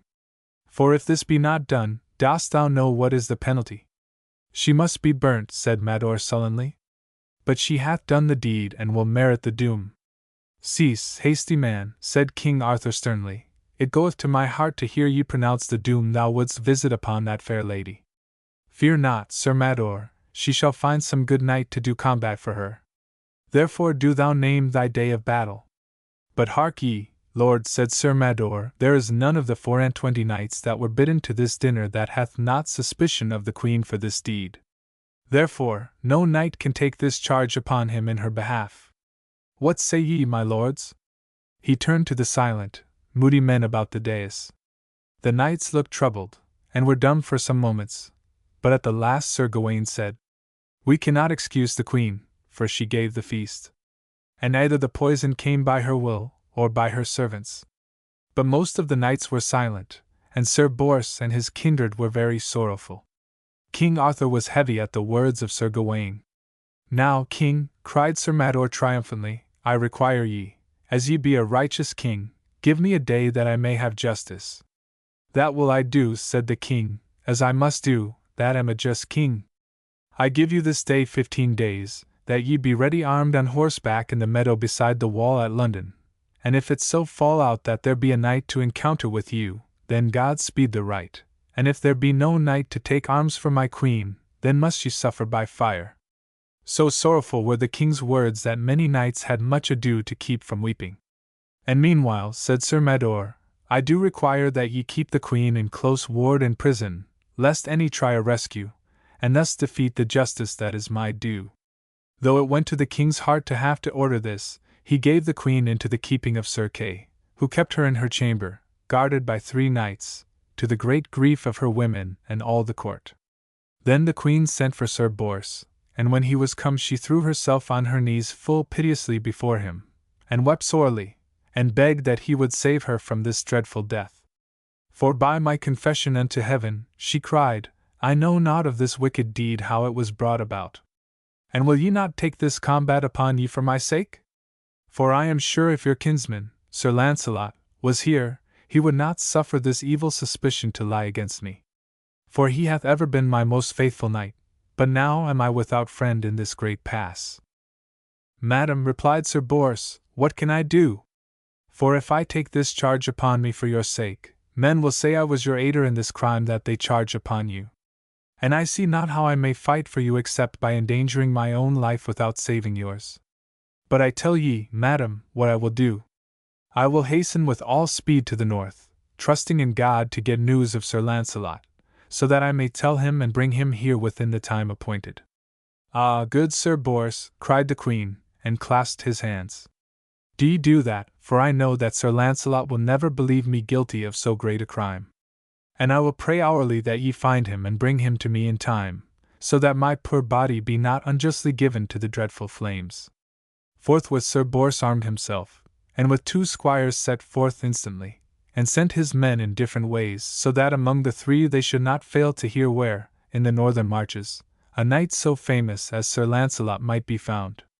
No rest did the good Sir Bors give to himself, but swiftly did he ride hither and thither questioning all knights whom he met, and inquiring of every hermitage and abbey and at every harbourage.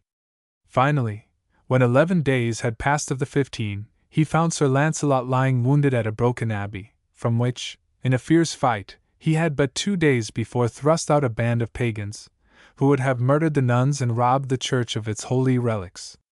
Full wroth was Sir Launcelot when, Having lovingly greeted each other, Sir Bors told him all that had passed with the Queen.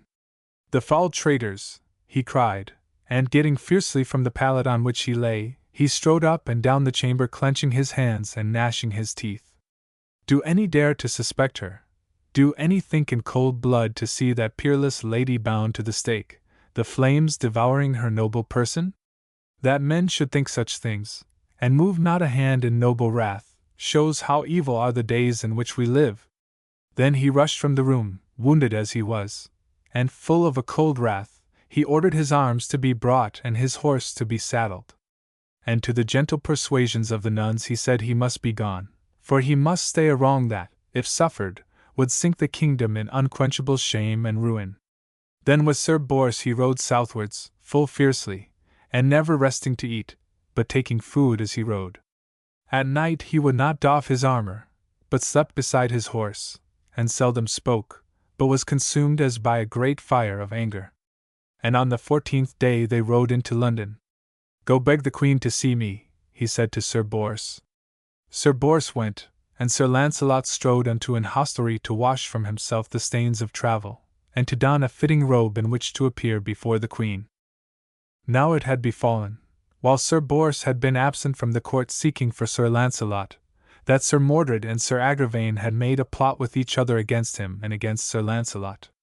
And they caused it to be noised in all the court that Sir Bors had gone to seek Sir Lancelot, and that Sir Bors was privy to the plots which Sir Lancelot and the Queen had made to wrest the kingdom from King Arthur, and to reign together in his stead. They said that Sir Bors had gone to warn Sir Lancelot that the time was ripe to strike. Wherefore many knights were greatly displeased to hear this news, but some would not believe it, and said that Sir Bors had gone to tell Sir Lancelot of the jeopardy in which the Queen's life was placed, and to ask him to do battle for her. But, said some, if he do not find Sir Lancelot, it is his intention to do combat for the Queen himself, and that is great wrong in Sir Bors, for he was with us at the feast, and none but she could have caused that poison. Daily the party which inclined to Sir Mordred and Sir Agravaine gained power, and some were for going to tell the king of the evil designs which Sir Lancelot and Sir Bors and the Queen had against his person and the kingdom. But Sir Mordred said, "No, the time is not yet ripe. Wait a while." The guard that was set about the Queen's chamber was doubled, and all were knights that were well-willers to the plots of Sir Mordred and Sir Agravaine. When, therefore, Sir Bors came and asked to see the Queen, they let him go to her, but Sir Agravaine hid himself and listened to all that passed between Sir Bors and the Queen. Then he went and told the others that Sir Lancelot was waiting to speak to the Queen, and he counselled that they should let him come, and then when he came forth again, as he would be unarmed, they could fall upon him and capture him, and take him before the king and charge him with his treason and his plots. And with the consent of Sir Mordred this was so agreed, and he advised that most of them should hide from before the door, so that Sir Lancelot should not think the guard was strong. For, said Sir Mordred, if he sees there is no great watch kept, he may strive to free the Queen, and when we take him it will be blacker against him. When, therefore, Sir Bors came forth from his audience with the Queen, he found but one knight at the door, and that was Sir Petipace of Winchelsea, a young man. Sir Bors wondered why the guard of 10 or 12 that had been there before was now gone, and he was uneasy in his mind. Going to Sir Lancelot, he told him that the Queen would see him at once. But, added Sir Bors, ye shall not go this night by my counsel, nor should you go before there are more of our kinsmen near us to aid us in case of need. Why, said Sir Lancelot. Sir, said Sir Bors, I misdoubt me of Sir Agravaine and Sir Mordred. There was a great watch before the door of the Queen's room when I entered, but when I came hence there was but one. And I mistrust them that stood there.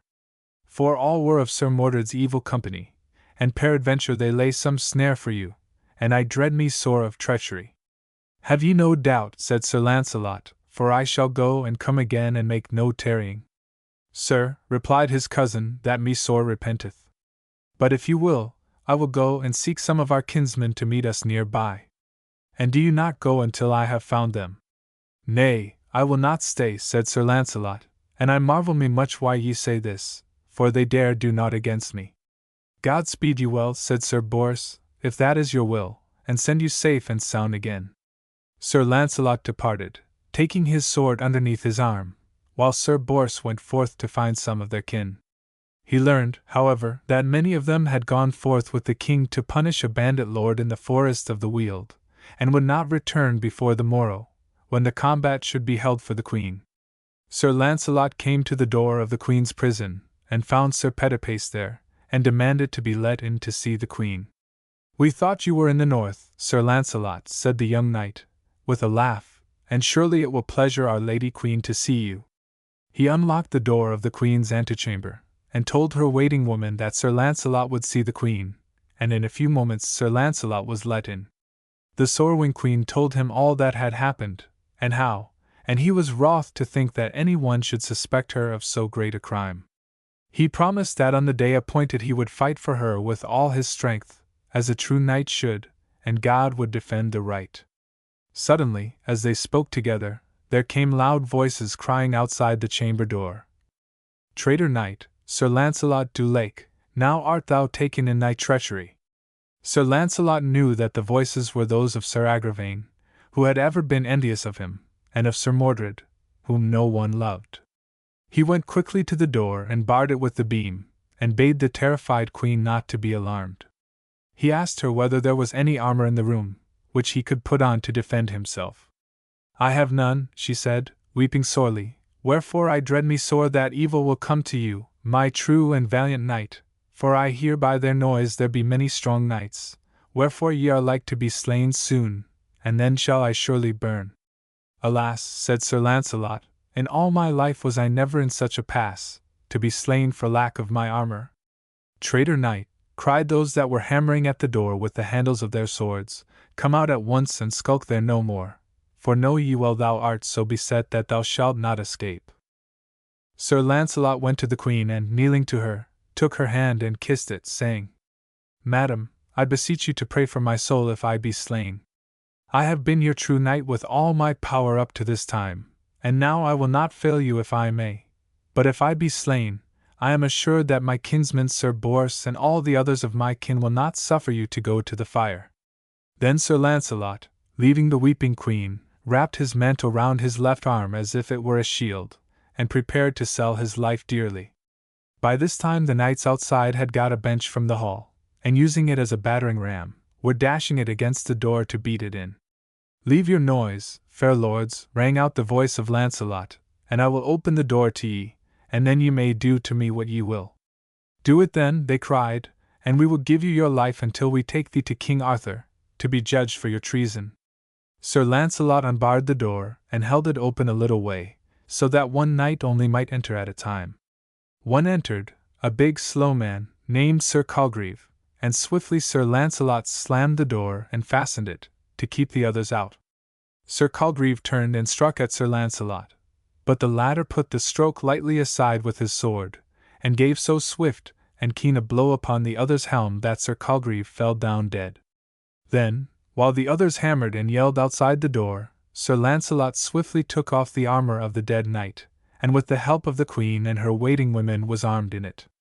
Again the knights outside had begun to dash at the door to beat it down. Sir Lancelot, when he was armed, strode to it and cried out, "Let be your noise, and go away, for ye shall not prison me this night. And I promise ye by my knighthood that I will appear tomorrow before the king, and then such of ye as dare may accuse me of treason, and I will then prove that I am a true man and no traitor." "Fie on thee, false traitor," cried Sir Agravaine and Sir Mordred, "but we will have thee this night and slay thee." "Then, sirs," replied Sir Lancelot, "if you will not take my counsel, look well to yourselves." With that Sir Lancelot threw the door open suddenly, and while the others struggled and tripped over the bench between them he had run two of them through. Then in that narrow antechamber there was as fierce a fight as ever brave knight might wish to see. Sir Mordred from behind urged on the others with evil words, telling them to slay Sir Lancelot, while he launched at that knight all manner of foul names. Fiercely did Sir Lancelot fight, for he was full of rage, and as in the narrow place in which he stood, no more than two could come at him at once, he could not be overwhelmed by their numbers. There were 10 of them, and so full of force were his blows and so skillful his thrusts, that in a little while 7 lay slain, 2 were badly wounded, and the last, who was Sir Mordred, barely escaped with his life, and bore a deep wound with him. Sir Lancelot, sorely wounded, returned to the Queen, and said, Madam, I know not what is this treason with which they charge me, but I doubt not it will go ill with me, for I have killed many of the kin of the king and of Sir Gawain this night. And I misdoubt me that the king himself will be my foe also. Nevertheless, I will save you, if it is in my power, from the danger that threatens you. Go ye, Sir Lancelot, the Queen besought him, ere the men-at-arms come, which are so many ye may never hope to escape them. I dread me sorely that much ill will come of this, and of the evil plots which our enemies weave about us. Then, kneeling, Sir Lancelot kissed the Queen's hand, and went from the prison, and the people who had assembled outside at the noise of the fighting wondered to see only one knight issue forth, his armor dented and broken, and dabbled here and there with the blood of his wounds. Sir Lancelot took his way to the lodging of Sir Bors, who showed his great gladness to see him again. And when he had been unarmed and his wounds stanched and bound, Sir Lancelot told him what had befallen him. And now I beseech you, said Sir Lancelot, be of good heart, in whatever great need we stand, for now I fear war must come of it all. But what is the treason they would charge me with I know not, yet I dread it meaneth much evil plotting against me and the peace of this fair kingdom. Sir, said Sir Bors, your enemies and those that envy your great fame have spread many evil reports about you. They say that you plot to slay the king and to take Queen Guinevere to wife, to reign over this kingdom with you. With that Sir Lancelot was so astounded that for some moments he could not speak. Then he said, By my confession unto heaven, this is as foul a plot against me as ever fiend could fashion. And it showeth how far they will go to pull me down and dishonor me. And doth the king know of these evil rumors? I know not, replied Sir Bors, but I doubt not that Sir Mordred will not rest his horse till he hath found the king and poisoned his mind against thee. Had I known of this, said Sir Lancelot, I would have brought the queen away with me and put her in a safe place, for now I know that her enemies and mine will not rest until she and I be slain. But Sir Bors counselled him not to attempt to rescue then, for day was breaking, the town was awake, and the court would be full of the armed retainers of the slain knights.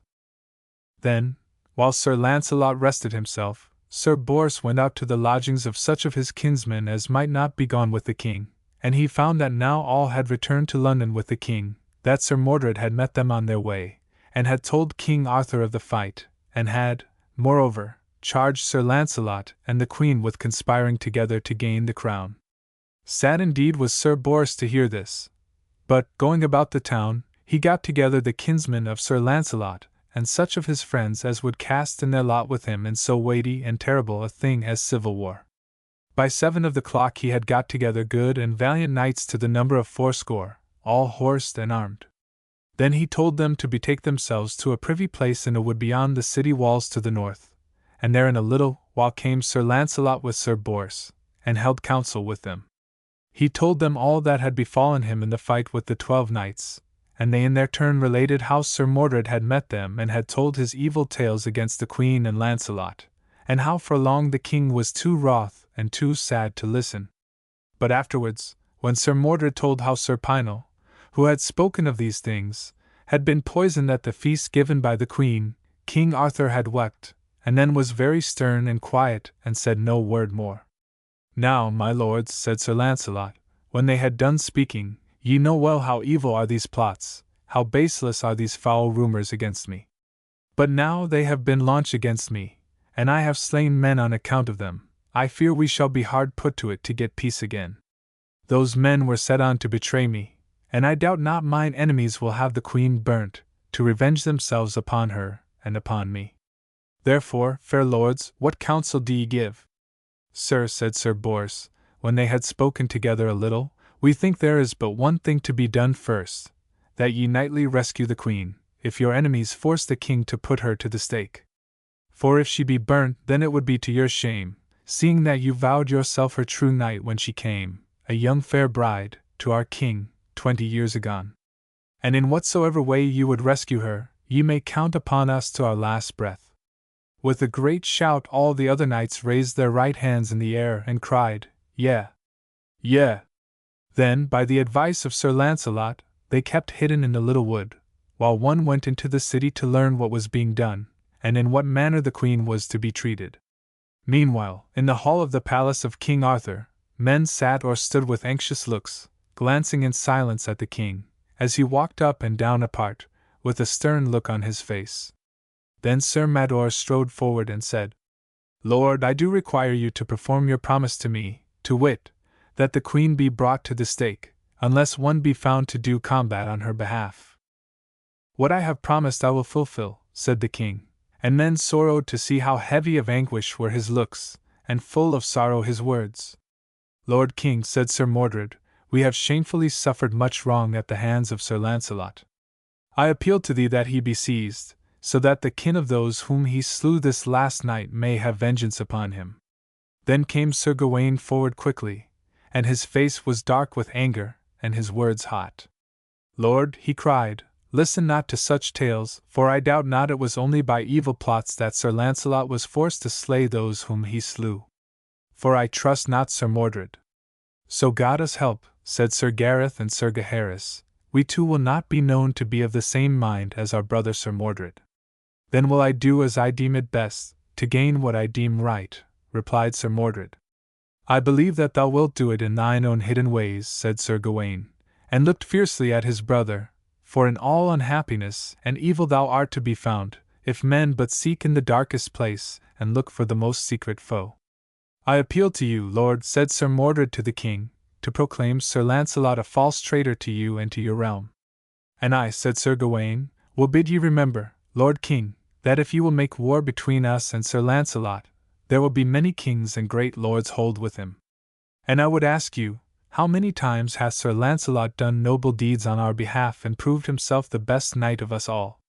Did he not rescue 20 of us from the dungeons of Sir Turquine? Hath he not avenged shame upon the king and the queen, and the fame of the Round Table many a time? Methinketh, my uncle, that such kind deeds should be well remembered." "Think ye," said the king, "that I am not loath to begin so evil and terrible a thing as civil war? Man, it rendeth my heart to think it. And I tell thee, Sir Mordred, I will not begin it, except I have proofs of what ye charge upon Sir Launcelot.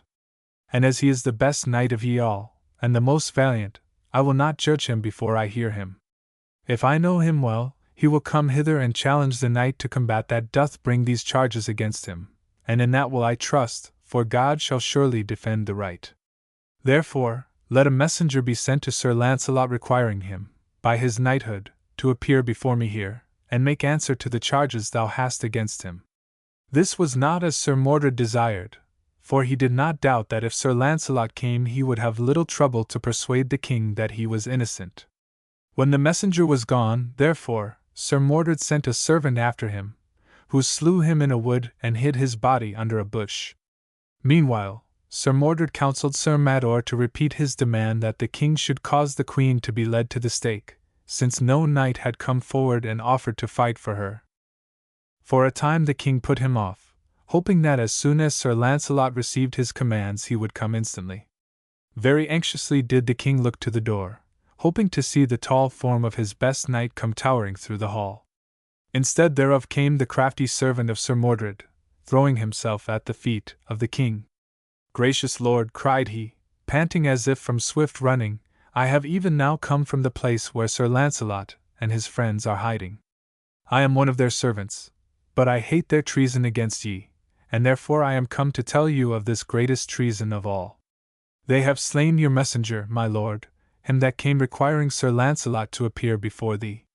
Sir Launcelot ran upon him when he gave his message and slew him, saying, 'Thus do I answer the saucy words of him who shall not much longer be king.'" The king looked at the face of the messenger long and sadly. The pain which the king suffered would have softened any ordinary heart, but the murderer was a hard and callous wretch, and his brazen eyes outlooked the king. "Then is Sir Launcelot changed indeed," said the king, and walked away with bowed head and moist eyes. Sir Mador pushed forward again, repeating his demand. "Have it as you will," said the king heavily, and went quickly into his private chamber. "Alas," said Sir Gawain and Sir Gareth, "now is the whole realm falling to ruin, and the noble fellowship of the Round Table shall be scattered in civil war." Soon a page came to Sir Gawain, telling him that the king would speak to him. Gawain, said the king, when the knight went to him, I have been too easy with this knight, Sir Launcelot. He hath slain 11 knights of the Round Table, and my messenger. The pride and ambition of that man shall have a check. His great fame for valiant deeds hath made him mad, until it would seem that nothing but this realm will content him. Now, therefore, as justice demands and Sir Mador requires, do ye lead the queen to the fire. She shall have the law as is right. Afterwards we will seize Sir Launcelot, and know ye, he shall have a hard and shameful death. Heaven forbid, said Sir Gawain, that ever I should see either of these things. For I will believe not these reports of Sir Launcelot. How now, said the king, truly ye have little cause to love him. This night last past he slew Sir Agravaine, your brother, and several of your kindred with him, and also, Sir Gawain, remember how he slew but lately 2 sons of yours in battle against the oppressing lords of the borders.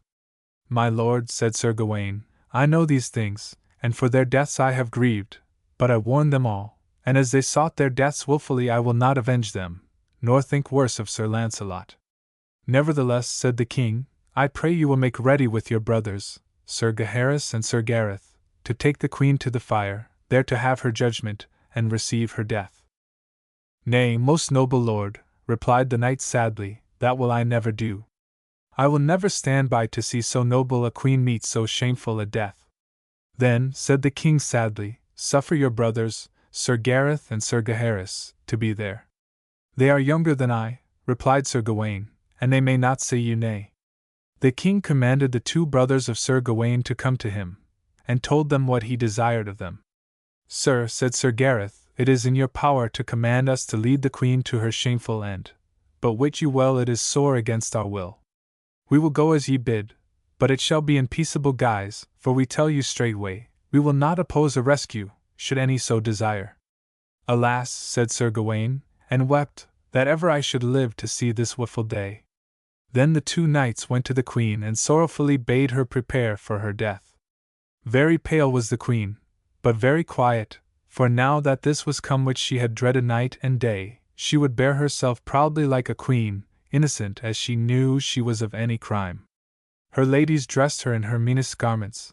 A priest, her confessor, was brought to her, and she was shriven of her sins. Then arose a weeping and a wailing and a wringing of hands among the lords and ladies. Between the knights and the men-at-arms she was led through the streets to the lists beyond the wall. Lamentation, cries of horror, and the shrieks and sighs of women arose from the multitude which lined each side of the narrow streets. Many were the prayers that rose from white lips, praying God to send a miracle to rescue so sweet a lady from so dreadful a doom. The city apprentices, with stout sticks in their hands, stood in bands, and in their stout young hearts was a great rage. It was in their minds to dash upon the guard of armored knights, to attempt to rescue, but they knew how vain their sticks would be against the keen blades of swords. So stricken with horror were all those that looked on that they noticed not how, when the queen and her guard issued from the gates of the palace, a man in the coarse dress of a peasant, who was standing in the crowd, strode swiftly away down a narrow lane. There he vaulted, with an unpeasant-like deftness, upon a good steed that stood in the charge of a young lad, and striking spurs in the horse's flanks, he dashed away madly along the streets and through the northern gate into the fields. Amidst the sorrowing people, with women crying and men muttering and looking darkly at the knights about her, the queen was led to the tilting ground beyond the northern wall, and in the midst thereof was a stake. To this she was fastened with a rope, and faggots of wood were piled about her feet up to her knees. Near her stood the priest of her household, trying to cheer her with comforting words, but the queen, pale and without tears, seemed to be dazed and as if she did not hear him. 100 knights ranged themselves behind the queen, some on horseback, but the most on foot. Many of them had followed the example of Sir Gaheris and Sir Gareth and stood without arms, but Sir Mador was on his horse, fully armed, and prepared for combat. Others of his kindred rode beside him. Then Sir Gaheris called upon the herald to proclaim what the king had commanded. In the name of the king, cried the herald, the queen hath been found guilty of the death of a knight by treason and poison, and his kinsmen have demanded due judgment upon her. But if any knight shall take upon himself to do battle for her, let him appear instantly. If none do appear, then shall she suffer the death by burning as the law doth appoint. The herald ceased. The people in the seats, craning this way and that, looked eagerly up and down the lists to see if any knight came. They saw Sir Mador, in the forefront of the troop of mounted knights, glance about him, but no armed man moved forward to do battle for the innocence of the queen. Then he looked to where she stood, pale and still, and men saw him smile faintly, as if his cruel heart already rejoiced to think that she would surely burn. A great stillness was on the multitude of people. The eyes of all the citizens of London were bent upon that long wide space of sand within the lists. Many, blurred by tears, could not bear to look at the white figure in the midst of the faggots. Men and women held their breath. They saw Sir Mador look towards Sir Gaheris, as if to ask him why he delayed giving the signal for the executioner to go forward to do his duty. Sir Gaheris stood looking down the lists towards the great entrance. His brother, Sir Gareth, was beside him, and in the hearts of both were prayers which asked that something might happen to prevent them doing this dreadful deed upon their fair queen. I do call upon you, Sir Gaheris, to fulfill the law. Sir Mador's harsh voice rang out in the silence, startling all. With the sound, Sir Gaheris threw up his hands in a gesture of despair. He turned to the executioner, who stood beside a cauldron of fire, and pointed to the queen. Horror held the great multitude in silence, and all eyes watched the man put his torch in the fire, and then carry it blazing towards the faggots. Suddenly men heard a strange throbbing sound, as if from a distance. Then quickly it changed into the fierce beat of horses' hoofs, and before many could realize what it meant, through the great gate at the end of the lists dashed knights in armor, on horses whose foam-flecked trappings showed at what a speed they had come. At the head of them rode a great knight, and as men caught the device upon his shield a great roar of gladness burst from the throats of the people, while women sobbed for joy. "Sir Lancelot! Sir Lancelot to the rescue!" was the cry. As the knights entered, Sir Mador's quick command sounded, and the knights about him ran forward and surrounded the queen. They had barely reached the place when, with a great crashing sound, the party of Sir Lancelot was upon them. Many of Sir Mador's people were at once thrown headlong to the ground by the force of the shock, but the others fought fiercely. This way and that the battle swayed, Sir Mador trying to thrust the others from the fire, and Sir Lancelot's kinsmen striving to reach the queen. All was in confusion. The knights on foot were mingled with those on horseback, and many were cut down who did not bear arms. Full of a mad wrath was Sir Lancelot, as he raged among the knights that stood about the faggots, nor could any withstand him. So blind was he in his fury that he knew not whom he slew, except that they were men who stood between him and the queen. So, by great mischance, at this rushing and hurtling, he slew 2 knights and knew not that they were unarmed, and that they were of those he loved most. One was Sir Gareth, whom he had himself knighted, and the other was Sir Gaheris. In very truth Sir Lancelot knew them not, and afterwards they were found dead where the corpses lay thickest. Short but very fierce was that battle, for none could long withstand the fury of Sir Lancelot and his kinsmen. Many were slain on both sides. Sir Mador had his head sheared from his shoulders by a stroke of Sir Lancelot's sword, and the remnant of his party fled. Then Sir Lancelot rode to the queen, cut her bonds, and lifted her upon his horse full tenderly. Her eyes streamed with tears as she returned thanks to God for her deliverance, and hardly could she tell her gratitude to Sir Lancelot. Thus, with the continued praises of the people in his ears, Sir Lancelot fared forth amidst his kinsmen, and taking the road northwards he rode with the queen to his own castle of Joyous Gard. "For," said he, "I will keep the queen in safety until I know that the king is assured of our innocence of any treason against him. But I doubt our enemies have poisoned his mind, for never else would he have suffered her to go to the stake." But therein was Sir Lancelot in great error, as in much grief and remorse he came later to see, for if instantly he had taken the queen to the king, and had dared his enemies to prove his treason and the queen's, they would have been instantly discountenanced, and King Arthur would have known and loved him as he had ever done, for a true knight and a peerless one. Nevertheless, Sir Lancelot would ever have had the hatred of Sir Gawain, which was caused by his slaying, though unwittingly, the 2 good knights, Sir Gaheris and Sir Gareth, whereof came great bale and sorrow. 12. Of Sir Gawaine's hatred, and the war with Sir Lancelot. King Arthur, in the hall of his palace in London, walked quickly up and down, thinking in great grief of the death of his queen. A group of pages stood quietly in the shadow by the door, and 2 or 3 knights gazed silently at the moody king. Suddenly there came the sound of running footsteps. A man dashed into the hall, and threw himself at the feet of the king. It was a squire of Sir Mordred's, and he craved leave to speak. "Say on," said the king. "My lord," said the man, "Sir Lancelot hath rescued the queen from the fire, and hath slain some 30 of your knights, and he and his kin have taken the queen among them away to some hiding place." King Arthur stood for a little while dumb for pure sorrow.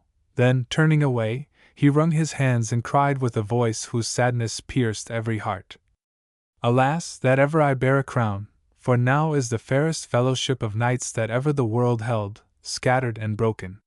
"Further, my lord," went on the man, as others came into the hall, "Sir Lancelot hath slain the brethren of Sir Gawaine, and they are Sir Gaheris and Sir Gareth." The king looked from the man to the knights that now surrounded him, as if that which he heard was past all belief. "Is this truth?" he asked them, and all were moved at the sorrow on his face and in his voice. "Yea, lord," said they. "Then, fair fellows," he said very heavily, "I charge you that no man tell Sir Gawaine of the death of his 2 brothers, for I am sure that when he heareth that his loved younger brother, Sir Gareth, is slain, he will nigh go out of his mind for sorrow and anger." The king strode up and down the chamber, wringing his hands in the grief he could not utter. "Why, oh why, did he slay them?" he cried out at length. "He himself knighted Sir Gareth when he went to fight the oppressor of the Lady Lions, and Sir Gareth loved him above all others." "That is truth," said some of the knights, and could not keep from tears to see the king's grief, but they were slain in the hurtling together of the knights, as Sir Lancelot dashed in the thick of the press. He wist not whom he smote, so blind was his rage to get to the queen at the stake. "Alas! Alas," said the king, "the death of them will cause the greatest wilful war that ever was in this fair realm. I see ruin before us all, rent and ruined shall we be, and all peace forever at an end." Though the king had forbidden any of his knights to tell Sir Gawaine of the death of his 2 brothers, Sir Mordred called his squire aside, and bade him go and let Sir Gawaine know all that had happened. "Do you see to it," he told the man, "that thou dost inflame his mind against Sir Lancelot." The knave went to Sir Gawaine, and found him walking on the terrace of the palace overlooking the broad quiet Thames, where the small trading ships sailed up and down the river on their ways to and from Gaul and the ports of the Kentish coast. "Sir," said the squire, doffing his cap and bowing, "great and wilful deeds have been toward this day. The queen hath been rescued by Sir Lancelot and his kin, and some 30 knights were slain in the melee about the stake." "Heaven defend my brethren," said Sir Gawaine, for they went unarmed. "But as for Sir Lancelot, I guessed he would try a rescue, and I had deemed him no man of knightly worship if he had not. But tell me, how are my brethren? Where be they?" "Alas, sir," said the man, "they be slain." The grim face of Sir Gawaine went pale, and with an iron hand he seized the shoulder of the squire, and shook him in his rage. "Have a care, thou limb of Mordred's, if thou speakest lies," he said. "I would not have them dead for all this realm and its riches.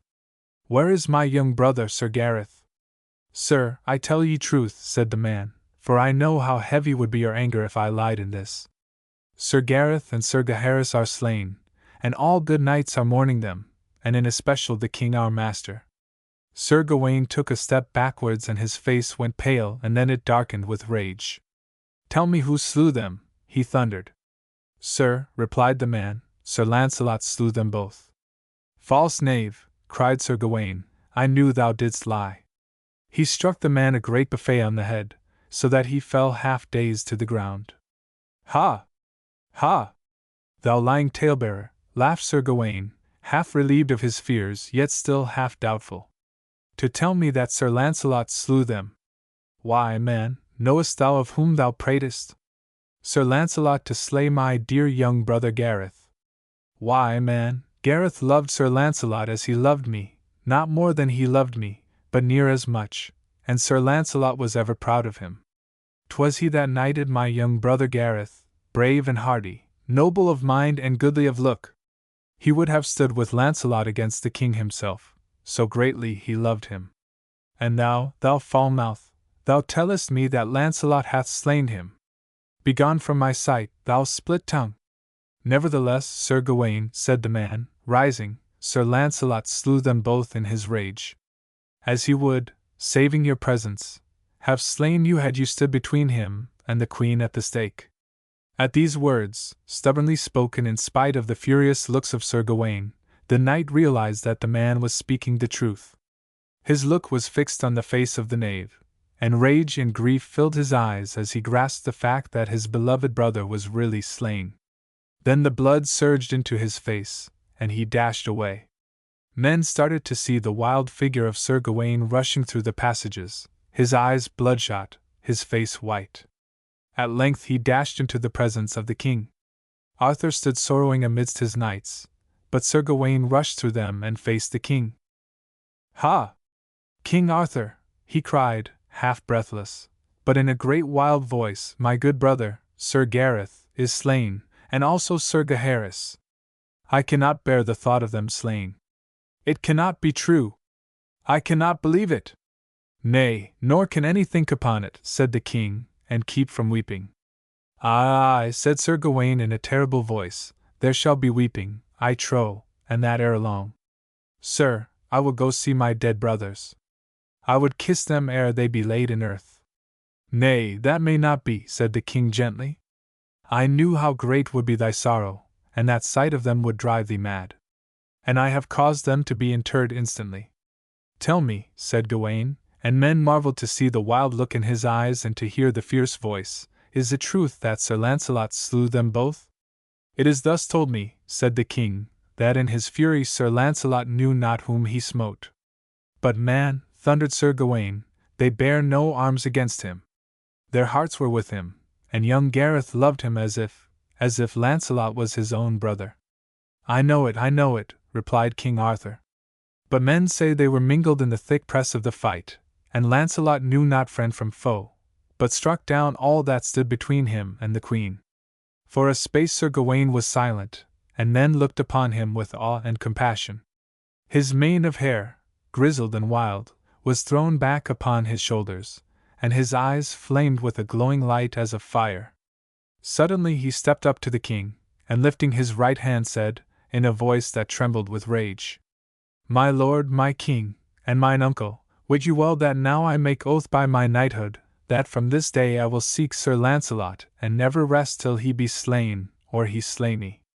Therefore, my lord king, and you, my fellow knights and lords, I require you all to prepare yourselves for war, for, know you, though I ravage this land and all the lands of Christendom, I will not rest me nor slake my revenge until I come up to Lancelot and drive my sword into his evil heart."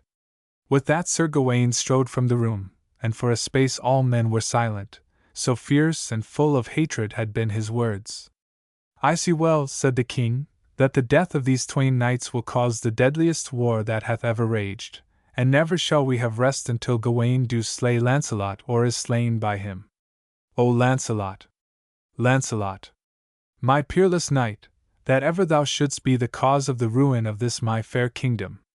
None that heard the king could keep from tears, and many felt that in this quarrel the king's heart was not set, except for the sake of Sir Gawain, his nephew, and all his kin.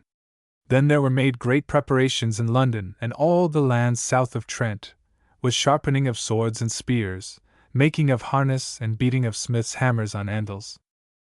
Men's minds were in sore distress, and the faces of the citizens were long and white with dismay. Daily the quarrel caused other quarrels.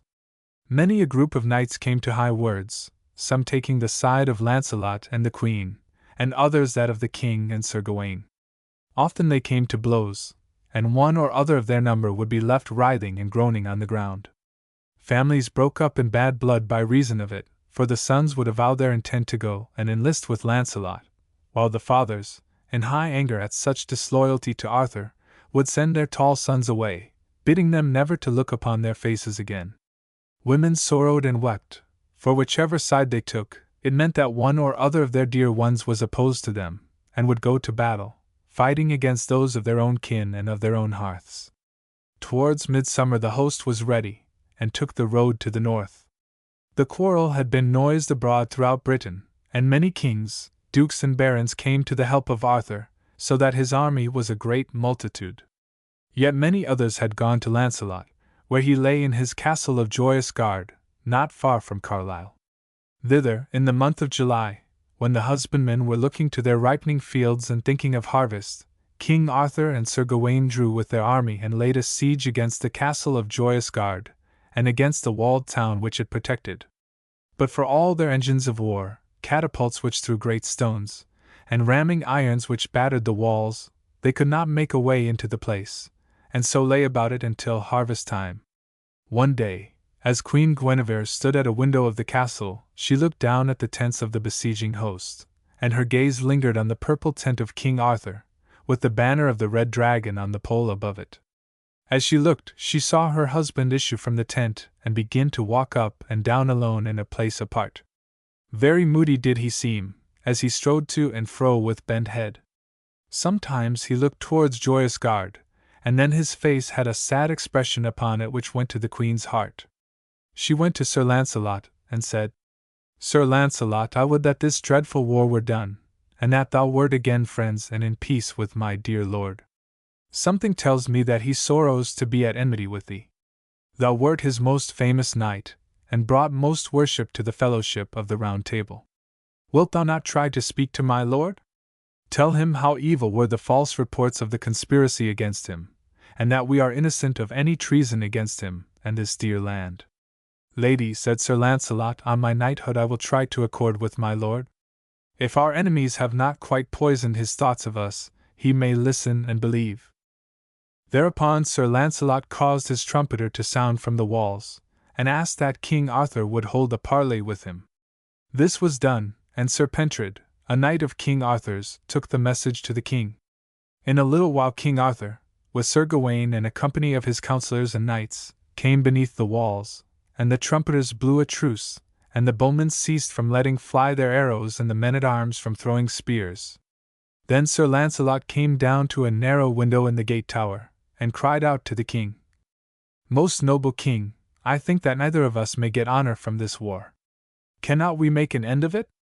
"Aye," cried Sir Gawain, his face red with anger, and shaking his mailed fist at Lancelot, "Come thou forth, thou traitor, and we will make an end of thee."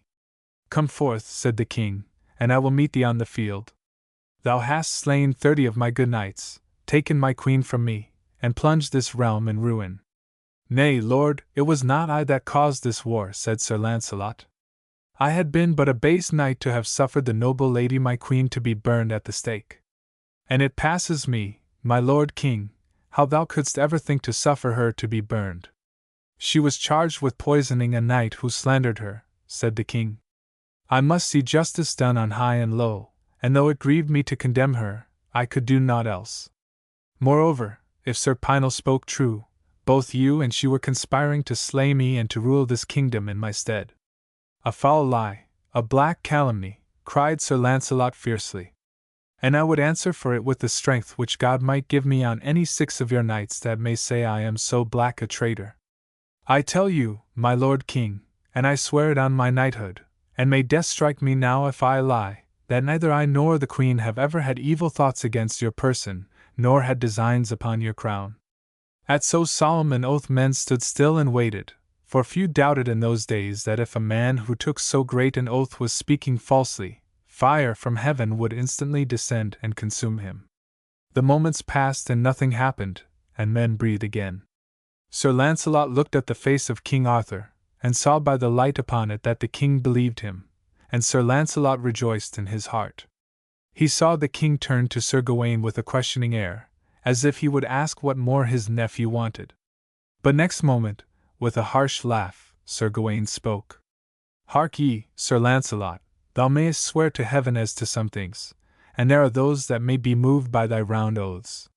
But this I charge upon thee, thou false, proud knight, that thou didst slay 2 unarmed men, men that loved thee and worshipped thee. Forsooth, thou boastful braggart and mouthing hero, thou wilt not dare to deny it." Sad was the face and voice of Sir Launcelot as he made reply. I cannot hope to find excuse from you, he said, for I cannot and never will forgive myself. I would as lief have slain my nephew, Sir Bors, as slay young Sir Gareth whom I loved, and Gaheris his brother. Sorrow is on me for that. I was mad in my rage and did not see them. Only I knew that many knights stood between me and the queen, and I slew all that seemed to bar my passage. Thou liest, false, recreant knight, cried Sir Gawain, whose grief by now had made him mad with the lust for revenge. Thou slewest them in thy pride, to despite me and the king, because we had permitted the queen to go to the stake. Thou coward and traitor! Therefore, wit thee well, Sir Launcelot, I will not quit this quest until I feel my sword thrusting into thy evil heart. Sorrow is on me, said Sir Launcelot, to know that thou dost so hatefully pursue me. If thou didst not, I think my lord the king would give me his good grace again, and receive back his queen and believe us innocent. I believe it well, false, recreant knight, cried Sir Gawain, full of rage to know that the king verily wished to have peace. But know ye that while I live, my good uncle will make war upon thee, and at last we will have thee in spite of thy castle walls and thy skill in battle. And then I will have thy head. I trust ye for that, said Sir Launcelot, for I see that thy hatred hath crazed thee. So, if ye may get me, I shall expect no mercy. Then, seeing how useless it was to keep up the parley any longer, Sir Launcelot withdrew. Next day spies brought in word to Sir Launcelot that, at a council of his chief men, the king had said he would take back his queen and make peace with Sir Launcelot, but that Sir Gawain had fiercely told him that if he did not keep up the war until Sir Launcelot was taken or slain, he and all the kin of Lot would break away from the realm and their allegiance. Indeed, it was rumored that Sir Gawain would have made the king prisoner had he not yielded, and so powerful was Sir Gawain and the lords that followed him, that none could have been strong enough to withstand them. Sir Gawain, yearning, by reason of his hatred, to get Sir Launcelot out of his castle to fight with him, now sent knights to cry out shame upon him under his walls. Thus they marched up and down, calling out insulting names and charging him with dishonorable deeds. Until at length the very men-at-arms that kept watch upon Sir Launcelot's walls reddened for shame, and hurled down spears and stones at the foul mouths. Sir Bors, Sir Ector de Maris and Sir Lionel, they also heard the words, and going to the other knights of Sir Launcelot, took counsel with them, and decided that this could no longer be suffered. Together they went to Sir Launcelot and said to him, Wit ye well, my lord, that we feel great scorn of the evil words which Sir Gawain spoke unto you when that ye parleyed with him, and also of these shameful names which men call upon ye for all the citizens to hear. Wherefore, we charge you and beseech you, if you will to keep our service, hold us no longer behind these walls, but let us out, in the name of heaven and your fair name, and have at these rascals. Fair friends, replied Sir Launcelot, I am full loath to fight against my dear lord King Arthur. But if you will not, said Sir Lionel, his brother, all men will say ye fear to stir from these walls, and hearing the shameful words they cry, will say that there must be truth in them if ye seek not to silence them. They spoke long with Sir Launcelot, and at length he was persuaded, and he sent a message to the king telling him that he would come out and do battle, but that, for the love he bore the king, he prayed he would not expose his person in the fight. But Sir Gawain returned answer that this was the king's quarrel, and that the king would fight against a traitor knight with all his power. On the morrow, at 9 in the morning, King Arthur drew forth his host, and Sir Launcelot brought forth his array. When they stood facing each other, Sir Launcelot addressed his men and charged all his knights to save King Arthur from death or wounds, and for the sake of their old friendship with Sir Gawain, to avoid battle with him also. Then, with a great hurtling and crashing, the knights ran together, and much people were there slain. The knights of Sir Launcelot did great damage among the king's people, for they were fierce knights, and burned to revenge themselves for the evil names they had heard. Sir Gawain raged like a lion through the field, seeking Sir Launcelot, and many knights did he slay or overthrow. Once, indeed, King Arthur, dashing through the fight, came upon Sir Launcelot. Now, Sir Launcelot, he cried, defend thee, for thou art the causer of this civil war. At these words he struck at Sir Launcelot with his sword, But Sir Lancelot took no means to defend himself, and put down his own sword and shield, as if he could not put up arms against his king. At this the king was abashed, and put down his sword, and looked sorrowfully upon Sir Lancelot. Then the surging tide of battle poured between them and separated them, until it happened that Sir Bors saw King Arthur at a little distance. With a spear the knight rushed at the king, and so fierce was his stroke and hearty his blow that the king was stricken to the ground. Whereupon Sir Bors leapt from his horse, and drew his sword and ran towards the king. But someone called upon him, and looking up he saw Sir Lancelot riding swiftly towards him. Sir Bors held the king down upon the ground by the nose-piece of his helm, and in his other hand he held his naked sword. Looking up to Sir Lancelot, he cried in a fierce voice, "Cousin, shall I make an end of this war? 'Twere easy done." He meant that, if the king were slain, Sir Gawain would lose half his forces, and could not hope to keep up the war against Sir Lancelot single-handed. "Nay, nay," said Sir Lancelot, "on peril of thy head touch not the king. Let him rise, man. I will not see that most noble king, who made me knight and once loved me, either slain or shamed." Sir Lancelot, leaping from his horse, went and raised the king, and held the stirrup of his horse while the king mounted again. "My lord Arthur," said Lancelot, looking up at the king, "I would in the name of heaven that ye cause this war to cease, for none of us shall get honor by it. And though I forbear to strike you and I try to avoid my former brothers and friends of the Round Table, they do continually seek to slay me and will not avoid me." King Arthur looked upon Lancelot, and thought how nobly courteous was he more than any other knight. The tears burst from the king's eyes and he could not speak, and sorrowfully he rode away and would fight no more, but commanded the trumpets to cease battle. Whereupon Sir Lancelot also drew off his forces, and the dead were buried and the wounded were tended. Next morning the battle was joined again. Very fiercely fought the king's party, for Sir Gawain had commanded that no quarter should be given, and that whoever slew a knight of Sir Lancelot's should have his helm filled with gold. Sir Gawain himself raged like a lion about the field, his spear in rest. He sought for Sir Lancelot, but that knight always avoided him, and great was Gawain's rage and scorn. At length Sir Bors saw Sir Gawain from afar, and spurred across the field towards him. "Ha! Sir Bors," cried the other mockingly, "if you will find that cowardly cousin of thine, and bring him here to face me, I will love thee."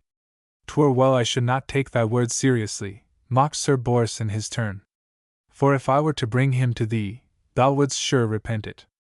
Never yet hath he failed to give thee thy fall, for all thy pride and fierceness." This was truth. Often in the jousting of earlier days, when Sir Lancelot had come in disguise and had been compelled to fight Sir Gawain, the latter had had the worst.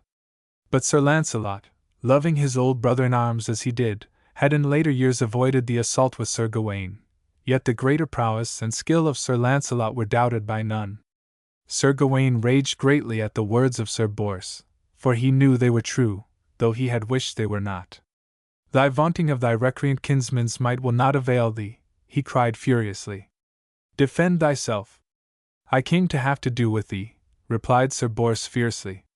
"Yesterday thou didst slay my cousin Lionel. Today, if God wills it, thou thyself shall have a fall."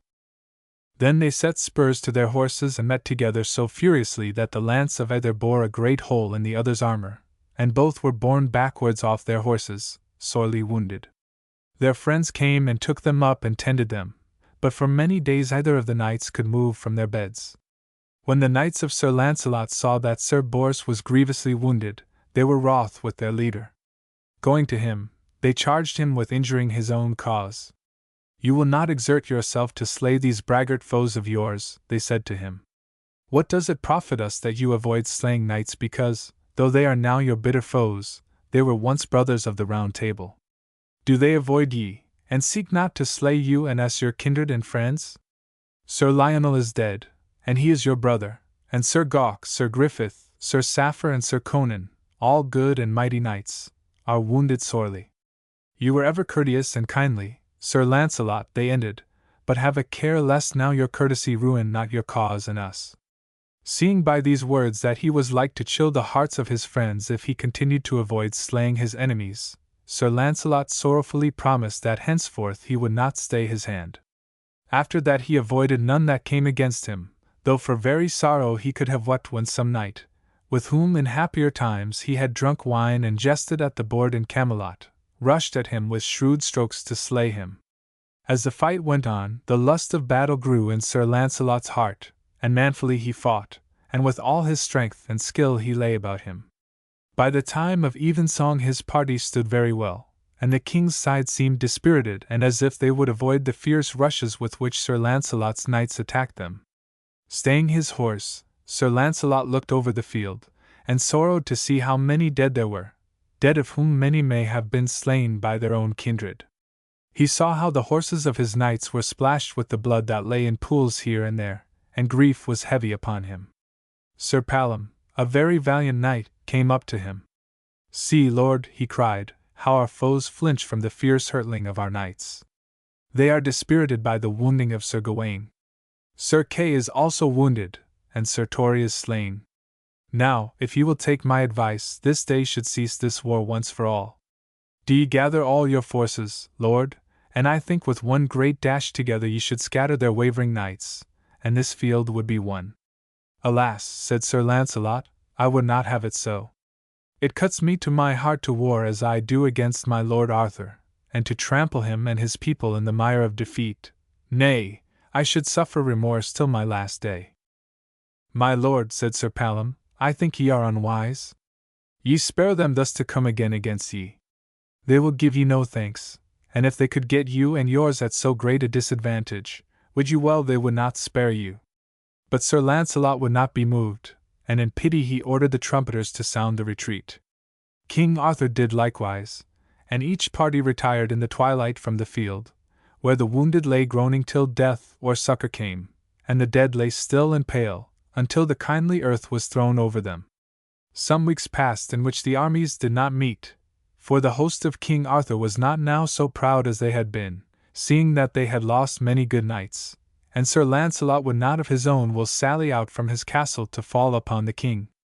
But ever Sir Gawain tried to inflame the mind of King Arthur and his kinsmen against Sir Lancelot, and he advised them to join battle with their enemy.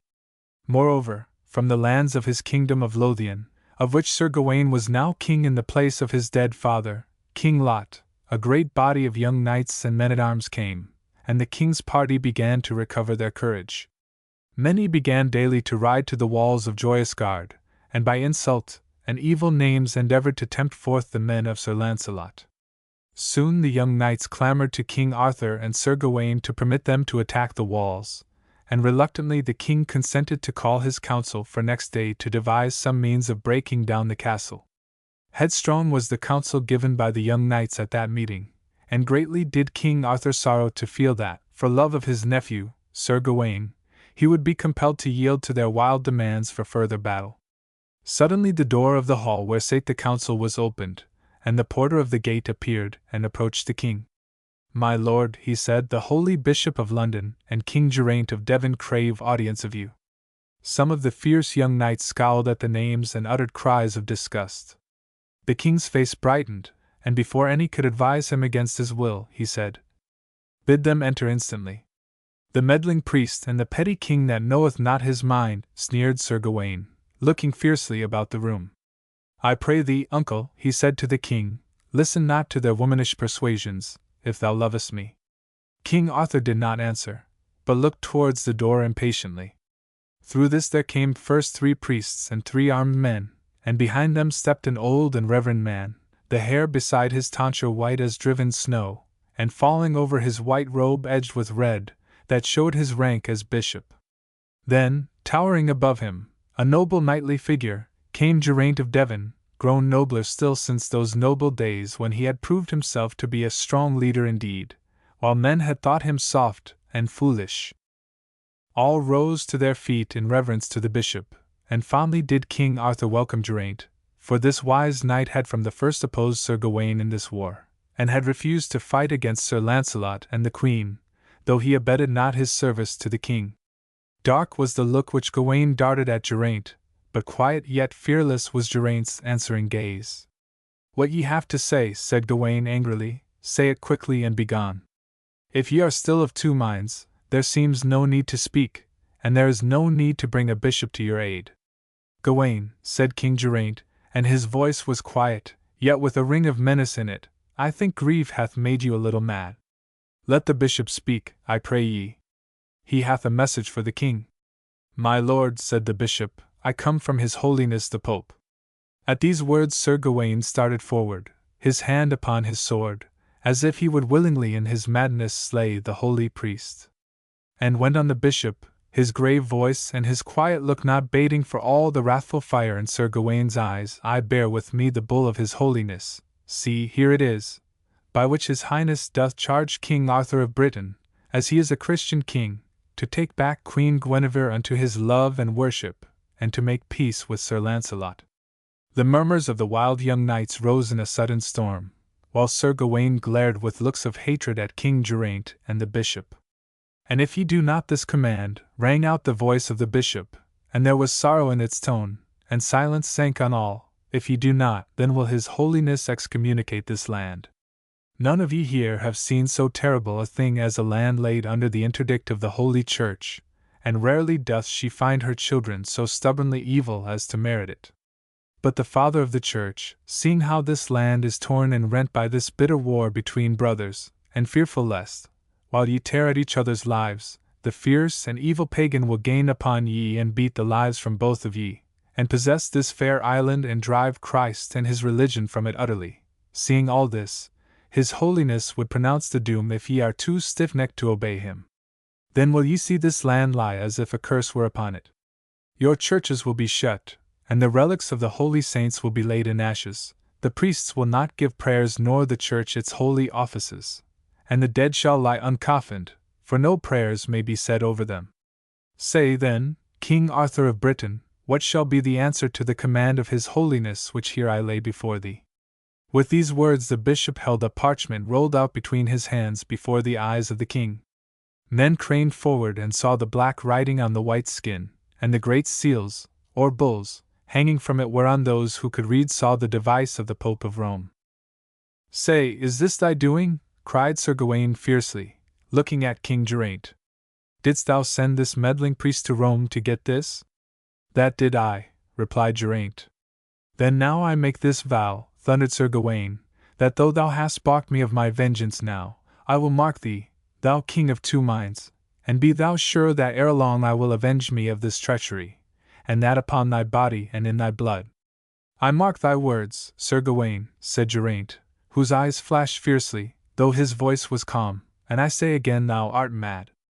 I will tell thee and the king, our lord and master, why I did advise the holy bishop to go to Rome and get the Pope's command. First, as ye all know, I did think this war a wicked one beyond all measure, and ever have I raised my voice against it. And what I foresaw has come to pass. As the good priest saith, while ye tore at each other's throats here in the furthest marches of the north, the sly, fierce pagan, learning how all the land was rent and weakened by this evil war, has crept up in his longships, he has landed at many solitary places on the coast, and has spread far and wide throughout the land, burning and slaughtering. The long files of his captives, our kinsmen, go day by day, even as ye fight here, brother with brother, down to the black ships, and ye do naught to save them or avenge them. Already have I, in my office as Count of the Saxon shore, battered them back to their ships at Lemanis, Longporth and Retupi. But here in the north, for all that the old lion, Uriens of Reged, worn with war and full of age, hath taken the field against them, here, behind your backs as ye battle, kin with kin, a great and a stubborn pagan, whom men call hiring the land waster, hath entered the land and still prevails. Crafty he is and strong, for he hath made treaties with some of our weaker kin, and their women he hath taken in marriage for his leaders, and thus in our very midst there is treachery, hand in hand with the brutal invaders. Yet still you, Gawain, are so mad, so lost to all care for your nation's weal, that you would see your people ruined and your land possessed by the savage boars of Saxons, while ye stake your vengeance for a private wrong. If still you so would do, I call you traitor, and by the grace of God I will make good my words upon your body, when we have thrust the pagan from the land and peace is within our borders once again. While the thunder of his noble anger still rolled through the wide hall, King Arthur arose, and men marked the resolution in his eyes. "I will that there be no more war," he said, and he looked sternly at Gawain. "Geraint hath spoken the truth, and the truth shall prevail. I repent me that I have so long forgotten the needs of my kingdom. Do thou now, good bishop, go to Sir Launcelot, tell him that I will make peace with him, and that I will receive back my queen. And do thou, good Geraint, fare south again. I thank thee from my heart for what thou hast done. Would to heaven that all my knights were as clean-souled, and as single-minded in devotion unto me as thou art. Do thou go and fulfill thy great office. Watch thou the coasts as hitherto thou hast watched them, and soon I will follow to aid thee, should the foul and savage pagans strive again to break into my realm." But, after all, Sir Gawain had his way in part. The bishop took the king's assurance, sealed with his great seal, whereby he promised Sir Launcelot that he should come and go safe from murder or sudden onset, and desiring him to bring the queen to the king at his hall at Carlisle. But in that parchment was no word of reconciliation with Sir Launcelot. Sir Gawain fiercely told the king that the day on which he, the king, should clasp the hand of Launcelot in friendship, he, Sir Gawain, with all his vassals and his men, would leave the kingdom. So deep and burning was the hatred which Gawain bore Sir Launcelot that he even threatened that, if his will was not granted, he would join the pagans and fight against the king. So shamed and saddened was the king at these words that, to put an end to his nephew's rage, he consented to do as he desired. Therefore, though the bishop strove to persuade the king to make his peace with Sir Launcelot, Sir Gawain's will was done, and the bishop went sadly to Joyous Gard. He showed his writings to Sir Launcelot and the queen, and both were sorrowful in that no word of reconciliation was said. "I will do my lord's desire," said the knight, "but I see that Sir Gawain's hatred of me is in no way abated. Nevertheless, do thou ride, my lord bishop, to the king. Commend me unto his good grace, and say to him that in 5 days I will myself bring my lady, Queen Guinevere, unto him as he doth desire." On the day appointed, as the king sat in hall at Carlisle, surrounded by his knights and their ladies, with Sir Gawain standing on the high seat beside him, there came the beat of many hoofs, and into the town rode Sir Launcelot with the queen, knights and squires accompanying them. They reined up at the wide door of the hall, and Sir Launcelot alighted, and having helped the queen to dismount, he took her hand, and led her through the ranks of knights and ladies to where sat King Arthur. Sir Launcelot kneeled upon the edge of the dais, and the queen with him, and to see so noble a knight, and so beautiful a lady, sad of countenance as they were, forced many a tear to the eyes of the knights and dames who looked on. Then, rising, and taking up the queen, Sir Launcelot spoke. "My most redought lord," he said, "you shall understand that by the Pope's commandment, and yours I have brought unto you my lady your queen, as right requireth, and if there be any knight here, of any degree, who shall say that she or I have ever thought to plot treason against your person or your crown, or the peace of this realm, then do I say here and now that I, Launcelot du Lake, will make it good upon his body, that he lies. And, my gracious lord, if this is all that there is between you, my king, and myself, there need be naught of ill thought between us, but only peace and goodwill. But I wist well that one that hates me will not suffer ye to do what is in your good and kingly heart." Sternly did Sir Launcelot look at Sir Gawain, while the tears gushed from King Arthur's eyes, and from the eyes of many that heard Sir Launcelot's sad words. Fierce and dark was the look which Sir Gawain returned to Sir Launcelot. "The king may do as he will," he said harshly and in a loud voice, "but wit thou well, Sir Launcelot, thou and I shall never be at peace till one of us be slain, for thou didst slay my twain brothers, though they bore no harness against thee nor any ill will. Yet traitorously thou didst slay them." "Alas, my lord," said Sir Launcelot, and the tears bedewed his face, "I cannot ask you for your forgiveness for that deed, unwitting though it was done and in my madness. Would to heaven they had worn harness! Wit you well that ever will I bewail the death of my dear friend, Sir Gareth. 'Twas I that made him knight, and ever did I delight to see him, to hear his manly laugh ring out, and to see the light in his brave eyes that never suffered a mean or evil action. I would he loved me above all other knights, and there was none of my kinsmen that I loved so much as I loved him. Ever will the sorrow of the death of thy brethren lie upon my soul, and to make some small amends I will, if my lord will suffer it, and it will please you, Sir Gawain, I will walk in my shirt and barefoot from Lamanies even unto this town, and at every 10 miles I will found a holy house, and endow it with monks to pray for the souls of Sir Gareth and Sir Gaheris. Surely, Sir Gawain, that will do more good unto their souls than that my most noble lord and you should war on me. Every cheek was wet, and the tears of the king fell from his eyes, yet made he no effort to restrain or hide them. Out upon such monkish deeds, cried Sir Gawain, and his scornful eyes surveyed the weeping knights and dames. Know thee, once for all, that never shalt thou wipe away the treacherous murder of my brothers but by thy blood. Ye are safe now for a season, for the Pope hath given you safety, but in this land, whatever comes of it I care not, thou shalt not abide above 15 days, or else I shall have thy head.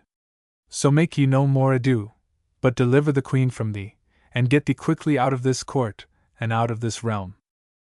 Well, said Sir Launcelot, and laughed grimly, if I had known I should have so short an answer to my proffers of peace, I had thought twice ere I had come hither. But now, madam, he said, turning to the weeping queen beside him, I must say farewell to ye, for now do I depart from this noble fellowship and this dear realm forever. Pray for me, and send me word if any lying tongues speak evil of you, and if any knight's hand may deliver you by battle, believe me mine shall so deliver you. With these words Sir Launcelot bent and kissed the queen's hand, and so turned away and departed. There was neither king, baron, knight nor squire of all that great company who did not weep, nor think that Sir Gawain had been of most evil mind to refuse the noble proffers of Sir Launcelot. Heavy was King Arthur ever thereafter, and never might man see his face brighten nor hear his laugh, and the better of his knights sorrowed with him, and knew what was in his heart. In this realm will be no more quiet, said Sir Owen of the Fountain to his fellows as they stood upon the walls of Carlisle, and saw the band of Sir Launcelot riding southwards, the sunlight flashing from their helms and armour. The pagans have gathered strength daily while we have fought with each other, and that which would have given us the strength and the union which would hurl them from our coasts is shattered and broken. By the noble fellowship of the Round Table was King Arthur and his realm borne up, and by their nobleness the king and all his realm was in quietness and in peace. And a great part, he ended, was because of the noble nature of Sir Launcelot, whom Sir Gawain's mad rage hath driven from the kingdom. Nor is all the evil ended yet. 13. Of the rebellion of Mordred and the death of King Arthur. When Sir Launcelot and all his men had left the realm of Britain and had betaken themselves to Brittany, where Sir Launcelot had a kingdom of his own, the Saxons began to increase in Britain, both in strength and numbers. Almost daily a long black ship, crammed with pagans, was sighted from some part of the coast, and the British, praying that the fierce pirates would not visit their homes, would watch the terrible warship till it passed, or else, caught unawares, would have to flee inland in a breathless panic when the dragon-headed prow loomed through the sea mist, and the barbarous warriors swarmed over the sides and ran knee-deep in the water, their eyes gleaming with the joy of killing and their hands eager for the looting. Then King Arthur made ready a great host, and for 2 years he fought in the northern parts against the bands of the pirates.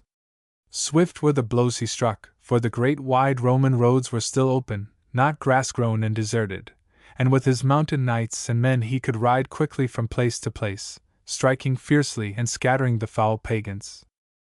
10 was the number of these battles which he fought in the north, 6 against the Saxon pirates and 4 against the wild cats of Caledonia, whom men call Picts and Scots, and who had ventured south in greater numbers as soon as they heard how the king warred with his lords and the rich land was opened to plunder. 2 others he fought in the south, one against an insolent band of pirates who dared even to attack his palace city of Caerleon upon Usk. But so heavy and deadly a blow did he strike at them then, that from that battle barely a dozen pagans were left to flee like fire to their ships. Not without loss of many of his brave warriors did Arthur win these battles, for the pagans were good men of their hands and not easily were they beaten. Saddest of all was the loss of the noble Geraint, who, thrusting back the pirates once again from the harbor of Longporth, got his death there with many of his valiant men. When the fame of King Arthur's prowess and the might of his knights had gone abroad among the pagans, they were afraid and would not venture in great numbers to invade the land again, and there was peace and rest in Britain for a space. Then Sir Gawain, remembering his hatred of Sir Lancelot, persuaded the king to make him ready another host, with which to invade the land of Brittany where Sir Lancelot ruled his kingdom. For a long time the king would not listen to his advice, and the queen, with all her power, strove against Sir Gawain. But that knight and his large following of knights and men-at-arms had been of great service in the recent wars against the pagans, and the king could not wholly refuse to listen to Sir Gawain's demands. Also Sir Mordred added his words to those of his brother, and said that men who came from Brittany said that Sir Lancelot was getting him ready a large army, and training many men, although he was at peace with his neighbors in Gaul. But the rumor went, as Sir Mordred reported, that Sir Lancelot was only waiting his time, and when King Arthur should be more than usually pressed by his pagan foes, Sir Lancelot and his great host would sail swiftly across the sea and seize the kingdom of Britain, when Arthur, exhausted by war, would be unable to withstand the fresh warriors of Sir Lancelot, and would lose both his queen and his crown. For a time the king would not suffer these evil rumors to be mentioned in his presence, but many of his counselors thought there was much truth in them. At length, so persistent was Sir Mordred and those whom he craftily persuaded to believe him, that for sheer weariness the king consented to take an army across to Brittany, and to demand that Sir Lancelot should own that the king was his overlord, and that he should do homage to King Arthur for his kingdom. The host was prepared, therefore, and at a meeting of his council King Arthur made his nephew, Sir Mordred, regent of Britain, to rule in the king's place while he should be abroad, and Queen Guinevere he placed under the governance of Sir Mordred, as well as the officers of the court. When they had passed the sea and landed in the coasts of Sir Lancelot's country, Sir Gawain ordered his knights to go through the nearer parts, burning the houses of the people and wasting their lands. This he did in order to enrage Sir Lancelot against the king, so that he would not listen quietly to any demand which the king might make of him. Word was brought to Sir Lancelot of the landing of King Arthur and the plundering and wasting of the land, but for some days he would do naught, for he was loath to take up arms against the king he loved, who had made him a knight. At length Sir Bors came to him, and with that knight were others, as Sir Lionel of the Brake, Sir Magus of Pole, and Sir Alan of the Stones with his 6 mighty brothers. My lord, Sir Lancelot, said Sir Bors, it is great shame that we suffer them to ride over our lands, burning the homes of our folk and destroying the crops in the fields. Sir Alan also, who with his brothers were 7 as noble knights as a man might seek in 7 lands ere he might find a brotherhood as valiant and withal as courteous, spoke to the like purport, saying, Sir Lancelot, for the love of our land, let us ride out and meet these invaders in the field, for we have never been wont to cower in castles nor in towns. Then spoke Sir Lancelot, who was lord of them all. My fair lords, he said, ye wit well that I am loath to raise my hand against my own dear lord and to shed the blood of Christian men. Yet I understand how it chafes you to stand by and see your fair land ruined by those that hate me. Therefore I will send a messenger to my lord Arthur, desiring him to make treaty with me. Then when we have his reply, we will consider the matter further. A damsel was therefore sent to the camp of King Arthur, and she bore a message from Sir Lancelot. She was brought to Sir Lucan, who was the king's butler, and she told him whence she had come and why. Alas, said Sir Lucan, I fear ye have made your journey in vain, fair damsel. My lord King Arthur would quickly accord with Sir Lancelot, whom he loves, but Sir Gawain will not suffer him. Just then Sir Gawain happened to pass by, and saw the maiden, and knew that she was not one of their party. He turned towards her, and his fierce eyes looked at her, grimly sour. Whence come ye? He said harshly. I come hither to speak with King Arthur, said the maiden, for I bear a message from my lord, Sir Lancelot. With an angry gesture Sir Gawain seized her bridle and led her palfrey swiftly to the edge of the camp. Depart, he cried harshly, and tell your master that it is idle for him to send to mine uncle. Tell him from me, Sir Gawain, that by the vow of my knighthood, I will never leave this land till I or he be slain. Now go! When this message was told to Sir Lancelot, the tears stood in his eyes and he went apart, and for that day the knights his comrades held their council. But they resolved that next day they would prevail upon Sir Lancelot to issue forth and give battle. But in the morning, when they looked from the walls of the castle, they saw that Sir Gawain had crept up in the dawn, and now was the place besieged. Thereupon there was fierce fighting, for Sir Gawain caused ladders to be reared, and his knights strove to climb over the wall, but were mightily beaten back by Sir Launcelot's party. Then the attackers drew off for a space, and Sir Gawain, well armed, came before the chief gate, upon a stout steed. He shook his lance at the men over the gate, and cried, "Where art thou, false traitor Sir Launcelot? Why dost thou hide thyself within holes and walls like a coward? Look out now, thou timid soul, for when I may get at thee I will revenge upon thy evil body the death of my brothers twain." These shameful words were heard by Sir Launcelot, and all his knights and kin that stood about him, and they said, "Sir Launcelot, now you must be done with thy courtesy and go forth and beat back those evil words upon his foul mouth." "It is even so," said Sir Launcelot, "but sorry I am and heavy of spirit thus to fight with him, who hath been my dear brother in arms so long, and whose brothers I did unwittingly slay. And much evil shall come of this." Then he commanded his strongest horse to be saddled, and bade his armor to be dressed upon him. And when he was fully armed he stood at the top of the gate, and cried upon the king. "My lord Arthur," he said, "you that made me knight, wit you well that I am right heavy that ever ye do pursue me thus.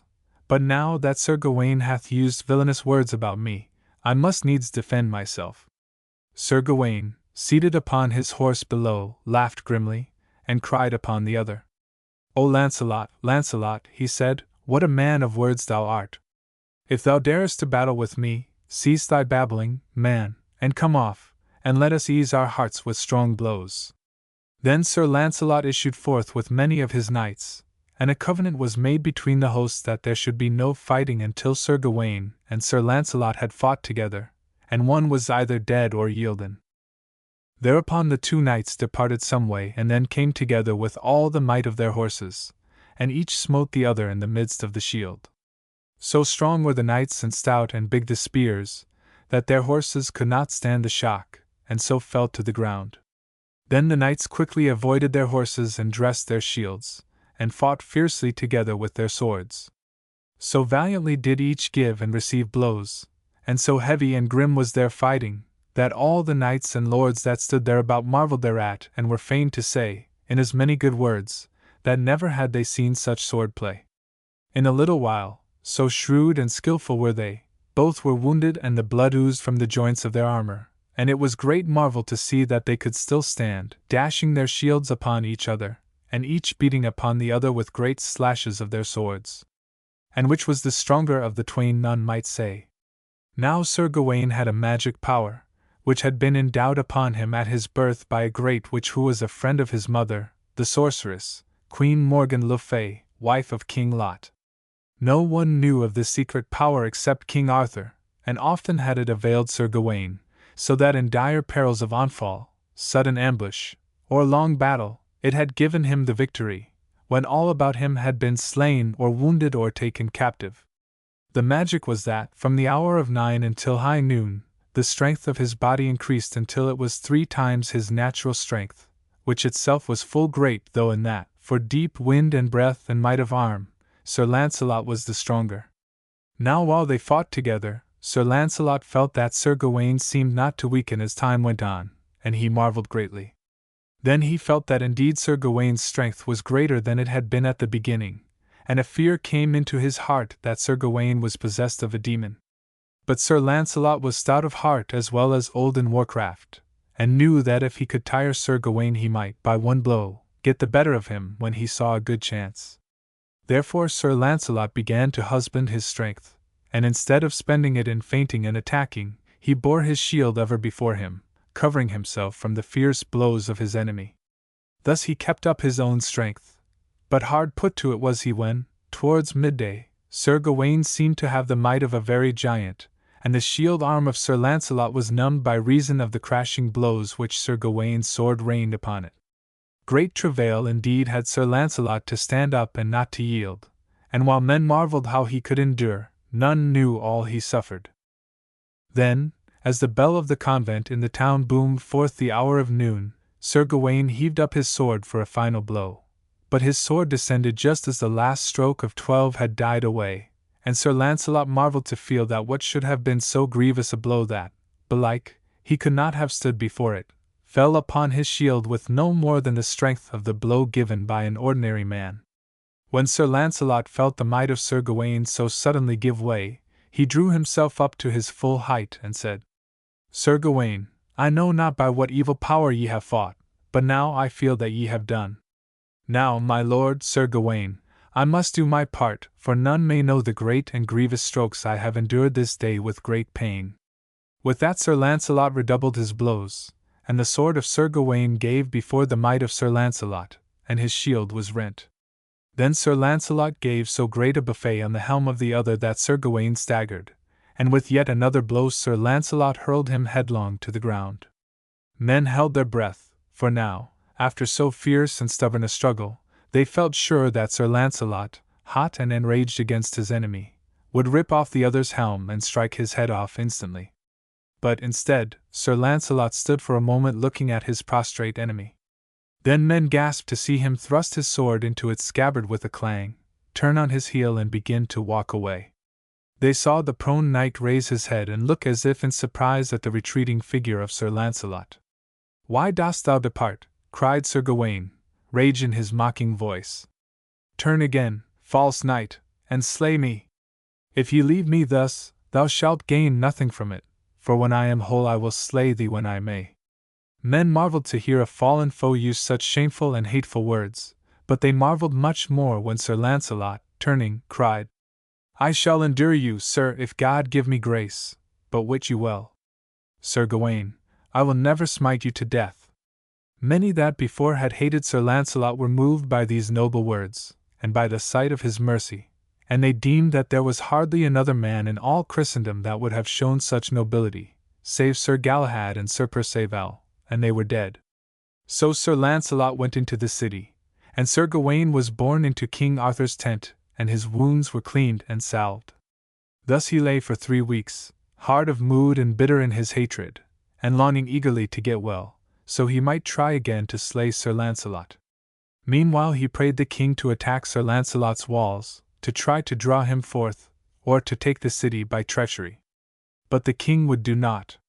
He was sick for sorrow because of the war that was between him and Sir Lancelot, and by reason of the wounds of his nephew Sir Gawain. Alas, was ever his reply, either you nor I, my nephew, will win worship at these walls.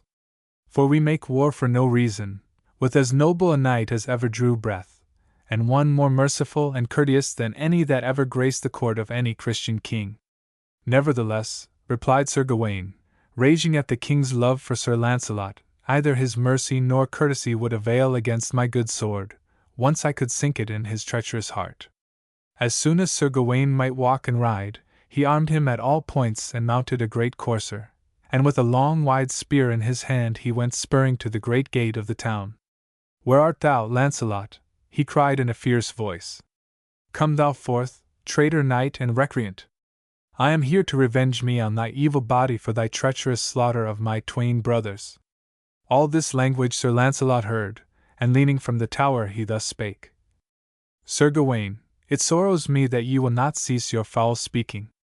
I know your might, and all that ye may do, and well ye what ye may do me great hurt or death. Come down, then, cried Sir Gawain, for what my heart craves is to slay thee. Thou didst get the better of me the other day, and I come this day to get my revenge. And wit thee well I will lay thee as low as thou didst lay me. I will not keep ye waiting long, said Sir Lancelot, for as ye charge me of treachery ye shall have your hands full of me ere long, however the battle between us may end. Then happened it even as before. The knights encountered first with spears, but Sir Gawain's broke into 100 pieces on the shield of Sir Lancelot. Then, dismounting, the knights fought on foot with swords. Sir Gawain put forth all his strength, hoping, with the magic power which he possessed, to dash Sir Lancelot to his knees. But Sir Lancelot was more wary than before, and under cover of his shield he husbanded his strength until the hour of noon, when, as before, he felt that Sir Gawain's might had strangely ebbed away. When that had come to pass, Sir Lancelot said, Now once more have I proved that ye fight not with a man's fair strength, Sir Gawain, but with some evil power. and full grievously was I put to it to withstand many of thy sad blows. Now ye have done your great deeds, and I will do mine. Then with one stroke, of so marvellous a force that men marvelled, Sir Launcelot beat down Sir Gawaine's guard, and struck him a full heavy blow on the side of the helm, beating it in so that the old wound burst again. Sir Gawaine fell to the ground, and for some moments lay still as if he were dead or in a swoon. But he was only dazed, and soon recovering, he raved and foamed as he lay there, cursing Sir Launcelot for a traitorous coward and a base knight, and even, in his madness, thrusting towards him with his sword. Wit thou well, base knight, he cried, that I am not slain yet. Come thou near and lie here with me, and we will fight this battle until we die. I will do no more than I have done, my lord, said Sir Launcelot, and when thou art able to stand I will meet thee again. But to smite a wounded man that may not stand I will not. Then Sir Launcelot withdrew to the town, while Sir Gawaine still raved and abused him, and men marvelled both at the exceeding madness of the hatred of Sir Gawaine, and the great restraint and nobleness of Launcelot. Many said that had Sir Gawaine said half as many shameful things to one of them, they would have instantly raised his evil head from his shoulders. For a month Sir Gawaine lay sick, but was always eager to be up and able again. And at length the leech said that in 3 days he should ride, whereat Sir Gawaine was joyful. Again, said he to King Arthur, who sat beside him, again shall I have to do with that base fellow, and ill attend me if I do not end the matter this time. Ye had ended it long ago, or been ended, said the king, except for the nobleness of Sir Launcelot that forbore to slay you. Ay, we all know your love of the pestilent fool, uncle, said Sir Gawaine, but we will stay here until we have made an end of him and his kingdom, if it take us all our lives. Even as he spoke there came the clear call of a trumpet outside in the camp, and Sir Bedivere came to the door of the king's tent, his grim old face pale, his grizzled hair unkempt, and every sign of haste and travel upon his dress. The king started up. Sir Bedivere, ye bring evil tidings from Britain, he cried. Can it be that more ruin and wrong is to come than that I suffer now? What is your news? O my king, it is that Mordred your nephew hath rebelled, said Sir Bedivere, and has gathered much people about him, and hath sent many letters to all the lords and knights your vassals, promising them wealth and lands if they make him king. And Guinevere your queen he hath imprisoned, saying that he will wed her when ye are slain. Mordred! Mordred! Cried the king, him that I thought was a quiet, strong man, turned so base a traitor. Aye, he was ever the traitor, though brother of mine, cried Sir Gawaine in a voice of rage. A man that speaks in whispers, haunts dark corners, and ever sneers with his lips. Hardly with my life have I escaped to tell you this, went on Sir Bedivere, for he placed men to watch me after I had scorned his evil offers to myself. But now, my lord, quickly ye must betake yourself and all your army from this fruitless and wrongful war against Sir Launcelot, and hasten to beat down the poisonous viper whom ye have nourished in your bosom. Ere the day was done the army of King Arthur had raised the siege of Sir Launcelot's town, and were quickly marching to the sea, there to take their boats across to Britain to punish the usurper and traitor, Sir Mordred. A fair wind carried them across the sea, but long ere they reached the shallows of the beach at Dover they saw the sunlight flashing from thousands of headpieces of knights and men-at-arms, set to oppose the landing of their rightful lord. The king was fiercely angry, and he commanded the masters of the ships to launch their small boats, and into these the knights swarmed and were rowed towards the shore. But the rebels of Mordred also launched boats and great pinnaces filled with knights, and when the boats of the opposite parties met, then there was fierce fighting and much slaughter of many good knights and barons and other brave men. Then King Arthur and his chief knights drew forth their horses from the holds of the ships, and leaped with them into the sea, and fiercely did they throw themselves upon Sir Mordred and his knights, and there was grievous fighting on horseback in the shallow water, which soon was dyed with the blood of the slain.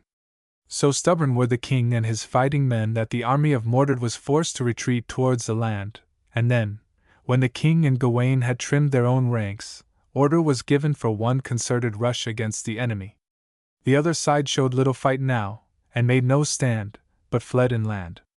When the battle was over, King Arthur let bury his people that were dead, so far as they could be discovered in the waves, and the wounded he caused to be carried into the town of Dover to be cared for. A squire came to the king as he stood giving orders as to these things. "My lord king," said the squire, "Sir Gawain lies sore wounded in a boat, and we know not whether he be alive or dead." "Alas!" cried the king, and the knights about him were full of pity at the sudden grief that came into his voice and his looks. "Is this true? Then is all my joy of life at an end." The squire led him to the boat in which Sir Gawain lay, who stirred as the king approached, and feebly smiled. "My uncle," said Sir Gawain, "wit you well that now is my death day come, for I know I shall not last this bout.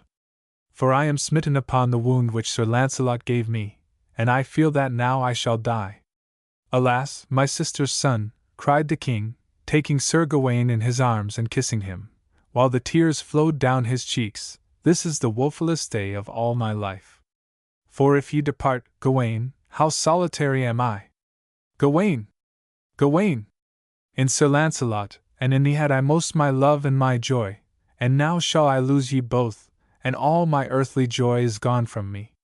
"Alas," said Sir Gawain, "sorrows on me now that I have caused you such grief, mine uncle. I see now that I have been mad with rage against that noble knight, Sir Launcelot, who slew my dear brothers unwittingly.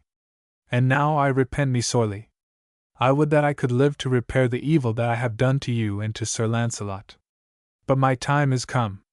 I shall not live till evening." They wept together, and the knights that stood about them also wept for pure grief, to think how much sorrow and ruin was caused by the mad rage of Sir Gawain, which had pushed the good king on to make war against his will. "I am the causer of this rebellion by my traitor brother," said Sir Gawain, "and my name shall be cursed for it. Had I not wilfully driven thee, thou wouldst have accorded with Sir Launcelot, and he and his brave kinsmen would have held your cankered enemies in subjection, or else cut them utterly away. Lift me up, my lord, and let me have a scribe, for I will send a letter to Sir Launcelot ere I die." Then Sir Gawain was set up by the king, and a priest was brought, who wrote at the dying man's dictation. And the purport of the letter was in this wise: "Unto Sir Launcelot, flower of all noble knights that ever I heard of or saw, and once my dear friend, now do I, Sir Gawain, King Lot's son of Orkney and the Lothians, and sister's son to King Arthur, send thee greeting and let thee know by these writings that I am this day done to death, having been wounded at the landing against rebellious traitors, and struck upon the wound which thou didst give me twice, before thy city, whereby I have got my death. But I will have thee to wit that I sought my death of thee, and got that wound deservedly of thee, who could have slain me twice, but for thy high nobility and great courtesy. I, Gawain, beseech of thee forgiveness for my madness, and crave that thou wilt remember the dear friendly days we have had together in times long past, and for all the love that was between us. Come thou over the sea, and with thy knights do thou press to the help of Arthur, our noble lord, who is beset by a traitorous villain, my brother Mordred, who hath dared to rebel against his rightful lord, and hath crowned himself king. Do thou hasten, good Sir Launcelot, when thou shalt receive this letter, and follow the king. But ere thou goest from this seashore do thou come to my tomb, and pray some prayer more or less for my sinful soul, that in its madness did evilly entreat thee." Then was Sir Gawain shriven, and in a little while he swooned, while all stood uncovered round about him. When the rays of the afternoon sun cast long shadows of the knights and fighting men who were hurrying up and down the shore making ready to depart, Sir Gawain awoke from his swoon and looked up. For a moment he did not recognize King Arthur, then he smiled at him very sweetly and said in a low voice, "Kiss me, and forgive me." The king knelt down and kissed the pallid face of Sir Gawain, and for very sorrow he felt that the heart in his breast was nigh to bursting. So in a little while, with the beat of the surf and the cry of the seagulls upon his ears, the light of the sun in his eyes, and the free air of heaven all about him, Sir Gawain died. And his death was as he had ever craved it to be, under the open sky, after battle, where he had given good strokes and received them. Now the letter which Sir Gawain had written was given unto a young squire of Sir Gawain's, by name Tudor, and he was commanded to depart forthwith back to Brittany, and deliver it into the hands of Sir Launcelot. But among the knights that had stood about the dying Sir Gawain was a traitor, who was in the service of Sir Mordred the rebel, and he knew that if Sir Lancelot should receive that letter, and come to Britain with all his brave kin and their hosts, Sir Mordred would have much ado to conquer King Arthur.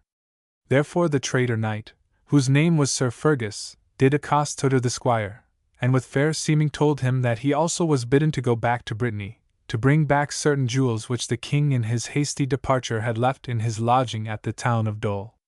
Tudur, unsuspecting of all evil, went aboard a boat with Sir Fergus, and together they bargained with the master to take them across when the tide should rise again at dark.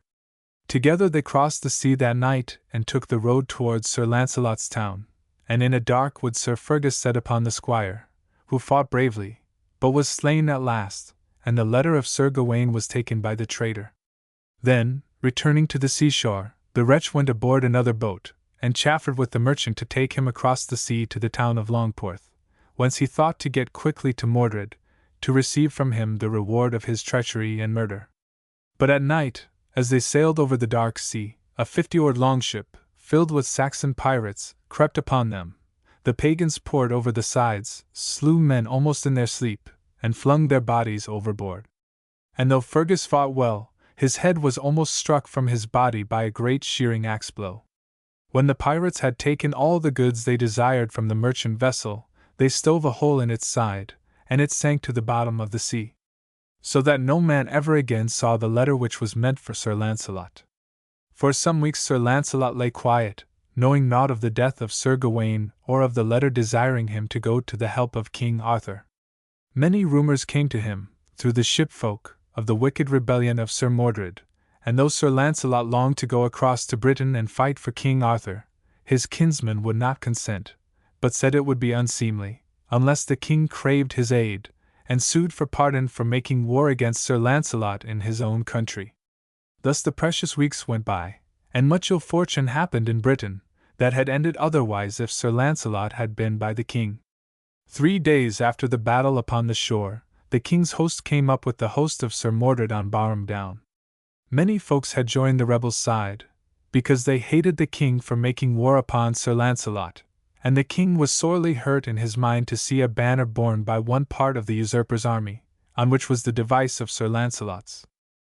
This the crafty Sir Mordred had commanded to be done, knowing that it would damp the spirits of King Arthur and his men.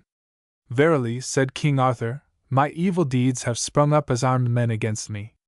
I fought unjustly with Sir Lancelot, and here are some that loved him arrayed against me for that wicked war. If you would send for Sir Lancelot, said Sir Owen of the Fountain, who stood by him, you would learn, I verily believe, that Sir Lancelot loves and worships you as of old, and hath no mind to fight on the side of this sly fox, Mordred. Send for Sir Lancelot, lord. Nay, I will not, I may not, said the king. If he cometh by the words which Sir Gawain wrote to him, I shall know that he loves me and forgives me. But if he cometh not, I shall know he hates me, and I shall merit his ill favor. He owes naught to me since I used him so evilly, and therefore I may not ask his aid.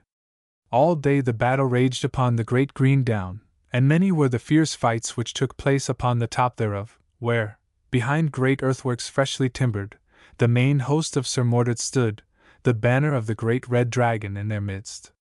But at the last, so fast and fierce did the blows of King Arthur's men fall, and so stubbornly did they press on, that Sir Mordred's host gave way.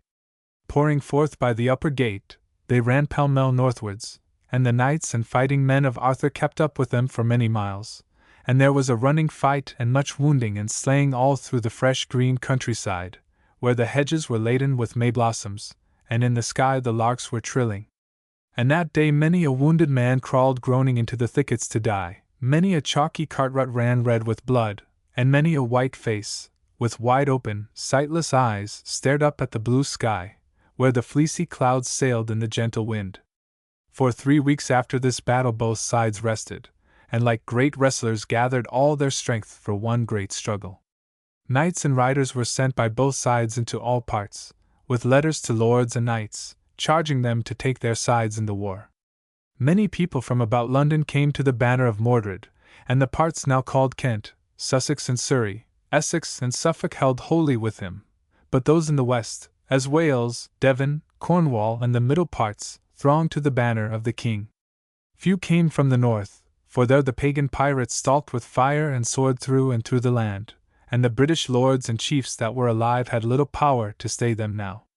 King Uriens was dead, slain by the dagger of a traitor, and so were 2 other great chieftains, so that men south of Trent sorrowfully shook their heads and said that now the north was no longer the land of the British folk, but was given over to the savage heathen hordes. Then, to meet the many that flocked together in his favor, King Arthur drew him with his host westward beyond Sarum. There on the wide downs beside the great standing stones of the old princes, which men now call Stonehenge, a great multitude of chiefs and knights and yeomen came to his banner. But Sir Mordred avoided a battle, and instead, kept aloof with his army, and began to burn and harry the country which was on the side of Arthur. He took Calleva and Cunetio, and put the people to the sword, and took much gear from those wealthy cities. Then he stole through the great forest by night and came to Paladon, which was a rich town builded upon the top of a great hill. He thought to take this unawares, but it was well watched and well armed, and he strove to break into it, and was kept about it for some days. That delay was used well by King Arthur, for he made great haste to pass through the wild country, filled with wide marshes and thick woods as it was, which separated him from his enemy. Then Mordred, hearing through the spies of the king's approach, got his host away and thought to pass into the lands of Devon, which were those of King Duer, son of the dead Geraint, and held firmly for Arthur. But in the wild waste land beside the endless waters, King Arthur caught up with him, and barred his further way.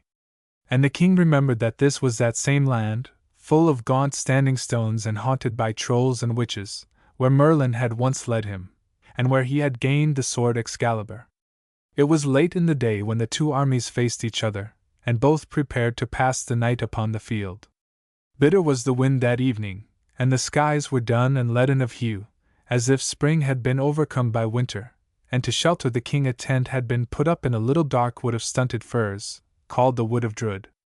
Just in the deep dark before the dawn, when the blood in men's veins was coldest, and the life in their hearts was weakest, a dreadful cry wailed out through the dark wood, and there came the sound as of leathery wings flapping heavily to and fro above where the king lay sleeping.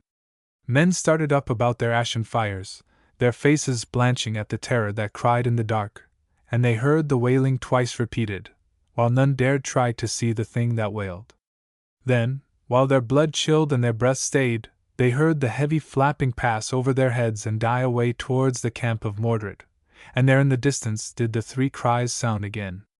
Men's hearts sickened as they turned and crept the nearer to each other, but few dared to utter the words upon their lips.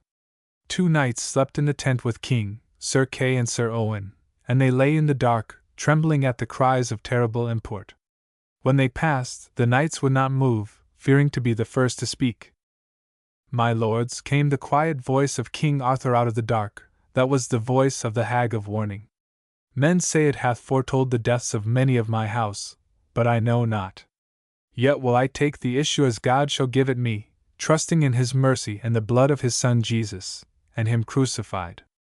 "Amen," said the 2 knights, and said no more. When, in a little while, the sun rose, flashing his warm rays into the fearful eyes that greeted him, men's terror quickly vanished, and when fires were lit, and oaten cakes were browning on the irons, or collops sputtered on their skewers, tongues were loosened and faces began to smile. But few spoke of the cries which they had heard, for all loved their king, and hoped that somehow they had dreamed an evil dream, or had but heard the cries of some foul night-bird.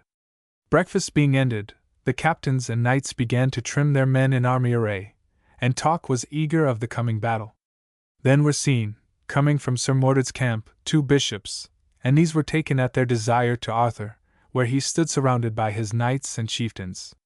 "Lord," said one of the bishops, he that was head of the great choir or monastery of Amesbury, "cannot we make accord between you and your nephew? Sad it is to see so many great and valiant warriors ranged against each other. Many are sisters' sons, and all are of one speech, one kindred. If this unnatural war doth continue, how much sorrow there will be, how many noble hearts be stilled in death or broken in grief for him that shall never return. How many puissant bodies, now quick and passionate and handsome, will be meat for snarling wolves and carrion for foul birds. "What says my rebellious nephew?" asked the king sternly. "My lord," said the other bishop, a man of soft and silky speech, and he was chief of the choir of Clove Show, "he asks but little, and if ye are willing to make treaty, he also is willing. Grant him but the earldom of Kent and the Andred, with a seat at London, during your days, and do thou appoint him king after your days. For now that Sir Gawain, Sir Gaheris, and Sir Gareth are slain, he is the only sister's son you have. If ye grant these things, he will be your liege, faithful in all things, and a strong arm against your enemies." Then some of King Arthur's knights would have him agree to these terms, but others would not, and said the king should make no treaty with a traitor, but that Mordred should come and throw himself upon the mercy of his king and uncle. At the last, after much counsel had been taken, King Arthur agreed to meet Mordred, with 14 of his chief men, in the space betwixt their hosts, and the king should also take 14 knights with him. So the bishops went back with this message, and King Arthur called the chieftains of his host about him. "I go to see this traitor, my nephew," he said to them, "whether he means falsely or truly with this talk of a treaty. But look ye, I in no wise trust him. Hold ye your men warily, and if ye see any sword drawn among us where we stand, do thou sound the horns of attack and come on fiercely, and slay that rebel and all that hold with him." In like wise did Mordred warn his men, for, said he, knowing how greatly he had sinned against his generous and noble uncle, "I know well that King Arthur and his knights would be avenged on me if they could."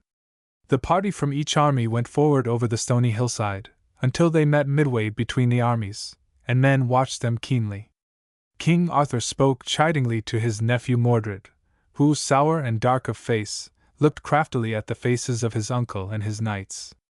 And the chiefs with Mordred, men for the most part of violent and ambitious natures, looked haughtily at King Arthur's party. Nevertheless, there was no bad blood shown, and the talk was continued, and Mordred repeated the demands which the bishops had made. "But I care not to give to thee Kent and London," said the king. "I tell thee frankly, Mordred, I would not trust thee there. I fear me thou wouldst try some crafty plot with the Saxon pagans if I gave them thee, as that rebel Caros did, who for a time made himself emperor of the Romans here in this land."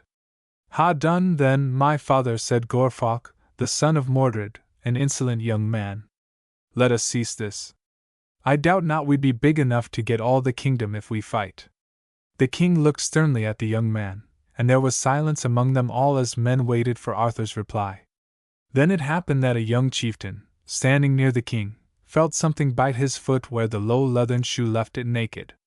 He looked down and saw that he was treading on a viper, which had struck him and was about to strike again.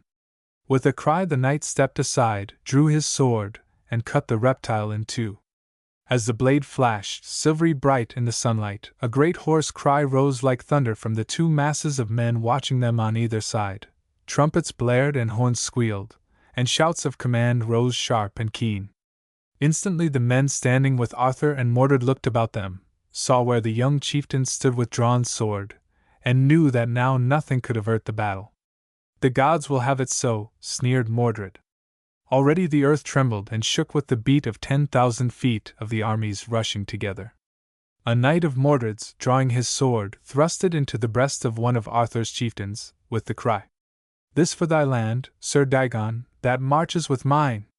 Instantly others fell to fighting hand to hand, striking on targe and helm. But Sir Owen, Sir Kay, and Sir Bedivere surrounded the king, and all hurried back to the army approaching them. So likewise did Sir Mordred. Then came the crash of battle, as line on line, with flashing swords held high, the ranks of war closed. Blades rose again, stained red, fierce strangled cries came from men in the death grips, helms were cracked, shields riven, dirks sank home, and men who once had drunk and jested with laughing looks over the same mead board, now met fierce eye to eye, and never parted until one or both fell in the swaths of the death harvest. All day the stubborn battle raged, and ever the king sought out the rebel Mordred, but never reached him. Many valiant deeds he did, wielding his sword Excalibur, and by his side were Owen and Kay, Lucan and Bedivere. So spent were they at the last that hardly could they lift their swords, and so sick of the slaying were they that gladly would they have ceased. But ever some vicious band of Mordred's knights would come upon them, and then they quitted them like men, and ceased not till their enemies had fled or were slain. Suddenly the king came to himself, and standing still, looked upon the field. In the morning it had been but a bare hillside of hungry, stunted grass, through which the stones showed grey and sallow, like ancient bones. Now, in the low light of the sinking orb, it was red, with the pallid faces of the dead stained a lighter red in the rays of the sun here, and their bands still fought together. Cries of fury rose, and the groans of the dying mingled with them. "Alas!" cried the king, and looked behind him, "where are all my noble knights?" There were but two with him now, Lucan and his brother Bedivere. "Where is Owen and Kay?" he asked. "Alas, lord," said Bedivere, "Sir Owen got his death wound by the thorn where we fought those 5 knights but now, and Sir Kay suddenly fell as he walked. And when I knelt to speak to him, I found him dead." "Alas," said the king, "that ever I should see this doleful day, for now is my end come. But would to heaven that I wist where is that traitor Mordred, that hath caused all this sorrow and ruin." Then, as he spoke, he looked towards the east, and saw where, by a tall standing stone, a man leaned as if spent with a wound. And he was aware that this was Mordred. "Now give me my spear," said the king to Sir Lucan, "for yonder is the traitor, and he shall not escape me." "Lord," said Sir Lucan in a weak voice, "let him bide, for he hath none with him, while we 3 are still alive." "Now, betide me death, betide me life," said the king, "now that I see him yonder I will slay the serpent, lest he live to work more havoc on this my poor kingdom." "God speed you well," said Sir Bedivere, and gave the king his spear. Then the king ran towards Sir Mordred, crying, "Traitor, prepare, now is thy death day come."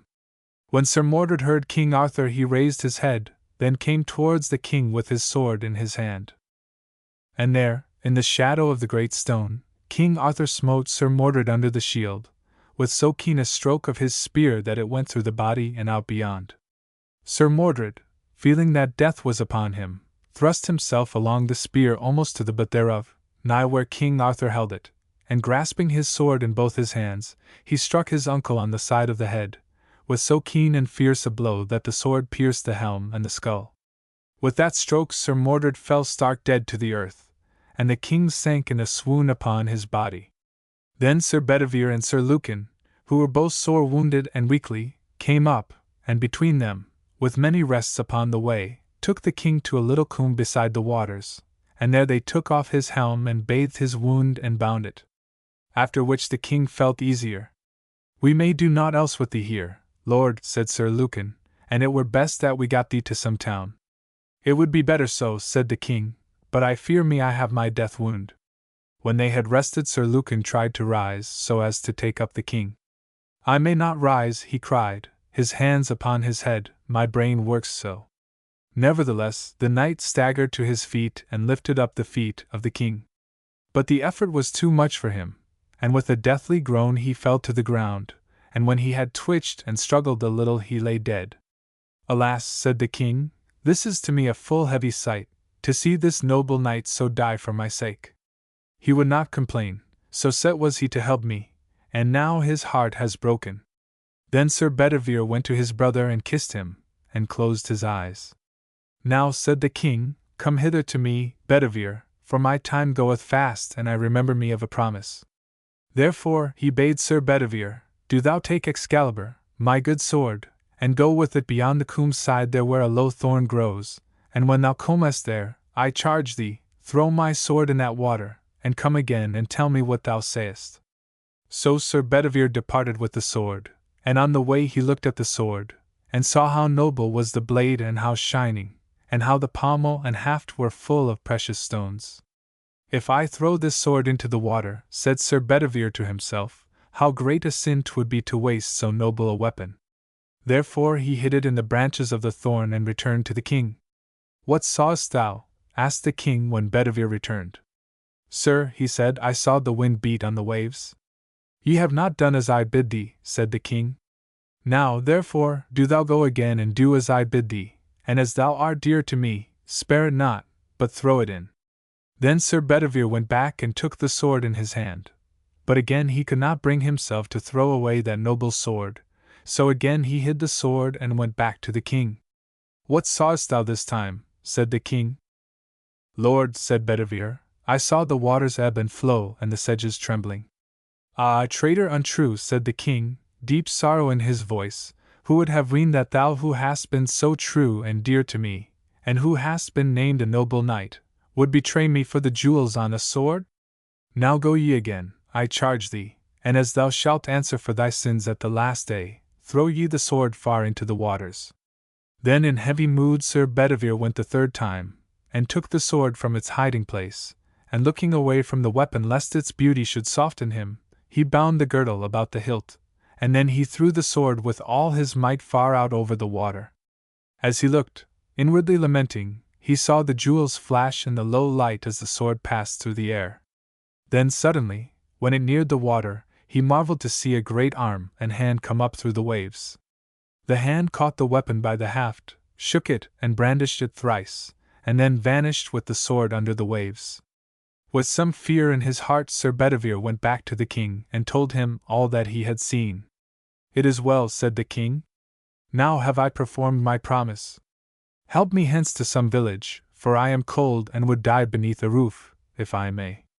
Then Sir Bedivere took the king upon his back, thinking that he would find some road in a little while which should lead them to a hamlet. And as he went along, he passed by the waterside, near the low thorn whence he had thrown the sword into the water. There, in the sedges, he marveled to see a barge draped all in black cloth, and in it sat many fair ladies, all with black hoods on. When they saw Sir Bedivere with the king upon his back, they shrieked and wept. And one that looked a queen, so fair and stately, yet so sad was she, held out her arms towards the king, and cried unto him in a voice wondrous sweet, "Come to me, brother." "Put me into the barge," said the king to Bedivere, "for there I shall have rest." Softly did Sir Bedivere lay him in the barge, and the fair ladies wept over the king with much mourning, and one laid his head in her lap and caressed it with soft hands. Then, without sails or oars, the barge went from the shore, and fear and sorrow shook the soul of Sir Bedivere to see them go from him. "Alas, my lord Arthur," he cried, "what shall become of me if ye are leaving me lonely?" "Comfort thyself," said the king in a faint voice, "and do as well as thou mayest, for in me ye may no longer trust. For I will go into the vale of Avalon to heal me of my grievous wound, and if thou hear never more of me, pray for my soul." Sir Bedivere stood watching till the barge went from his sight in the mists of evening, and then he wept a little, and so fared forward through the night, weeping as he thought how all the glory that was Arthur's was now past, and how he himself was very old and very lonely. When morning broke, he was aware of a little chapel and a hermitage between two hoar woods upon a knoll beside the marshes, and entering therein he got cheer of the holy hermit and rested. Now, when King Arthur had gone westwards to collect his host, Sir Owen, marvelling that Sir Launcelot had sent no word in reply to the letter of Sir Gawain, had charged a trusty squire of his to go across to Brittany, to tell Sir Launcelot of all that had passed and how King Arthur longed for his aid and his love. Nigh mad with grief was Sir Launcelot when he had learned all, and so deep was his sorrow and so wild was his regret, that hardly could he wait till the ships were ready to take him and his knights and army across to Britain. When they arrived at Dover, Sir Launcelot sought out the tomb of Sir Gawain, and there with much weeping he prayed long and earnestly for the repose of the soul of that dead warrior, his once dear friend. All the other knights prayed likewise for the soul of Gawain, and Sir Launcelot gave 100 pounds for masses to be said, and the others gave according to their means. Then word was brought him of the day-long dreadful battle in the west, and how King Arthur was gone, mortally wounded, none knew whither, and how all the knights of the Round Table were dead. Silent was Sir Launcelot at this news, but men saw how his stern face paled, and for a time he walked apart, and would suffer none to speak to him. Then he came to his knights, and all could see how his looks had changed. Grief was deeply lined upon his face, and he had the air of an aged and weary man. "My fair lords," he said, "I thank you all for your coming with me, but we came too late. But now I go alone to find the body of my dear lord, and if I may, I will see my lady, Queen Guinevere. And ye all go back into your country, for now we have no place in this." Thus Sir Launcelot fared forth, and would suffer none to go with him. First he went to Amesbury, and in the convent there he saw Queen Guinevere. Few but very sad were the words they spake. Sir Lancelot offered to give her a home in Brittany, away from the trouble and the ruin of the land, but she would not. My lord is dead, she said, weeping, and this dear kingdom may not long stand, but while I live I will stay on its dear soil. Then Sir Lancelot fared far west through the wastelands, and came to the battlefield, and there he wept sorely to see the long lines of dead. Many were the dead knights of the Round Table whom he found unburied, and these with his own hands he laid in the grave, and he procured a priest to say prayers over them. Further he went beside the shores of the endless waters, until one day he found a black barge, and stepping therein he was taken without sail or oars far over the wide sea, until the twilight. Then, raising his sorrowing eyes, he was aware of a fair green island with a valley between two sweet hills, and there was a chapel, and all about it were trees all laden with blossoms. A little bell began to ring just as the barge lightly touched the shore, and stepping therefrom, Sir Lancelot went into the chapel, and heard mass. Afterwards a bishop came unto him where he kneeled, and a hermit, and the latter seized his hand, and when he looked up Sir Lancelot knew it for Sir Bedivere. Neither could speak for the great tears that rolled down their grim faces, but Sir Bedivere drew him forth and led him to where a great white marble slab was lying, freshly cut, in the midmost part of the chapel. Thereon Sir Lancelot saw the words, cut deep and wide, in black letters: Hic jacet Arthurus Rex quondam Rex que futurus. Arthurus Rex. Then did Sir Lancelot's heart almost burst with sorrow, and when he had finished praying and weeping, he kneeled unto the bishop and prayed him to shrive him and assoil him. Afterwards he besought him that he might live with him, and the holy man granted his request, and there ever after did Sir Lancelot, putting off all the fame and glory which he had gotten in the world, pass all his days and nights, serving God with prayers and fastings and much abstinence. When, within a year, Queen Guinevere died in her cell at Amesbury, Sir Lancelot, having been advised in a dream of her death, braved the bands of lawless men that now ravaged the fair land of Britain, and brought her body to the Isle of Glastonbury. He laid it solemnly beside the body of her dear Lord Arthur, and thereafter he endured greater penance. For, said he, by my stiff-necked pride did all this evil come. If I had gone straightway to my dear lord, and cast myself upon his love and justice, my lady the Queen would not have been led to the stake, and I should not unwittingly have slain young Gareth. I am the causer of all the ruin and the sorrow that hath come upon this land, and never while I live may I forgive me.